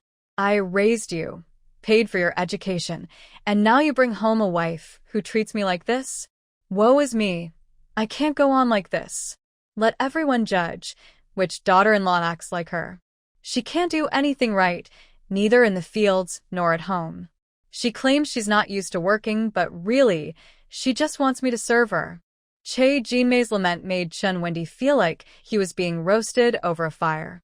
Chi Sujin didn't think she had done anything wrong. She was unwilling to apologize, let alone kneel. You want me to apologize?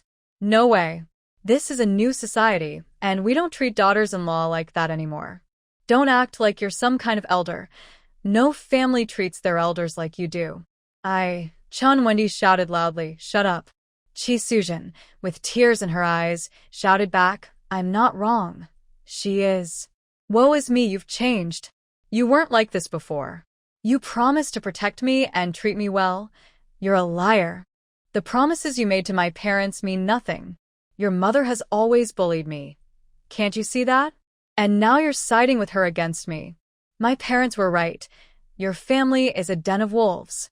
Tang Xiangyu, the second sister-in-law, who borrowed clothes from the third aunt, was already not on good terms with Che Jinmei, and she was happy to see her in trouble. At that moment, seeing that Chi Sujin and Che Jinmei's argument had turned to Chen Wendy, she quickly stepped in to mediate. Oh, come on, let's all take a step back. Second sister-in-law, please stop crying. Sujin is a girl from town and has even been to university. How can she be compared to someone from the countryside who hasn't studied? It's normal not to know how to farm. Besides, even if she doesn't do it well, at least she's trying. Attitude is what matters. While others heard this without issue, Che Jinmei took it differently. Wasn't this the same kind of boasting she had done when borrowing money from the third family? Chi Sujin had a thought. Yes, she had also gone to university just like Chen Wendy. Why should he stay in his room creating while she had to work in the fields? I won't do it. Why should I? I'm not the only one in this family.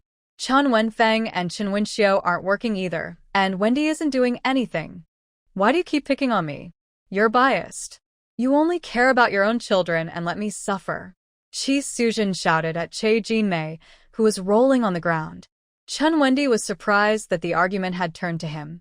He felt as if all the villagers in Gaoshi village were pointing fingers at him, saying he was not working and relying on his mother and wife to support him. Che Jinmei, stung by Chi Sujin's words, quickly got up. With her hands on her hips, she pointed at Chi Sujin and shouted, "What nonsense!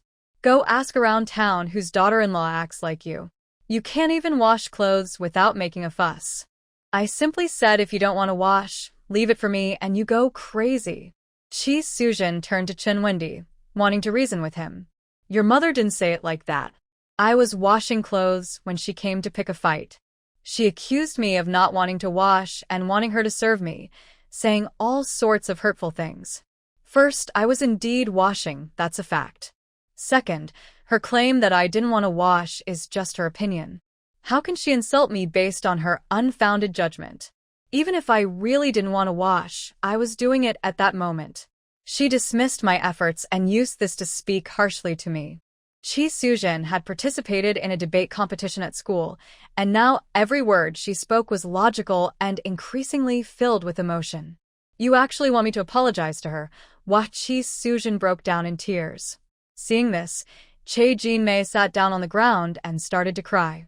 Oh no, the new bride is here, and the mother-in-law has no way out. They bully me because I haven't studied, and I can't speak like her.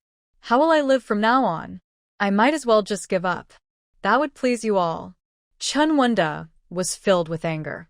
He shouted at Chi Sujin, "Sujin, my mom is an uneducated countrywoman, but you have studied. How can you be so inconsiderate? Do you have to argue with my mom in front of so many people? Does it have to be like this? My mom is an elder. Even if she doesn't understand, you shouldn't compete with her. Can't you just soften your stance for my sake?" His gaze at Chi Sujin was full of disappointment. I really misjudged you. I thought you were a kind girl. Do you really want to create chaos in our home? Even if you win the argument, what good will it do you? Chi Sujin was stunned by his shouting, left standing there, watching Chen Wunda sob uncontrollably. Che Jinmei became more agitated. Wunda, hit her. If she doesn't listen, give her a slap. A couple of slaps will make her behave. You spoil her too much. She doesn't know her place. Tang Xiangyu stepped forward to pull Chi Sujin away. All right, everyone calm down for a moment. Wunda, talk to your mom and help her cool down. It's only been a short time since the wedding, and she's already yelling at the bride.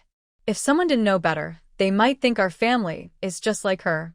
Shuthen, stop crying. Come on, let's go to Aunt San's house for a bit. Tang Xiangyu took Chi Sujin towards her home. Having seen enough of the commotion, she knew her husband and Chen Yuliang were brothers, and she couldn't just stand by like others. Otherwise, she would be the one criticized.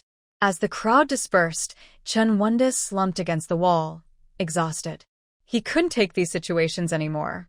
Tang Xiangyu brought the tearful Chi Sujin back to her home. The more Chi Sujin cried, the more upset she felt, remembering Chen Wunda's harsh words and his disappointed gaze. She felt like she couldn't breathe. Once, she believed that as long as two people truly loved each other, they could overcome any difficulty. But now, she realizes that love is not what she thought it was. Less than 6 months in, she regrets her choice.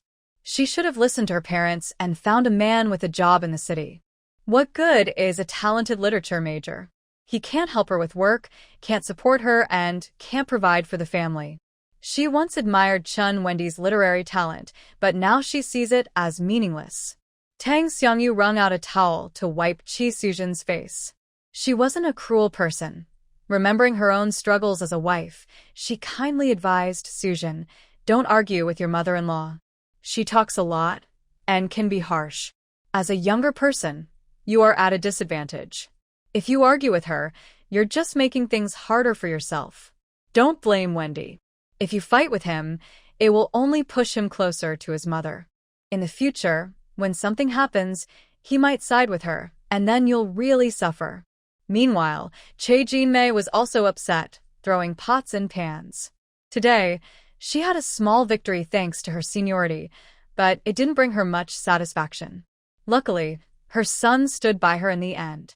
Chen Wendy, feeling uncomfortable, tried to reason with Che Jinmei. Mom, if Sujin is not doing something right, talk to her nicely. You knew she was spoiled before we got married. No one is born knowing how to do farm work. She promised to take care of you and her siblings. We need to give her time to adjust. Chen Wendy's expression was grim, and his tone was displeased. Stop speaking so harshly. Sujin usually has a good temper. If you weren't so extreme, things wouldn't have escalated like this. Che Jinmei lost her composure. Right, no one is born knowing how to do these things. Am I supposed to owe your family from birth? You said to make the wedding a big deal, but the money for the banquet came from her savings. Where is the money? Because of your marriage, we've taken on debt, and we still owe for your brother's tuition. Che Jinmei was filled with frustration. Why doesn't anyone understand her? You want me to understand this and that, but who understands me? You spend all day locked in your room writing and drawing, while the rice jar is empty and you don't see it. You don't notice the patches on our clothes. Your dad coughs all night, and you don't hear it. Your brother says the teacher has called his name several times, and you act like you didn't hear. The spring planting is over, and no one is taking care of the crops in the field. What do you want me to do? Boo-hoo. Although Che Jinmei didn't say it directly, her meaning was clear. Chen Wendy's face turned red with embarrassment. It's always the same. Why do you keep repeating this? I'm already trying my best. It's you all, making noise at home, that prevents me from focusing on my writing. Che Jinmei shouted. What are you writing for? People are starving, and you still want to write? Didn't you say your work could bring in food? Where is it? Show me. I only have one life. Just see when you can push me to my limit. I told you to marry Qiao Dia to help with the family, but you refused, thinking she wasn't educated enough for you. Instead, you wanted to marry that useless Chi Sujin. What was the point of that? Tell me what you hoped to achieve. Che Jinmei remembered hearing that the Qiao family had opened a shop in the city, and her anger grew. If only Chun Wendy had listened to her back then, their family wouldn't be struggling now. If you didn't want to marry Xiao Dia to help at home, and Chi Sujin can't do anything, then you should step up for our family. Let me and your dad rest a bit and help pay for your siblings' school fees. If you're really determined to marry Chi Sujin, then come work in the fields with me this afternoon. Che Jimei's tone was firm. We raised you, worked hard to support you, and even helped you get a wife. Your dad is exhausted from working for you all. Do you expect me, an old woman, to keep supporting you? Chun Wendy couldn't meet Che Jimei's gaze, looking away and lowering his voice. Ignorant country woman, only focused on the little things. I've said I won't stay like this forever. I need time. What you should do is create a good environment for me to write without worries. You are my closest family. You should support me. After saying this, Chun Wendy stood up and walked to his study, slamming the door behind him. Once inside, he couldn't calm his racing thoughts. Che Jimei's shouting echoed in his mind, making him feel restless. He looked out the window, trying to suppress his frustration, then turned and grabbed a pen, fiercely writing a poem in his notebook. Branches tangled, confusing my heart. Muddy paths make it hard to walk. High mountains bloom with pear flowers. Wind and rain strike the proud cliffs. The last fell, tearing through the paper under the pen, showing how much effort he put in. He was a scholar, full of talent, and he believed he could succeed with his knowledge. I just have bad luck. My family's troubles are holding me back. I once had lofty dreams, but now I feel lost, he said sadly. I just haven't met the right person yet. If given the chance, I will make those who mock me understand. Chun Wendy encouraged himself, imagining a future where people admired and flattered him after his success. For a moment, he felt full of determination. He reached for the unfinished manuscript nearby and began to review it. This was a piece he had worked, praising the countryside, filled with beautiful language and various literary techniques, including a few light-hearted poems he had written. He carefully copied the essay several times and placed it along with the poems he had already written into envelopes. For addresses. He believed that with multiple submissions, he would surely find someone who appreciated his work. As the sky began to darken, Chi Sujin showed no sign of wanting to go home. Tang Xiangyu politely asked Sujin, "Are you not leaving today? You can stay for dinner at Aunt San's. We have some preserved meat left from the new year." Chi Sujin didn't want to go home anyway, and when she heard about the preserved meat, she quickly agreed. "All right, I'll eat at Aunt San's today. Aunt San's place is nice. They still have preserved meat. I've been married into the Chin family for a long time and have only seen a bowl of steamed eggs. My mother-in-law is very stingy." Tang Xiangyu's polite smile froze on her face. Was Chi Sujin really that unaware? She was just being polite, and yet Chi Sujin didn't even hesitate to stay? Tang Xiangyu forced a smile. "Well, your brother Dakian is away and hasn't returned for the new year. As parents, we think of our children and save some good food for them, hoping Dakian can try it when he comes back." Chi Sujin praised. "Aunt San, you're so kind. By the way, has Dakian said when he will return?" Tang Xiangyu's husband was Chun Wendy's uncle, and her eldest son was 1 year younger than Chun Wendy, so Chi Sujin addressed him directly. "Aunt San, about the preserved meat, let me help you wash it." Chi Sujin didn't understand that the preserved meat was specifically saved for the eldest son. In the few months since she married into the Chin family, she has been lacking in good food. If it weren't for the few times she could visit her parents each month, she probably wouldn't have seen any meat for half a year. Now that she is married, her sister-in-law has started to complain about her frequent visits home, and her parents no longer protect her as they used to. Moreover, Chi Jin-mei often gives her a hard time, scolding her for going home to avoid work. Chun Wendy has also talked to her about it, asking her not to run back to her parents so often. So, for the past month, she hasn't dared to go back. After eating only sweet potato rice, sweet potato porridge, and boiled vegetables with moldy tofu for a month, she was thrilled to hear there was cured meat, forgetting everything else. Tang Xiangyu, feeling a bit sad, cut a piece of cured meat to cook. Chi Sujin, looking a bit clueless, asked Tang Xiangyu how many people were at her home, and if she should cook at all. At dinner, there was a bowl of thinly sliced cured meat with dried green beans. The smell of fried dried chili was irresistible. Sujin, don't be shy at your uncle and aunt's house. Just treat it like your own home, Tang Xiangyu said politely. Chi Sujin's eyes sparkled with gratitude. Aunt, you are so kind. Then, she picked up a piece of thin cured meat and stuffed it into her mouth, pairing it with a bite of white rice. For someone who had been lacking in good food, it felt like a heavenly delight. Seeing Chi Sujin so unreserved made Tang Xiangyu a bit uncomfortable. At this time, when everyone was struggling to make ends meet, having a meat dish was not easy. Watching Chi Sujin keep reaching for the cured meat, Tang Xiangyu's forced smile was starting to fade. Sujin, is it really that good? She asked. Chi Sujin nodded while eating. Yes, it's really delicious. Aunt's cooking is amazing. Tang Xiangyu's face stiffened. Sujin, do you know how much pork costs per pound now? Chi Sujin, not looking up, replied, I don't know. I've never bought it. Back at my parents' house, my sister-in-law and mom bought it.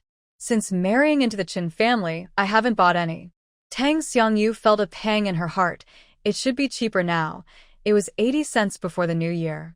I bought 5 pounds and made 5 pieces of cured meat. When guests come, I cut half a piece and stew it with pickled vegetables.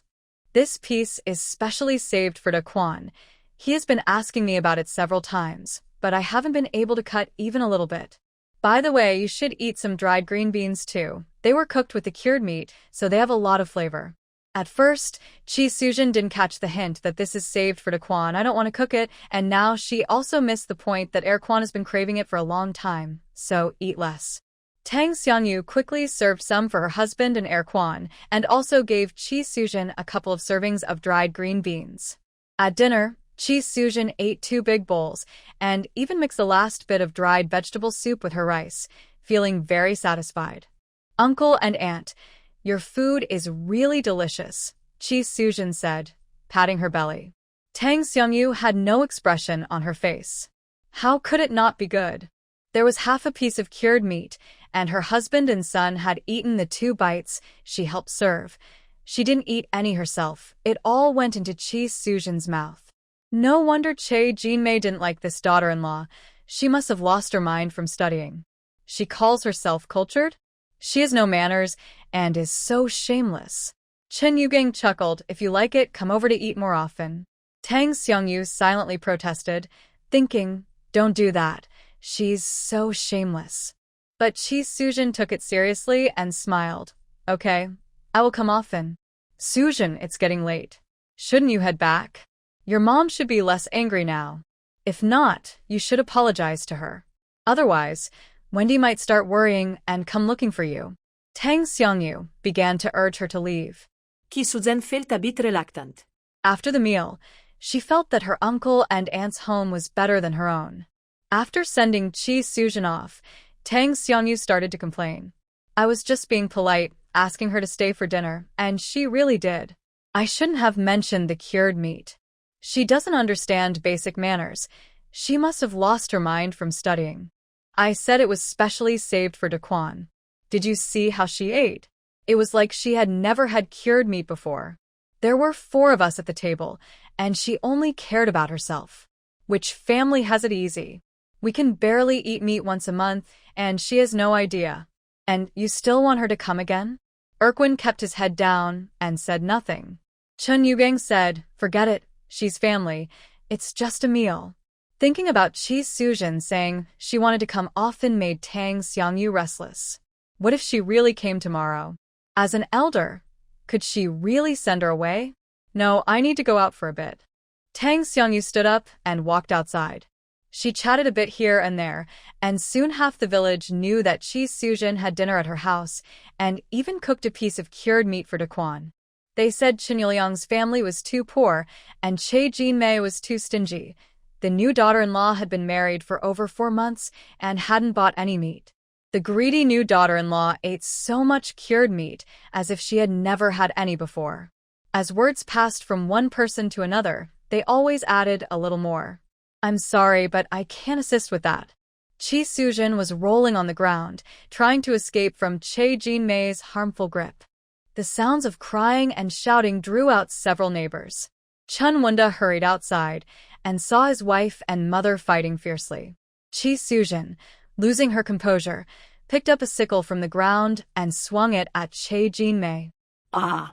Everyone present was startled and broke into a cold sweat. The sickle struck Che Jinmei's shoulder, and she looked terrified as she stepped back. The dull blade, combined with Che Jinmei's thick clothing, didn't truly hurt her, but it frightened her greatly. Chi Sujin got up from the ground, holding the sickle with tears streaming down her face. Come on! You old witch, I won't let you bully me anymore. Today we'll both face the consequences. Chun Wunda, with a dark expression, stepped forward to grab the sickle. Sujin, what are you doing? Put down the knife. She's my mother, an elder. How can you threaten her? Didn't you listen to what I said last night? Chi Sujin, overwhelmed, waved the sickle at Chun Wunda. Get away. You're useless. Can't you see how that old woman bullies me? You didn't see her hitting me? Your whole family bullies me. Yesterday, when I was washing clothes, she started trouble and hit me. Today, before I even got inside after cutting grass, she slapped me. What terrible thing have I done to deserve this? Looking at the man before her, tears in her eyes, she spoke with regret. I should have listened to my parents. I shouldn't have married you. They were right. Your family is a pit of fire, a den of wolves. Chun Wunda's face turned dark with anger.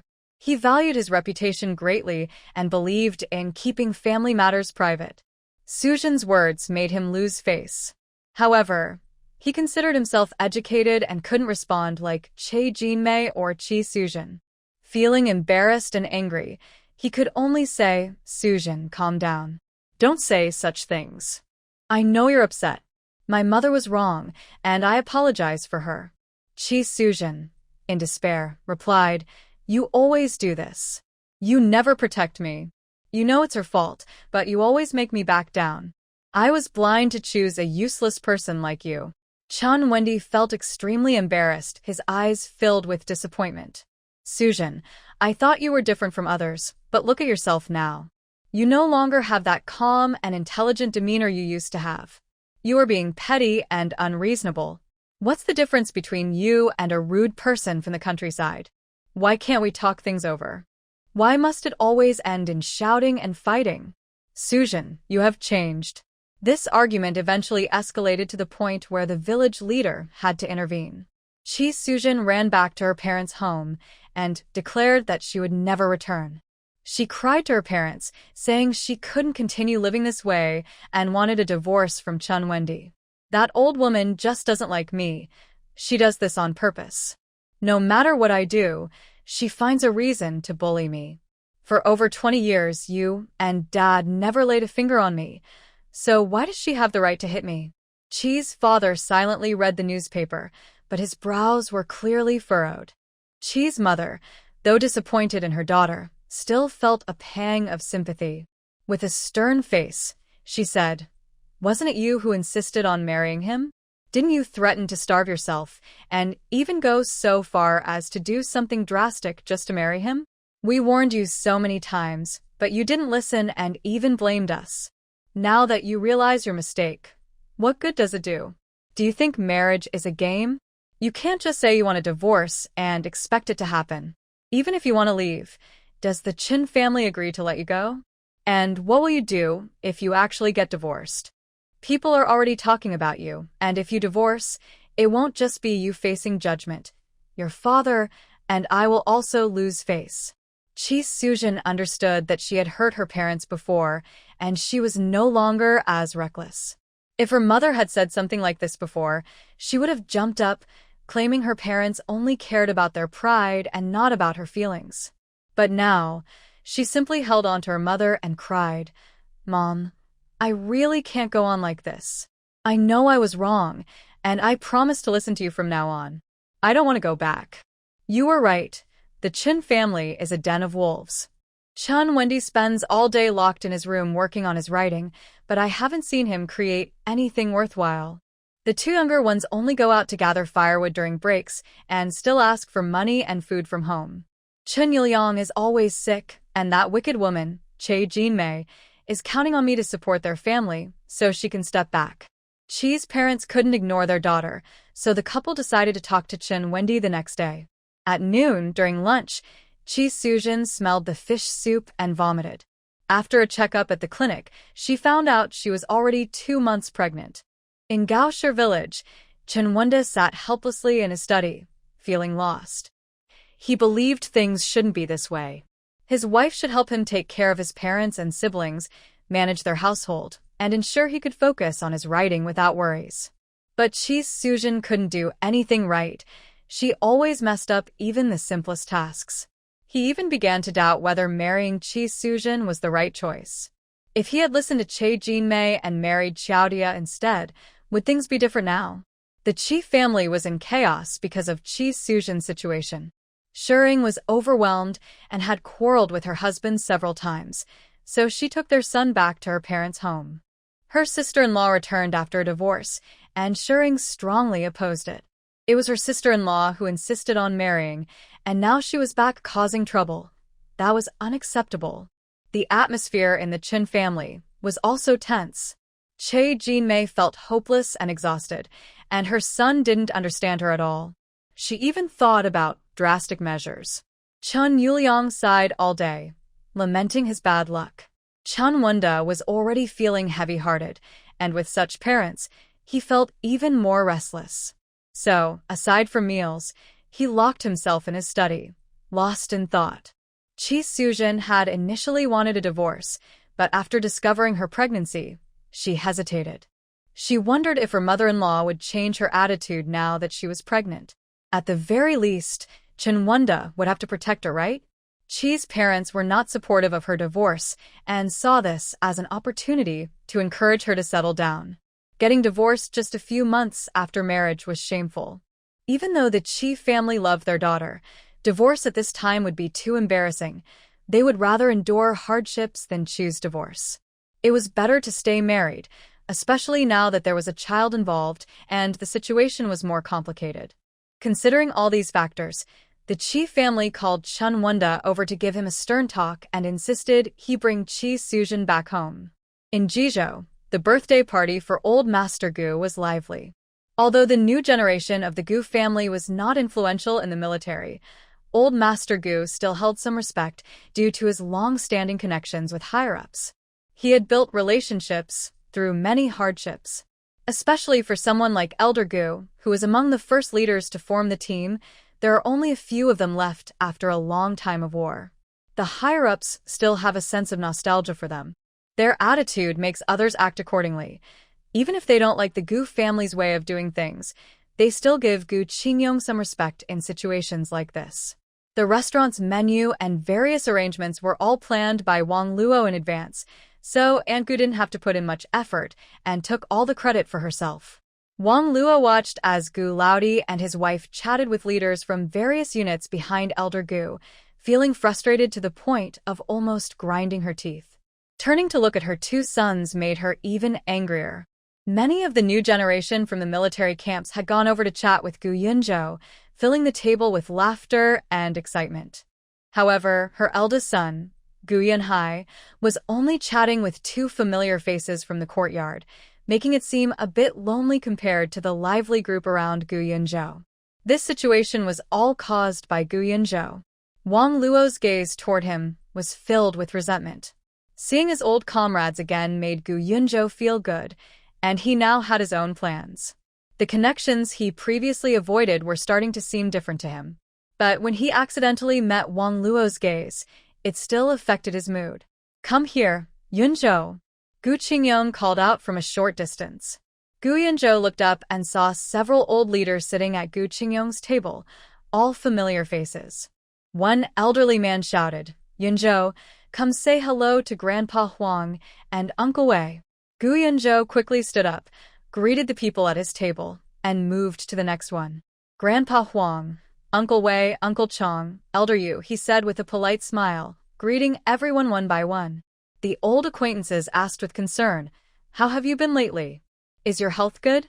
We heard you went to Ning County? Gu Yunzhou politely replied, "Thank you for your concern, Elder Yu. Yes, I'm in Ning County now. Dr. Wang Zhongquan from the military hospital is now at the Ning County Traditional Chinese Medicine Hospital, and I'm following him." Hearing this, Gu Qingyong looked at Gu Yunzhou with more affection. Gu Yunzhou's words also brought some honor to the Gu family. Although everyone knows that the Gu family is trying to support Gu Yunhai's rise by pushing Gu Yunzhou to Ningxian, Gu Yunzhou himself claims he is pursuing Vice President Wang. At the very least, the Gu family's reputation is intact, and he has his own dignity as well. The older leaders present are all seasoned veterans, and their thinking tends to be traditional. From their perspective, they prioritize the bigger picture over personal gain. In their environment, focusing solely on personal interests does not make one a good soldier. Gu Yunzhou's words not only pleased the old Master Gu, but also changed the way several elder leaders looked at him. At such a young age, facing such a big change, and still being so composed without showing any personal emotions, he is quite remarkable.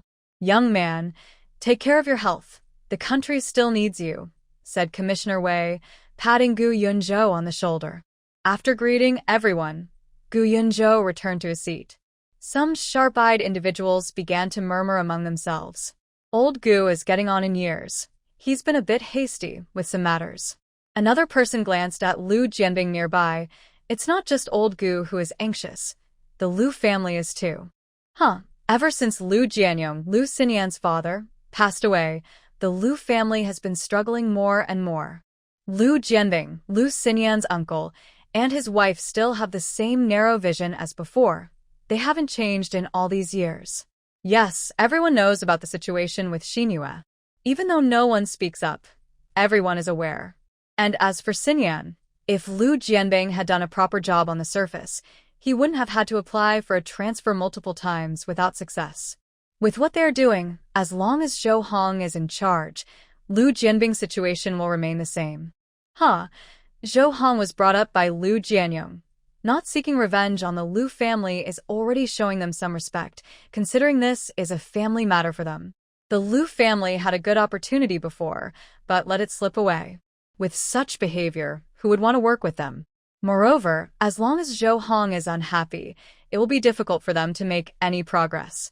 It's not just Lu Jianing who has a narrow view. The Ouyang family is also lost. Just look at the trouble they caused last year. Alright, enough talk. Let's encourage the younger generation to interact more. It seems Gu Yunzhou might have other thoughts now. Old Yu, what do you mean by that? Look for yourself. Before, under old Gu's guidance, he acted like a machine, always focused on training, achieving results, and completing missions. He avoided personal connections as much as he could. Now that the child feels wronged and thinks differently, there are connections everywhere. Social interactions are unavoidable. Old you might be overestimating him. With his condition, even if he wanted to, he wouldn't have the strength. Old Yu shook his head. The military doesn't lack leaders who value talent. Those in high positions are all clever. When old Gu was leading, everyone envied him, but now that he has lost that position, just watch. Once he gets past this hurdle, the Gu family will be lively again. Lu Xinhua kept glancing over at Gu Yunzhou. Wang Luo felt even more sympathy for Gu Yunhai when he saw old Gu calling Gu Yunzhou over to talk. Clearly, it was Yunhai who was working hard for the Gu family in the army, so why call Yunzhou over? Of course, Gu Yunhai noticed this too. He felt a pang of jealousy as he looked at Gu Yunzhou. It had always been like this. Wherever Gu Yunzhou was, he was always in the background. Finally, he had managed to rise up, but in such a crucial moment, all attention was still on Gu Yunzhou. He had tried to connect with the arrogant young people in the army, but he always felt out of place. What he struggled to achieve came easily to Gu Yunzhou. When he saw his wife's gaze fixed on Gu Yunzhou, Gu Yunhai could no longer maintain his calm demeanor. He leaned closer to Lu Xinhua and said darkly, "Your eyes are practically glued to him. In a situation like this, let's save face for both families. I don't want to be laughed at for marrying a fickle woman." Lu Xinhua's face turned pale as she angrily turned to Gu Yunhai. "What do you mean? What nonsense are you talking about? Guyanhai forced a cold smile. What do you think I mean? Regretting it now? Let me tell you, it's too late. He doesn't even look at you. Lu Xinhua was furious. Guyanhai, you are simply a beast. How can you say such things? He is my brother-in-law. There's a saying that a sister-in-law's backside is half of her brother-in-law's. And here you are, thinking about your brother-in-law's backside. Who's really the beast here? Guyanhai was so consumed by jealousy that he was losing control, speaking without thinking. Lu Xinhua felt embarrassed and angry, quickly looking around to see if anyone noticed her. Once she saw that no one was paying attention, her expression relaxed a bit. She gritted her teeth and said to Guyanhai, Guyanhai, you are unbelievable. If I had known you were like this. Guyanhai coldly replied, so what if you know? Am I wrong? If you weren't so fickle, why would you turn around and marry me right after seeing him hurt? Lu Xinhua opened her mouth, holding back her anger as she looked down, pretending to wipe her tears under the table, and stopped responding. Guyanhai was a madman. To outsiders, he seemed honest and always smiling, but after a year of marriage, Lu Xinhua knew well the selfishness hidden beneath his kind facade. No, it wasn't just Guyanhai. The whole family was strange. Parents didn't act like parents, and children didn't act like children. Everyone had their own thoughts. Ouyang Ruofei blocked Lu Xinyan in the hallway on her way to the restroom. Xinyan, why did you leave yesterday without waiting for me? Lu Xinyan didn't want to talk to him. When she saw him blocking her path, she tried to go around him on the left. Ouyang Ruofei moved to the left to block her again. Are you angry? I already explained yesterday. We should stick to the facts. No one has proof that Yu Honghong did it when the dumplings fell, and she had no reason to do that. It could have just been an accident. Besides, even if she did do it, what can we do about a box of dumplings? Seeing Lu Xinyan standing still, Ouyang Ruofei sighed in relief. Xinyan, that's a hospital, a place for saving lives. Do you want me to watch you two fighting in my office? Think about the impact. If that happens, who do you think will get in trouble? Lu Xinyan kept her head down and didn't speak. The head nurse at the military hospital was Yu Honghong's aunt. If things escalated, she would definitely be the one facing consequences. Ouyang Ruofei relaxed and gently touched her hair. All right, don't be angry anymore, okay? I had work today, but I thought you would come, so I took the day off to explain things to you. Lu Xinyan felt her anger fade significantly. She had grown up with Ouyang Ruofei and knew how much he cared about his job. For him to take time off just to comfort her was a big deal. After the banquet, let's leave early. I'll take you shopping this afternoon, Ouyang Ruofei said when he saw Lu Xinyan still looking down and not responding. Lu Xinyan looked up in surprise. You have time to go shopping with me? Ouyang Ruofei nodded. Yes, I took a day off today. Since you rarely come back, I'll take you around. Lu Xinyan finally showed a smile. How about we go watch a movie? Then we can go boating at Donghu. Even though Ouyang Ruofei had taken a day off, he was not focused during the movie and kept checking his watch. Lu Xinyan tugged at his arm and said playfully, Ruofei, it's your day off, so don't think about the hospital. Ouyang Ruofei smiled apologetically. Sorry, I didn't mean to ruin your mood. I'm just worried about that boy from Deputy Captain Li's family. His appendicitis isn't too serious, but he's very young and his family is hesitant about surgery, so I didn't schedule it yet. I just arranged for him to get some anti-inflammatory treatment first. Also, Grandpa Ge from our neighborhood has back issues and can't sit or lie down comfortably. I wonder if he's feeling any better today. After leaving the cinema, Lu Xinyan noticed he seemed distracted and suggested, if you're worried, why don't you go back to the hospital first? Seeing Lu Xinyan offer, Ouyang Ruofei quietly said, okay, I'll go back to the hospital first, then I'll come directly to Donghu to find you. Before Lu Xinyan could respond, he went to get his bicycle. Remember, we'll meet at Donghu. Wait for me a bit. Lu Xinyan waved at him with a smile. All right, hurry back. I'll wait for you at Donghu. As she watched Ouyang Ruofei leave, Lu Xinyan held a bag of popcorn and walked towards Donghu. By the time she arrived at Donghu, it was already 3:30 p.m. She found a shaded spot to sit and waited for Ouyang Ruofei. Let's row our oars. The little boat pushes through the waves. The lake reflects. A melodious song began to play, and Lu Xinyan instinctively looked towards the lake. The weather was nice, and many small boats were already drifting on the lake, with young men and women laughing and having fun. Lu Xinyan couldn't help but reminisce about her childhood when her parents were still around. The Ouyang family and her family were close, and they would go boating together. Her dad and Uncle Ouyang would row hard while she and her mom cheered for her dad from their boat. Ouyang Ruofei and his mom would cheer from another boat. Time passed slowly, and Lu Xinyan checked her watch. It was already 4:40 p.m. Her eyes, once full of hope, dimmed. Ouyang Ruofei often got so caught up in work that he forgot his promises. This was not the first time he had let her down. Lu Xinyan understood he probably wouldn't come. She stood up and walked to the ticket booth, bought a ticket, and boarded the boat alone. Slowly, she paddled the small boat to the center of the lake, looking around at the scenery, which was different from her childhood. It no longer felt the same as it did when she was young. The gentle spring breeze pushed the little boat forward, and Lu Xinyan watched a family of 3 playing on the opposite side. An 8 or 9-year-old girl tried to grab the paddle from her dad to row by herself. The father, worried she might fall, held her close and guided her hands to teach her how to paddle. The mother held a younger child, watching her husband and daughter with a gentle gaze. This scene slowly merged with a memory from Lu Xinyan's childhood. Back then, Lu Jianyong held her in his arms, teaching her to row while her mother watched lovingly from the other side. But later, they went on a mission together. Her mother, a war correspondent, and her heroic father never returned. They left her with no words, only a fiancé. Feeling a chill at her feet, Lu Xinyan snapped back to reality. Looking down, she saw the boat was taking on water, soaking her shoes. Panicking, she pulled her feet back, causing the boat to rock, and she let out a startled cry. "It's leaking. How can it be leaking? Help! This boat is leaking!"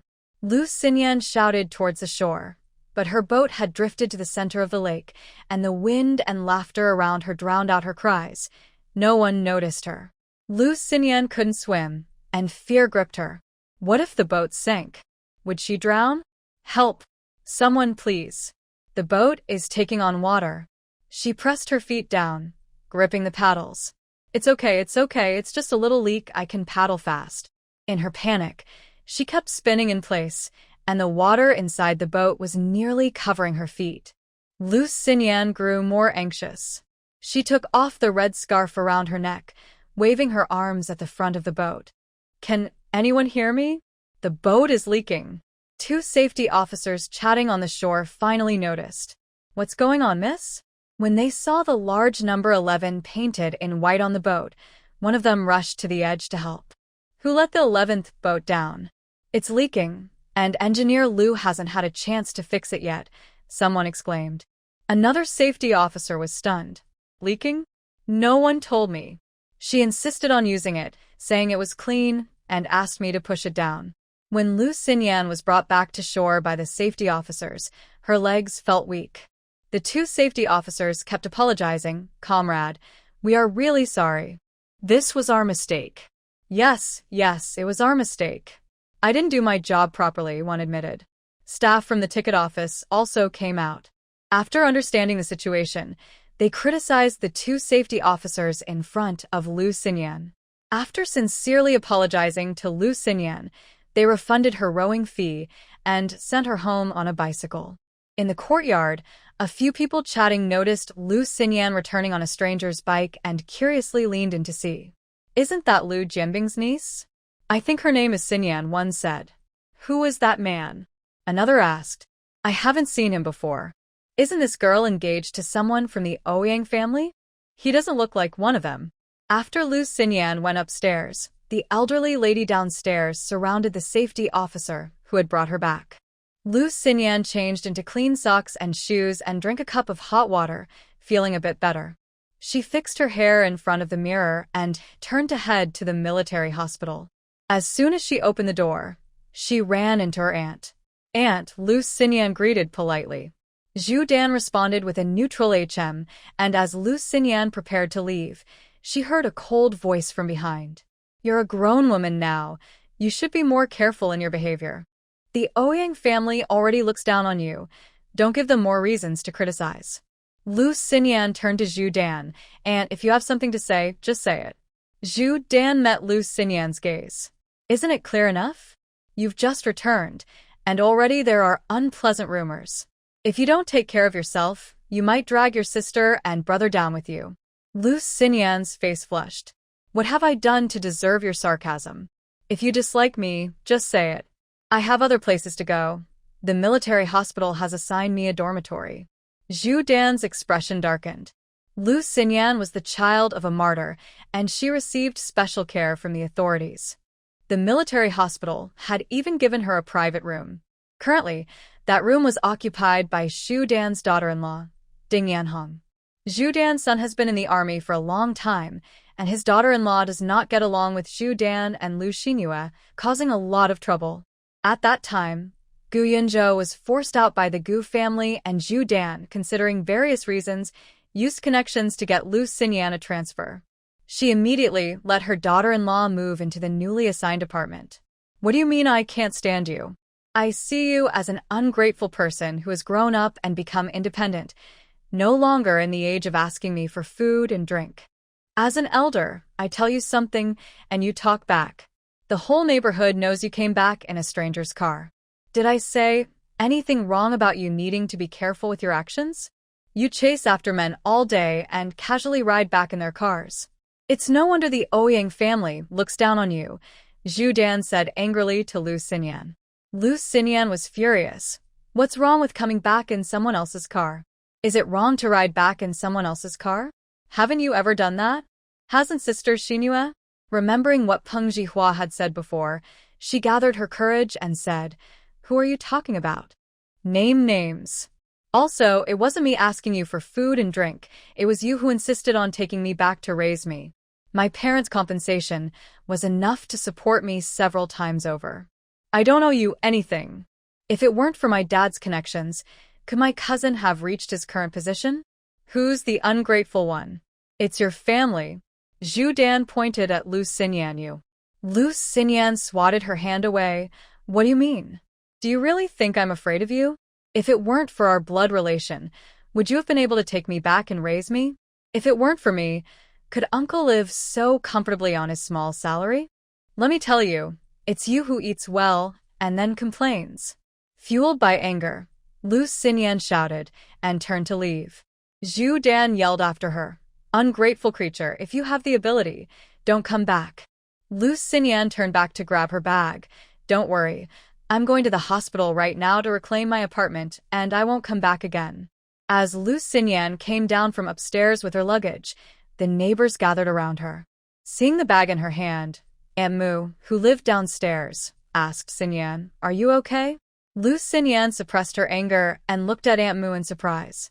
Another aunt said, Did you almost fall into the lake while rowing? Just now, we asked the young man who brought you back, and he said the boat was leaking, which really scared you. While we were talking, your aunt came back from outside. She went upstairs with a frown, and soon we heard shouting. Did she scold you? Lu Xinyan forced a smile, looking a bit uncomfortable. Yes, the boat leaked in the middle of the lake, and I can't swim, so I was really scared. My shoes and socks got wet. The staff there were worried I would catch a cold, so they arranged for a safety officer to bring me back. Now my aunt is upset and told me not to come back, saying I have issues with my behavior. Several aunts gathered around, looking noticeably more energetic. What's going on? This Zhu Dan is something else. It's hard to come back, and she can't stand it. If it were her own daughter, she might have gone to East Lake to demand an explanation. After all, she's not her biological child. Exactly, she's such a grown girl, speaking without any consideration. How rude. This isn't the old feudal society anymore. Just showing your face or hands doesn't ruin your reputation. I think she has some outdated ideas. Seeing others speak up for her, Lu Xinyan's voice carried a hint of grievance. She says I'm ungrateful, but it wasn't my choice to come back. They made a fuss in front of the old political commissar to bring me back.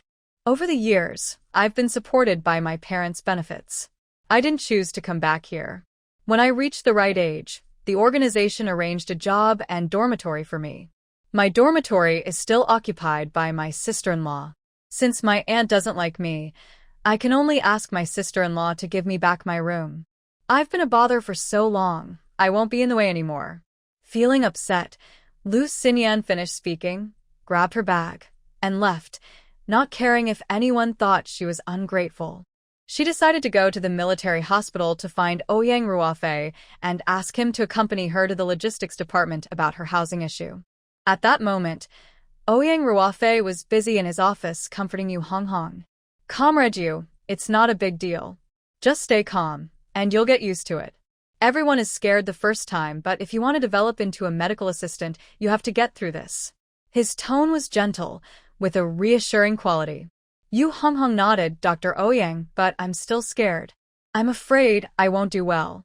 Before Ouyang Ruofei could respond, he noticed Lu Xinyan standing at the door. Xinyan, what brings you here? Oh, I'm so forgetful.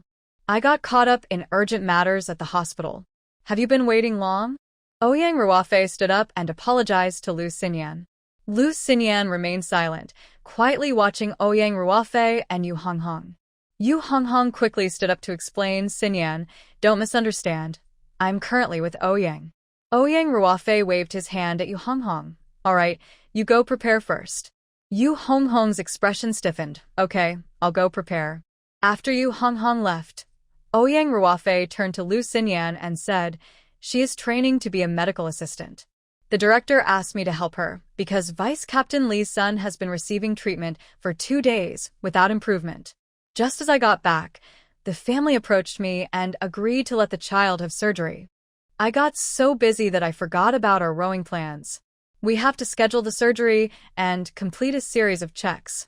Just now, Yu Honghong came to me saying she was scared about entering the operating room for the first time, so I reassured her. You know, if the medical assistant isn't focused, it can affect the surgery. Lu Xinyan forced a smile. Oh, I understand. Seeing that Lu Xinyan wasn't upset, Ouyang Ruofei smiled. Sorry, I had planned to spend a day with you. But then this happened. Lu Xinyan placed her bag on the floor and sat across from Ouyang Ruofei. When is the surgery scheduled? Ouyang Ruofei didn't look up. I just asked. The child hasn't eaten since noon, so the surgery is set for 8 p.m. tonight. Lu Xinyan tried to cheer herself up and jokingly said to Ouyang Ruofei, I waited for you at Donghu for a long time, but you never came. It reminded me of when Mom and Dad took us rowing as kids. We had so much fun back then. Ouyang Ruofei nodded. Yeah, back then, Uncle and Aunt were still around. My dad even lost to Uncle in a race, haha. A smile appeared on Lu Xinyan's face, right? I was cheering for Dad loudly, while you were already concerned about your image, and didn't shout like I did. Aunt said it was probably because you didn't cheer loudly for your dad that he lost to mine. Ouyang Ruofei was looking at the medical records in his hand and didn't respond. Lu Xinyan continued, when I saw you weren't coming, I went rowing by myself. Ruofei, I got on the boat, in the same Donghu, during the same season with the same scenery, but I felt none of the joy from before. Ouyang Ruofei replied casually, oh really? Lu Xinyan's eyes were filled with sadness. Ruofei, do you know? The little boat I was on had a leak, and I was really scared. Ouyang Ruofei responded, oh, it leaked? Ruofei, I was really scared at that moment. I can't swim, and when I saw water coming in from the bottom of the boat, I panicked. I was so afraid I would fall in and drown. Luckily, the safety officer heard my cries for help and rescued me. Ouyang Ruofei looked up from the documents and asked Lu Xinyan, are you done? I need to get the Vice Dean's signature on this inspection report. Lu Xinyan, with a choked voice, shouted, are you even listening to me? I said I encountered a leak while boating. Ouyang Ruofei finally noticed something was off with Lu Xinyan. Why are you crying? I am listening. I know I missed our outing today, but I promise to go boating with you next time. Lu Xinyan tried to keep her eyes open, but tears blurred her vision. Am I talking about the boating issue? Are you really listening to me? Ouyang Ruofei frowned. Xinyan, please stop making a scene. I'm really busy. You saw that I have surgery tonight, and I have a lot to prepare. Patients can't wait. I'm a doctor. Lu Xinyan sobbed, I know you're busy. I always knew. You comforted Hong Hong when she was scared to go into the operating room. I was scared when the boat started leaking at Donghu. I can't swim, and I was alone. I was afraid I would drown. I was really scared when the boat started taking on water. Can't you comfort me just a little? Ouyang Ruofei tried to reason with Lu Xinyan. Aren't you fine right here in front of me? Plus, Donghu has good safety measures. It's not very big, and there are safety officers at all four corners. If there was a problem with the boat, they would notice. You're just scaring yourself. Ouyang Ruofei. Lu Xinyan shouted through her tears. Ouyang Ruofei didn't understand what was bothering her. He scratched his head in frustration and assured her, I really didn't mean to miss our outing today. I had something important to do. Lu Xinyan cried, Am I talking about you missing our outing? No, I'm not. I'm talking about the leak in the boat. Even if, like you said, I would be fine, I was really scared at that moment. Do you understand? I was so afraid, alone, unable to swim, watching the boat fill with water. I was terrified. Lu Xinyan was in tears, struggling to speak. Ouyang Ruofei glanced at the person at the door, then walked over and closed it. Lu Xinyan tried hard to control her emotions, sobbing as she spoke. I'm her girlfriend, and I'm a girl too. Shouldn't I be scared? How do I know if Donghu is safe? The point is, I was really scared, do you understand? You comforted Yu Hong Hong in the hospital when she was nervous about going into the operating room. She was scared, but she could still do her job as a nurse. What was there to be afraid of? She wasn't the one operating, nor was she the patient. Her role was just to assist. If she could be scared, and you could gently comfort her, why can't you comfort me when I thought I was in danger? I was more scared than her. Why are you explaining so much? Do I need to hear reasons? I don't want you to analyze the chances of something going wrong. I just need comfort. Why can't you just comfort me? Ouyang Ruofei finally understood and walked over to Lu Xinyan, taking her hand to soothe her. I'm sorry, I've been really busy with work, and I haven't had time to pay attention to your feelings. And Xinyan, no matter how scared you were then, isn't everything okay now? Why hold on to something that's already passed and make things like this between us? This is a hospital, not the street. Your behavior can affect others. Lu Xinyan's gaze dimmed as she looked at Ouyang Ruofei. Ouyang Ruofei continued to explain, Xinyan, going into the operating room is serious. Although Yu Hong Hong is an assistant, if she gets nervous and makes a mistake, it could affect the whole surgery. You are also a healthcare worker. You should understand that saving lives is our mission, and we must be responsible for all patients. Lu Xinyan broke down. Why can't you see how upset I am after everything I've said? Why won't you just comfort me? When she realized he was silent, she felt even more disheartened, and her voice became flat. Since I came in, have you really listened to me? Did you notice the bag I was holding? Did you even ask once? Your mom is right. I really don't deserve you. Lu Xinyan felt a sense of despair. Her emotions calmed down as she wiped her tears and picked up her bag to leave. Ouyang Ruofei looked impatient. Xinyan, I've already told you that I love my job. I am a doctor. I've told you before, what are you causing a scene about now? Lu Xinyan ignored the explanations coming from behind her and left the military hospital without looking back. Ouyang Ruofei felt empty inside and was a bit restless. He wanted to chase after her, but thinking about the surgery in 3 hours made him stop. Forget it, Xinyan has always been like this, always causing a fuss. I'll comfort her once she calms down. Lu Xinyan walked out of the military hospital with tears streaming down her face. She had no home and didn't know where to go. After her parents passed away, she lost her home. She thought that when she grew up, Ouyang Ruofei would give her a home. Over the years, no matter how people mocked her or how the Ouyang family looked down on her, she never gave up. Everyone in the courtyard and the hospital watched her as if she were a joke. But this was her childhood obsession. After her parents were gone and she went to live with her uncle, she clearly understood that it wasn't her home.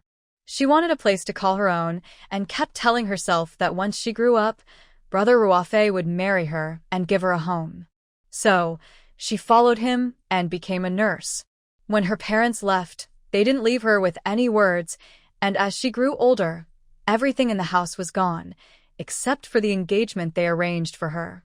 That was chosen by her parents, so no matter how tough things got, she held on. But now, she was truly exhausted. The endless loneliness was about to drown her. She had no family left. Her old home was gone, and there was no future home in sight. Peng Jihua was waiting for Lu Xinyan outside the military hospital. Today, he had just returned to the courtyard and heard that Lu Xinyan had an accident while boating and had a fight with Zhu Dan before leaving with her bag. He knew without thinking that she must be looking for Ouyang Ruofei. He didn't go inside because he was afraid of causing unnecessary trouble for Lu Xinyan. He also didn't leave because he knew that Ouyang Ruofei, the workaholic, wouldn't prioritize Lu Xinyan. He worried that she would be alone and scared at night. Sure enough, after waiting a short while, he saw Lu Xinyan come out with her bag. "Why is it that every time I see you, you're almost always crying?" he gently asked as he took her bag. Lu Xinyan was taken aback for a moment before turning to look at Peng Jihua. "Brother Peng, why is it that I always run into you when I'm at my lowest?" Peng Jihua took out a handkerchief and said, "Here, it's new."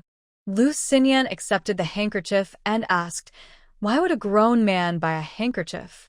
Peng Jihua joked, "I bought it for you to wipe your tears. After all, I know someone who cries a lot. I've given you so many handkerchiefs over the years." He then looked Lu Xinyan up and down and asked, "I heard you had a scare this afternoon when the boat leaked. Are you okay? Also, did you have a fight with your aunt? I heard from the neighbors that you want to get your dorm back. That Ding Yan Hong is quite difficult. Can you handle her alone? If you need help, just let me know." As soon as he asked, Lu Xinyan started to cry. "Brother Peng, this time, I really have no home. I've grown up, and now I have no place to go." Peng Jihua, frustrated, said, "You're being stubborn. Why do you have to stick with him? There are so many good guys in the neighborhood. Pick anyone. They'd be better than that bookworm Ouyang Ruofei. If not, I can take you to the army. Just tell me who you like." Lu Xinyan nodded through her tears. Yes, anyone would be better than him. "Since the Ouyang family doesn't want me, I'll go cancel the engagement tomorrow and let him be alone." Peng Jihua took Lu Xinyan out all night. They found Ding Yanhong, the daughter-in-law of Zhu Dan. Ding Yanhong refused to give up the house. She lived alone now and enjoyed her meals at the cafeteria, living quite freely. She didn't want to go back and deal with Zhu Dan. Ding Yanhong blocked the door and said to Lu Xinyan with a forced smile, "Xinyan, you didn't give me a heads up. I can't get everything ready in time. Besides, you're assigned elsewhere, so you won't be home for long. If you're not comfortable at home, just find a guest house for a couple of days." After saying that, she added, "And you know, my mom can be harsh with her words. If she says something unpleasant, just try to ignore it." Lu Xinyan shot back, "Didn't you call her difficult before? You said she was cunning. If you can handle her, go back. This house was assigned to me by the organization." Peng Jihua frowned, "Just say if you're moving or not. If you don't move tonight, I'll go back to the army and write a report, accusing your family of bullying the children of martyrs and taking the welfare housing meant for them." Ding Yanhong raised an eyebrow. "Who are you trying to scare? Do you think I'm afraid of you? This is a matter for our family. This is our family matter. What do you mean by oppression?" Peng Jihua didn't waste any time talking to her and immediately called Zhou Hong. Unlike others, he had been watching the girl since childhood and knew that Zhou Hong had been secretly paying attention to Lu Xinyan. He also knew that Lu Jianbing's requests for transfers had been repeatedly blocked by Zhou Hong. Less than an hour after the call, a bald man in a suit arrived with a middle-aged woman in a hurry. Zhou Hong had directly contacted the leadership of Ding Yanhong's workplace to resolve the issue quickly. The director from Ding Yanhong's department rushed to her family home and brought her mother along, claiming that if this matter was not handled well, the Ding family would no longer have jobs at the workplace. Indeed, Ding's parents and Ding Yanhong all worked at the same place. With the help of the bald man and Ding's mother, Ding Yanhong's belongings were quickly packed up. The bald man also apologized to Lu Xinyan and her companion, stating that Ding Yanhong's actions were personal and that the workplace was unaware. He assured them that there would be serious criticism of her behavior and asked Peng Zihua and Lu Xinyan to explain the situation to the higher-ups. As Ding Yanhong left, she glared at Lu Xinyan with a dark expression. If you have the guts, don't ever return to the Lu family. Peng Zihua raised his hand and said, Director Ge, this colleague of yours is threatening the orphan of a hero in front of us. This behavior raises serious doubts about whether your workplace has done enough in terms of ideological education. Director Ge sternly reprimanded Ding Yanhong in front of everyone. She no longer dared to speak and left with her head down. Lu Xinyan was surprised that the issue was resolved so easily. She had initially planned to find Ouyang Ruofei to accompany her to speak with a minister at the military hospital, hoping to have the minister intervene on her behalf. That's great. Brother Peng, how did you manage to go directly to Ding's family? It's much more effective to talk to her family than to her in-laws.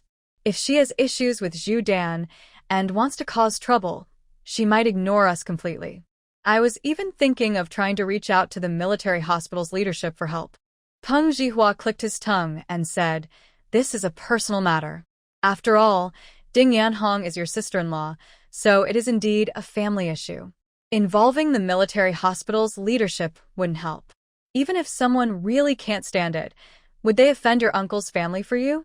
If that's the case, you're not asking for help. You're dragging them down with you. You still have to work here, and leaving a bad impression on the boss isn't good. As he spoke, Peng Zihua handed the keys to Lu Xinyan. Here, take this. It's the house the army assigned to you, exchanged for the one your parents lived in. Lu Jianyong's previous house was taken back by the organization for other use. If you take care of it, you won't have to worry about having nowhere to go on New Year's Eve. Lu Xinyan took the keys and looked at the small house in front of her. Okay, I will take care of it. Thank you, Brother Peng. I'm lucky to have you. Peng Zihua shyly scratched the back of his head, avoiding Lu Xinyan's gaze. We grew up together, so there's no need to be polite. By the way, it's getting late. Let's hurry up and see what you need. I'll go with you to buy it later. We have things to do tonight. Ding Yanhong was also a tidy person. The walls of the room were painted white, and the area around the bed was neatly covered with newspapers. Peng Zihua glanced around the room. Let's split up. You tidy up here, and I'll go buy some things. Lu Xinyan quickly took out her wallet.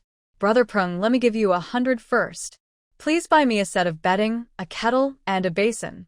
I brought some temporary supplies back, and I'll get more later. If the money isn't enough, I'll pay you back. Peng Zihua rode his bike away and returned in less than half an hour, dragging 2 large bags. These 2 blankets are from the army. If you don't mind, you can use them for now. I'll get you a pillow later. It won't cost much. Lu Xinyan looked at the military green blankets Peng Zihua brought out. Aren't these yours? What will you use? Peng Zihua shrugged. I've been in the army for so many years. How could I only have 1 blanket? Don't worry about it. I have more at home. This would just gather dust there anyway. Besides, considering your parents' contributions to the country, think of it as the organization taking care of you. After unloading the items, Peng Zihua left and returned in less than 40 minutes, riding a fully loaded bike. Here are 2 basins. I know you ladies are particular. You separate the ones for washing your face and feet. And this is the kettle you wanted. I also got you a small stove. Tomorrow, I'll bring you a few pieces of coal so you can cook or do whatever you need. The only pillow is this one, so you'll have to make do. Here's the clothes rack and a bucket. Peng Zihua handed over the items hanging in the car to Lu Xinyan. Lu Xinyan looked at him with gratitude and mixed feelings.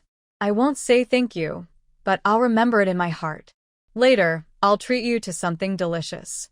As they gathered the items, Lu Xinyan was surprised to find that Peng Zihua had also thoughtfully bought her a beautiful curtain. Well, I saw Ding Yanhong had one too, and I thought you ladies might want some privacy. I have a nail ready, so let me hang it up for you. Once the curtain was up, it perfectly covered the entire bed, turning the large room into a 1-bedroom and living area. Peng Zihua looked around and said, this is good. It won't look bad if someone comes over. I'll find some time tomorrow to check the thrift market and get you a table and chairs. Then it will be almost complete.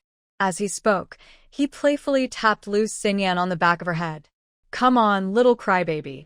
Instead of relying on others for a home, it's better to create one yourself. Look, you already have a home now and no one can kick you out. Lu Xinyan smiled, picked up her bag, and followed Peng Jihua out. After locking the door, she gave it a little push. Peng Jihua noticed the key in Lu Xinyan's hand and said, This lock was used by Ding Yanhong, so let's not keep it. We'll buy a new one later.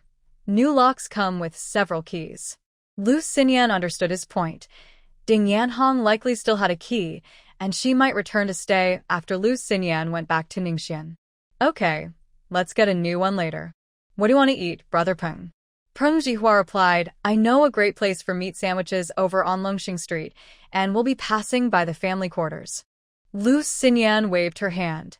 Let's go. Today, you can eat as many meat sandwiches as you want. I'll make sure you're full. Peng Jihua showed his bright smile. You're so generous, even letting me eat my fill. Then, he changed the subject. By the way, we're passing by the family quarters. You mentioned wanting to break off your engagement with Ouyang Ruofei. Is that true? As he spoke, his heart raced. Lu Xinyan sighed at the thought of Ouyang Ruofei. Peng Jihua assumed she was reluctant and quickly added, It's okay. Arguing is normal. Lu Xinyan shook her head. This time, I've really thought it through. I don't want to spend my life trailing behind him, waiting for him to look back at me when he has time. I used to think I could accept him, his neglect and indifference. But after I invested so much emotion and effort without getting the response I wanted, I felt resentment. That sudden feeling of disappointment filled me up, and I felt it was not worth it. Peng Jihua said nothing and quietly rode his bike alongside Lu Xinyan. Lu Xinyan continued, He is a good doctor and very talented, but he will never be a good husband. I'm different from others. Besides my uncle, I have no family left, and you know my relationship with them. When I get married, I will only have my husband. I need someone who can give me emotional support, who can care for and comfort me when I'm sad and helpless. And I'm also very scared. I'm afraid that after marriage, my mother-in-law won't like me, and I worry about being isolated and helpless in the future. Peng Jihua sighed and became more relaxed. I've said it before, that guy is not right for you. You've stubbornly chased after him since childhood, saying he was chosen by your parents. You need to think this through and act quickly. They work during the day, so now is the perfect time to talk. If you miss this chance, you'll be back in Ning County in a few days. Lu Xinyan sat on the back of the bike. Is it really that soon? Peng Jihua replied, If you want to do something, you need to do it quickly. You keep hesitating, and the things you want to do are getting lost in your thoughts. Lu Xinyan laughed.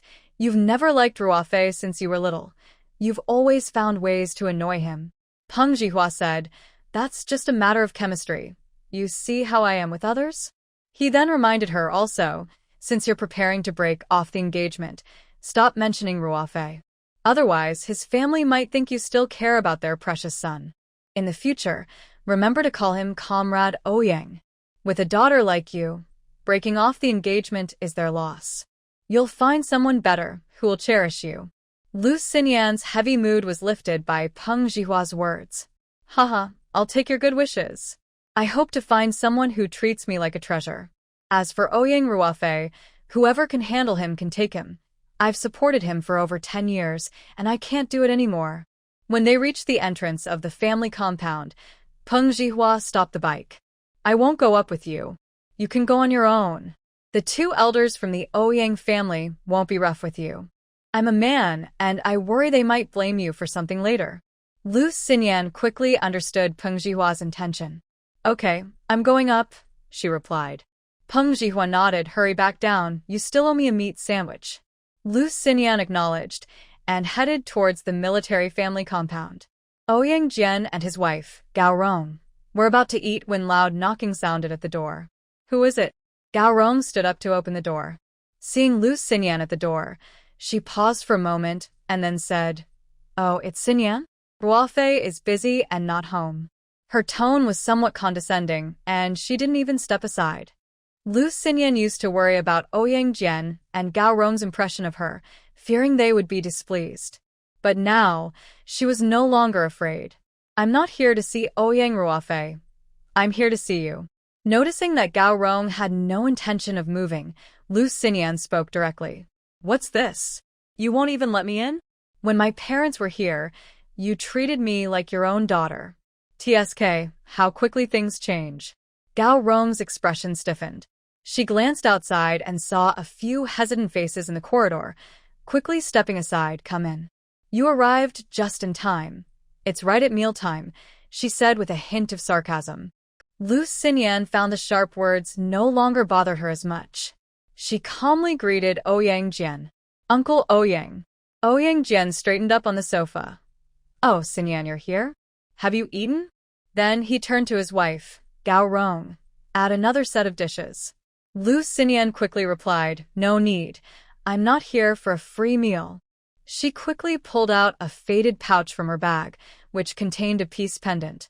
Ouyang Jian and Gao Rong exchanged serious looks. Lu Xinyan stated clearly, I'm here to break off the engagement. My mom's pearl, Annie has tried several times to return it to me, but I pretended not to understand. I've always known your feelings. You think of me as just an orphan who can't help Ruofei in his career. I've understood all along, but I've been avoiding it. Gao Rong didn't expect Lu Xinyan to be so straightforward.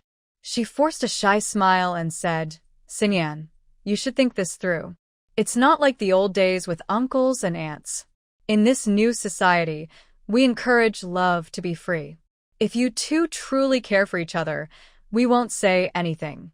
Lu Xinyan interrupted Gao Rong. Auntie, my parents are no longer here, so there's no need for formalities. We all understand. I've been stubborn these past years and caused you some trouble. Please return my mom's pendant. Gao Rong glanced at Lu Xinyan and turned to go inside. She quickly returned with a small box the size of her palm. Lu Xinyan didn't say much, took the box, and was about to leave. Ouyang Jian called out to her, Xinyan, why don't you stay for dinner first? No, I have things to do. The worries that had troubled her for years suddenly lifted. Gao Rong looked at Lu Xinyan with less hostility and a touch of affection. Xinyan, even though you and Ruofei may not be meant to be, Aunt Gao will always be your aunt. You are welcome to visit any time. Lu Xinyan shook her head. Annie, there's no need for visits. It's better if Ruofei and I keep some distance. Hey, Xinyan, wait a moment. Gao Rong called out to Lu Xinyan. Lu Xinyan stopped and looked at her. Gao Rong hesitated and said, Xinyan, we live in the same neighborhood, so we will see each other often. There's really no need to make things so awkward. I hope you can understand us as parents. When you become a parent, you'll understand. Okay, Lu Xinyan said, turning to leave. Gao Rong added urgently, well, you know there have been many rumors these years. Since you figured things out, could you help clear things up outside? It would be good for everyone. Lu Xinyan turned back and sarcastically replied, Auntie, don't be too greedy. You can't have it all. Peng Zhihua was anxiously waiting below, and when Lu Xinyan came down, she saw him. Weren't you supposed to wait for me outside? Why are you here? Lu Xinyan asked, a bit surprised. Peng Zhihua replied, I spent the whole afternoon with you. I was worried you might cancel our meat sandwich plan. Lu Xinyan rolled her eyes. Do I seem like someone who goes back on their word? Peng Zhihua leaned in and asked, so, did you back out? Lu Xinyan felt relaxed. No, I didn't. Oh wow. Peng Zhihua exclaimed excitedly. Lu Xinyan was amused by him. Why are you happy that I called off the engagement? Hee, it's so you won't cry anymore. I don't want to comfort you all the time. Lu Xinyan paused for a moment and said with a complex tone, yeah, it seems like you're always the one comforting me when I cry. Every time you give me a handkerchief, you complain if I get it dirty with my tears. I've never bought my own handkerchief. Peng Zhihua playfully followed Lu Xinyan. So you admit you owe me a big favor, right? Yes, Lu Xinyan nodded. Peng Zhihua said, favors need to be repaid. How about you knit me a scarf? Lu Xinyan was taken aback. Peng Zhihua, feeling a bit nervous, said, I don't have a scarf. Didn't you knit one for Ouyang Ruofei last year? I thought it looked nice. If you don't want to, that's fine. Okay, I'll knit it for you. Really? Why would I tease you? Oh wow, what's with that? You sound like a monkey. I'm just happy. I'm getting a new scarf. At the military hospital, Ouyang Ruofei came out of the operating room. Yu Honghong hurried after him. Dr. Ouyang. Thank you. Can I treat you to a meal?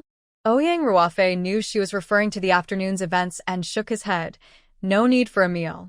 You did well today. Keep it up. Yu Honghong blushed.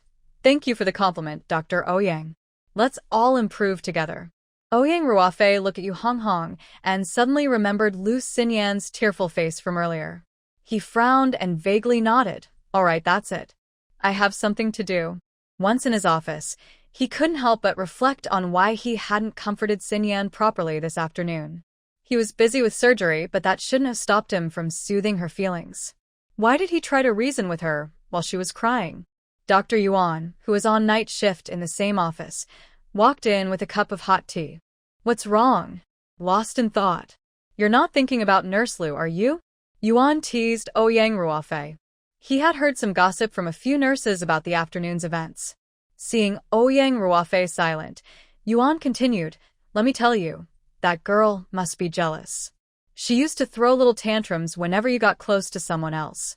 Ouyang Ruofei was taken aback, and Lu Xinyan's earlier words flashed in his mind. She fears you can comfort her, and I'm scared too. Can't you comfort me? After all these years, she's still the same. Ouyang Ruofei thought for a moment and said to his colleague across the table, Yuan Bing, you can take care of the medical assistant from now on. I find it troublesome. The young girl has a lot on her mind, and I'm worried that Xinyan will still be upset with me. Yuan Bing replied, Aren't you on leave today? I heard it got pretty loud this afternoon, with everyone leaving in tears. Didn't you go out to comfort them? Ouyang Ruofei didn't look up and said, It's fine. Xinyan has a good personality. She'll get over it in time. Once things settle down, I'll spend more time with her. Yuan Bing joked, With your personality, I don't know how Nurse Lu puts up with you. Just keep being cold, and one day, if she really gets fed up and leaves, you'll regret it. Ouyang Ruofei was writing patient notes, his tone firm. That won't happen. Xinyan isn't that kind of person. After the birthday banquet, Gu Yunzhou didn't leave Jizhou immediately.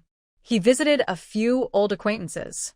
In a certain cadre compound, Gu Yunzhou sat on an antique mahogany chair while an elderly man in a Tai Chi outfit poured him a cup of tea. Why did you suddenly think of visiting me?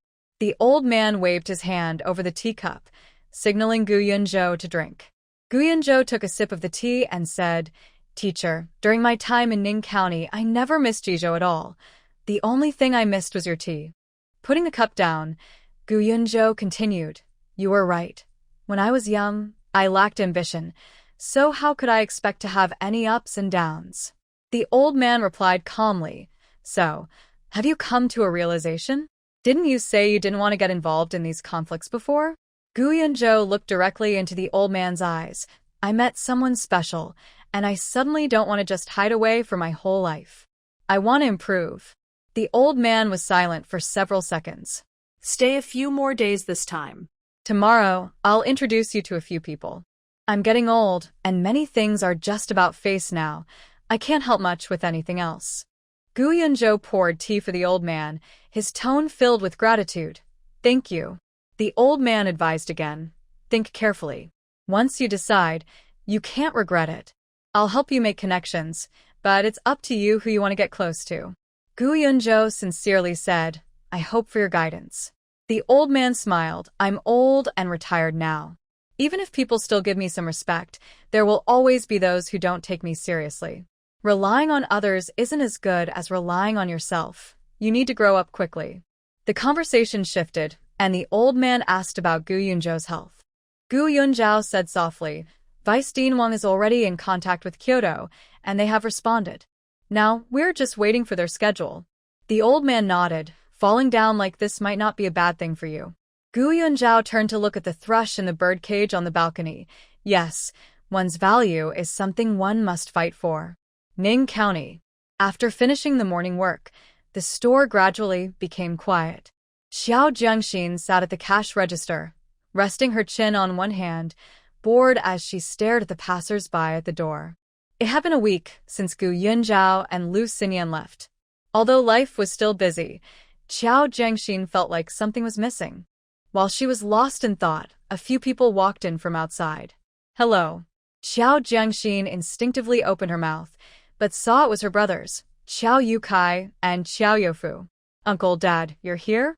Qiao Jiangxin quickly stood up. Have you eaten?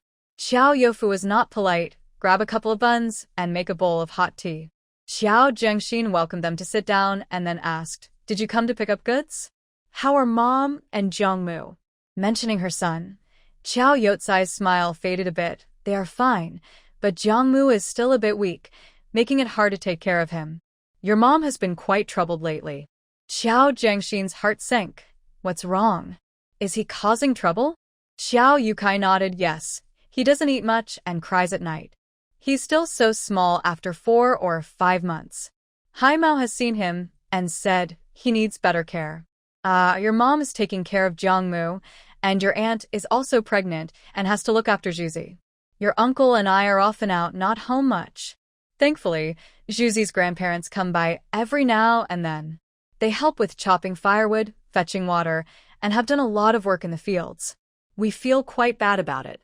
Qiao Jiangxin thought of the elderly couple from the Su family and felt a bit melancholic. For their whole lives, Juzi is their only hope. If they come by more often to see the child and lend a hand, it would make us treat Juzi better. Qiao Youfu nodded. Yes, I gave him 2 pounds of meat the other day, and he immediately took it to Juzi. Whatever we have at home, he thinks of leaving it for Juzi. Even 2 eggs, he insists on bringing them over. And as soon as the vegetables are ready, he rushes to deliver them. Actually, it was just to see Juzi one more time, but they were afraid that if they came too often, we might not want them around. Recently, there have been many things happening at home, and the older couple feels more at ease knowing they can help us. Qiao Jiangxin nodded. If they want to help, let them. We shouldn't refuse. As long as we appreciate it. That's enough. If we are too polite, they might think we don't want them around. When people get older, they worry about being seen as useless, especially since our families have a complicated relationship and Juzi is raised in our home. They can see that we treat Juzi well, and helping us in times of need is also a way for them to show gratitude. Otherwise, they might feel like they owe us too much and feel uncomfortable around us. Qiao Yukai and Qiao Youfu listened carefully, without speaking. The 2 elders from the Su family seemed a bit humble in front of the Qiao family, concerned about their only child and afraid of being seen as burdensome due to their age. They even seemed to worry more than the Qiao family did. After this topic, Qiao Yukai brought up another matter. There's something else. The people from Chuanqian village heard that you helped your second aunt find a job, and they came to our house for a while. Qiao Yukai organized his thoughts. At the beginning of the year, your aunt brought Tao Tao back from your uncle's house. Her in-laws have been trying to get involved in Tao Tao's marriage. Qiao Jiangxin was slightly surprised. Tao Tao is even younger than me by 2 years. I remember she will only be 16 by the end of this year. Qiao Yukai nodded. Yes, your aunt came with some injuries. Her family situation is quite complicated. Her husband has 3 brothers, and they all still live together. It's chaotic, which is why they sent Tao Tao to your grandfather's house to be raised. Their family is a mess. I heard that not long after Tao Tao was brought back, your aunt's sister-in-law's troublesome nephew took the chance to visit and went into Tao Tao's room. That sister-in-law even said something about family ties, which led to an argument between your aunt and her, and your aunt ended up at a disadvantage.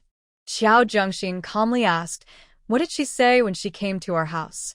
Qiao Yukai sighed a bit. What else could she say? She was crying to your mom, talking about the past. When they were young, she was the oldest, and all her younger siblings grew up with her support. She always worked hard and fought for them. She asked your mom if she remembered all that. She said that she, your second aunt, and your mom are 3 sisters, with the 2 younger ones married off, leaving her in Chuanqian village. She wasn't happy that Tao Tao was also staying in that poor place. Peach caused some trouble, and it's not easy to stay at home anymore. You know how it is in the countryside. Even a little gossip can be overwhelming. I heard you're in the county, so I came to ask if Peach could come to you. She could help out without needing a salary, just provide her with food and a place to stay. Xiao Zhang thought about his childhood friend and asked, "What did Mom say?" Before Qiao Yukai could respond, Qiao Youfu said, "Jiangxin, your aunt thinks Peach should come to the city to see if she can find a partner here." Qiao Yukai added, "Your mom said it depends on you. If it's too much trouble, then forget it. If not, you should help. Your aunt is usually strong-willed, and this is the first time she has come to your mom for help." She might be in a tough spot. Xiao Zhang thought for a moment and said, "You should send a message back today, and tomorrow let her bring Peach to see me." Qiao Yukai hesitated. "Jiangxin, will this cause you trouble?" Xiao Zhang replied casually, "It's fine. She's family, and I can't just ignore her. If she's a decent person, she won't cause any issues. Helping her is the right thing to do." He remembered their last encounter during the New Year and how Peach treated his uncle's family. He thought if she's ungrateful, she can just go back where she came from. The next morning, Peach and her mother, Lua Hua, stood at the entrance of the restaurant. "Jiangxin, are you busy?" Lua Hua asked with a friendly smile. Xiao Zhang found a table for them in a corner and brought over some buns and hot tea, telling them to sit for a while. Peach, who had become even thinner after staying at her parents' house for a few months, looked very nervous in this new environment. But she knew she was here for help, so when she saw the table empty, she gathered her courage and started to clear the dishes. After breakfast time passed and the restaurant became quieter, Qiao Zhang walked over to them. "Jiangxin's sister," Peach greeted softly. Lua Hua stood up, knowing that her younger sister's job was arranged by Jiangxin, with a monthly salary of over 20. Qiu Chang mentioned that when they borrowed money to build a house next year, they would be able to manage it. Xiao Zhang understood that the family presented the restaurant as a shared effort, highlighting a benefactor. So he decided to use this opportunity to make some connections. "Aunt Peach, please sit down. I'm aware of your situation. My parents have told me. Since you are relatives, I will definitely help if I can, but you know I can't make all the decisions here." Lua Hua quickly took out her usual lines. "Zhang Xian, I know this is difficult for you. Tao Tao is here to help, so just let her do what you need. You only need to arrange her food and accommodation. To be honest, I want her to stay in the city for a while to see the world. Once the troubles at home are over, it will be easier to find her a suitable match." Qiao Jiangxin pretended to be troubled. "All right, let's try having her stay for now, but please don't cause me any trouble. I need to manage things on my end." Lua Hua looked delighted and quickly nudged Tao Tao. "Hurry up and thank your sister." Lua Hua left with some buns, and Tao Tao stayed behind. Qiao Jiangxin arranged for her to share a room with Lua Hua. "You'll be sharing a room with your aunt from now on." As soon as they entered the room, Tao Tao suddenly knelt down in front of Qiao Jiangxin. "Hey, what are you doing?" Qiao Jiangxin was startled and quickly tried to pull her up. Tao Tao looked fearless. "Sister Zhang Xian, don't worry. I will work hard and won't cause you any trouble. Last month, I almost got married. My aunt's nephew was willing to give a bride price of 160,000. I convinced my mom that I needed to marry well, so I could support my brother and younger brother. I even suggested she ask my third aunt to send me here." Tao Tao sniffed. "I promised her I would find a good husband from the city, so she could be proud. That way, I could help my brother and younger brother. My mom finally agreed to help me with the family issues. Sister Zhang Xian, I know I said I wanted to go back to my mom, and you thought I was being ungrateful, so you started keeping your distance. But Sister Zhang Xian, my uncle and aunt are helping my parents raise children. Why does everyone expect me to be grateful? Shouldn't my parents be the ones to be thanked? I'm not ungrateful. I'm just frustrated. I feel like my parents are hiding behind this situation." Tao Tao looked up at Qiao Jiangxin, her eyes showing a determination that didn't match her age. "From a practical perspective, it's my parents who are causing my uncle and aunt to raise me. They have pushed their responsibilities onto them. The ones who are troubled are my uncle and aunt, while I am the one being asked to be grateful and endure hardship. I'm not ungrateful. I just feel wronged that my parents are absent in this matter." Peach knelt on the ground, her neck strained, and when those words came out, Qiao Jiangxin was stunned for a while. "Get up first," she said, pulling Peach up. Peach tightly grasped Xiao Jiangxin's sleeve. I've learned to read people's expressions since I was little.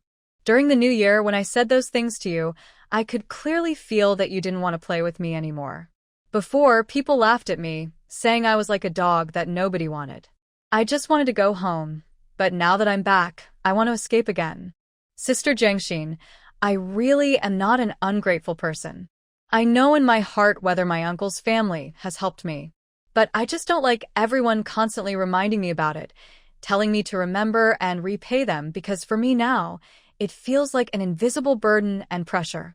The more they do this, the more I want to oppose everyone because I am still in a difficult situation. You helped me this once, and I will remember you for life. Xiao Jiangxin felt a mix of emotions. If this were in the future, Peach would be around middle school age. But her thoughts were much more extreme and mature than most, even a bit rebellious. As a woman from a low background, she had a self-serving nature, which she didn't dislike, but her last impression of herself was more than just self-serving. Seeing that Xiao Jiangxin didn't speak, Peach looked directly at her and continued, I know I'm selfish, but nobody loves me in this world. My parents ignored me since I was little, only reminding me repeatedly that they are my biological parents and that I must be filial to them in the future. My uncle and aunt were forced to take care of me, and their lives aren't easy either. I was pushed onto them. Before I turned 10, my aunt didn't treat me well. Although she didn't hit me much, she often scolded me and fought with my uncle, using me as a topic during their arguments. She always reminded me that a nephew is like a dog, only around to eat and then leave. Every sigh or silence from my uncle made me anxious because I knew I was a burden. After I turned 11, I stopped going to school and could stay home to do a lot of chores. My aunt started to dislike me less. I tried hard to please everyone in the family, carefully making everyone happy, afraid of being kicked out. Everyone stood on a moral high ground telling me to be grateful, but no one asked if I wanted to live this way. During holidays, I was tossed around, and I couldn't think too much. I just wanted to be a bad person. I only wanted to be the best for myself. Xiao Jiangxin looked at her rough, cracked hands and then at her pants that exposed part of her calf, and her heart softened. All right, let's put things down for now. I'm just giving you a chance. How you move forward depends on your own efforts. Peach sighed in relief and nodded gratefully. Yes, Sister Jiangxin, thank you. Don't worry, I won't take advantage of you, and I won't let you lose out. Lu Axia was wiping the table and quickly approached Jiangxin with concern. Jiangxin, will the important people have any issues with you? Jiangxin understood she was asking about Peach. It's nothing serious, Jiangxin said, shaking her head slightly. Lu Axia also felt relieved. Don't worry, I'll take care of Peach. She's hardworking. Although she has some thoughts of her own, she's willing to do anything in your uncle's house and isn't lazy. Jiangxin replied, Auntie, Peach will share a room with you from now on. Lu Axia felt happy that Jiangxin accepted Peach. Peach quickly organized her 2 sets of old clothes and followed Lu Axia into the kitchen to find something to do. Just as Lu Axia said, she wasn't a lazy person and knew how to help. With her joining in, both Jiangxin and Lu Axia felt much more relaxed. Ollie came to help at Jiangxin's shop after school as usual. In just a few months, her personality had become much brighter. Seeing Peach, she curiously looked at her and asked, Sister Jiangxin, who is she? Jiangxin replied, she's my cousin, a little over a year older than you. You can call her Sister Peach. Ollie nodded. By the way, Sister Jiangxin, my midterm exam results are out. They aren't great, but the teacher praised me. He said I've made a lot of progress and encouraged me to keep working hard. Jiangxin praised her. That's great. Didn't Uncle Chi say he would come back to celebrate the new year with you this year?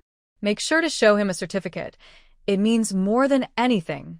Ollie looked a bit troubled. There are over 60 people in our class. It's not easy to get a certificate. I only ranked 42nd this time. Jiangxin said, even if you don't rank in the top few, what about the outstanding student or progress star? Ollie's eyes lit up. I'll aim for the progress star. Before long, Kai Shelby came over with a pout. Jiangxin laughed. What's wrong? Did you argue with Hu Changliang again? Kai Shelby whispered. Who wants to argue with him? She glanced around the room. By the way, why haven't we seen Lu Xinyan for a long time?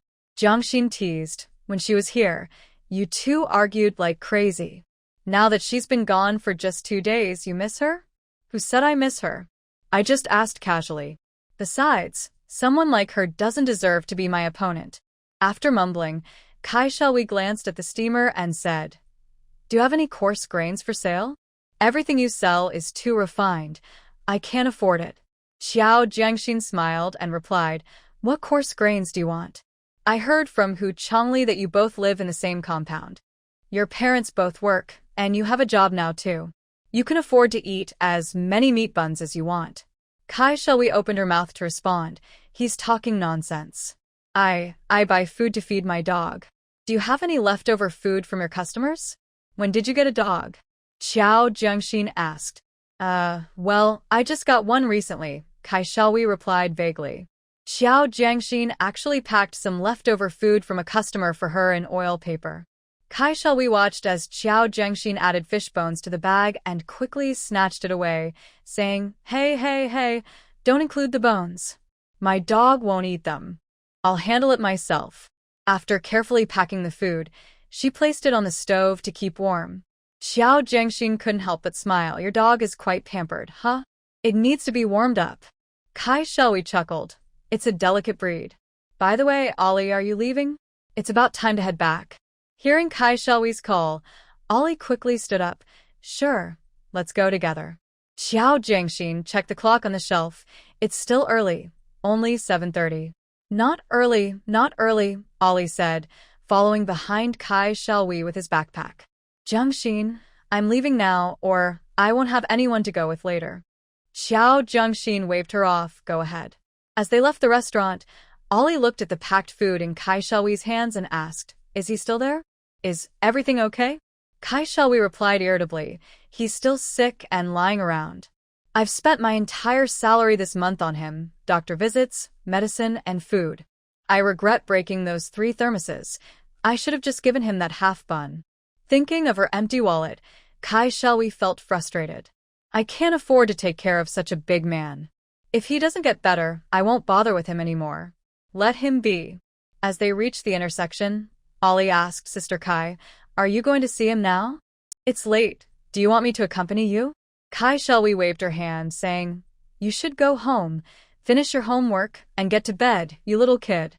Ollie pouted in disagreement. You're only 6 years older than me. Inside a rundown warehouse filled with wooden boards, Qiao Zhengwo lay weakly in a pile of straw, half his body leaning against the boards. Listening to the distant sound of a bicycle bell and faint voices, he felt completely confused. Kai Xiaowei came in with a flashlight calling out, Are you still alive?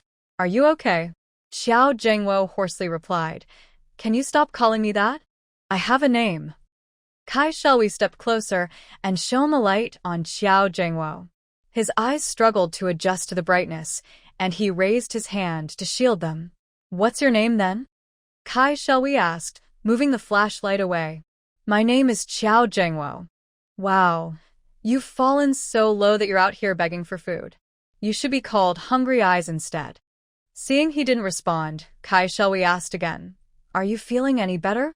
Xiao Zhengwo quietly said, I'm feeling better. Thank you for saving me. Here, I brought you some dinner. It's still warm. And this is water. Kai Xiaowei squatted in front of him, handing over the leftover food she had packed, along with a military water bottle filled with hot water. Xiao Zhengwo accepted the food gratefully and started eating. Kai Xiaowei said, I don't have much money left.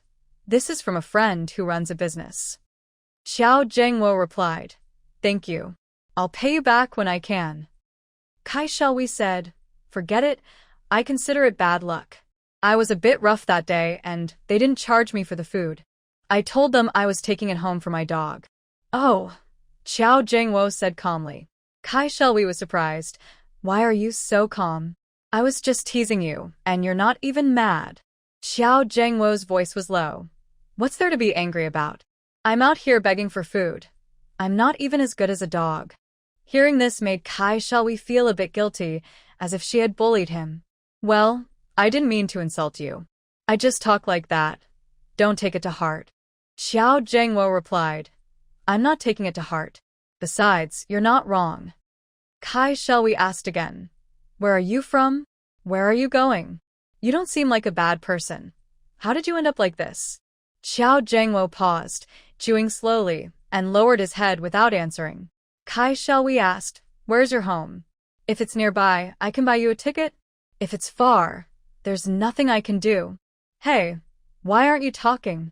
I can't go back, Xiao Zhengwo finally managed to say quietly after a long pause. Kai Shelby was taken aback.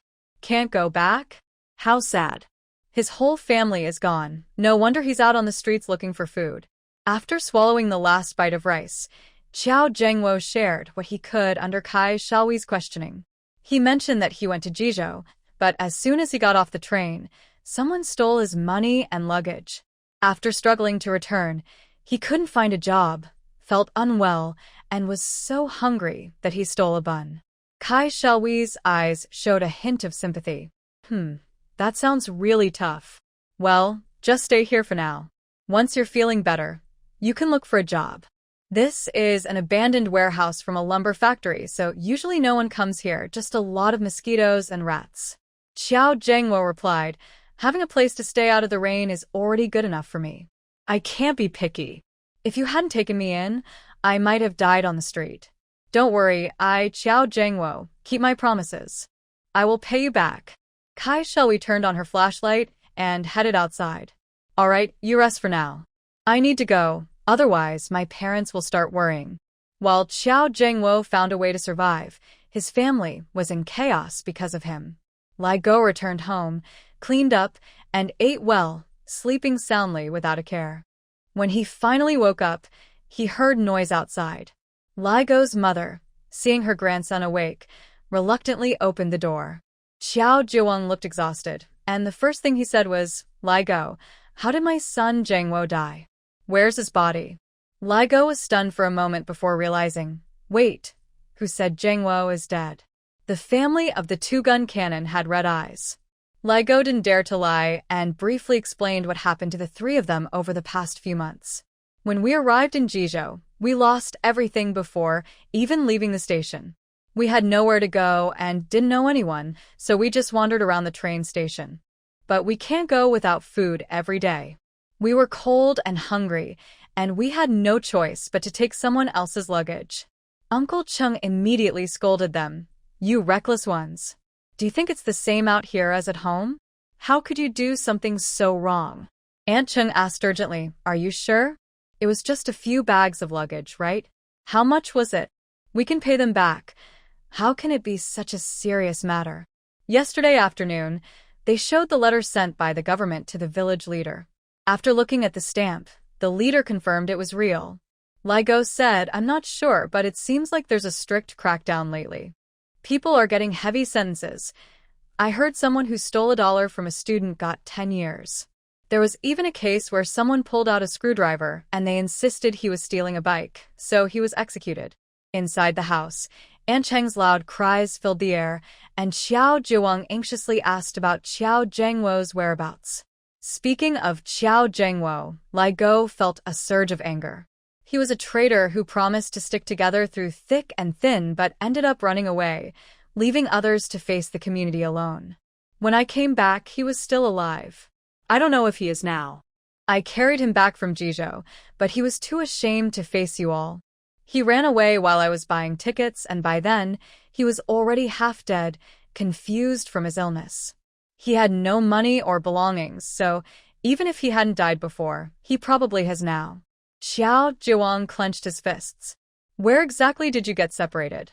No matter how frustrated he felt, he couldn't just ignore his own son. Lai Go bluntly replied, It was over by the bus station.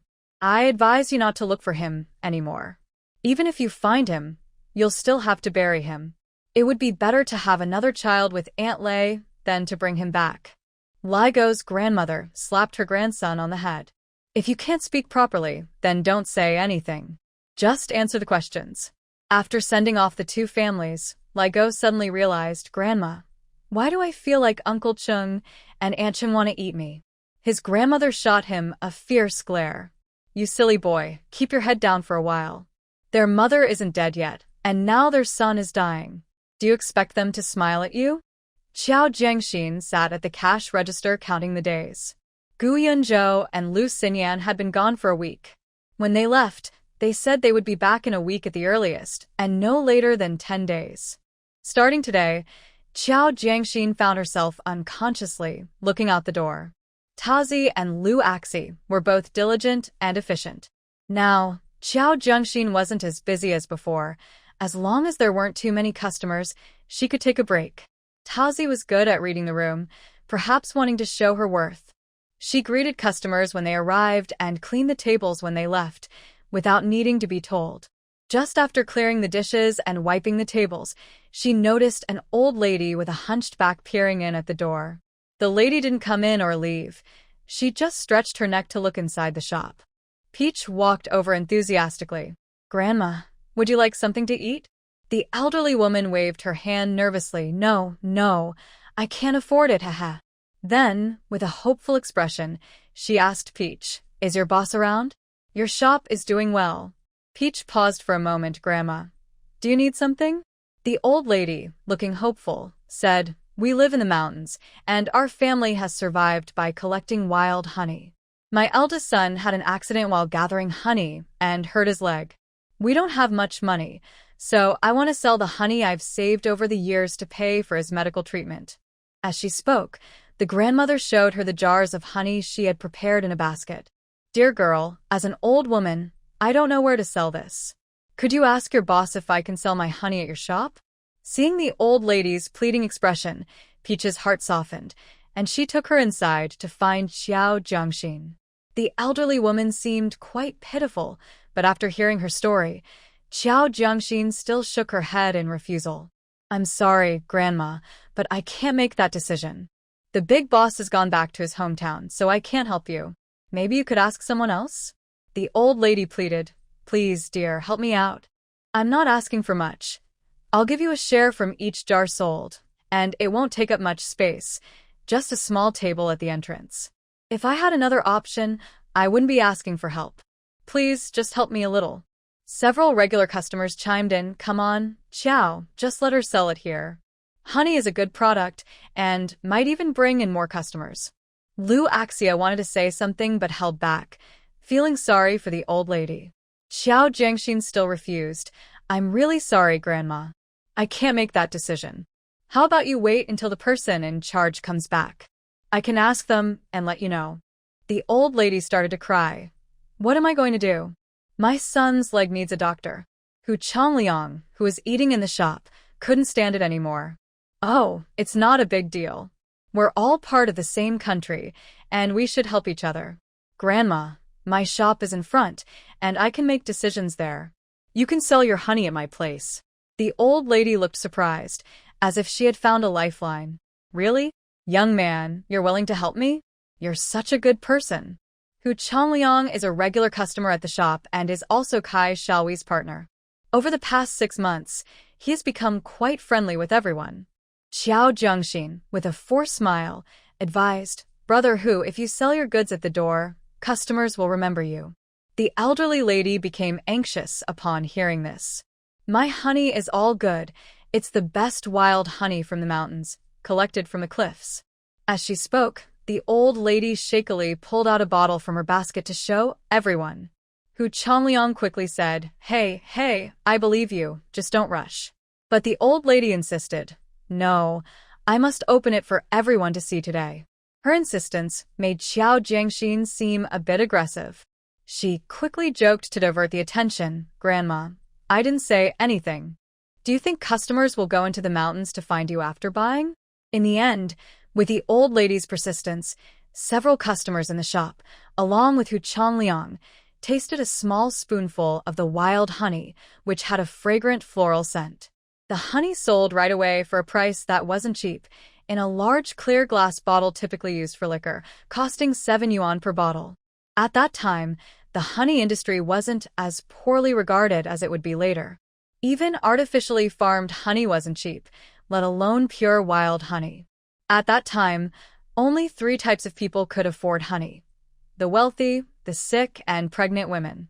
After the customers left, Taozi curiously asked Xiao Jiangxin, Sister Jiangxin, with a 10% commission, selling one bottle earns us 70 cents. Why push this good deal away? How many buns do we need to sell to earn 70 cents? Taozi's tone carried a hint of regret as she stood at the door, glancing at Hu Changliang's shop, as if he had stolen her business. Xiao Jiangxin didn't look up from her ledger and replied, Taozi, remember, we are ordinary people. Ordinary people must not engage in low-reward, high-risk activities. Also, there are too many people in need in this world. We can't help everyone. If we really want to help, we need to wait until we have the ability. Taozi seemed to understand a little, but didn't dare to ask more. Later that evening, Hu Changliang happily returned. As soon as he entered, he leaned over the cash register and pointed a finger at Xiao Jiangxin. What are you doing, boss Hu? Xiao Jiangxin rolled her eyes at him. Hu Changliang, a bit chubby with a cheerful face, smiled widely. Little Xiao, do you know how much I earned today? 10 yuan, just 2 cents short of 10, sold 14 bottles, and someone just asked about it. When it comes to doing business, it's really about us men.